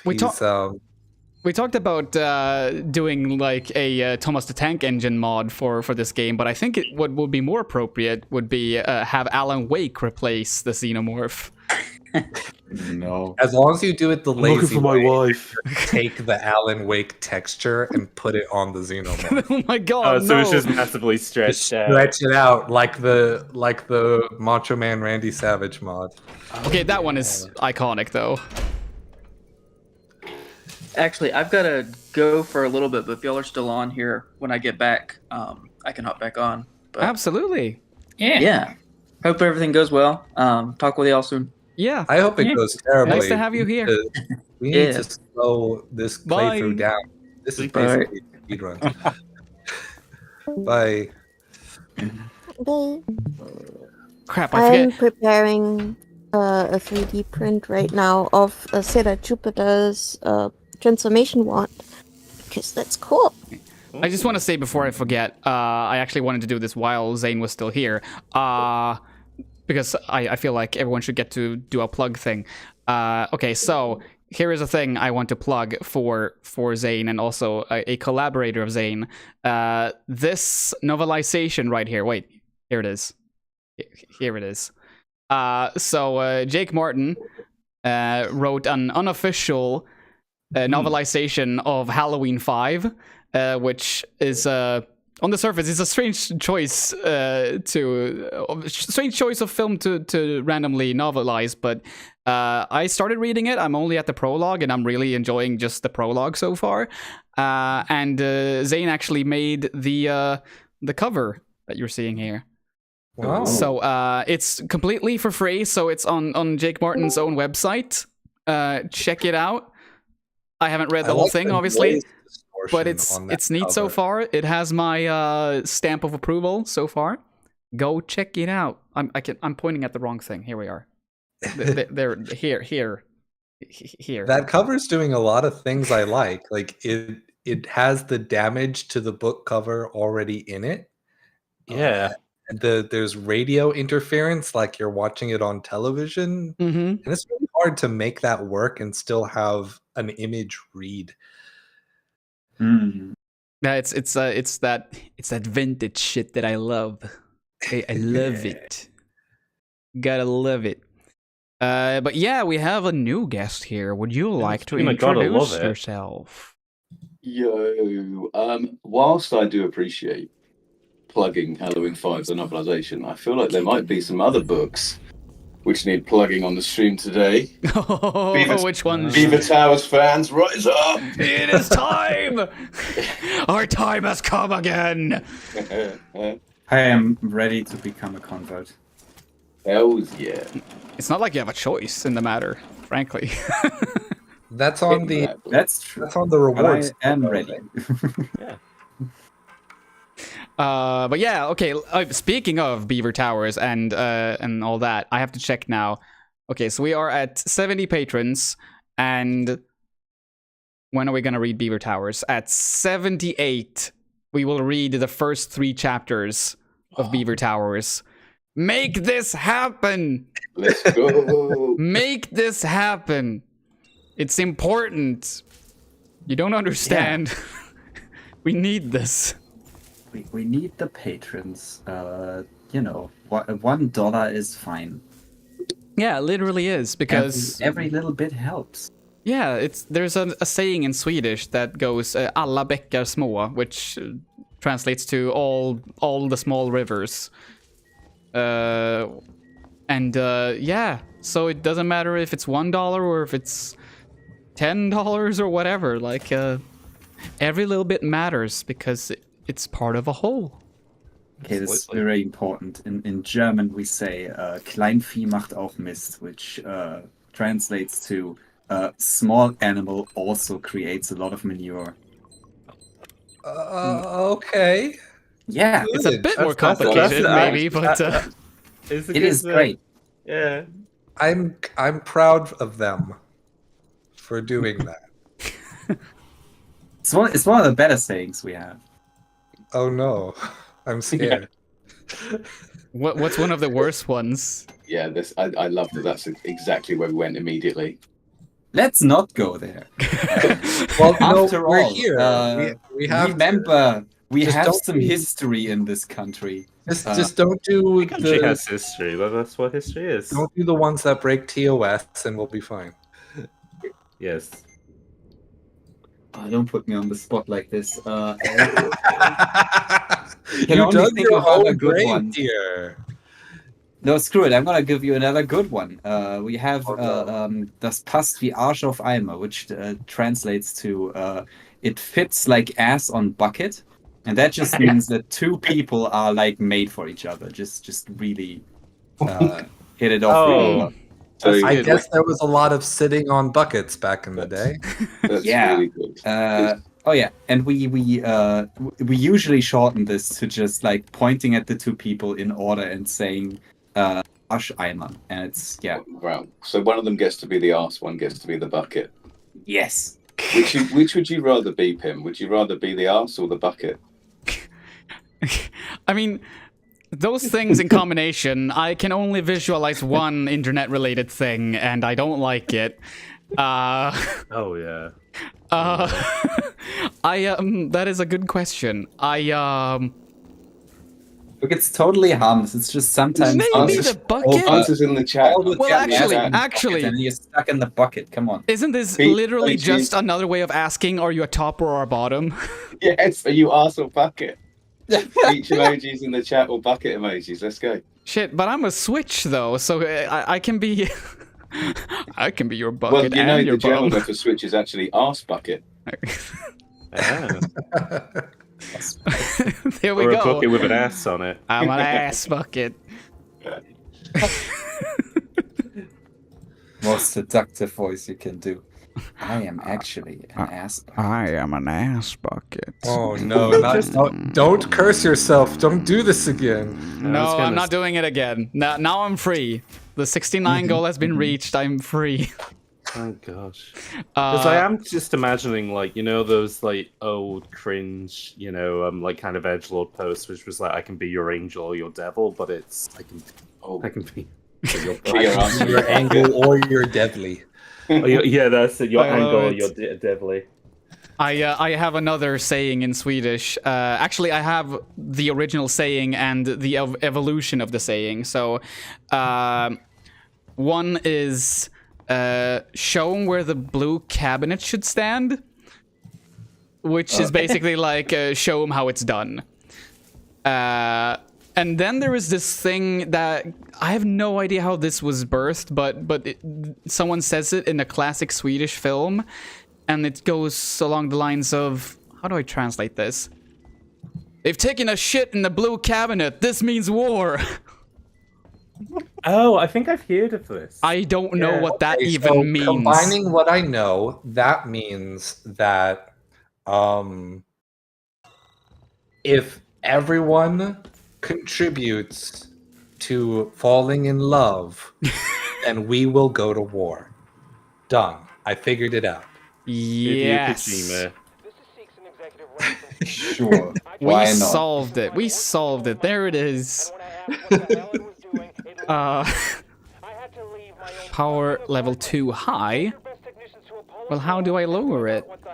Also, Ali Meow is in chat. Welcome. It's so nice to see you here. Hope you're doing well. Also, you didn't miss the stream.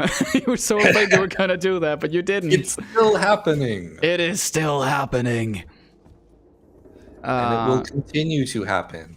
Forever and ever and ever. Currently, it feels like that because I don't really know where to go. It's happened to you like 10 times already. You'll figure it out. And it will keep happening. But this game should have like a light switch, and you should just be able to turn the lights on. You mean, and be like, okay, now I know where to go. The like light switch is just getting on. yeah, there we go. I'm saving batteries. It's my fault. Conserving energy. It's my fault. But yeah, they're all glowing yellow, but I can't interact with them, so I'm not sure what the hecking point is. And it feels like there should be more to this room than just this little locker over here. What if the thing is in the locker? What if it's high tech? It's a hiding spot and a storage container. Oh my god. Nope. I won the game. Ladies and gentlemen, we made it. Welcome to the broom closet ending of Alan is alone. Alan insulation. He's very warm. Alan is so warm. A warm soul. Oh, I can't turn it off. Okay, here we go. I wasn't paying enough attention. All right, so here's a passing thought that I wanted to jump on because we were talking about putting Alan Wake's skin over the xenomorph. Whoa! Hello! There he is. Ooh, scary. Ow! That is so rude. Supposed to be dead. I will make you dead. Where even was he? No more milk for you. I was going to say, I do like the fact that they just vomit up milk. Like, yeah. We're at war with the milk people in this game. It is, as we say, two milkmen go comedy. Is that was specifically for Bröckchen? I'm sorry. I was about to say, like, is that an actual saying or? It's okay. I feel thoroughly wooed. I was going to say, can we invent a cultural saying on this? Could we make that a new, Patreon goal? Is can we invent a new cultural saying that'll be said for years and years? It's like a beaver tower. There we go. Yeah, don't put your beavers before your towers. Do we have a 73 goal already assigned? We do, yeah. What about 74? We don't have a 74. All right, so at 74, we will create the next big cultural saying that everyone will talk about. Yes, it will be related to Beaver Towers. It has to. Whoa. I've seen this romance movie. He tried to walk away and he was like, no, I love you. And that guy's got, It that ended guy's got a lot of badly. anger issues. No, Did that with his bare hands. Yeah, his bare Not hands. the bare hands. He brought out the bare hands for this one. Is he a robot? Oh, welcome back, Anthony. Hope you're doing well. God, And yeah, bet we're still Welcome back, going. Anthony. There is still much to go. Although we are at, what was it? Mission 12 now? Out of 19? Which I still can't believe that I will be able to beat this in less than 20 hours. I don't believe that. I don't. Believe in yourself, Pim. We believe in you. Yeah. You should believe in yourself. I believe in a thing called love. Yesterday I walked past a graffiti that said, let's all just believe in ourselves. And I was like, oh my goodness, that is very wholesome. Thank you, graffiti. Yeah, thanks. To which I would respond, get a job, graffiti. You don't know how hard it is out here. Graffiti is their job. How can you be so rude to it? No, the graffito has the job of making graffiti. That graffiti hasn't contributed nothing. How would you feel though how would you feel though if your boss asks you to the office and then you meet him for the first time and it is the graffiti and you're like, oh shit. Oh my god. Oh, I would say, you know what? Well played. You got me. I admit I was wrong. But I won't admit it till it's shoved in my face like a Darman video. Oh no. You live to regret it. Oh no, the graffiti actually has a Lamborghini and a hot girlfriend. I was so wrong. How did this graffiti get a Lamborghini in 3 months? and the graffiti just teaches you how to do drop shipping. And the graffiti is a picture of Andrew Tate. Oh no. Oh, okay. So here's the thing. I ruined it. I saw a guy in the Wendy's the other day that looked exactly like Andrew Tate. Like fuck, he's out.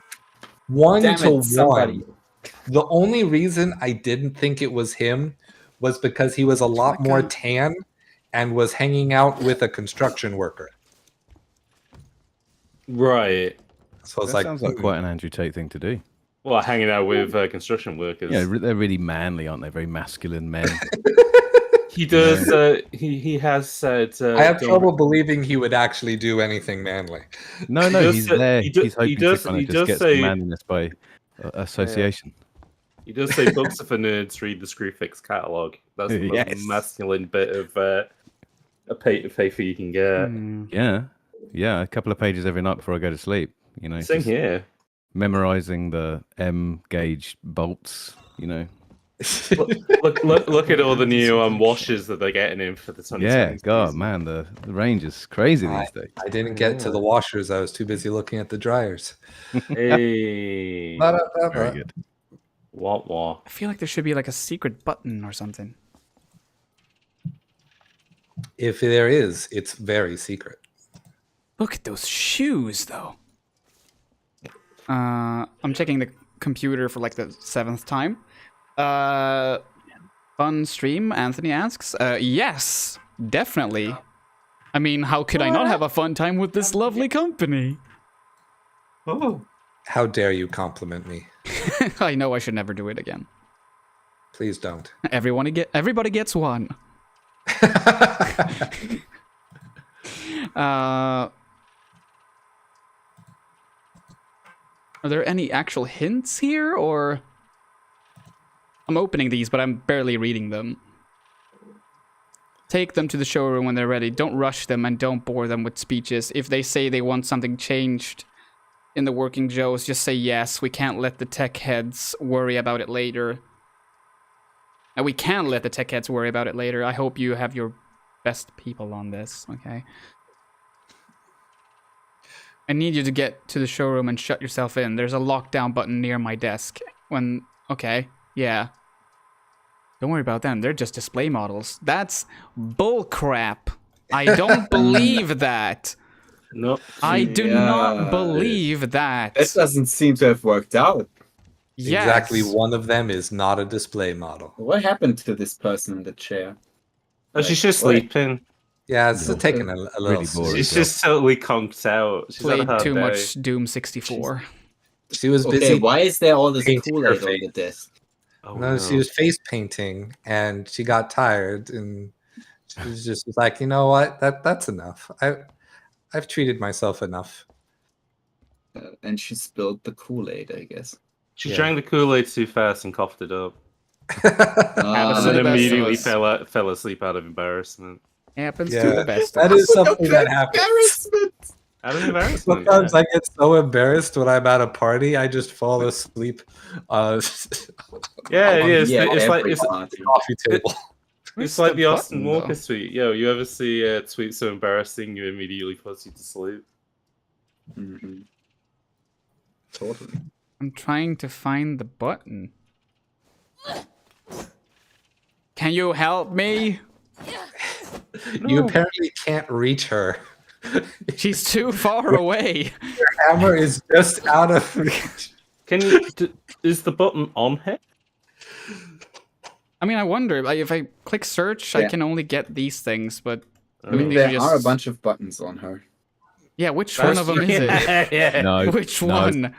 Beep, beep. I mean, This is going in a different direction. yeah, Bad I'm not sure I like it. Stop now. Stop now. Near my desk. Okay, so it's not actually on the desk.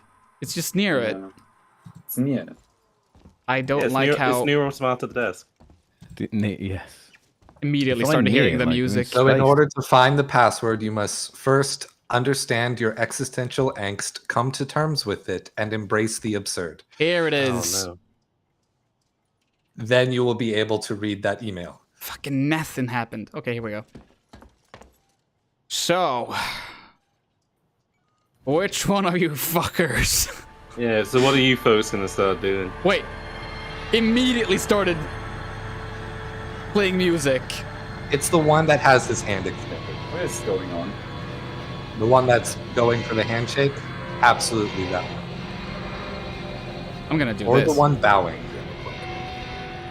Why is the music happening? I was right! Bam! I was gonna say, because other than that, the button didn't do anything apart from start playing 9 Inch Nails. Yeah, I knew it. There was another one. What, seriously? I bet he has super. Oh, there was a... What? Yeah, going, oh, it's all of them. All of them! The trick was it's all of them. They're just display models. It's fine. Yeah, they're very good at displaying how good they are at murdering people. Oh god. I bet he couldn't take damage while he was doing his step out animation so that the moment couldn't be lost. Oh, maybe, yeah. Like if you could just shoot all of them before they started moving, then what's the point? Gas divert. They have to aggro before they're vulnerable. Yeah, yeah, yeah. Am I burning them now? Yeah, can you hit them with a gas? Oh yeah, they're gonna burn up now. Okay, cool. So if they try to Yeah, break in... I'm just gonna breathe them. I'm just gonna breathe fire at them like I'm Bowser. Let's see how that. I'm just gonna watch you burn if that's okay. Just gonna turn this space station into a Mario Castle level, sure. Tim, this is an opportunity. You know what I'm talking about, right? What? There is fire here. A lot of fire. Yeah. Remember what happened with the fire. Do you want me to run into it? We should see if we can make that happen again. You'd get a free light source. You gotta properly light yourself on You'll fire. never When be was the cold last again. time you saved? No, it's not working. I will say, by the way, that is very good looking fire in Yeah. this 10-year-old video game. I would take it on a date. Sure. Looks good. Yeah, sure, I'll say that. Yeah, I wouldn't be embarrassed taking the fire about in front of my friends. Just sitting at a table at a nice restaurant, and on the other side of the table, there's just a fire spewing from the floor. Listen, you can order whatever you want. Don't worry about it. I've been saving all month. What do you mean you want the meat raw? Oh, okay, I get it. Yeah, yeah. Oh, yeah, of course, sure. Just I like hey, your are tastes. you- They're interesting. Are you in an enclosed space? Because you're taking my breath away. And the fire blushes slightly. Turns slightly Yeah, it red. just gets pink anime cheeks. Like, yeah. Man, we need that meme needs to come back. Turning everything into kawaii thing. Oh yeah, kawaii fire. Love it. Fire chum. I'm gonna do a quick pause to see if there's any progress on the Patreons.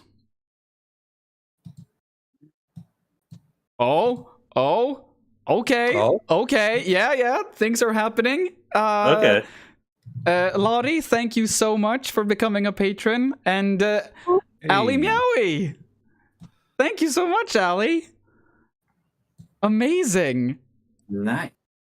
Shit, things are happening. I'm eternally grateful to both of you and to everyone else for that matter. This is amazing. I'm so happy. Okay, let's see. Where is the thing where I write the new number? There it is. Okay, so we are now currently at 72, which means we are only one patron away from the next goal. Which, if we take a look at the board, this entails that I am not allowed to use the motion tracker until the next goal is reached. Oh no! So yeah, that's gonna be fun for everyone but me. So you were saying you were concerned that you were going to beat this game under 20 hours? Well, now I'm not anymore.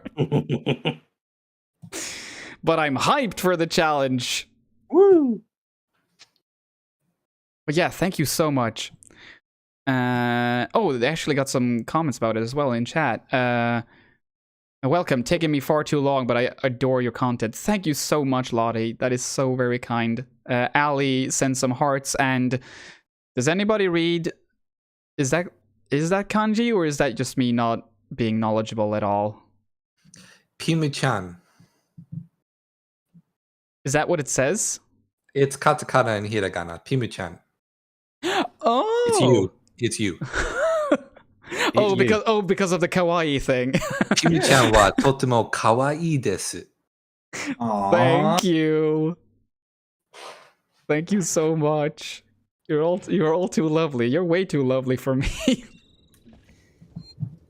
I don't deserve the love. Wait, no, you know what? You know what? I usually say that. I'm gonna try to stop saying that. I do deserve the love. Your day. I make good stuff. I deserve the love. Yeah. Who do we commit to for Pim-chan? No one has taken the scary movies nearly as seriously as you. That's true. That actually is kind of true. That's Not why we gonna love lie. you. And that is a touchstone in human history. I mean, I'm not gonna lie. I won't argue against that. When I first started writing that video, I checked on YouTube, like, have anyone else done anything similar with this franchise? And at least I couldn't find anything, so I think this might actually be one of the first videos that tackle this franchise in this way. I mean, it absolutely was, and I honestly have no care or history with the Scary Movie franchise, and I fucking love that video. Thank you so much. It is one like, of... I've never seen... Like, I knew that, like, on the periphery, a lot of the, like, issues and tropes that you discussed, but you went hard on it. Yeah, it's, like, there are things there, which I obviously talk about with harsh criticism that like yeah, there's some things that are just abysmal about those films, but it is interesting to try and put them in a modern day context and see just how much some things have changed and how little other things have changed. Oh, let me explain my slang. When I say you went hard on it, I didn't mean you were mean to it. I mean you did a significant amount of effort. And it was cool. Like it was really extremely well done. Oh my god! Going hard as in it's our friend. Big effort. Look at all these burning friends. Why aren't they melting? I'm wondering this they too. will eventually. I feel like they. No, the fire is. Oh my god! Tim, this is your chance. This is your chance to. Okay, never mind. They are done. They are fire elementals. They don't take fire damage. Fuck. Okay. No. This they is only give it. EMP mine. That's the magic system of alien isolation. I thought they were gonna burn to a crisp. We should have known this was gonna happen. After all, we know that milk is a good way to like combat hot sauce. That's true. Yeah. That is true. Which is why I bought some soy milk for the eventual hot ones. Do we know interview. if soy milk is going to have the same hot sauce? Yeah, that reminds me. Yeah, because I believe that the way that milk works is that it's a emulsifier which coats a capsaicin is absorbed by fat, which is partially why that. Versus alcohol, which works the opposite way, which is just it breaks down the capsaicin, which is why having a beer also helps if you're having food. This reminds me that I have watched Hot Ones where like one of the Warframe developers I think was on, and he's a vegan, and he was like, yeah, this vegan milk is not doing anything. This does not help. The goggles, they do nothing. I think it's also, isn't it a bit like placebo as well? Yes. Because like people will the drink methods water, are but it only doesn't really effective if you mix it before you consume the capsaicin, because it's already on your nerves and binded to you. So like, you kind of just gotta wait it out. But it helps mostly by placebo, a little bit by overwhelming if you can use other sensations to confuse your nerves. Yeah, if you stab yourself in the hand, that'll override. No, for real though. If you have an injury elsewhere, like a lesser stimulation like spice is going to be ignored. That's also a neat trick if you don't know. Whenever you're about to sneeze, if you squeeze like two of your fingers really hard, like you sort of pierce one of your nails into the other finger, that will make it so that you don't sneeze. Interesting. That's the first time I heard that. The thing I heard was to clench your butt real tight. What world are you living in where having a sneeze is the worst thing? I think I would just both fuck of if those I two did sound that. worse than sneezing. Well, I never want to stop a sneeze. I always say let him go. Oh no, you Isn't should a do them sneeze because it's an eighth of an orgasm. Nothing. Has anyone else ever heard this? I've heard this. I've heard Wait, that. I didn't hear what you said. So What was that? wait. Are you saying it's the petit noir? Exactly, le petit mort. Yeah, it's about Le petit moi. Isn't that? Doesn't that mean a small? No, you're thinking of. The small no. small So an orgasm is the little death, but if it's an eighth of an orgasm, it's the little death. Oh, it's an even tinier. Yeah. Wait, an orgasm is a little death. Isn't that Can the we quote figure from out the dude? what the smallest death is? World's smallest deaths. But isn't that like the Dune quote? Like, fear is the mind killer, the little death that blah blah blah. Yeah. That's correct. also part of. Paul Atreides was talking about sneezing when he said that. That's true.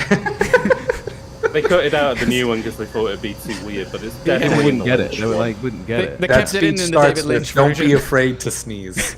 Yes. Yeah. David Lynch's film famously has a huge 15-minute sequence cut where it's just all sneezes. Yeah. Where the It's really hot. I mean, what?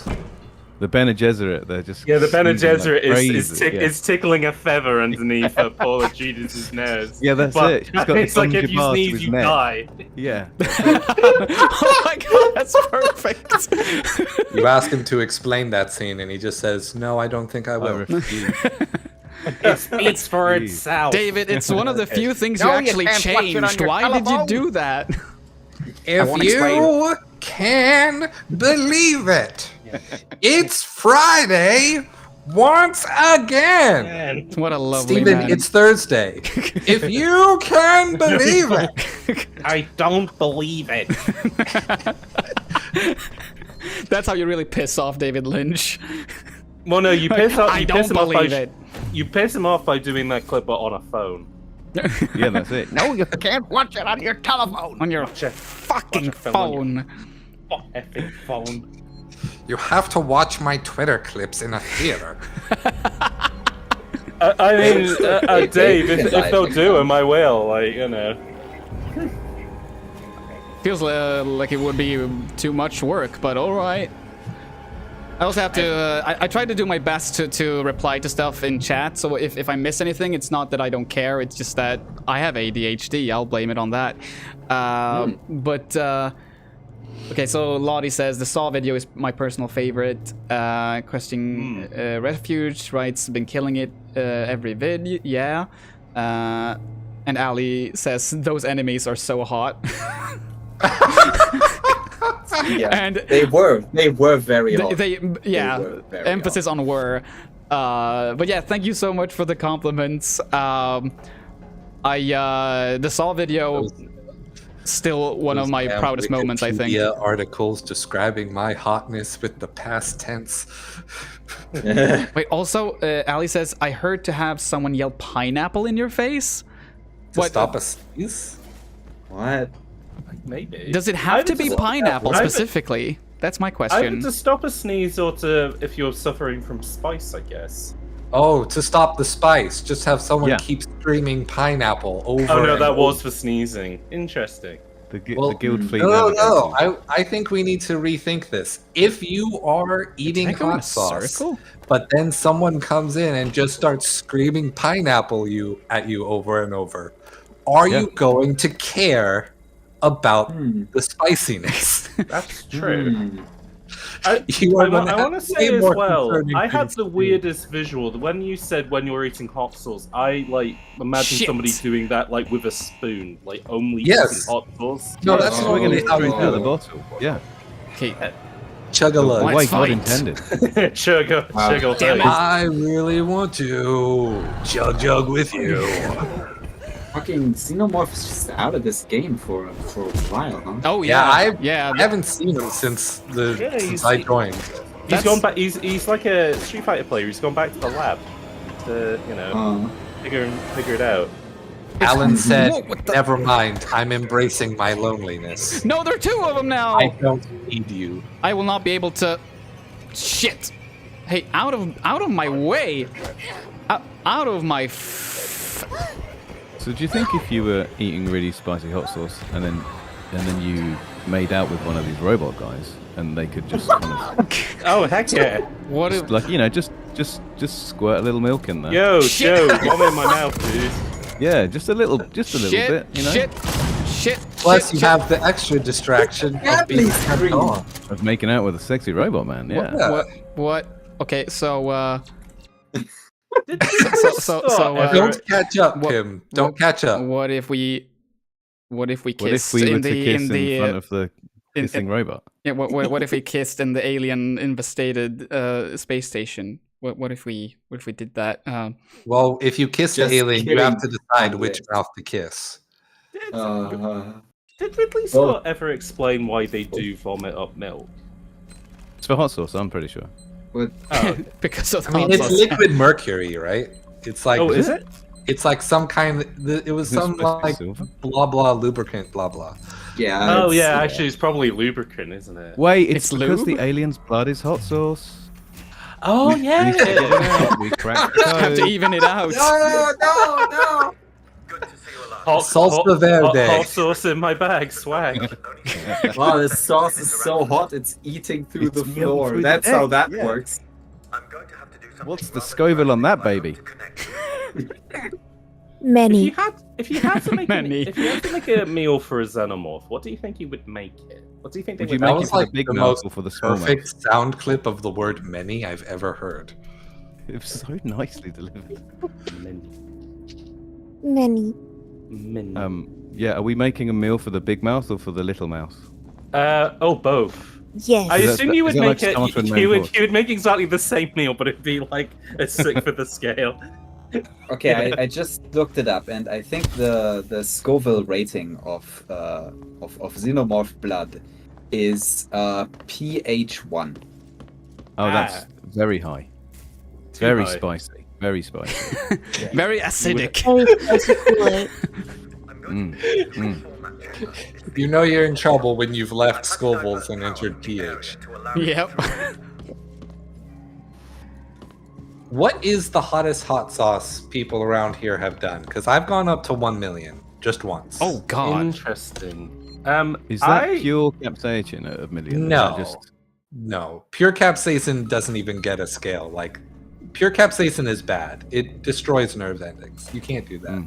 Okay, I'm gonna do this. I'm gonna bring the sauces that I bought for this so you can see. You Very can good. TikToking while I do that. Just pitching an idea for reverse hot ones, where instead of hot sauces in between questions, the guest just drinks bigger and bigger glasses of milk. That sounds dangerous. What about for anyone who's lactose intolerant? Do Well, they have it's even spicier then, isn't it? Oh, wow, okay. No.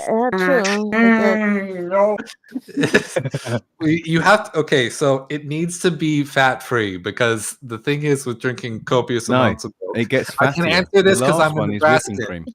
This I'm a Nebraskan. You need to know this. If you drink copious amounts of whole milk, like Oh, I've too seen the much whole Jackass. milk, you will churn the milk with the motion of your stomach. It becomes cheese inside Yeah, you. delicious That milk. is so cool. And because it expands, you inevitably have to throw up chunks of cheese. Fantastic. That's And you not get real. free cheese. Red as fuck. Next thing on, tell me this has happened. That's It's a just win-win. absolute have- body horror. Holy Yeah, I love People found cheese. out that shit during the gallon challenge. Yeah, that's it, exactly. Yeah. You churn milk using your own stomach. My God. and rennet is Well, the I mean, it ingredient that becomes thickens cheese. butter and whey and stuff, but yeah. Well, that's Allie, an untapped market right there. Human Who wants cheese. some human stomach cheese? Forbidden cheese. Yes. Okay, so if we reach that goal, which by the way, gonna check the board again, that's 85 patrons, and we are currently at 72. So it is still doable. First sauce, very basic stuff. It's sriracha, which I guess is good. I guess it's good. It's good, but it's more importantly, it's not very spicy. I mean, it's spicy, but yeah, it's vegan too. And followed by a little Tabasco. And I failed to pronounce the name. Is it McKillany? McKillany. Is it McKillany? I'm waiting for this. Oh, stream. Macaroni, I believe. I'll see it. McKillany? Never pronounced it. Never even realized there was a name up there. Does the Discord stream move for anyone? No. No, this is on no, the no. YouTube. I will post a link. Yeah. Oh no, it's okay. I've got YouTube open in another on my phone. Yeah. Tim I is have doing no idea how to pronounce that nickname. Yeah, it's. You can say Shen. Oh, I thought you were talking about the sauce. Oh, okay. Okay.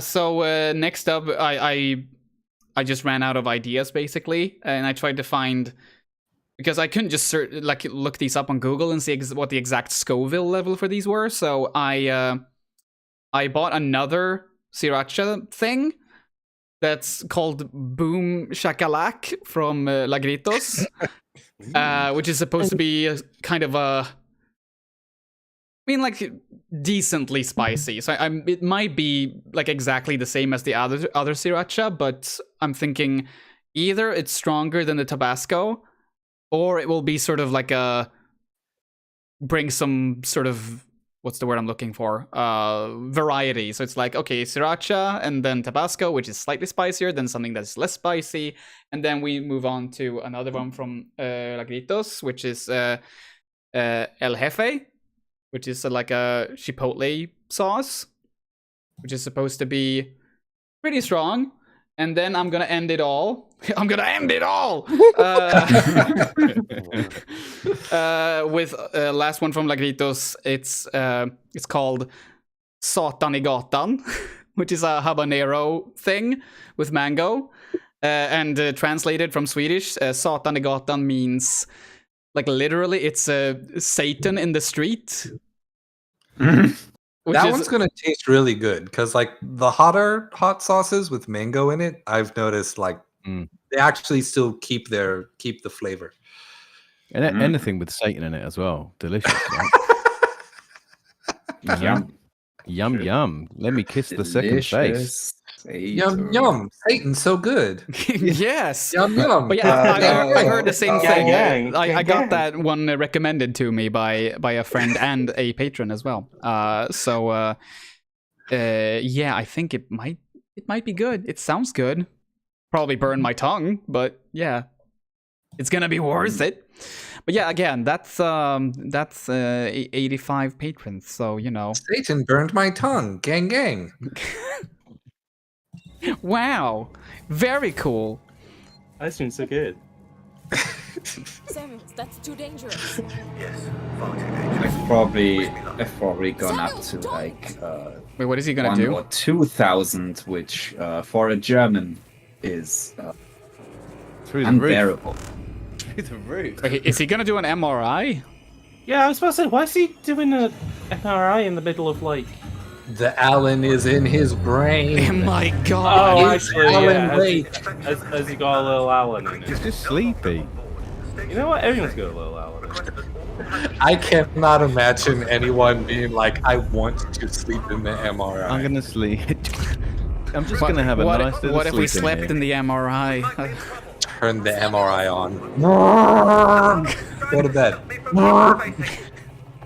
Nice. MRIs are terrible. Jesus, Samuels, I'll try. Wait! You need to do it in the correct order, or the cascade will be fatal for me. Oh no. I'm accessing ancient schematics. You think maybe you should have talked about this before? Remove the red cable first. Okay. Fuck. The good thing we color-coded all of our technology. There are two cables in this one. Color coding your cables is honestly pretty standard procedure. Okay. It has to be this one. Just use the red one. And now the whole don't have station blows red-green up. color blindness, for the love of God. Blue cable. Gotcha. Yeah, ideally they're not only color coded. Yeah, patterns. Why can't we have patterns on the cables? This is the future. Yeah. Why can't you label the cables? It is the future. There's the year my 2000. plaid wire. Yeah, exactly. Yeah. Wait, is color coding standard procedure? Like, is that like for electricians or whatever? Is like an electrician in the U.S. going to be able to identify a cable in Europe by the same way? Sure if it's the same. Sorry, I wasn't expecting that. If it's the same standards everywhere, I blew but like the they fuck up. all color code the cables so that you can tell at a glance which one is ground and which one is the fucking main. Yes. Okay. We're back. That didn't happen. That's really cool. I didn't realize standardization reached that far. Samuels, don't. A7 Network. Well, Welcome this to the is stream. interesting because a UK mains plug has 3 wires, and a European and an American have 2 wires, right? Because there are 2 points on the plug. It's a black one. Okay. So there's some level of standardization that isn't happening. Oh yeah, that's true. Like, why do we have? It's a green one, and that's a. I did encounter also some weird plugs in Japan that I had to buy adapters for. Same color. So I don't know. I can't remember what most of the plugs looked like when I was there. It's not something I focused on. If you had, you probably weren't having that good a time. Oh, that's true. it's like the electrical power systems are super different in all different parts of the world. Like even how high the voltage is, or the like how actually strong the power is that comes out of the socket. Super different. Like, I think Australian sockets give you like twice the amount of ampere that you get in the US. I'm not sure how that compares to Germany. It's a wild world out there. I think Japan actually has two different standards, one in the north and one in the south. What? Yeah, How that's does this fucked work up. when they build a space station? You know what we call that? No standards. Yeah, that's no standards. Okay, what? Yeah. I mean, I'm no there is electrician. No, That sounds like no. there's no standards about like how power is supplied to things. So when they built the ISS and everybody built a separate module and they plugged it all together, there must have been they must have all had their fingers in their ears when they hit the big on switch. Japan arrived up in space and was just like, what? What do you mean? You see, here's the thing with the ISS. You don't connect that to like the power grid because I thought there was like a the big cable would be expense too long and it would be too heavy and it would drag the whole thing down. And Yeah, or if you just snap plug it into I the bet he's sun. deactivated. The sun weighs nothing. It's in space. True. The sun actually weighs a shit ton, but let's not split hairs here.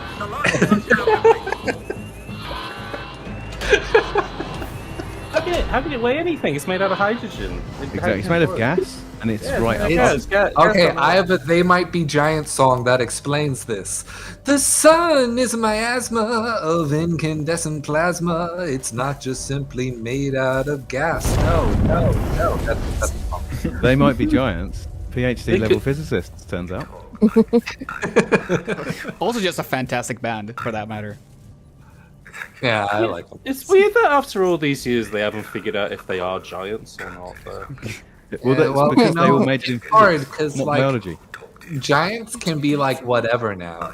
Like I Atreus, guess, he's yeah. tiny and They're like, he's a- it's relative. The sun is bigger than us. That's true, yeah. But the question is, maybe, in fact, it's like a quantum superposition. Maybe they're like super into physics. They're like, we might be giants, but you'd have to observe us to find out. So until then, we don't know. The real question I, We are both Schrödinger's giants and giants. not giants at the same time. the real question I want to ask him is whether they should be Samuels is gone. I want to I know. want to start a tribute band. Are They they should be talking? giants. Are they talking about themselves? Like, are they like they might be giants, as if we are asking the question, or are they asking, like, as if everyone else are giants? Oh. I They say always before they assumed go it out on was, stage like, every night, they have a a huddle towards and they're like, themselves thing, what do you think? Maybe. like a popularity thing. It's like, what? They might be popular. Yeah. This will. I only know the Oh. band. I was introduced to the band thanks to the Courage the Cowardly Dog commercial. Oh, really? Yeah. Huh. Eustace, Muriel, somebody's at the door. Creepy, surreal. Who's gonna get the door? Who's gonna get the door? Courage the Cowardly Dog. Oh, so they actually made an original song for Yeah, it? they made an original song to promote Courage the Cowardly Dog. Amazing. They did that, and this is a question as well. Did they write the song that is featured in Malcolm in the Middle for the show, or was that something they were asked if they could use? I think they were asked if they could use it as the track for the show. Also, the thing with Pete and Pete was that they wanted to go. Oh, they wanted an REM song, but they couldn't get it, so they ended up getting a "They Might Be Giants" song instead. Jazz has wandered back into my office and he's covered in string, and I don't know where he got string. Baby. Cats always know where to get string. Cats can turn fabrics into string. That's also very It's a true. really cool magic trick they can do. I do appreciate my cat being magic. I don't have enough of that in my life. Ali writes, you have to go to their concert to find out if they're giants or not. Yeah. But they play behind a big screen. Oh, can't well, know. like the Wizard of Oz. Yeah, Yeah, exactly that. So you still don't know. You've paid all this money because you're like, I need the question answered. But that's Unfortunately, they say maybe next time. I Maybe next decided to Google why they were actually called They Might Be Giants, and since Oh no, you learned the truth? I know. Do you want me to reveal the truth? Or I'm going to guess line from a Please book. reveal the truth. I must know. It is it's a line from Don Quixote. Yeah. Okay. I thought you were gonna say it's a line from Donkey Kong, and I'm like kind of Yeah, disappointed that it wasn't. It's also, yeah, it's a line from Don Quixote Country on the SNES. Don Quixote Country 2. It's related to the thing of why he was toting the windmills because he thought that they were evil giants. Oh, that does make sense. Yeah. And also, it's like, we're perhaps not giving them the credit they need because we're assuming that it's just a big stupid name, and it turns out they're really literate. And... Well, yeah, they've read Don Quixote. That's more literate than me. That's the one book they've read. I didn't even read Beaver Towers. I had Beaver Towers read to me as a child. So. Pay no attention to the band behind the screen. They might be giants. I God, that's perfect. Stop my cat from eating wires. What is this about Beaver Towers being written by Don Quixote? Yes. Yeah, it was. Exactly what you said. It's the book within the book of Don Quixote. Because it's that kind of story, isn't it? Yeah. Okay. This is why Terry Gilliam couldn't make the film for so long. Yeah, he's the one about figure Beaver it out. Towers or the one about Don Quixote? Yes. Both. It's the, he could barely get the Beaver Towers bit off the ground, and he's like, "Jesus, there's so much more to this." I think it would be easier if I took Don Quixote instead. The fact that Beaver Towers is literally from Don Quixote explains all the weird misogyny in it. Oh. But in Beaver Towers?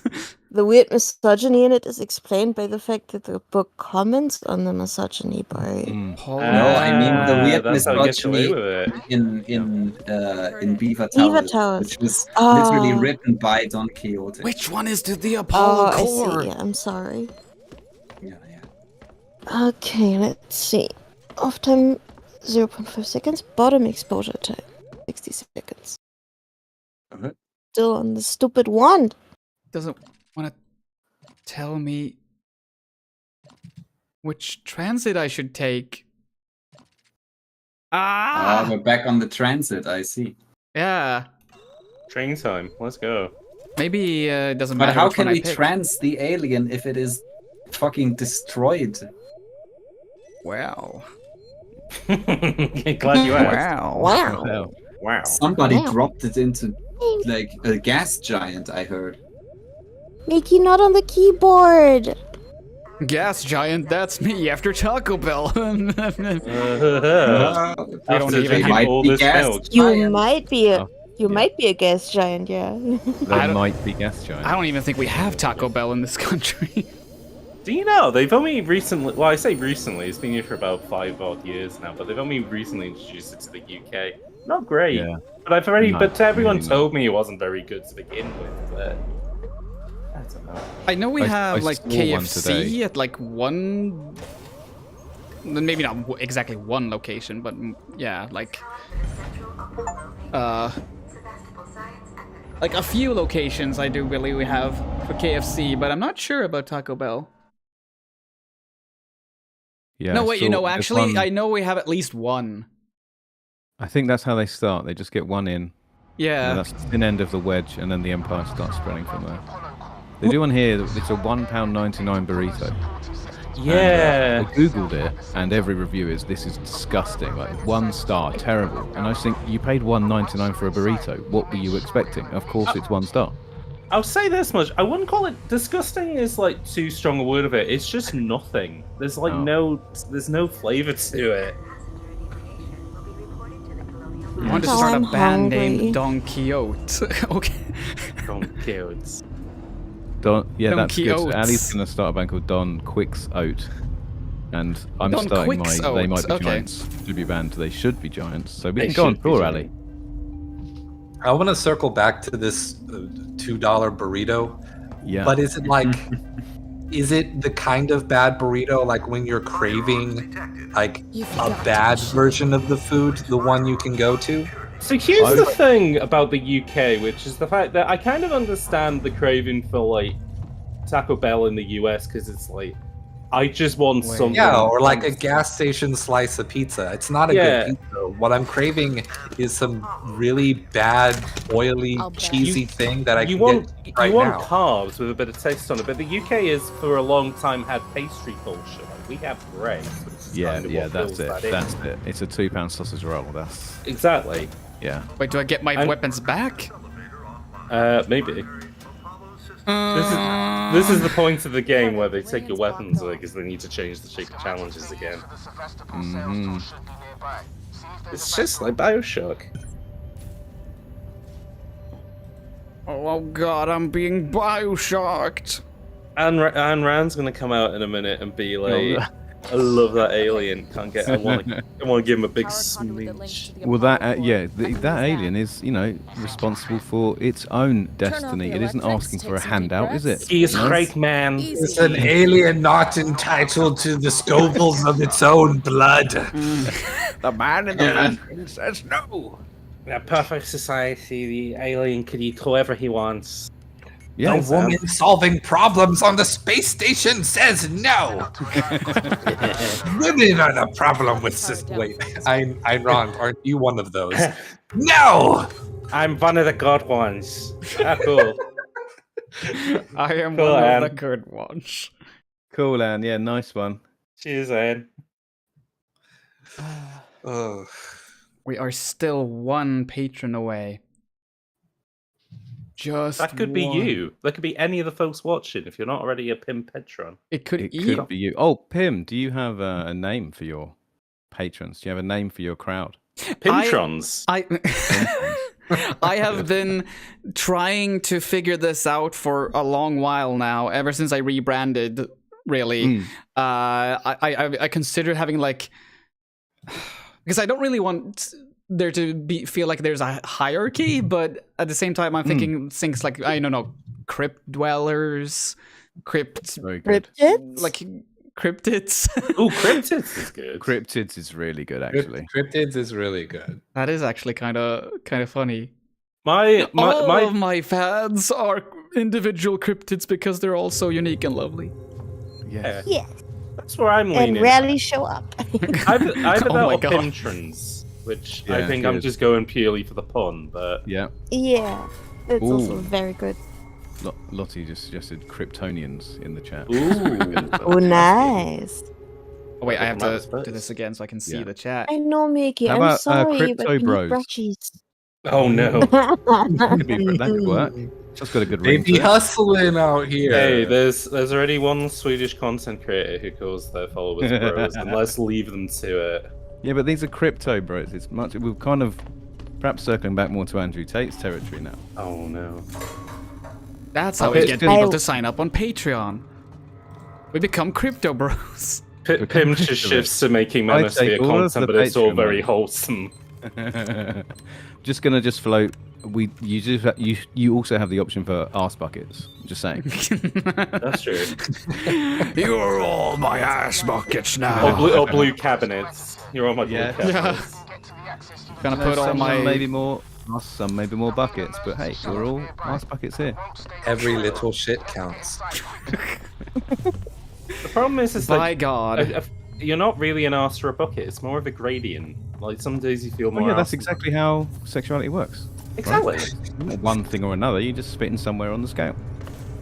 I just realized I've been cussing and didn't ask if this was a family. I was friendly- also thinking, yeah, is this pro cuss or anti cuss? Is arse a cuss? Yeah. Arse sometimes. is okay because it's kind of like it's a Could funny say that to British children, word. couldn't you? If you're Yeah. if you're in the American Midwest, that's a cuss. You don't do it. Really? is Yeah, back. ass is You say bottom or bum. That reminds me of. You could say, can we say bum bucket? Always. Bum Always. bucket somehow sounds even worse. It does sound worse. It now sounds like a slur, doesn't it? Bum bucket. I've probably told you this story before, but are all a bunch of bum I have to tell you about the time where I realized I had to stop playing Fortnite. I don't know why that got me so good. I ended up in a voice chat while playing Fortnite ages ago, where well, I didn't have my microphone on, but the other players had them, and I guess they were like. I would guess that at the oldest they were probably like 10 years old or something like that, but probably younger than that. And I will just never forget one of these kids telling the other one, "Willy is a swear word," in like the thickest British accent. I was like, you know what? I'm never playing this game again. It's like, no, I can't. If this is what the audience is, I'm not. You this just is not for immediately me. uninstalled Fortnite from your computer. I literally did. Never again. Oh wow. I literally did. Really, is a swear word. Yeah. That's an iconic phrase. To be fair. It is. That's it is gonna, funny, but it's when also I'm like dying. And I'm the not DT supposed like that's to the be last here. thing I'm going Yeah, to the say last word. is Willy is a swear word. Okay, where am I supposed to go? Okay. Cool. I mean, they had a point. I mean, Willy is a swear. Yeah. When you think Yeah, about could you say that on the stream? We've said it. Pim's going to get banned. I mean, no, probably, but we're yeah. saying it in context. It's fine. I'm losing my channel. It's gonna happen. Copyright strike for Willy. Yeah, that's it. Oh, You're just like one of those Twitter guys who's just like, hey, at Team YouTube, why did you copyright strike me for saying Willy in an educational... educational... I'll be right back. I'm gonna go throw away this bug Jazz brought me as a present. Oh. Okay. Pim, just so you know, it has officially been requested that Willy is a swear word be put on a shirt now for official. Ooh, Pim. yeah. I We will found buy our new saying. If I don't know, I've considered maybe having like a wait, what? Oh, you should have. Is it George, your character? Is that the name? Yeah, that's right. Have them flossing, and then underneath Willy is a swear word. Oh no, I was thinking on the front, Willy is a swear word in the Doom font, and then on the back is George flossing. I love it that it's in the Doom font. That's what. And it's like very for me. specifically like not just like the typeface in white. Like I mean, like it looked like the Doom logo from the 90s game. With all that the brick detailing. Yeah, and like the cyber sheen on top. Willy is a swear word.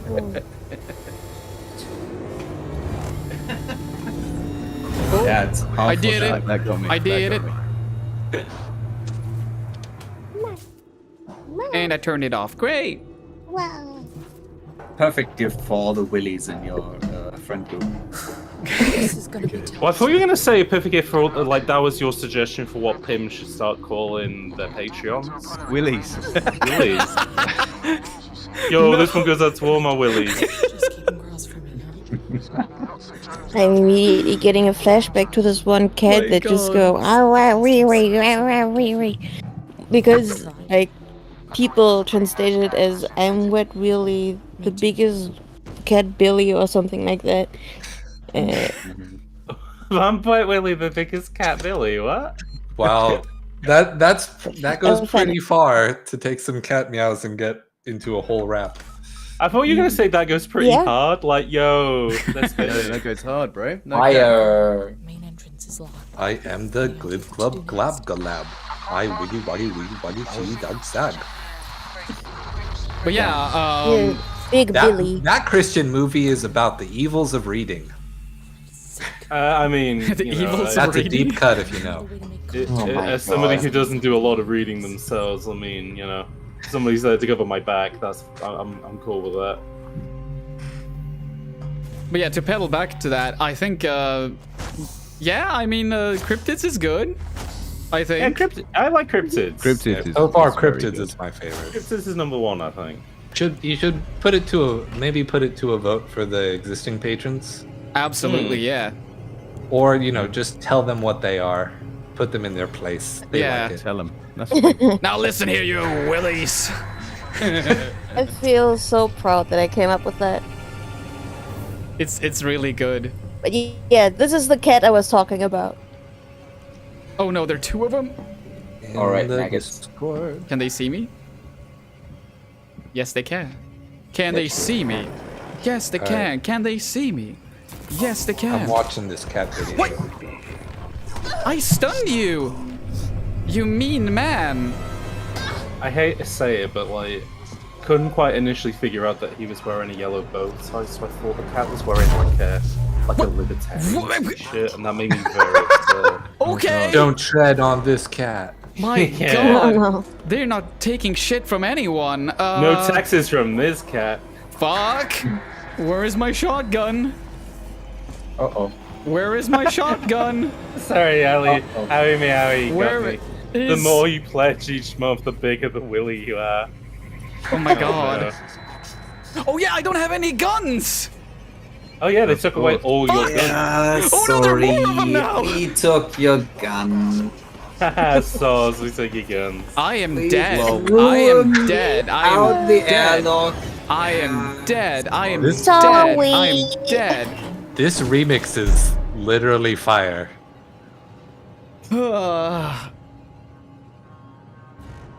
Oh my god, you know what? It's a terrible idea, but I could honestly just do like people who who give $1 a month, small Willy, Yes. $5, medium Willy, Oh no, Lil Willy. Lil Willy, Yeah, Lil Lil Willy. Willy. medium Willy, Willy. and Big Boss Willy as the. Well, I'm Lyndon not B. gonna do it. Johnson is going to award them the title of Big Willy. Yes. Whittle Willy. It's not Wait, happening. the I'm 2001 But- Will Smith album Big Willie Style. Oh yeah. Right. Why did Naked Snake refuse to shake Lyndon B. Johnson's hand after he awarded him the title of Big Willy? We'll never know. Yeah, how could he not be honored by that? Is it because he was forced to kill the original Willy for a fight that they didn't really Yeah, believe in? because he couldn't save Willy. Ba-dum. Isn't that the name of the Because they were made movie? enemies, not by not by their ideology, but by the situation they were forced into. I have no idea what that did. God. Dang, the stream on YouTube is so far behind. Oh, yeah, is it? wild, right? You're currently holding up some hot sauce bottles on the stream. What is Oh, it? you that can't- far no, it's- behind? You can further scrub ahead the than that. timeline forward.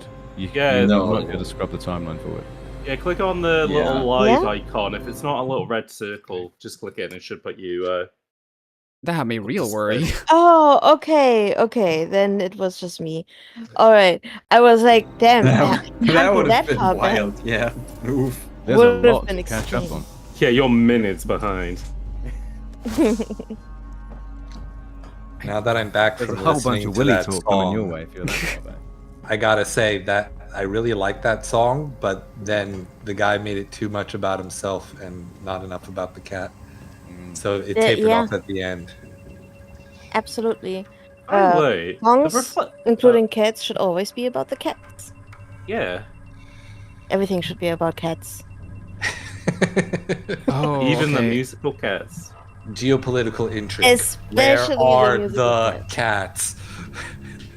Anyway, kind of relate. Well, I guess more related to what we're watching. The reflections in this game are insane. I have not seen reflections like that in a game previously. Oh yeah, and like, I mean, sure, I do think I have high settings for this. I was gonna say, are you because this game did have, or did they patch in ray tracing after the fact? Or what? I don't think I have ray tracing enabled. Well, no, exactly. I don't so, think so. Gosh, how did they manage that? I'm gonna have to check this. They might have just done it the old-fashioned way of just flipping the models upside down and then kind of. Probably yeah, no, I something don't like think that, this game even has. Yeah, it doesn't even have ray tracing. Yeah, I do think someone has. There's It's like- definitely mods for it. What year did this I'm game sure, but like 2014 or something? Yep. Yeah, 2013, 2014. This is like a nearly 10-year-old game, but yeah, it still it's looks. definitely, yeah. It's so beautiful. I was also gonna say as well, like I always remember like looking at footage of this game and just the fact that it's just kind of a lot of like terminals and stuff like that, and going, well, nothing really looks like this. And then having to go to airports quite a lot in the past year has been like, oh no, this like okay, no, this is what they're referencing. This is just airport world. Yeah. Welcome to airport world. But it's even worse because airports are like transient spaces. Like you're not really meant to live in. Like you don't stay in them. You're meant to use them to get elsewhere. Just living here would just be so. I don't know. The existential horror. Yeah, I think that's the idea behind like it. Yeah. 20 years. Yeah. Hey, It is a transitional space for most people, but some people do live here, and it sucks. Like it makes me think of people who work in what do they? What's the term? You know, like when you're on the like motorway service stations kind of thing. Wait, didn't somebody make a video about working in retail and how it was a horror-like experience? Oh, Yeah, you know someone who did that? somebody. Nah, who would do something like that? Sounds boring. There's also a trend of retail horror games that I guess it's kind of over now. Yeah. But that's been on trend for the last couple of years. Oh yeah, well I mean it goes in sort of in the bracket of like backroom stuff. Which I always think of, I just see people on like kind of kids on Tumblr just share pictures of I get so many vibes from this place. And it's just pictures of like empty like expo centers. And it's like if I owned one of those, I'd just like put on haunted house evenings and just let a bunch of like kids turn around like no. So I have a little bit of a backrooms experience. I have a little bit of a theory of this liminal horror stuff because, for one, I really like it. I like liminal spaces. I'm not scared by it. I like the artistry of it. The sort of just abstract repeating, like it's very form forward. Yeah. But my theory is that it's coming out of like being a trend for I don't know, what do we call it? The Zoomer generation. Because of the lack of third space, the lack of physical spaces for teenage and young adults to actually go and occupy during the day. Like skate parks and stuff like that. It's like I remember when I was a kid, and it was still before internet, cell phones got all where we are. Oh, wait, now. that's impossible. And I would go to the mall, and there were plenty of malls in around the various towns around Omaha that were like semi-abandoned, had like one or two open stores, but then all these just empty hallways with nothing open, nothing to do. And my only thought then was that I can run down this hall and no one can stop me. Like, it was the feeling of freedom. It was like looking at an open field, just like I can go anywhere and no one's going to tell me what to do. Like, it wasn't scary to be in a space that lost its, I don't know, its social function, its capitalistic advantage. It's just like, now it's just an empty space of potential. I can do what I want. By the way, but now that's like a scary thought because it's like it's abnormal to what you experience in the day to day. Yeah. Pim, quick question, because some people are asking if they want to hop in. Do you want to shift people about, or are you happy to have people in? I think that's a good probably idea. been here long enough. I can jump out because could probably go use with going and get some lunch here in a second. I've been on for about 3 hours as well, so I'm happy to pop out for a bit. All right, but it also depends like how many people want to jump in. But well, either way, there's one person ready to hop in. So I mean, I'm happy to if Soccer needs to do some stuff. I'm happy to stick around for a bit until I get a replacement. But yeah, it's your call. I could also help out. Yeah. Look, let me I've bail out. been here for like Jerry 9 hours. If people are sick of anybody, it's probably me or Pim. No, you know what? Every now you say that, I should probably jump out, right? I've been good here call. Yeah. But yeah, seriously, it's everyone is obviously welcome back at any time if there's a free slot. But yeah, maybe we should do like those who've been here the longest. We should maybe jump out. I'll go ahead and jump out now because it is lunchtime. I'm getting hungry, so I'm gonna go get myself some food. All the talk about So hustle. Before make the you go, decision though, easy. promote yourself. Do a little Ah, drop. Yes. Okay. Promote myself again. I did such a good job the first time. I go by Soccer Tetris on the internet. My human name is Alex. I'm a he, him, and I make videos about philosophy and video games and how they intersect. Currently releasing 100 video essays running to the end of the year. Really exploring, kind of just going in any direction. It's a really unlimited, any topic, game design, game history, culture, all the things that you should like if you like things. You're kidding about me. Video games. I only hit one of them. All right. So I'm off, and you are going to meet my good friend Chariot. Yes. And I have nothing else to say. He's awesome. He's awesome. I follow a lot of his stuff. He has an amazing video about a game called Comer, which you need to look at. All right. Bye, everyone. Bye. See you. It was very nice having you here. Bye. Great to meet you. Don't run. But I want to run. Oh, wow. Ali just put the saddest comment in the chat saying, I've been single for so long, my bedroom is a liminal space. Oh my god! Whoa. Oh And my god! It hurts me deep inside. Ali, you've dealt psychic damage to a atomic bomb level of... God damn, I don't even know what to say. That's such a beautiful way to phrase it, but god damn. Come and claim your spoils from the corpse. Either way, we've replaced one Alex with another Alex. Welcome. Alex number 2. How's the game been going? It's been going, you know, It's better than expected. It has been going. I think it's going better than expected until it doesn't. Like right now. That's how these things kind of go sometimes. It is like that, yeah. You have a plan until the plan has to fall apart. And I think it currently is, because this is a point in the game where you're not allowed to use any of your guns.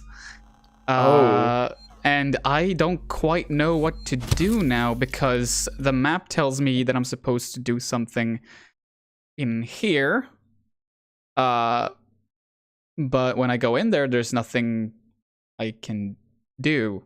So, and it's not really telling me what to do around here. So I'm kind of at a loss. Interesting. Yeah. I thought maybe I could do something more in this room, but apparently no. So now I'm once again gonna walk around and not really know what to do. Unless, maybe if someone would bring out a guide. That's true. Maybe. Right, didn't I have a guide open somewhere here? That's why you can't leave. You're the guide, man. What was the name of the fella that we found the other day? The Walkthrough King, or whatever. Yes, it was? yes, the Walkthrough King. The king of walkthroughs. My yes. God. Not my king. Okay, I need some context again.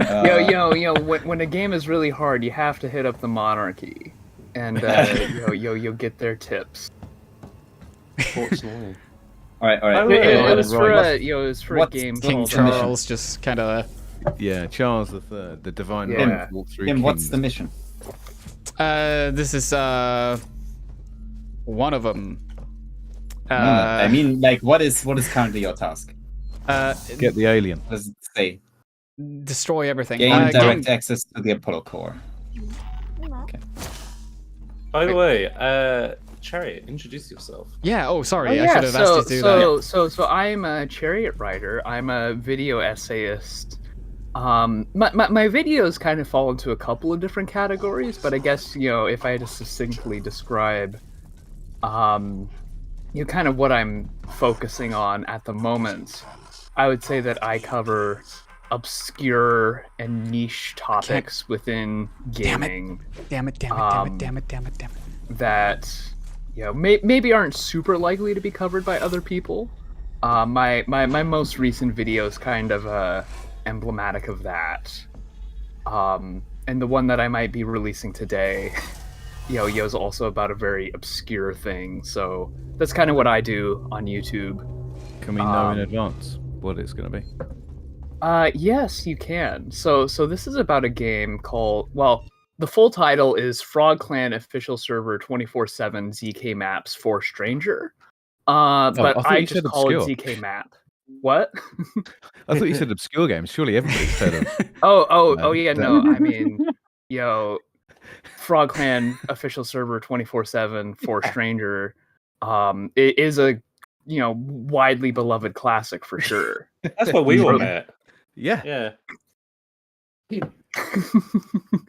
Joining the multitudes of people covering that game. Oh yes.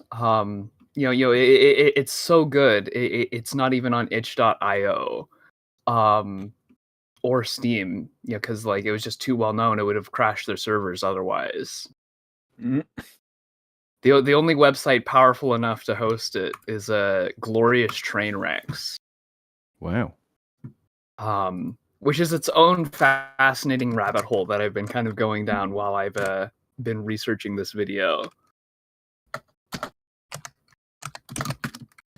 Well, essentially, it's like a forum dedicated to making just it's just a forum dedicated to making small indie experimental games that has been going for since 2008, I think. And there's some really interesting stuff on the site. But this is my favorite game from Glorious Trainwrecks. Post a link to it in the stream chat. Oh yeah, do that. I'm gonna have to check that out because most of all, perhaps because it reminds me just how long the name is. It reminds me of the predecessor to Rocket League. I believe it was called something rocket powered battle cars, but it was really long. A super acrobatic rocket powered battle cars or something like that. Yeah, I remember that. I never played that, but it looked a lot like Rocket League. Okay, it's the same devs even, so it's yeah. They didn't change that much. All right. Okay, I'm gonna have to go to the bathroom real quick. Tim, before you do, can you give me the objective screen again one time? Oh, yeah, for sure. Let's see. I'm gonna do. No wait. There, and there you go. Also, does anyone have a link to the live stream? Yes, I will send you a link to that now. Really? That's it? Oh, find a way to reduce the poor security capabilities. Okay, that's what I need. So Chariot, there is the YouTube stream, but I'm also streaming it on Discord, so it's more in sync if you want to watch that version. Okay, that was my issue. I looked it up on Twitch. Okay. Cat did the same I was thing. it's like the last stream is from a year ago. But anyway, just posted the link in the YouTube chat. Nice. Also, hello, Ali Maui, in the YouTube comments or YouTube stream. Yeah, apparently you're Ali Meowie's best friend forever now. Yeah. Cool.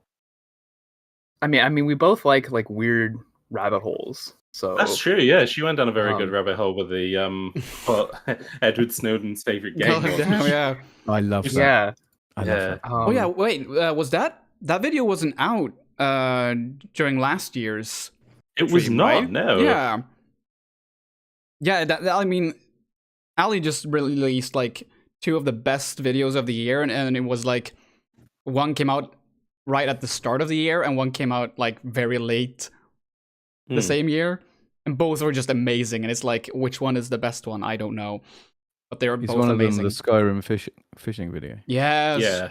I'm literally obsessed with it. It is next to an unhealthy degree. It's you wouldn't want to hear how much I've seen it. No, it's not that bad. But it's really good. Like it's funny. It's genuinely interesting, and yeah, it's just a neat exploration of how you can look at games and how you can analyze them. It's so good. It's so bloody good. And I've said it too many times, and I'm gonna keep saying it till I die. But first, I'm gonna go to the bathroom actually. So I'm just gonna leave you with this wonderful image again. I also love the use of The Sims in her videos. Oh yes. To like recreate scenes. Very good. Wait, what? like Who are we machinima. talking about? I was a bit distracted by reading a guide. Talking about YouTube's Ali Meowie. Ali Meowie. And I would say that the Skyrim fishing video is also important to remember that there's a lot of talking about how attractive Ernest Hemingway is. That's true. And it's that's another important point in the video. Ernest Hemingway was hot. Oh yeah? Yeah. Yeah, Hemingway, I believe, in Ali's own words. Isn't that like the like the writer that like did like a lot of fishing and like Old Man in like the beat up a Sea. shark or something? Yeah. Or am I like misremembering? That's it. See, that's right. Ali 101, right? He's also the guy who famously wrote like the 5-word short story, which all the AI bros have gone. I put that into ChatGPT, and it's now extended that story to 1,000 words. Oh boy! We've actually done It's this, like the writing equivalent of like those people that like extend like what is past like the like borders of this image. Well, but and yeah, for, like, they're doing all of that story. so they can, because they're like, oh, so many people watch video in vertical alignment now, and this is an easy way to do it. And it's like, no, because it's just a really tiny image in the center of a big fucking vertical perspective. This is awful. Yeah, it looks really silly. It's not good. We don't like AI, folks, which is why we're playing this game where you bash robots in the head, because they are also all AIs. So let them have it. I like AI fine. I just don't like it in a capitalist context. No, Yeah, like I like tool. AI in my video games. You know, like having cool AI systems in like Deus Ex and Age of Empires is is fun. Yeah. But outside of that, it is also a useful AI. writing tool. If you don't like it, just let it do all the work. Yeah. Just come on, man. It's gonna be shit. Yeah, well, I mean, it already is. Like, and it's now gotten to the point now that it's basically it's like now training off itself, and it's just becoming even worse. Well, So are it's just like you an trying to say that Ouroboros. there's no value in Mario Kart being reimagined as a low-budget 70s action film? You know what? Fair enough. Or Family Guy is an 80s sitcom. That's very Yeah, true. you're saying there's no value in that? You're saying that you don't want to keep seeing these in your fucking YouTube feed every Yeah, day? seeing them non-stop on my YouTube screen. Yeah, like people just taking like random popular thing, throwing it through the same thing. It just like there was a while when it was just like I was seeing one of those every day, and it was just like the first one was like okay, and then everything after that was just When you realise the awful. content is the title, because that's it. It's just like, that's a funny idea. But that's a tweet. That's not a YouTube video. That's a My tweet. favorite ones are when they do like, here's what live action Avatar: The Last Airbender would look like, and it's like, didn't they already do that We already without got AI, that. and people hated it? We already got that, and it was perfect. Rightfully hated it because it sucked. Well, yeah, it was really bad.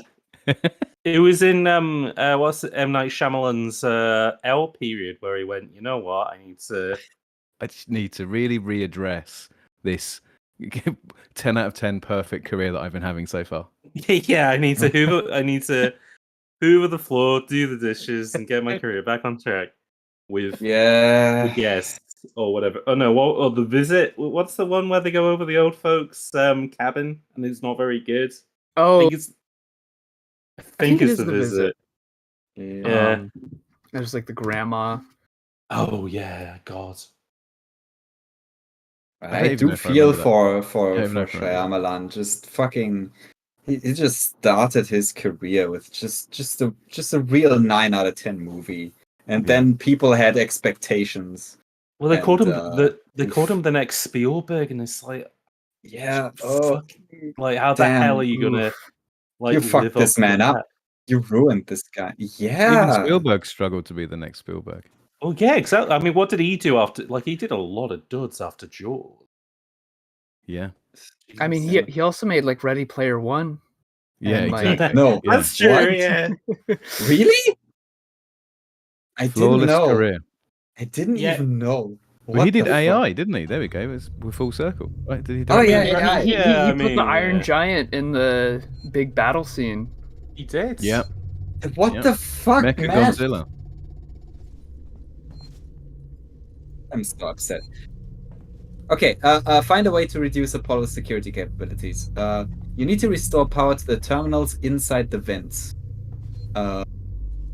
It says here, from the vent that you just failed to hack, turn left and head to the vent on the north side. Before you climb inside, press the button on the right side of the vent. Enter the vent and hack the terminal inside. Repeat this process at the vent to the south, only you have to get to the other side of the screen to hack it there.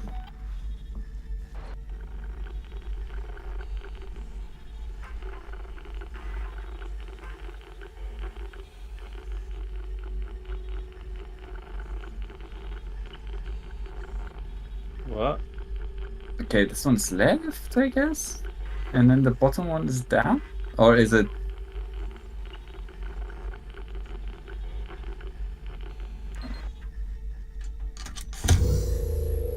Nice. There we go. Yeah. Oh, You know, A7 I'm- Network says that your mic may not be being picked up. What? Oh, sorry. On YouTube. Uh-oh. I think it might work now though. Wait, hold on.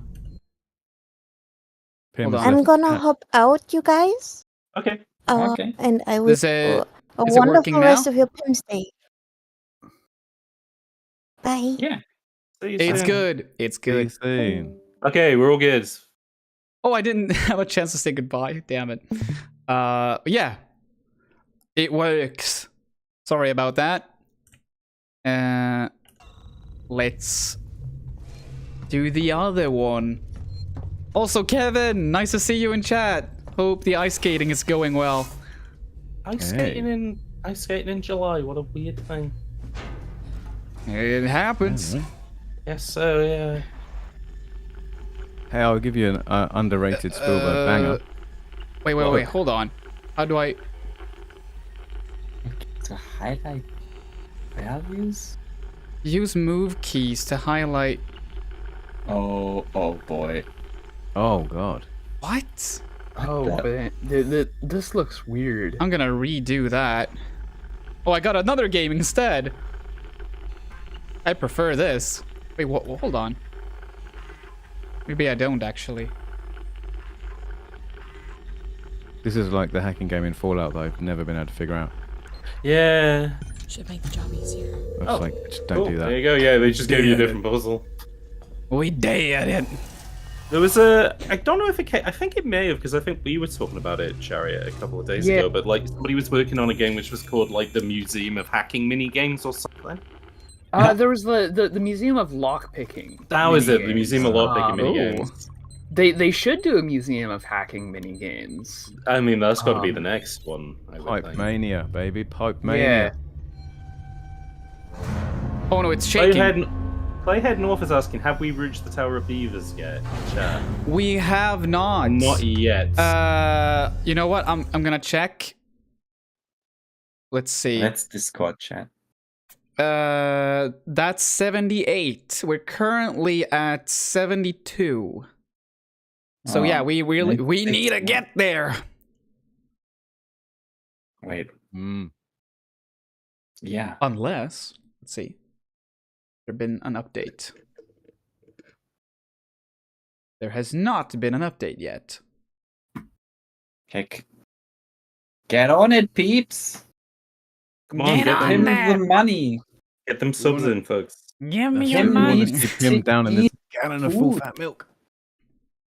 Yes.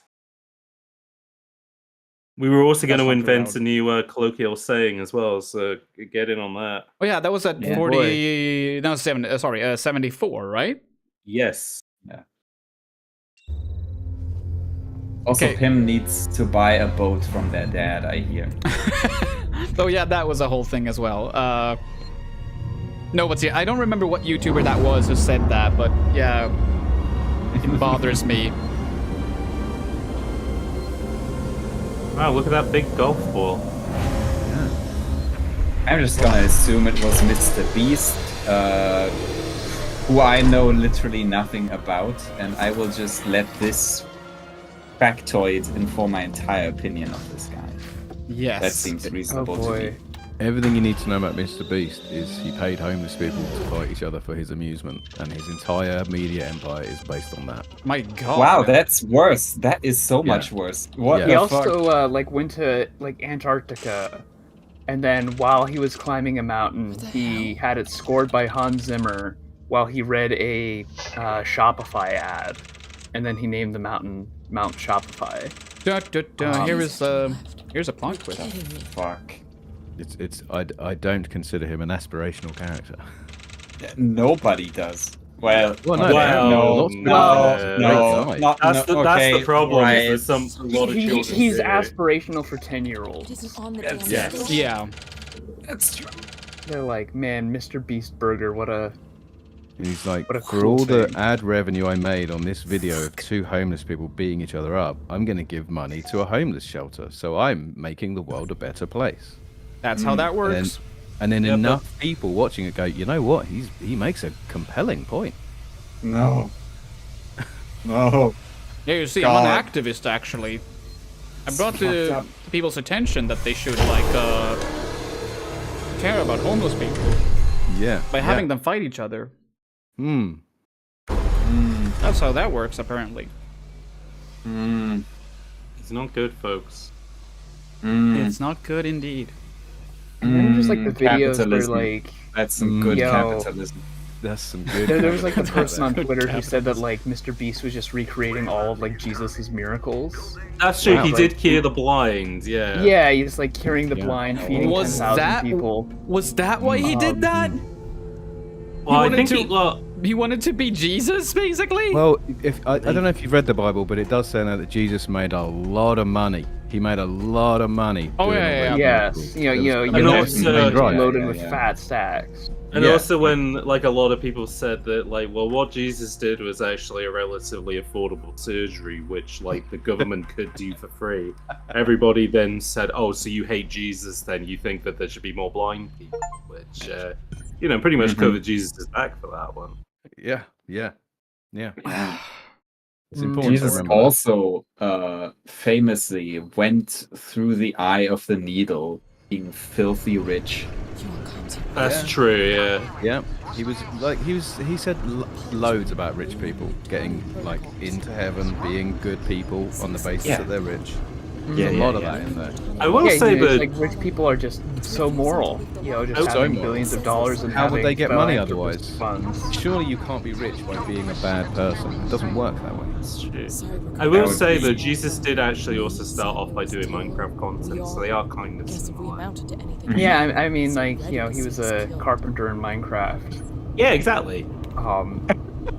Yeah, they used to do before. I am before also a carpenter in Minecraft. Yeah, before Minecraft existed and they had to use real materials, he was doing. They were doing Hunger Game in Minecraft in real life. Squid Game, yeah, 100%. what's Jesus' the- first miracle was what's the- cutting down a tree with his hand.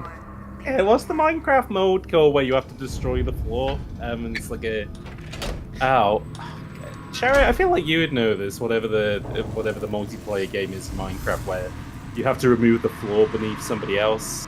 Oh, I mean, like, you see, like I was weird as a kid. I didn't watch Minecraft content. I watched Kerbal Space Program content. So like I missed out on like all of the weird like Minecraft Challenge modes and challenge stuff. modes. And like I also just wasn't huge on Minecraft as a kid. So I'm like the one Gen Zer that like actually doesn't really like Minecraft. I appreciate it for its procedural generation complexity, and that's most of what I like about Minecraft. Fair enough. Yeah. Ali asks, is the Mr. Beast burger like the body of Christ wafers? Yeah, it is. Oh my! Oh, that's Well, it tastes good. like nothing. Yeah. That too. Is Prime gonna be the blood of Christ? No, wait, that's a different YouTuber. Well, I was going to say, does he not also he probably has his own soft drink as well? Does he have a I drink? Yeah, probably. I think I even saw it just a couple of Beastables? days or maybe That's even him, like a isn't it? week ago. Oh yeah, there are they had- Beastables. Right. There's like a Beastables? Monster Energy with his face on it or something like that. Oh god. And he was asking. Yeah, that probably exists. I mean, it's There was the fitting considering he is a monster. Yes. There were the chocolate bars he was doing that he basically went on Twitter and said, "Hey, all Can my people fans, tidy up? can you rearrange the shelves so my You stuff tidy up is the at the shelves? Oh front?" yeah, that's right. And then there's And a all whole of his discourse about him disciples. like using like free labor. Well, yeah, it was like, Um, yeah, you're just using your fan base as free labor, and he was like, no, only if they want to, and it's like, Yeah, only if they want to. Cool. Yeah, does he that realize makes what he is sense. saying? What is this guy? man, has Snoop Dogg been in this room? That's pretty smoky. Yeah, I thought I turned air purification on, but apparently I did the opposite. Yeah, Alan's in their hot box. Blazing it, 420, bro. Yeah, 420, blazing it. Hey, in space, it's always 420 somewhere. That's the tagline of that film, right? Oh, in I want space, to see no that one can film. see you blaze it. Yeah, Yes. exactly. I want to see this film. And like the alien What, you tiny want- mouth. You want to see the weed parody of Yeah, like the Ridley Cheech and Scott's Chong seminal. up in Yeah, you want space. Cheech and Chong go to space. Yeah, and I want the tiny alien mouth coming out, and it's got a tiny joint in its like little Oh hell claws. yeah! Yeah, Hey man, he just wants to get stoned. It's like he's cool. and like isn't like the green kind of smoke, right? That's part of the alien aesthetic, isn't it? Oh, kind of yeah, like that's kind of true. the green laser over the mist. It's all there. It's subtext. Giga put Yeah. it in there for us. Wait, hold on.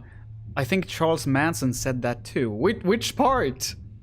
Which part did So Charles Manson? they should make a weed parody of Alien. I think. Yes. That's that one was of the what he was core ranting tenets. about in Yeah. prison. That does make sense, actually. That was that was it's something they were meant to put it in Once Upon a Time in Hollywood, but they just didn't have enough time. You had to get in so much footage of Margot Robbie's legs. Before, Yeah. Dirty feet. Absolutely. Excuse me? Yeah, have you seen Once Upon a Time in Hollywood? In Hollywood? Do you know that there's No. like at least one shot of Margot Robbie's filthy So feet? it's a Quentin Tarantino film. God. which is what- Oh yeah. Oh right. Yeah. It's a term. Yeah. It's the one that's about Sharon Tate, who's the actress who famously got killed by the Manson family, and it's like a weird like fan fiction film that he's made about it. It was. I really like it. I think that I like the. it- I mean, it's just a chill out. I like the vibe. vibes of it, but it's very weird in a lot. I like that it and Inglourious Bastards has just like it starts out and you feel like it's a historical drama, and then you realise it's a history that Tarantino's made up, like it's a replacement. Oh a yeah, separate the end timeline. of Inglourious Bastards is fabulous fantastic. for that. Yeah. Because that's the whole thing. Like every World War II film you ever see, you're like, oh, it's just going to be sad, and then you go, oh no, wait, in this one they just get him.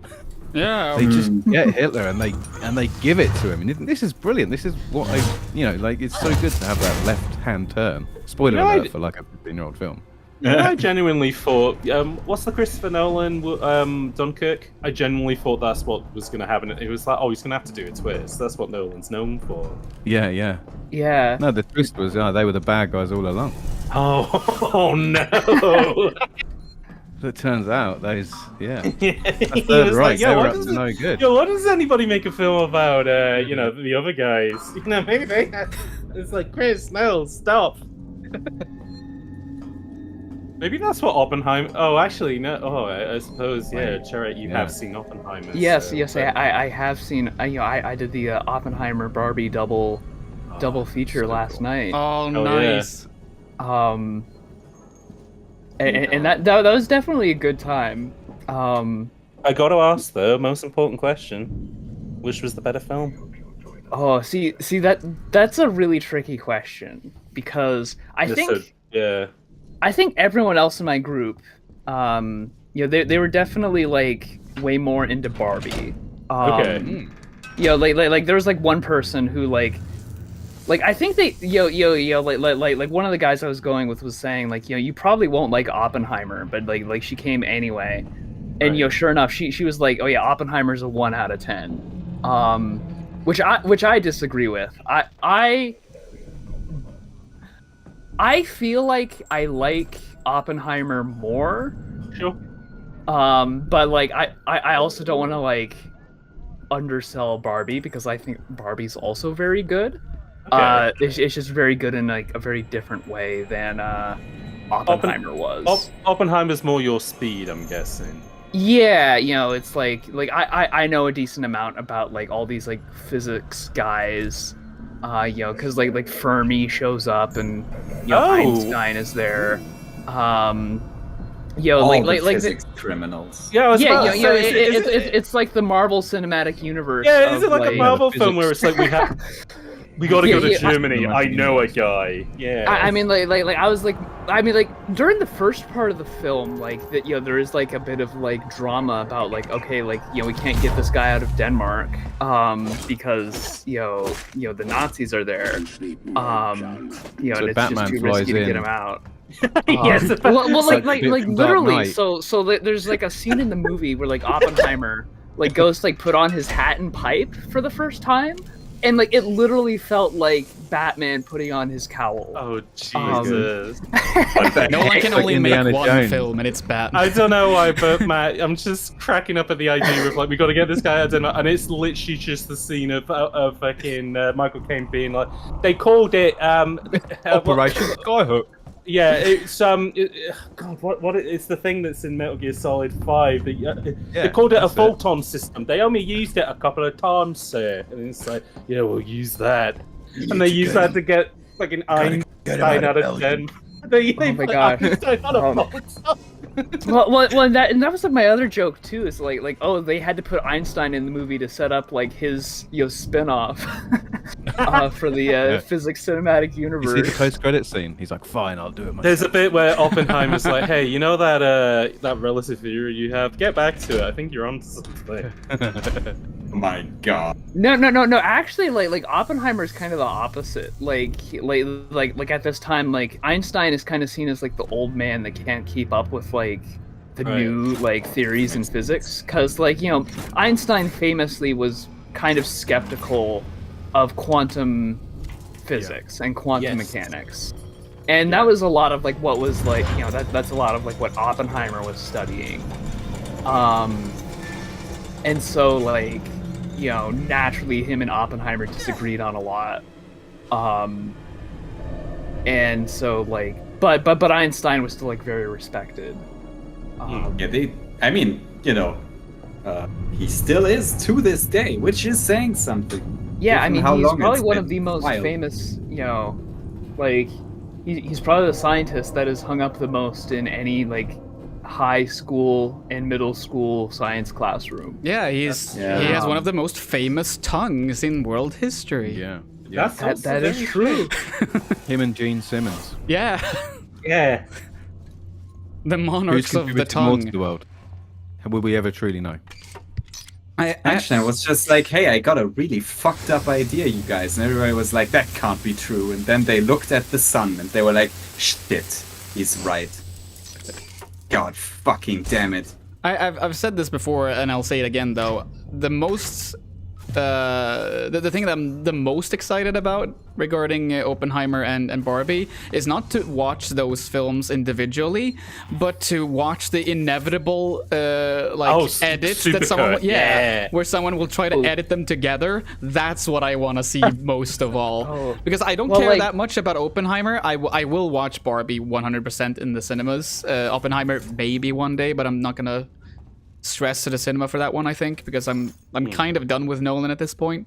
But yeah, watching them together as one film, that's gonna be amazing. It's gonna be one of the best films ever made. Can we revisit that the could be concept of you wild. being over Chris Nolan? Wait, what was that? Can we revisit the concept of you being over Chris Nolan? Oh, sure. What do you want to know? This is very interesting. Just have you just had enough of non-stop bangers? I don't know. I'm kind of with. I'm sort of with. I don't know. I'm sort of I don't with know. him as well. Are we calling The Dark Knight Rises a banger? Or are we calling Interstellar oh my a banger? god! Do you want to make that stream? Yes, 100%. I'd say it's the best of the three. Okay. No, no, you cannot be serious. What? Yeah. Hey everybody. No. Welcome back to the most toxic discussion of Zane, the stream. What a time for you to join. Oh no, what are we talking about? Christopher Nolan, my furious defense of The Dark Knight Rises. Wait, what was that? I think The Dark Knight Rises is the best of the three. Nolan Batman that's an insane thing to say. Banned immediately. I think the film has its problems. Yeah. What film doesn't? But I think it has. I think it's got some of the best kind of tone of the three films, and I think Bane is one of the most iconic comic book villains from that there has ever been. And I'll go into Bane. I can go on. Right. Okay. The voice alone, and like the memeage aside from the voice, that's such an iconic thing that Tom Hardy chose to do. That decision that was made to voice the character in that way, seen through the lens of it being serious. Like we joke about it and laugh about it because it's very, very easy. But also that was a decision that was made, and actually, in 50 years' time, people will still be talking about the Bane voice, and I think eventually the ridicule will wear down, and we'll say, actually, it was a very cool and weird decision for him to have made. But the voice is not the problem. Yeah, I was about to say as well. The voice is actually fine. Yeah, I'd argue that that's not the issue at all. Oh, okay. I think that the story of it, like. The one problem it has is the problem that a lot of films of its ilk have, and that is that they make a very, what's the word I'm looking for? Like, agreeable villain. He has a very clear intent, and actually part of his intent, you go, I actually agree with you. He says things like, the police are full of corruption. The entire system is rooted in corruption. We need to drag the rich out of their houses. We need to redistribute the wealth. And you go, you know what? I'm actually on board with this. Like this guy has a very clear-cut vision of Gotham, and he says, "And Batman, you're the problem. You prop up the status quo. You work with the police. You work with the super rich. You help to keep this system going. You are just as big a problem as everybody else." And you go, wow, I'm kind of on board. And then he goes, and also I've got an atom bomb. I'm going to kill everybody. Exactly. That's the problem. It's all a lie. He doesn't actually believe any of this. He's just here to I'm blow fine up with the that because city. the point of Bane is that he's a populist anyways. Like he essentially tried to build a groundswell movement, but he doesn't really believe in what he's saying because it's just about power. But that bit I don't mind. The film is just bad. What? The film's really boring and it sucks.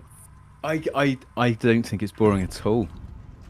Oh, you enjoyed the hour-long stretch of him stuck in a hole trying to climb out, and let's see what's happening in Gotham. Oh, nothing. We got Cillian Murphy back. Oh, okay, cool. But what's that? Nothing. All right.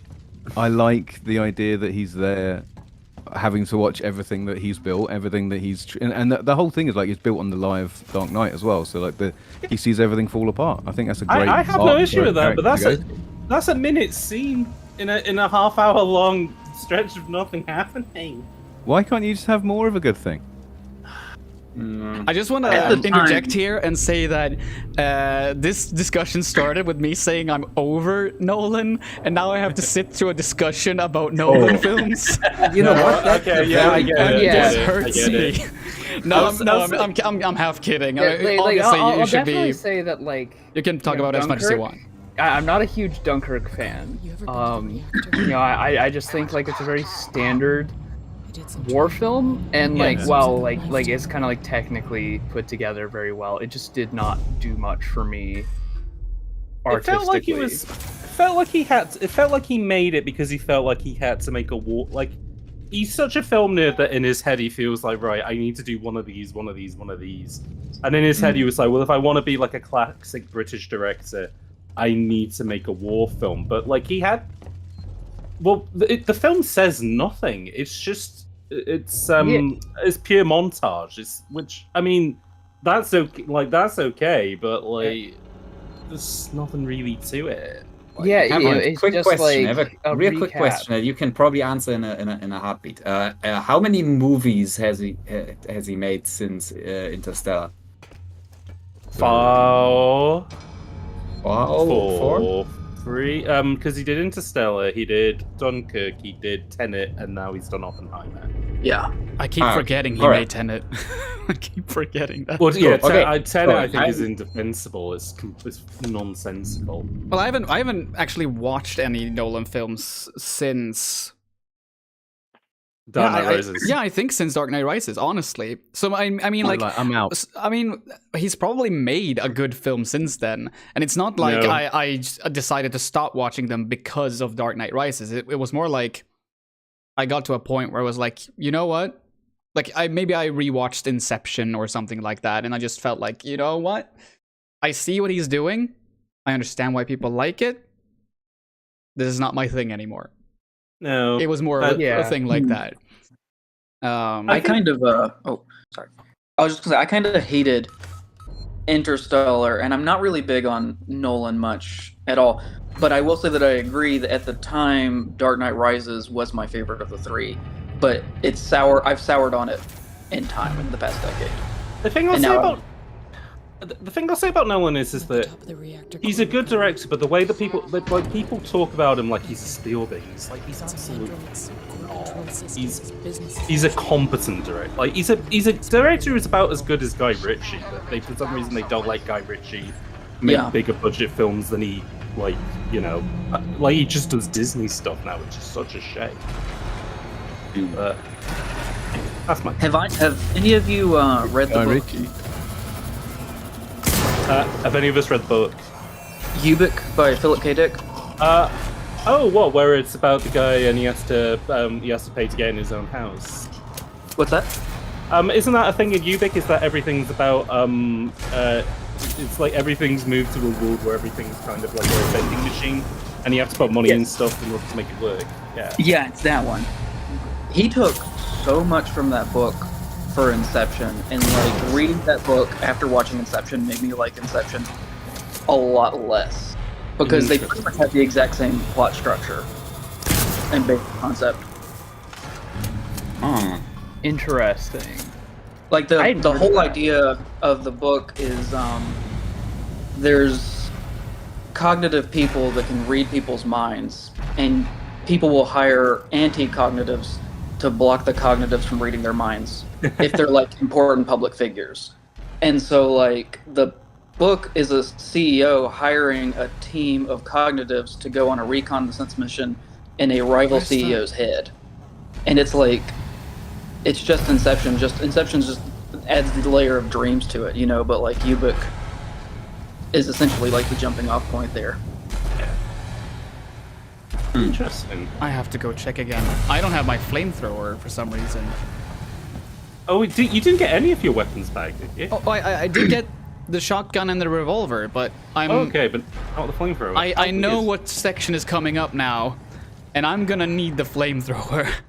Oh shit, I can't go back up. Alright, well, I guess, either I guess we'll be seeing a friend without challenge the run. Oh boy, I think there might actually be a flamethrower over there, but I'm not sure. I'm trying to remember, what were we talking about before we went on the Nolan tangent? I mean, I guess we got on the Nolan tangent because I mentioned because they the did the Barbenheimer double feature. Yeah. Oh, yes. And I forget how we got on that. Apparently Heisenberg is in the film as well. Not the one. Yeah, he's in it like very briefly. Okay. Because Oppenheimer meets him early in his career. Yeah. So it is just like a Marvel film, but for it's like the cinematic universe, physicist movie. Yeah, because they all show up. All the crystals to put them in the big atom bomb, right? Yeah. Yeah, it's like they should have started with fucking Albert and ended that one with like some ideas for a bomb, man. Okay, just two things. I mean, like there was like the the scene where Albert, like Oppenheimer brings some calculations to Albert, and he's like, "Is this gonna like set the atmosphere on fire when we like launch this?" And Albert's like, "I'm not sure. Don't destroy the world." By the way, hang tight. I think Pim has got news. Yeah, two things. First of all, if I remember correctly, what's coming after this door is one of the best parts of the whole game. Cool. So yeah, be prepared. If I'm correct, that is. And also, Ali writes, Christopher Nolan would be a good director if he put more feet in his films. True. Incredibly good point. That is the point that we needed. Yeah. Damn. Yeah. Why isn't his feet in Oppenheimer? I'm assuming they aren't, but I want to see. I think there's actually like a little Oppen feet. Oppen feet. Oppen feet. Oppen feeder. My God. There's like one scene where I think you can see one of his foot because he's sitting nude in a chair, and he has like his leg up so you can see his foot. Do you see little Oppenheimer? What? What was that? Do you see if he's sitting naked in a chair? Do you see little Oppenheimer? Little Heimer. No, they strategically Oh, is it like Austin Powers? Like they keep having stuff in the way.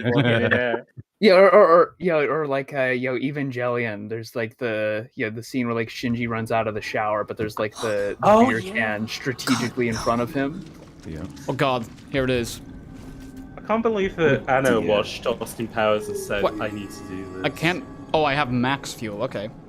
By the way, I'm just for folks in the chat, only because we're talking about recent films, just in support of the SAG-AFTRA and writers' strike that's happening at the moment. Yes. They have said if you are going to promote, you are allowed to promote and talk about films because the point is obviously to support the actors and writers behind them. But if you do want to help them out, any money that can be sent to the Entertainment Community Fund, which pays for stuff like people who are protesting, or even like people who might be, put out of their houses and stuff like that through this. That is a charity that can support actors and writers at this time. So great point. I will. Absolutely. Thank you for mentioning that. No That's problem very at all. important stuff. Yeah. Okay. Okay. What is going on in here? Gross down here. This is. Why is this happening? Welcome. How did we get here? Welcome to hell. Ricardo, they're all here.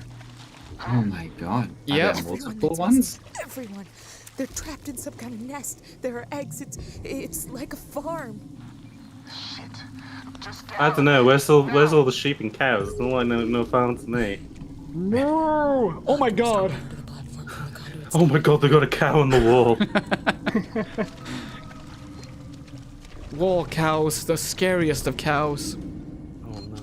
See, that would actually be a good strategy for the aliens. Like, you'd have to imagine that like a cow would still be a pretty good host. Oh yeah, and then you end up with a chunky alien that you can't tip over. And that's how we got Alien 3. Oh hell yeah! Yes. The alien dog. Yeah, it was in some version of the movie. It was a cow. Yeah, in the original cut. Yeah. I think the RPG that Obsidian were making as well, which they pulled. Oh no! Fucking face hugger in it. Oh, face hugger, isn't he? It's fucking Ningen. It's fucking Ningen. Fucking Ningen. I feel attacked. Well, as somebody from, I don't know where that kid's from. Who says it's yeah. Just the UK, somewhere in the UK. Somewhere, yeah. Oh boy. Yeah, I think there was a point, there is a screenplay, wasn't there, for Alien 3, where it was going to be very, very religious, and they were all going to be convinced that this alien was like Satan. So I think there may have been an idea that the cow was maybe going to give the xenomorph horns, and then it would be like, interesting. Oh. I remember the RPG that Obsidian were working on, and then Obsidian just cannot get a dub for the life of them. I didn't they were know. working on it, and the money was taken out of the project, so the money could be put on fucking Aliens Colonial Marine. I hate it. I learned about that project like not that long ago. Yeah. Wait, where and is they it? had Where is it? They had all this concept Whoa, of shit! like different. There it was. Different like There it shapes was. and breeds of aliens and stuff. It's very so cool. Oh dear. The more that I learn about Gearbox as a developer, just just the more cursed they are as a developer. It's bizarre. Oh yeah.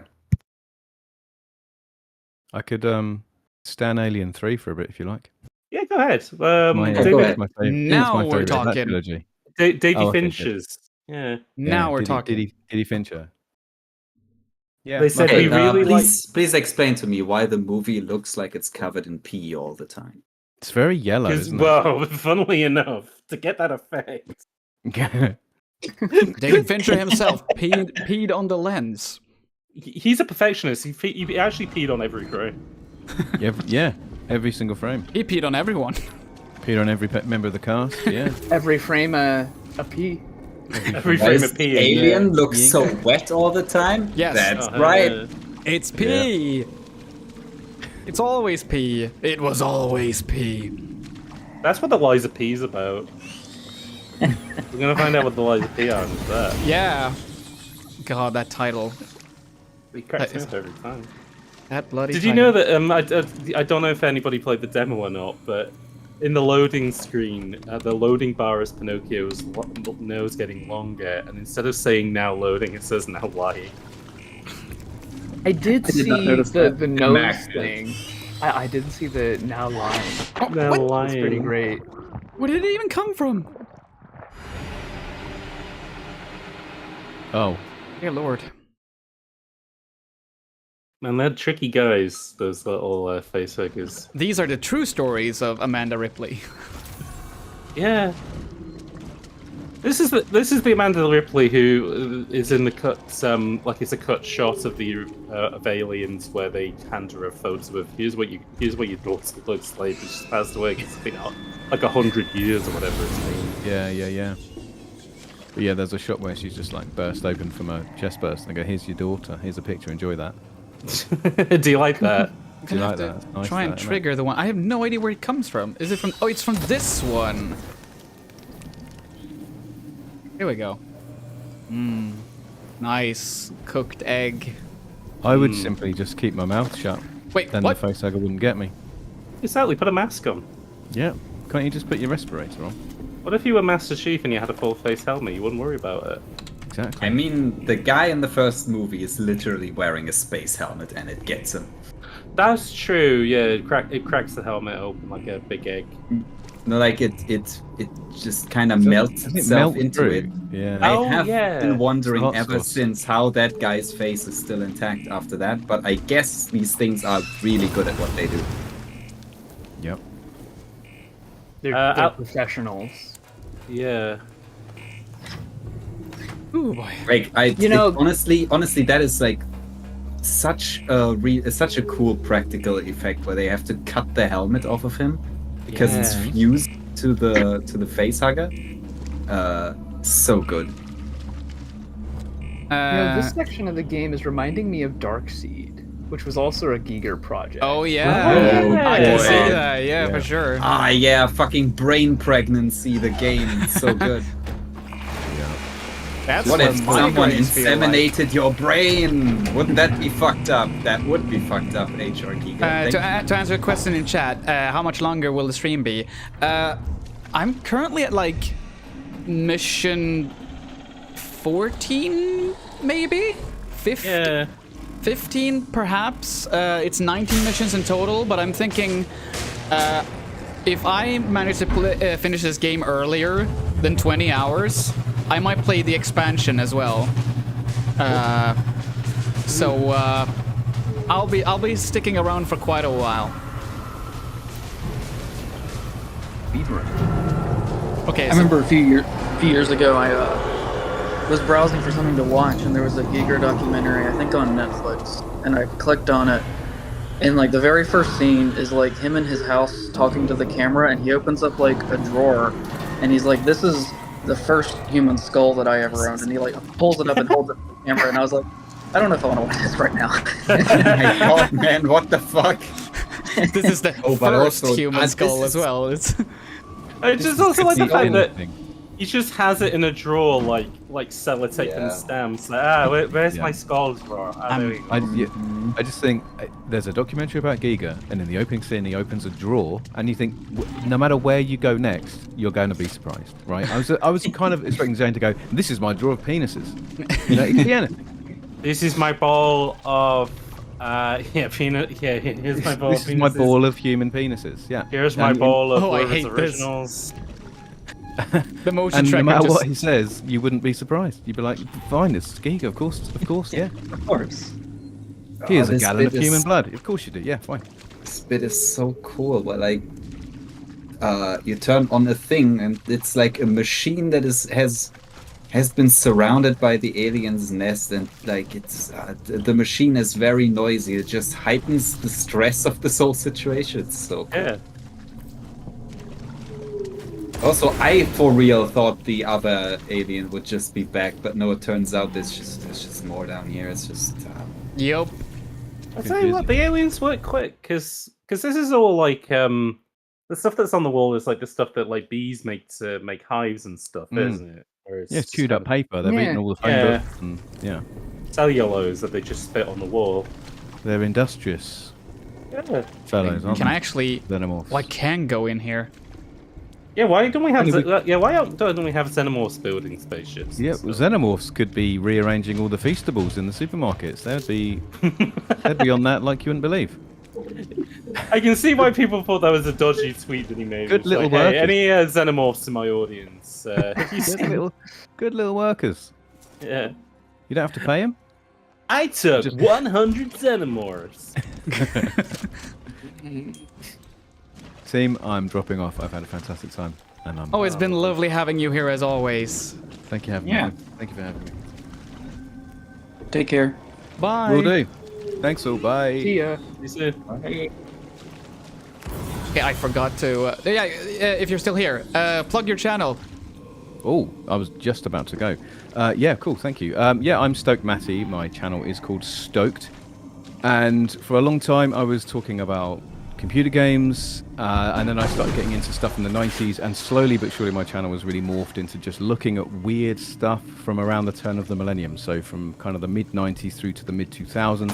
I like to talk about films, games, books, comic books, anything that's kind of strange and weird and spooky, without nostalgia. I try to look at this stuff and recognize that actually some of this stuff was objectively bad. A lot of racism, a lot of misogyny and so on.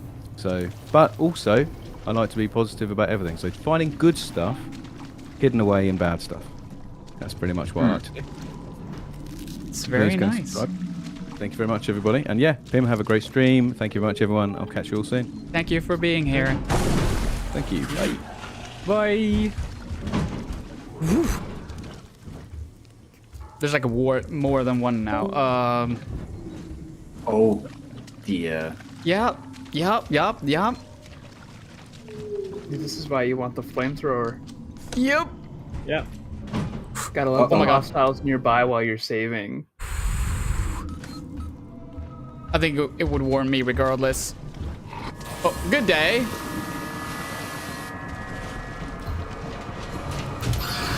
No. You can... Fuck off. There we go. Goodbye. She did. Hello. Wait. Where's the... Is it here? No power. What? Why do you have to keep doing this to me? Why doesn't the electricity just work? This sucks. Just let him cook. Yo, just let him cook. Let me cook with my goddamn flamethrower. I just want to grill. Maybe I can hide My underneath grilled the alien table. would taste like. They don't look Well, you very wouldn't eat nutritious. it because it's because it's like completely corrosive and they're incredibly lean. Like I don't think they have much. Yeah, there's not much meat on those bones. No, I guess like I don't know. I guess it'd be like eating crickets and stuff, which you can get protein from. So I don't know. Oh my god, somebody has joined the call. Hello. Hello. Hello. Hello. Introduce yourself. Yes, please. Hi, my name is Daniel. How's everyone doing? Good. Doing, I was about to say very well, but that's outside of the game. In the game, I'm feeling horrible. That's the point. I haven't played this game, so I can't give any advice. I'm sorry. Well, that's all right. Right now, I'm just trying to survive. I am literally at perhaps the most stressful part of the game. And it's not going great, but it's not going terrible either. It seems like, based on what I've seen of this game, it seems hella stressful. Oh yeah. Yeah, there was a point earlier during the stream where I just simply had to turn down the difficulty level because I figured playing on normal would be fine because that's the difficulty level I played back in the day. But yeah, no, that was too much for me. So either I've gotten worse at this game, or the AI just decided to hate me this time around. As it was biding its time, the game was getting stronger in your absence. It absolutely did. I mean, this game does have an AI that learns over time, so that's true. You know, maybe it just took all that time to just get better. Yeah, observing me from afar. While you were living your life, the xenomorph was doing grind set mentality. Yeah, he was learning katana stuff. Hopefully this will make you feel better. I posted a picture of my dogs in the chat. So many pets. I love it. Oh. Aww. Those are very cute dogs. Very cute. Are you sure one of them is not actually like the head of a mob? Nah, no, you back off. You back off. That is. You back off. Sometimes I feel like they're fluff given sentience. that tracks. Mm-hmm. Yeah, that xenomorph did not care at all. Yuck. I'm sorry. I'm sorry that happened to you. It's alright, I've been through worse. Yeah, speaking of being sorry, I think I should leave. I have been for like 10 hours. Wow, should definitely give some other people a chance. So, yeah. Have a good one, everybody. All right, plugging things. Yeah. I don't really have anything to plug. I guess you could watch my years-old video on YouTube that I did about Zootopia and how its metaphor doesn't work. It's good. I compared it to Mouse of all things. I promise it makes sense. I've never seen the movie, so I've only ever heard people praise it, so that's interesting. A different take. Yeah. It's, look for the channel called Nicht Schwert, or just search for what is it called? Zootopia and something with allegory. God, it's been so long. You will recognize it by the cute bird in the thumbnail. That feel when you forget your own videos, yeah. Right? It's just been so long. Sometimes I'm like, did I even do that? Yeah, I guess I did. Okay, there it is. Well, with this one, I very vividly remember doing it because it sucked. It was hard. But worth doing, I think. All right. I mean, as President Kennedy once said, we don't do it because it is easy. We do it because it's hard. I'm surprised you didn't try and do that in a President Kennedy impression, though. That would have been really good. See, I'm really bad at impressions. Which I guess in some ways makes it more of a shame that I didn't try. Yeah, I am a hot dog. Bad impressions are the best. We do not do this because it is easy. We decided to go to the moon because it is hard. There we go. Well, and to fuck with the Soviets. No notes. Yeah, no, zero notes. I thought that Kennedy would be the guy to judge people for playing on normal mode. It's like, you need to play Doom on ultra violence because with me we don't do this because it's easy. The thing is that Nier Automata is only a tutorial on Path A. You have to play it again. Oh yeah. Yeah. Okay, yeah. I'm gonna head out now. Make sure somebody has like a guide ready for when Pim needs one. All right. Thank you. Also, thank you so much for being here. It was as lovely as ever. Yeah, I had a lot of fun. So see you around. Bye. Bye. See you soon. So Kennedy's a platinum guy then. Is what we decided. Yeah, I guess you decided that, but I could see that. I guess being Yo Kennedy thing. Yeah. You has to get like all the like Bayonetta ranks and stuff. I have got all our platinums in Bayonetta. Whoa! Holy shit! Get him! He was so quick! And them guys are vicious. Oh, that's the wrong way. Crap. It does have like moon stuff. I haven't played it, but like it's like the moon guy. Oh man, this I don't know what you're walking through right now, but it looks super cool. Oh, the water or? Just the area in general just looks cool.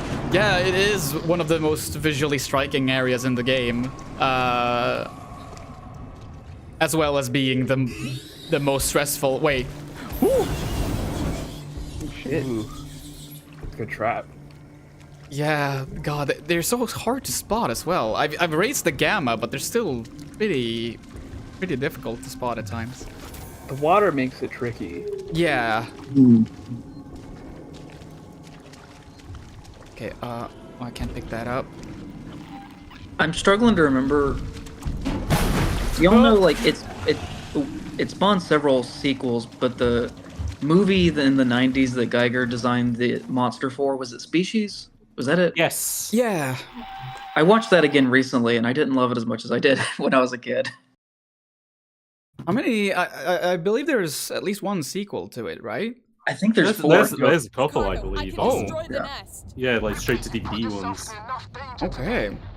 I can power up Was Giger involved with those as well, or? Probably not. Yeah, I imagine. I'm not trying to persuade you out of this, Rip. I'd just like it if you didn't die. I don't know if this is actually true. This is what's or gonna if it was because emergency overflow circuits that feed excess power I don't know into the that much local about Trauma, but they capacitor kind of banks on feel each like tower. If I decouple them and discharge the a system, company that purge wouldn't will be be completely external. honest. The nest is right in harm's way. But they claimed anyway that for their film called The Killer Condom, H.R. Giger did the visual effects for it. No chance. I want that to be true, but I don't believe it. The Killer Condom? Yeah. It's the Killer Condom, the rubber that rubs you out. That sounds awesome. It's entertaining. I've only seen it once, so I'm not entirely sure how well it holds up, but yeah. Oh, this does remind me. So, like, I only learned about this recently, but there's a Trauma video game. Yeah. That's right. Yo. Oh my god, it's the Fry. Is I have returned from the beach. Oh, hello, Doc Fry. Hello. A Fry that is dark. On the darkest of Fries, he appears. The dark Fry of the moon. I'm assuming we made He didn't die of that? Are you kidding me? Oh, this is like a shooting game now. Yeah, I'm shooting the Raincoat Men. Oh. Okay. It's almost like Deadly Premonition, but way more raincoats. I've not done less this. coffee. I don't know how if this is true or not, but a friend told me this, that if you call the phone number for Trauma's office a few days in advance, the office is in Brooklyn, that like they just let people come in and just like look at stuff. Oh, cool. Oh, really? It's not like an official tour, but like you can just come in and like look at things that they have from the movies and stuff. That's fantastic. Was it so? It's in Brooklyn, did you say? Yeah. All right. I've never done it, so I don't know if that's true or not. But a friend of mine said it was, so I have no clue. I mean, hey, next next milestone. Yeah. Oh crap. I can't do this while I'm being chased by frickin' raincoat men. Well, maybe I What are can. the raincoat men? No, I don't understand this minigame. I want to play a different one. Yeah, no. There we go. I like that it just gives me a different game. They're robots. Okay. That have gone a little. No, overload. Damn a it. little wonky. You can say they've been hitting the source a bit. Oh yeah, that's right. They don't even fucking care about those. Are you? I am gonna die here. Where is it? Bolt gun. Believe in yourself. You can do it. There's only 2 shots. Maybe the bolt gun can pierce. I'm going to catch you. I'm gonna try. Just spill some coffee in there. Damn it. You're becoming hysterical. Yeah. Okay, that's kind of creepy. I am hysterical. That's absolutely correct. Oh god. Did you know that one of them catches you and it's like, did you know that only women can technically be hysterical because of hystera, the ancient Greek word? I don't even know what is this? And they're like, I've oh, never no, done this before. Oh no, I'm being chased by chud robots. Shit. Chud bots, assemble. Damn it. Damn it. Damn it. Damn it. Damn it. Damn it. Give me the last one. Thank you. How do I do that? Okay. Running causes accidents. It would be good if you were running like rarely you can just like fall forward. Oh god, no, like in what is it? I was about to say Clock Tower. I mean Haunting Ground.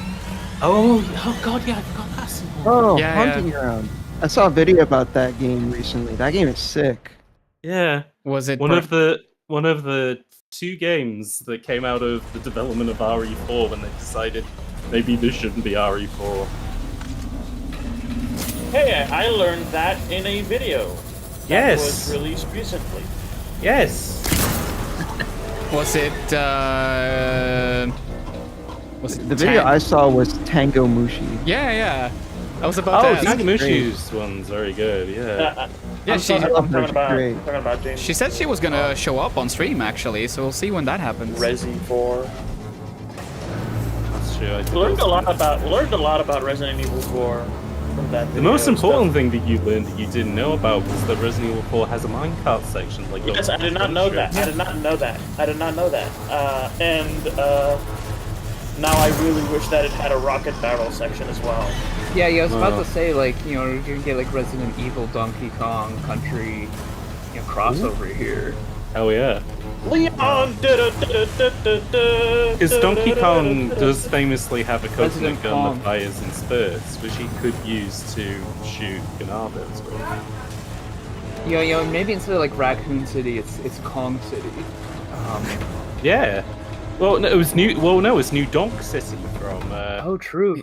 Yeah, from Odyssey. Oh god, now I have to press everything.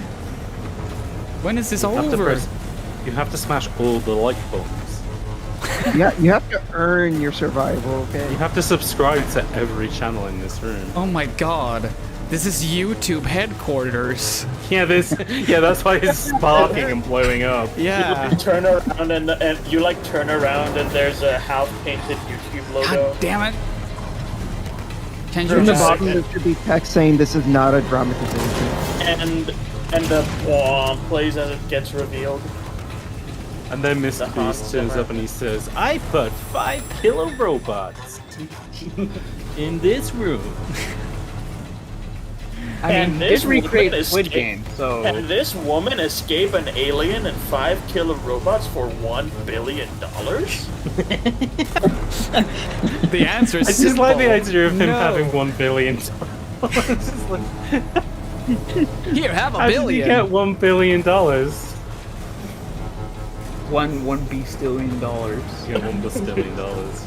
Well, okay. I thought, isn't he like a billionaire or something? Well, no, he's I think he is a YouTube Actually, he may be a billionaire. Let me check. I mean, he is one of the biggest YouTubers.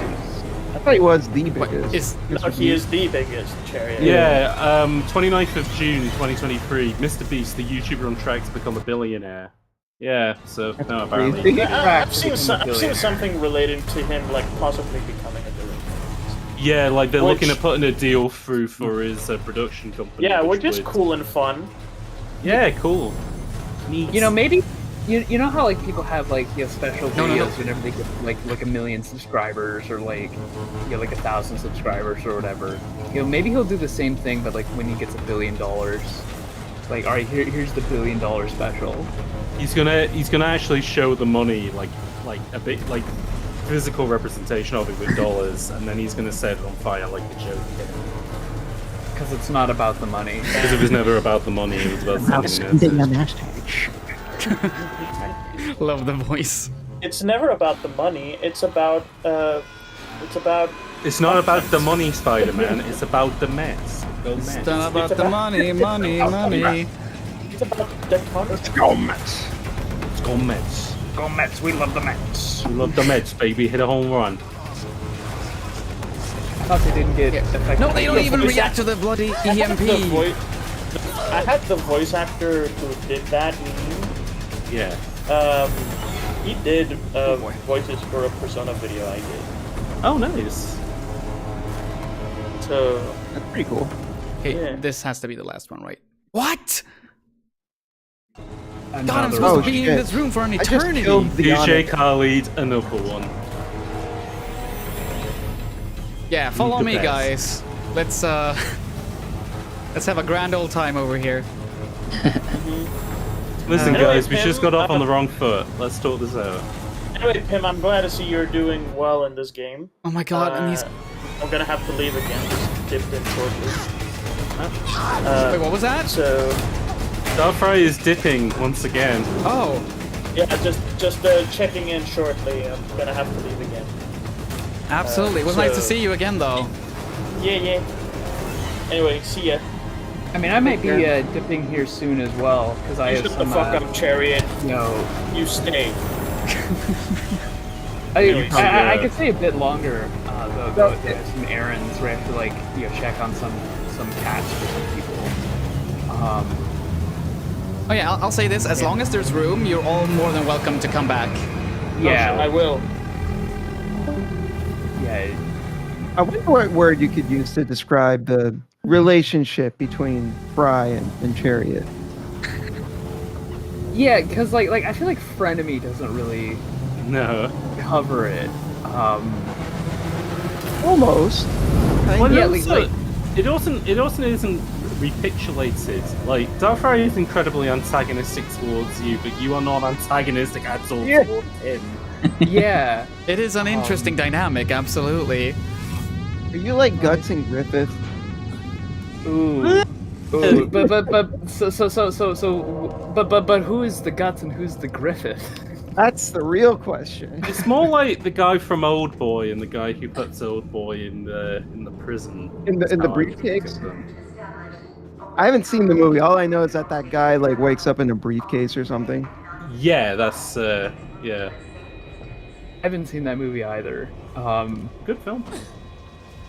I've heard about it. That's like some kind of like revenge movie. Yeah. I hear that the remake sucks. Yeah, it's not so much it sucks. It's just not anything really. It's just kind of pointless to try and remake it. Yeah, exactly. I think the plan was that they wanted to do like I think originally the plan was they wanted to make it more like the manga, which is nothing like the film, and they wanted to do something else. But basically, they were told that oh no, we can only give you the rights to the film, so you can only remake the film. So no one was interested apart from Spike Lee. I like Spike Lee as a director, but he basically just said, oh, I thought it might be an interesting project. That's why I did it. But yeah, it is just nearly shot for shot, apart from some changes. Yeah, like that's kind of how I felt about like the first Evangelion rebuild movie. Yeah. Where like it was like literally like shot for shot like the show. Yeah. And Yeah. then like it does get more interesting in the later movies where like things do change. There's still someone on the station. But the first one is, the first one has its moments too. I like the way they did the fight against the giant prism angel. I agree. Yeah. The way they revamped that fight was pretty cool. I agree. And the music for that section as well. Like if I ever run another Dungeons and Dragons campaign, like that is the music I bring out for like the big boss fight. You think? Yeah. It's just so cool. I wish I liked the rebuild movies more. To be honest, I wish I liked End of Evangelion more. I mostly just like the TV scene. I mean, like, I do really like the like TV ending. I feel prefer like I gets overshadowed. I massively prefer the TV ending to the ending of End of Evangelion, but yeah. I haven't seen it in a while, so I'm like I'm not sure how I feel. Like I saw the original Evangelion when I was like in high school, and I was really not equipped to watch it at the time to really like process it. No, I need to rewatch it. Guys, I watched it for the first time about, I want to say like a year or 2 years ago when it came to Netflix, and yeah, I can understand why it's as celebrated as it is. It's very good. Yeah. I've still only seen about the first 5 episodes or so. I need to dive into it more. I just didn't have the time at the time. No, it's fair.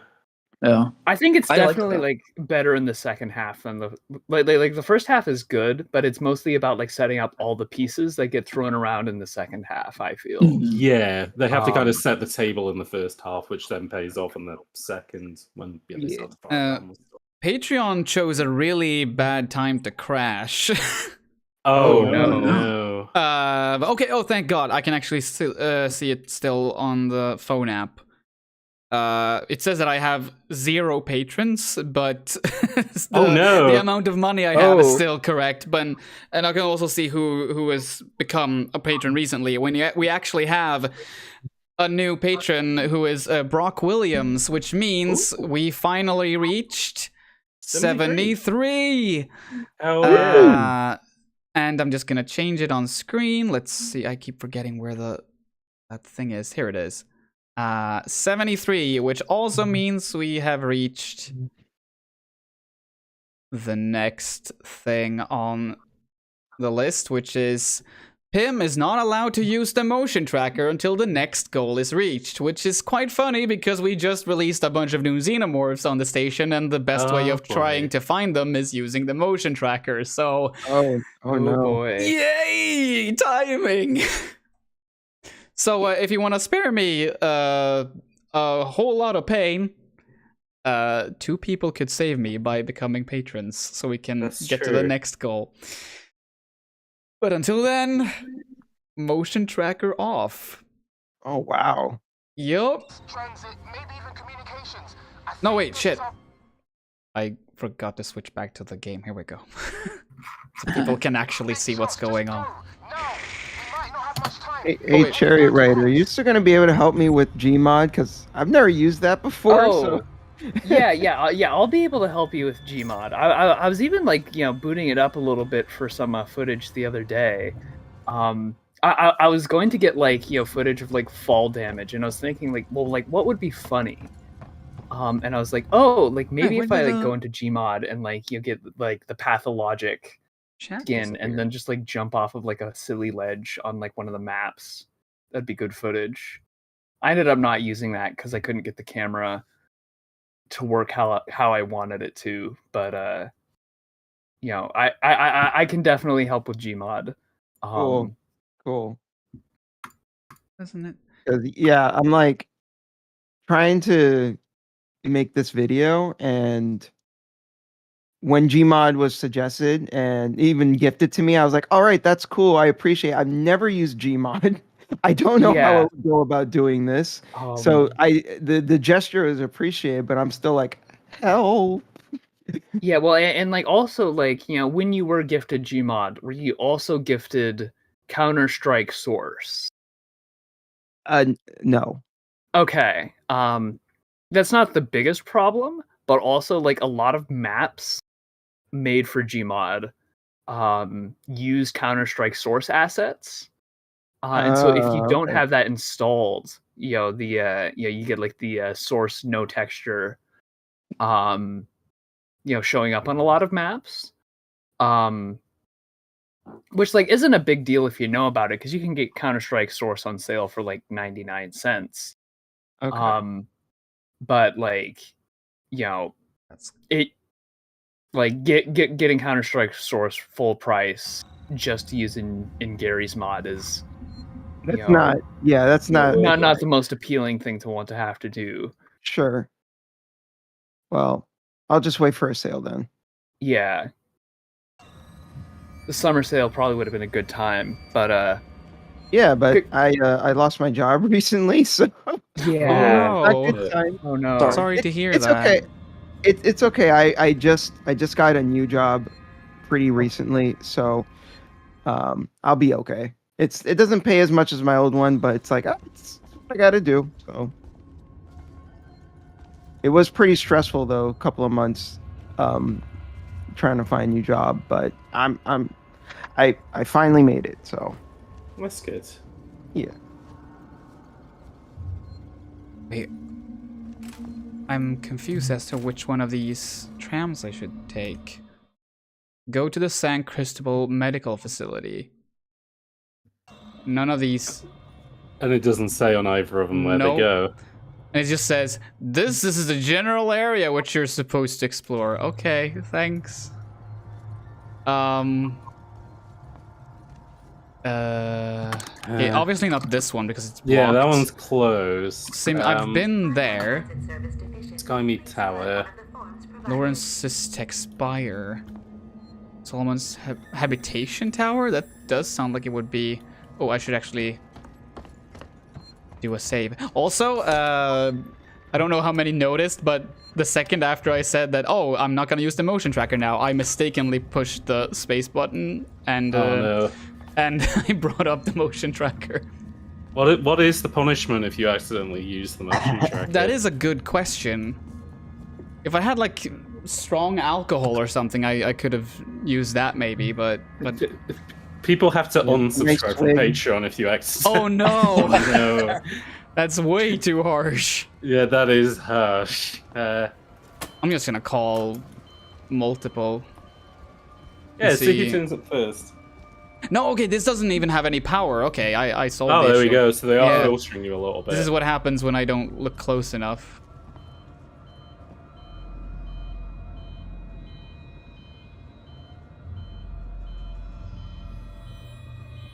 Maybe like the punishment is like you have to like always have like a noisemaker on you, and then you have to throw it at your location whenever you use the motion tracker. You just have to keep flashbanging yourself in game. Yeah, the punishment is that you will forcibly have to make yourself die by the xenomorph. You have to shoot yourself out of the airlock. Yeah. Do it multiple times until you're sorry.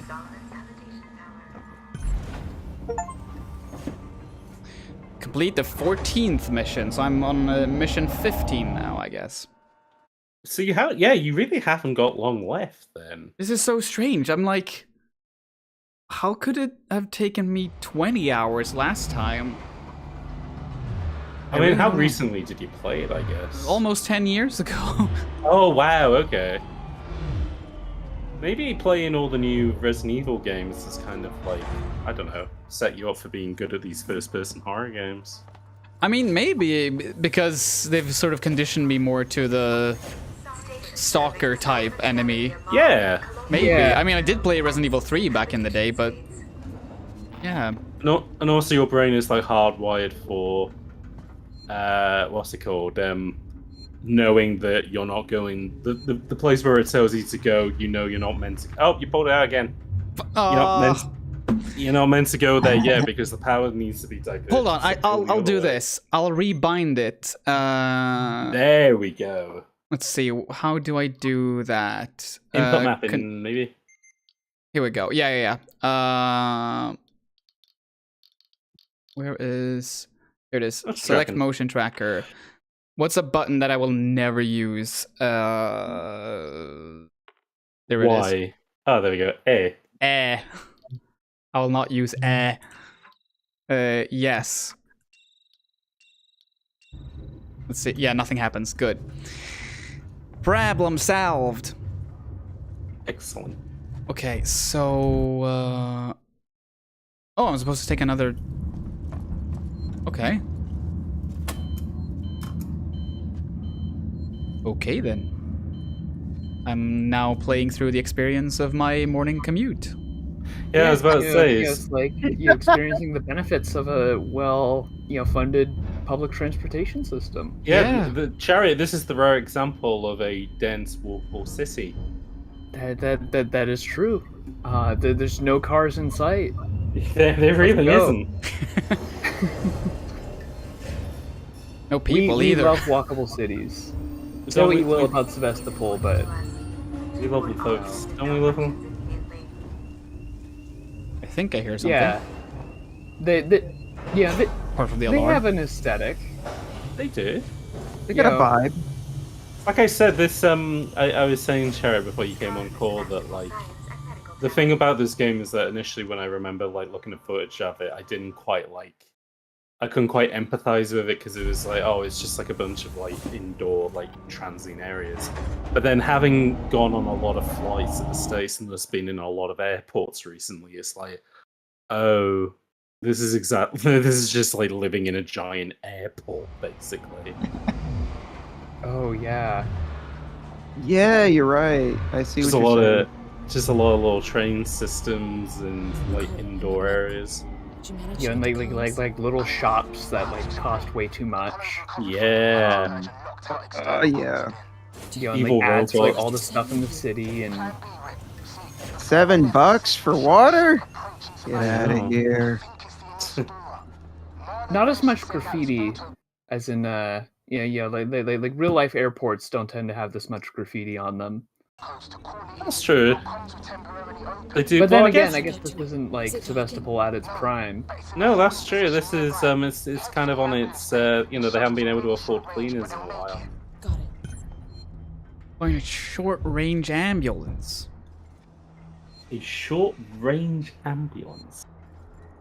Uh-huh. They have ambulances. What does that mean? Short-range ambulances. I guess we're gonna find out.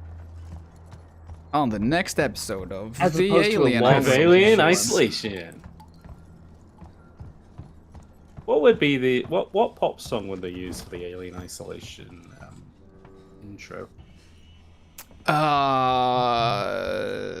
was about to say Englishman in New York, but that doesn't. That does not work. Well, it's just singing "I'm an alien, I'm an illegal alien." Yeah, they just cut that bit out and repeat it all over and over again. Yeah, they could have like like I'm blue. Oh yeah, they could have "I'm blue" by Eiffel Yes. 95. well, either the iPhone 95 Classic. one or the new one, which is my gosh. what's his face, BB Rexha, and oh my god, it was Barbie on the poster. There she is. Oh my gosh. Yeah. She's so Barbie happy. in real life. Real life Sevastopol Barbie. Sexual hygiene in deep space, and it doesn't say anything else. It's just Cool. waste damages profit. Think on. Thank God. Okay. Think on. Think on. Indeed. Diabetes. What you need to know. You should But eat it a bowl doesn't of say fruit. anything. It just has like a bowl of fruit. And the robot. Yeah, that's I mean- diabetes. Yeah, don't eat the robot, eat the bowl of fruit. It would be really funny if all the robots on the station looked like that.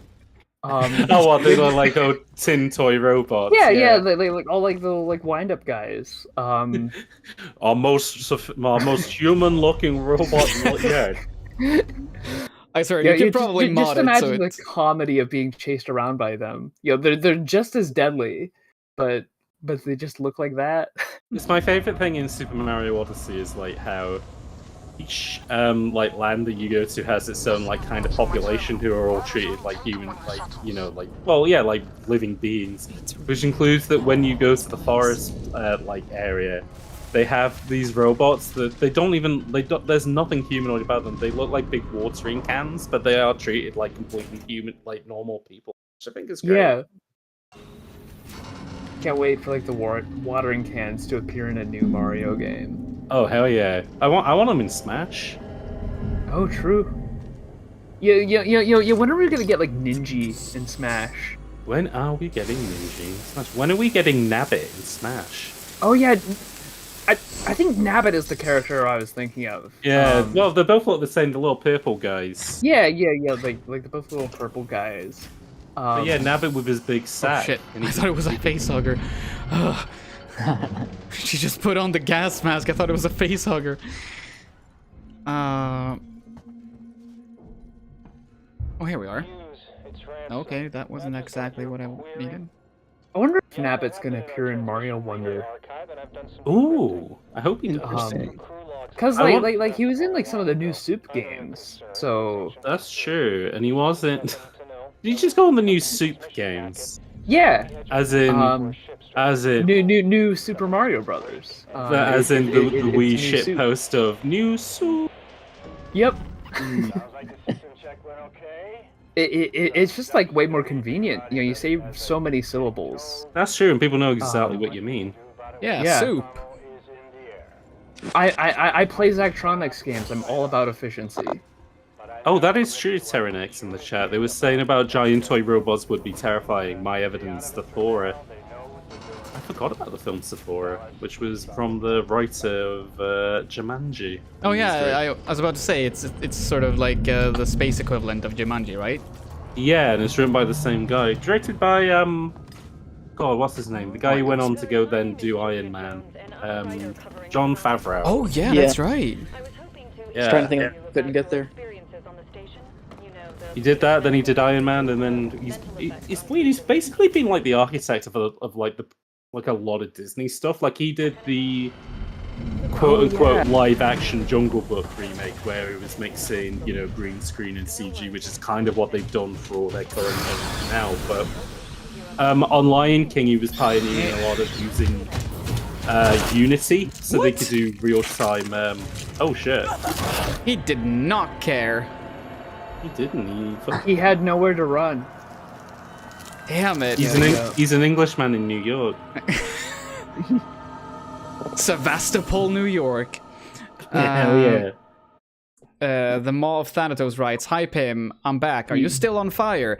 No, I'm actually not, and that saddens me. Okay, so for those who joined later, way later, around like hour 2 or something like that, Amanda Ripley, the character I'm playing as, randomly caught fire, and the fire didn't go out. She wasn't damaged by it at all. She just was on fire. So when I like picked up my weapon, like my shotgun, no, I didn't have that then, but my gun, there was so much fire on screen that I couldn't even see the target I was attempting to shoot. That's amazing. It was amazing, and I wanted it to stay for the rest of the game, but unfortunately, eventually it went away. It didn't go away due to like reloading saves or anything like that. It was just, I think it ultimately went away when I ended the mission. But yeah, despite dying over and over again and reloading save points, the fire was still there. How weird. We didn't stop the fire. It was always burning, and for some reason we couldn't stop it turning. It's unfortunate. Incredibly more unfortunate than the Fallout Boy. Oh, we're gonna fill in the last 30 years that wasn't covered and we didn't start the fire. Oh god, I haven't dared to listen to that. Good. You've saved yourself from doing so. Oh God. I mean, it gets better to be grabbed by an alien or grabbed by a robot than grabbed by the alien. Yeah, I thought so too. But not as good as grabbed by the ghoulies. Yeah, not as good as being grabbed by the ghoulies. That's very true. But that's the worst. Yeah, but at the same time, being grabbed by a robot that's on fire, that's saying you're being hysterical, woof. Yeah, not good. The robot's on fire and he's just like, hey, you should chill out. Oh no, not this again. Shit. I keep forgetting. You can't use the motion tracker. No, it's not the motion tracker. It's No, I know, but I was just saying sometimes- you can't use it to see where they are. No, even with that, it can be sometimes difficult to remember that if there's a vent above you and there's like drooling coming down, you will instantly die if you walk under it. Yeah. And I keep forgetting game. that. I just keep forgetting that over and over. You keep getting ganked by aliens, like it's a game of Fortnite. or Among Us. Oh yeah, or yeah. That Yo, might be is the this more apt. Yo, Cherry, is this game based on Amogus? Did they see it and go, yo, we want to make Unreal Oh my Engine gosh! Like Amogus? you have to like go into the vents. Yo, alien. Oh, yo, the Xenomorph sus. Who's the Xenomorph? Yeah, because like when they got hugged by the facehugger, you know, they didn't know it was an alien. So That's true. Yeah. It'd be good if whoever the imposter was could send out little imposters. Oh my gosh, somebody's joined the chat. Hello. Hello. I've made my trip returned. The kittens have Hello. returned. Hello. Welcome back. Should I reintroduce myself? I probably should. Oh yeah, please do. Hello, I'm Ree, or TTK, or 10 Tiny Kittens, whatever you want to call me. I go by any pronouns. I used to be the best streamer on Twitch.television, but then I quit while I was ahead. And now I just am a disembodied voice on pin streams occasionally. Yes. Hello. A lovely presence to have as always. You know Thank what? you. I'm going to use this up as an opportunity actually, because I am going to dip. I think. yeah, I do also need to go take care of these cats. No, so I think I'll also be dipping. Everyone's editing this video. Okay. Who wants to do first then? Who wants to plug this stuff? Since you announced it first, I'll let you do your outro first. Okay, in that case, well, Pim, thank you very much for inviting me on. And Of course. Because funnily enough, Alien Isolation, not a game that I've played. It's actually been quite fun seeing you go through it and seeing what you got to do. But I hope I have put it in a good light, despite being not very good at it this time. I would say so. Yeah, this it's pretty good. But no, and obviously this is all for a pretty good cause as well. So keep getting those Patreon subs in, folks. But yeah, like I said, I've been James, pronouncing him. You can find me over on the YouTube channel Hot Cider. There's HOTCYDER. Same on Twitter as well if you want to see my name thoughts. I guess if I'm going to plug anything, I guess it would be the latest video that I made, which literally went out on Thursday, which is a retrospective of the video game Resident Evil 4 from 2005. Basically looking to answer the question of why does it keep getting ported to different devices? Will it still keep getting ports now that the remake is out? I guess we will wait and see. Also to answer people in the chat who brought it up earlier, but yeah, I am hoping to get some more episodes of Bullet Time recorded soon, but may not see those until later in the year. But that is, those are happening, but it's just going to be a little bit slow on that. But that is me. But yeah, like I said, this has been a good call, and Pim, good luck with fighting Alan and getting him off the ship. I think that's what you're doing. You're trying to get Alan the alien off the ship. Yeah, and now there's even more Allens. Oh dang it! I want to get in real quick. I haven't watched your recent video, but as someone that has watched most of your videos, to anyone listening, Hot Cider makes great stuff. Thanks. So That's true. please be sure to subscribe. And also, he makes great thumbnails. Some would say, the best in the biz. I think I would say that. I would say that too. Although I do have to say that I have made a lot of Daniel's thumbnails, so just to balance out any sound of bias on that. But yeah. But you also make good podcasts which don't have thumbnails. That's true. They can't so- have thumbnails. Well, unless you upload it to YouTube, in which case that's true. Yeah. You can't have a thumbnail. They can have thumbnails in your heart. Exactly. That's They can have right. thumbnail and on my hands as well. And isn't that what thumbnails are all about? Exactly. You instead of having blood on your hands, you have thumbnails on your hands. Yeah, thumbnails on my hands. Gosh.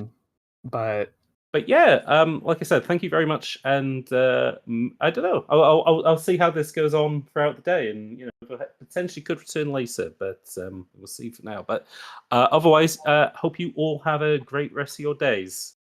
Goodbye from me for now. Take care. Take care. Bye. But yeah, so I guess I'll also be heading out. I'm Chariot Rider, he, him. I can be found on the YouTube channel Chariot Rider. I talk about weird, interesting games that no one else has really talked about before, or at least not on YouTube. That's kind of the direction I've been trying to go in. My most recent video, which is over a year old, I've been very busy with other things. But it's called "The Man Who Spent 3 Years Learning to Kill a Dragon." If you want to watch my best video, that's the one I would recommend watching. It's about a guy who didn't like video games, thought that they were kind of pointless, but then he plays Myst and is like, oh my gosh, this is amazing. And then he quits his job, spends the next 3 years of his life making a Myst clone. And it's kind of the story of that game, which is really interesting but did not sell very well. That's the main thing I do. I do also have like a Twitter and a Blue Sky. So like if you want to find me on those platforms, you can find me there. And I guess that's most of the plugging that I have to do. And with that, I might, take my leave. It's been very nice to have you here, and I have to say that I don't think I've seen that video before, so I'm definitely gonna check that out because that sounds really interesting. It's a banger. Yeah, if you want to like look up the game, it's called Comer. That's the English release. Not with a U. Yes, no, it's Comer. The developer is from Hong Kong, and so like that was kind of the thing, is he did not really have any like industry connections. He was like literally just kind of like a random guy who like decided to make this, and so like he couldn't find a publisher for Comer. No one wanted to publish, just like a random person with no like, background in the industry or no industry connections. So what he does is he like just throws it up on his website. He's like, all right, like, you can buy this from me, and I'll like send you like the 4 CD game, because it came out in 1999. Or wait, sorry, 1990. Well, it's kind of disputed whether it came out in 1998 or 1999. There's like a couple of different sources that say different things, and no one really knows because, again, like the history around this game has been so kind of, it's just hard to find sources that like no one knows exactly for sure. But it's a very interesting story, and and I think you did a great job presenting it in your video. Yeah.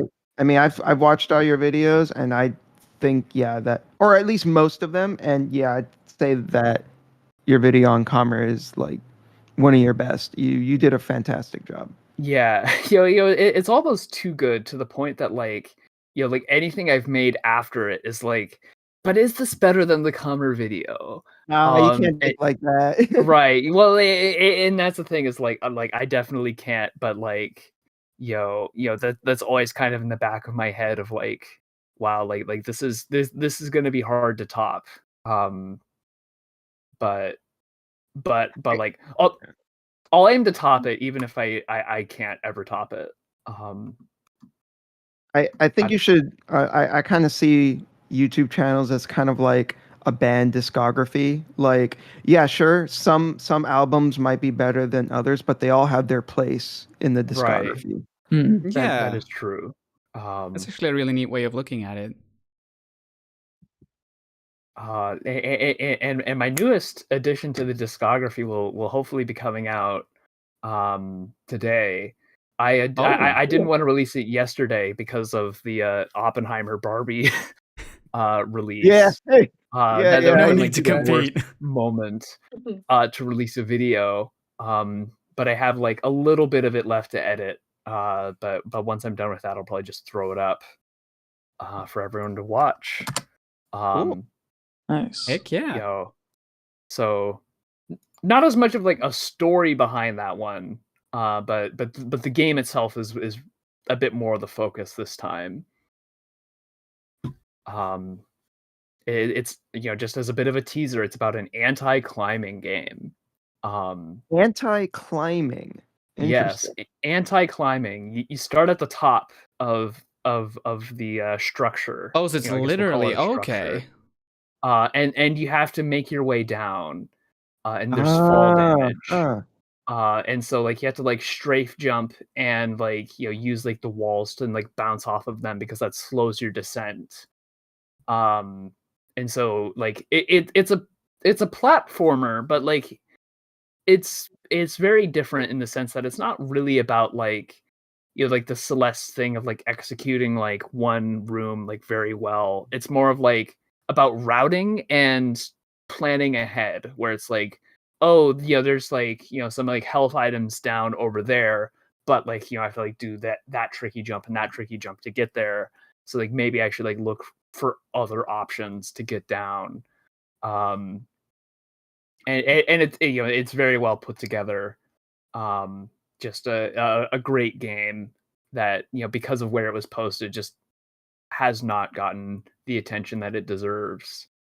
But that's kind of what my channel is about. It's about like talking about really interesting stuff that deserves more attention.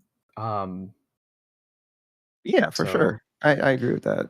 Anyway, I'll be heading out. I might be back. We'll see. But good luck with the rest of the game. Thank you. And again, it's been nice having you here. And yeah, like I do have to say that I appreciate your mission as a YouTuber very much. Yes. It's not always the most like if you want subscribers and stuff, you talk about like more nostalgic, well-known things. Yeah. But like I guess I've always kind of had like the philosophy of like there's like a million videos about like Mario 64, and those might be a million very good videos, but like there's compelling art out there that like literally has never been touched on the platform. And I feel like I think it's sometimes interesting how like even like the most obscure Sonic game, I was thinking like there's like videos about like the Sonic Leapster games, which are interesting, but then like it was like actually like really interesting games that the developers put their heart and soul into, that just like because it's not associated with a major brand, no one really cares. Or at least no one cares about making a video about it. But yeah, that's me. That's my mission. Not to take up too much time. I'll no problem at all. Now, No. To get lunch and then get some errands done. So good luck with the aliens. Thank you. It's well needed support for sure. Yeah. Especially now that you don't have the motion tracker. Yeah. It's gonna be fun. It's gonna be a lot of fun. All right. Goodbye. Bye. Bye. Later.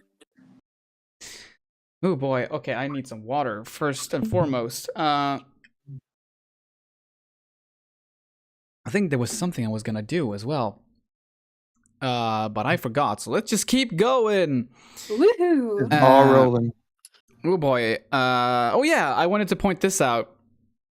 I love that they very deliberately made these pipes look like a xenomorph. Oh yeah. I see it. That's some attention to detail that I don't think I've noticed this before, actually. That's pretty cool. Yeah. All right. I like that when you equip the flamethrower, when you walk, it sounds like you're dragging along like a huge jar of, well, some liquid. I don't know if you Probably can hear gasoline. it. Probably gasoline. I guess that makes the most sense. So I'm not sure where she stores it when she's not dragging the flamethrower along. Yeah, it's just also that it sounds like there's way more gasoline that she's walking around with than there actually is inside of the flamethrower. Right. I'm just... I don't know. Found a distress signal and now we're following it. This is it. Okay, which mission was this now? I think it was 15 still. And I'm supposed to... Someone has brought the Anisidora into Sevastopol space. Find them. Okay.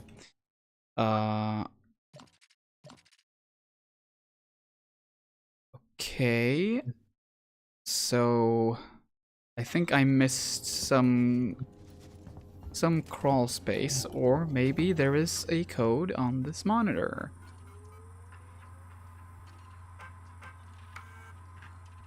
Yeah, there it is. 4510. Excellent.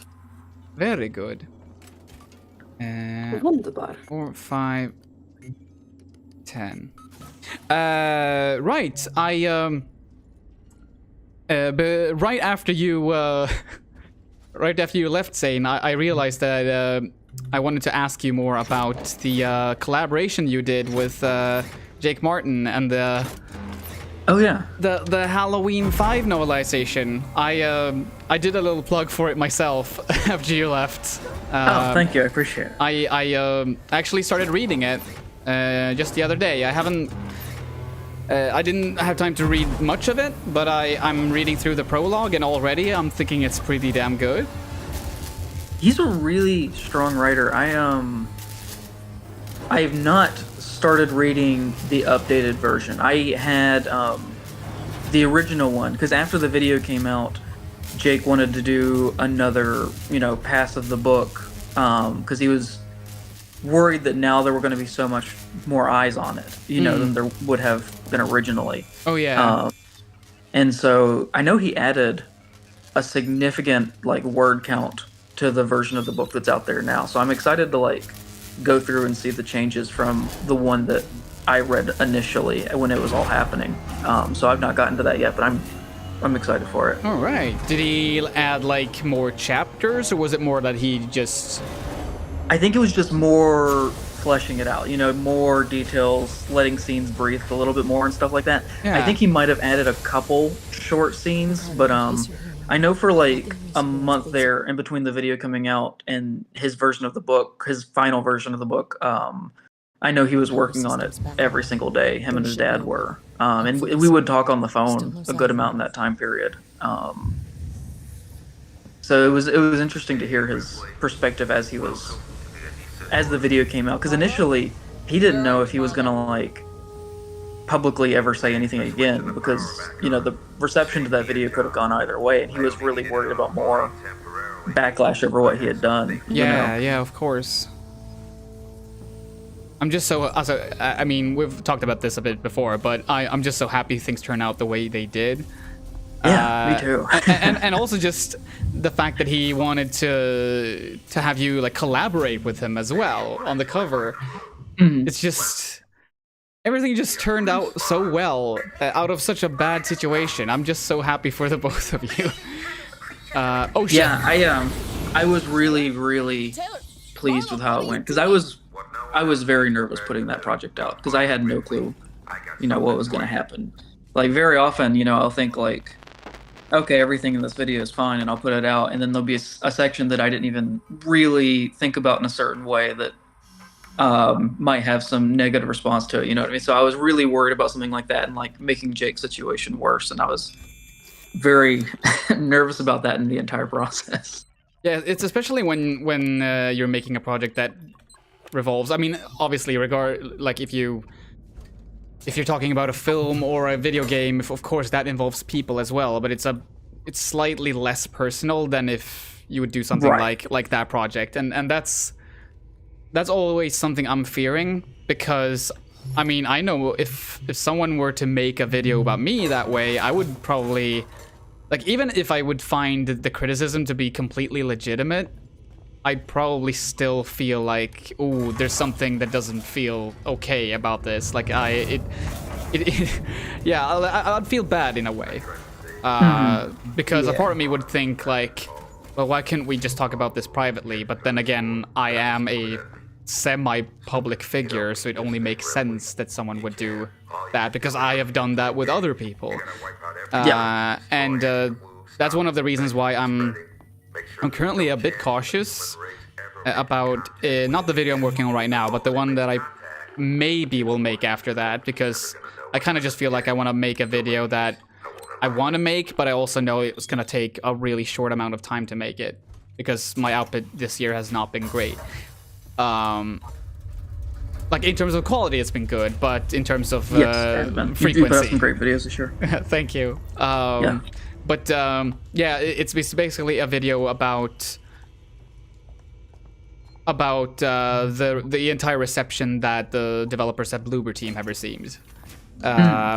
So basically, the working title is Bloober Team is not the problem, which in itself I know is sort of like a clickbaity thing to say. A little bit provocative. Yeah.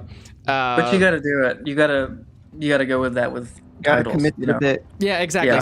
Sometimes you have to play the YouTube game, right? But there is truth to the statement as well, because the thing I mean with that is that Bloober Team has been receiving a whole lot of completely valid criticism that I myself agree with completely. Added report. But Personal message. I feel like they've sort of become the punching bag that has steered away all the attention I'm recording this for on the larger issue. And I hope you get to hear it because one day. Bloober Team You see, represents a whole bunch of issues in the horror genre that have existed for my ship. Years, There was decades. An accident, And I kind of feel like we found an I feel like a alien broken creature. record at times. That's like one of my main Dangerous. criticisms The only of my way we own could work, stop it that was a lot to of videos, like destroy the regardless ship. of what the topic is, sort of comes I'm back to okay. these specific stuck on this things. lifeboat, Maybe it's capitalism, long way maybe out. it's that we something had to specific destroy is problematic, or whatever it could be. We had to destroy I the worry the Nostromo. same for myself. I understand that fear. Yeah, it's like sometimes it's hard to avoid that because to protect you. you know, these issues Don't don't worry. exist in a vacuum. And Don't that's worry exactly about me. the point I want to make with that video, that like, I'll see you sure, very soon. that's my criticism of my own work. I love you, sweetheart. At the same time, that sort of highlights that the issues that people have with Bloober Team have existed long before Bloober Team, will likely exist long after them. And I think that we sort of need to try and take a step back from having them as our punching bag, and think about just how did we even get here in the first place? Like, what is the history Basically, behind they're a these symptom, issues? not the cause. Exactly. Yes. Exactly. And I sort of just want to make a counter argument to that. And the thing is, there is at least one person that I don't know how true it is, but I feel like there's one or maybe two people that is sort of relevant in the Silent Hill community that's sort of, if they didn't start this hate train, they definitely contributed to it. And I'm not going to say any names right who now. you might be talking about, but I'm not going to say just in case. I think we're probably thinking of the same person or people. But I'm not going to talk about it now just in case. And I feel like I want to bring them up, but I know by doing that, that could potentially start something. And I don't want to start something. I just want people to discuss, again, to take the discussion away from Bloober Team and start talking about it in a more broad way. And I'm afraid that by bringing these real people in, it's still valid to do so, but I'm afraid that it's gonna just instead put the focus on, like, oh, here's this YouTuber who wants to confront these other YouTubers, and ooh, drama. So yeah, I think that's a part of YouTube that I'm not really that comfortable with, like the whole drama debate. Yeah, I definitely feel you on that, and I definitely understand what you were saying earlier when you were saying that even if someone made a video about you or about one of your videos, even if it's like fair, even if you come away going like, okay, they weren't being mean and the things they were saying made sense, you still can't help but feel like, though, it's like, this is about me. You made a video about me. That doesn't feel good. Yeah. And I bet that's the feeling that one or even both of these people would have if I made a video about them. Right. And is that entirely All right, fair? but when you said both of these people, I know exactly who you're saying. Yeah. And I bet a bunch of other people will probably recognize it immediately when I say that as well. But still, I'll have them remain anonymous for now. Yeah, for sure. Just in case. And it's such a shame as well. Again, this might reveal even more to some people, but it's like, considering their history, it sort of bums me out even more, because it's kind of like they've spoken out against treating devs this way, but now they're kind of doing the things they themselves said you shouldn't do. And that's also kind of why I feel like maybe I should call them out, but I don't know. Yeah, ideally, like, you know, I didn't tell people in my personal life, and a lot of people still don't know that I make videos for a living. Like, my grandmother has no idea what I do. Because ideally, I would love for my videos to exist in a vacuum, to where they're just could exist theoretically, you know what I mean? But like, the uncomfortable part of it is, if you say something about somebody that's negative, there's a very good chance that they will hear about it. Yeah. You know? Yeah. Like, I wrote a video this year, and I want to make it, and I probably will eventually make it, but I didn't, and I just shelved it because I didn't know what to think about it. And the title of the video was just going to be Bad Conservative Horror Movies. Alright. Because there's been, like, a lot of them, but, like, there was going to be, like, a whole 20-minute section on Blumhouse, which I feel would be... People might ruffle some feathers there, you know what I mean? Yeah. But like, the thing that almost convinced me this week, did y'all see about what Jason Blum did on Twitter? No, what did he do?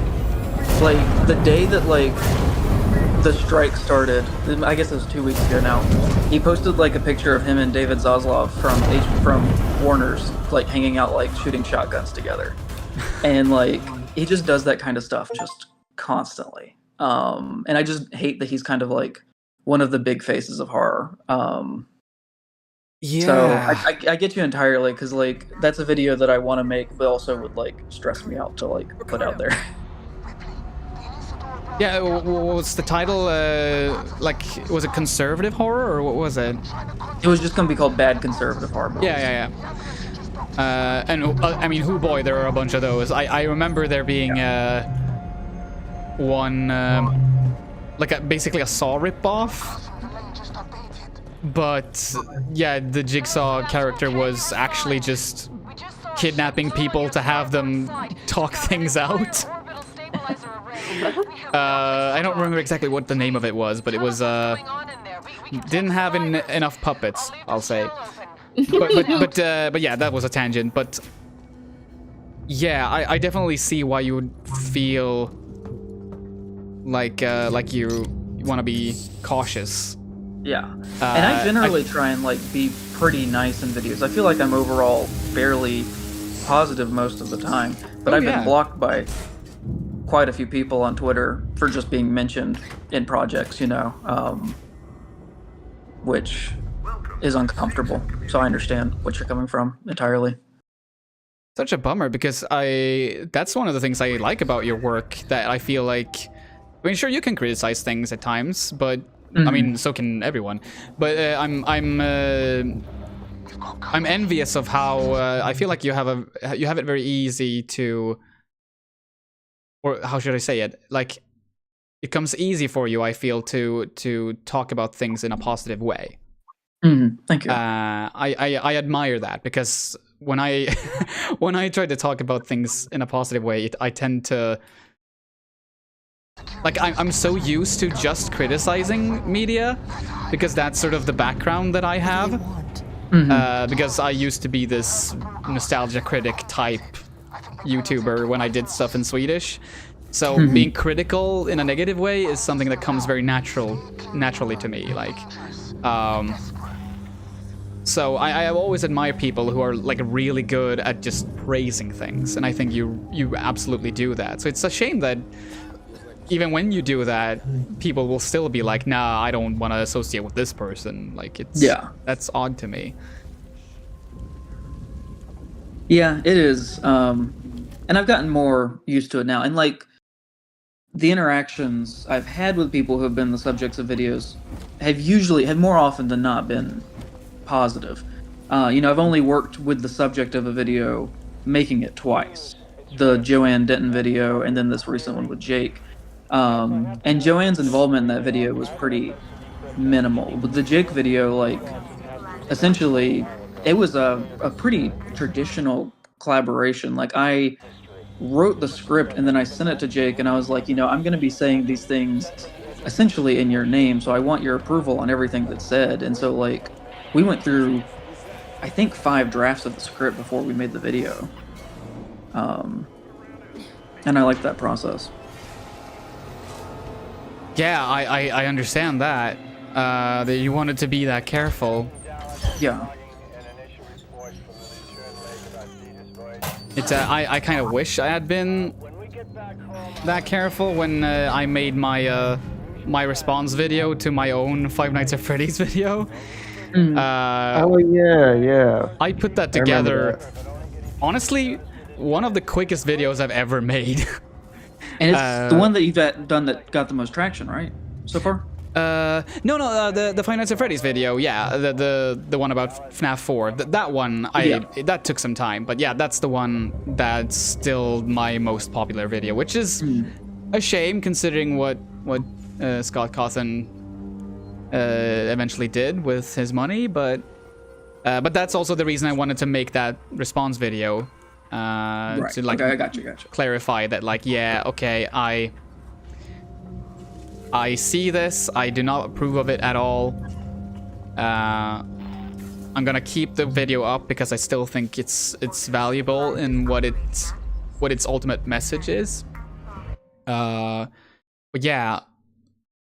It's interesting to bring that up. I was watching a video recently by a creator named Lute, Lute. He's pretty great. He makes like what I can only describe as like foul-mouthed, wholesome videos.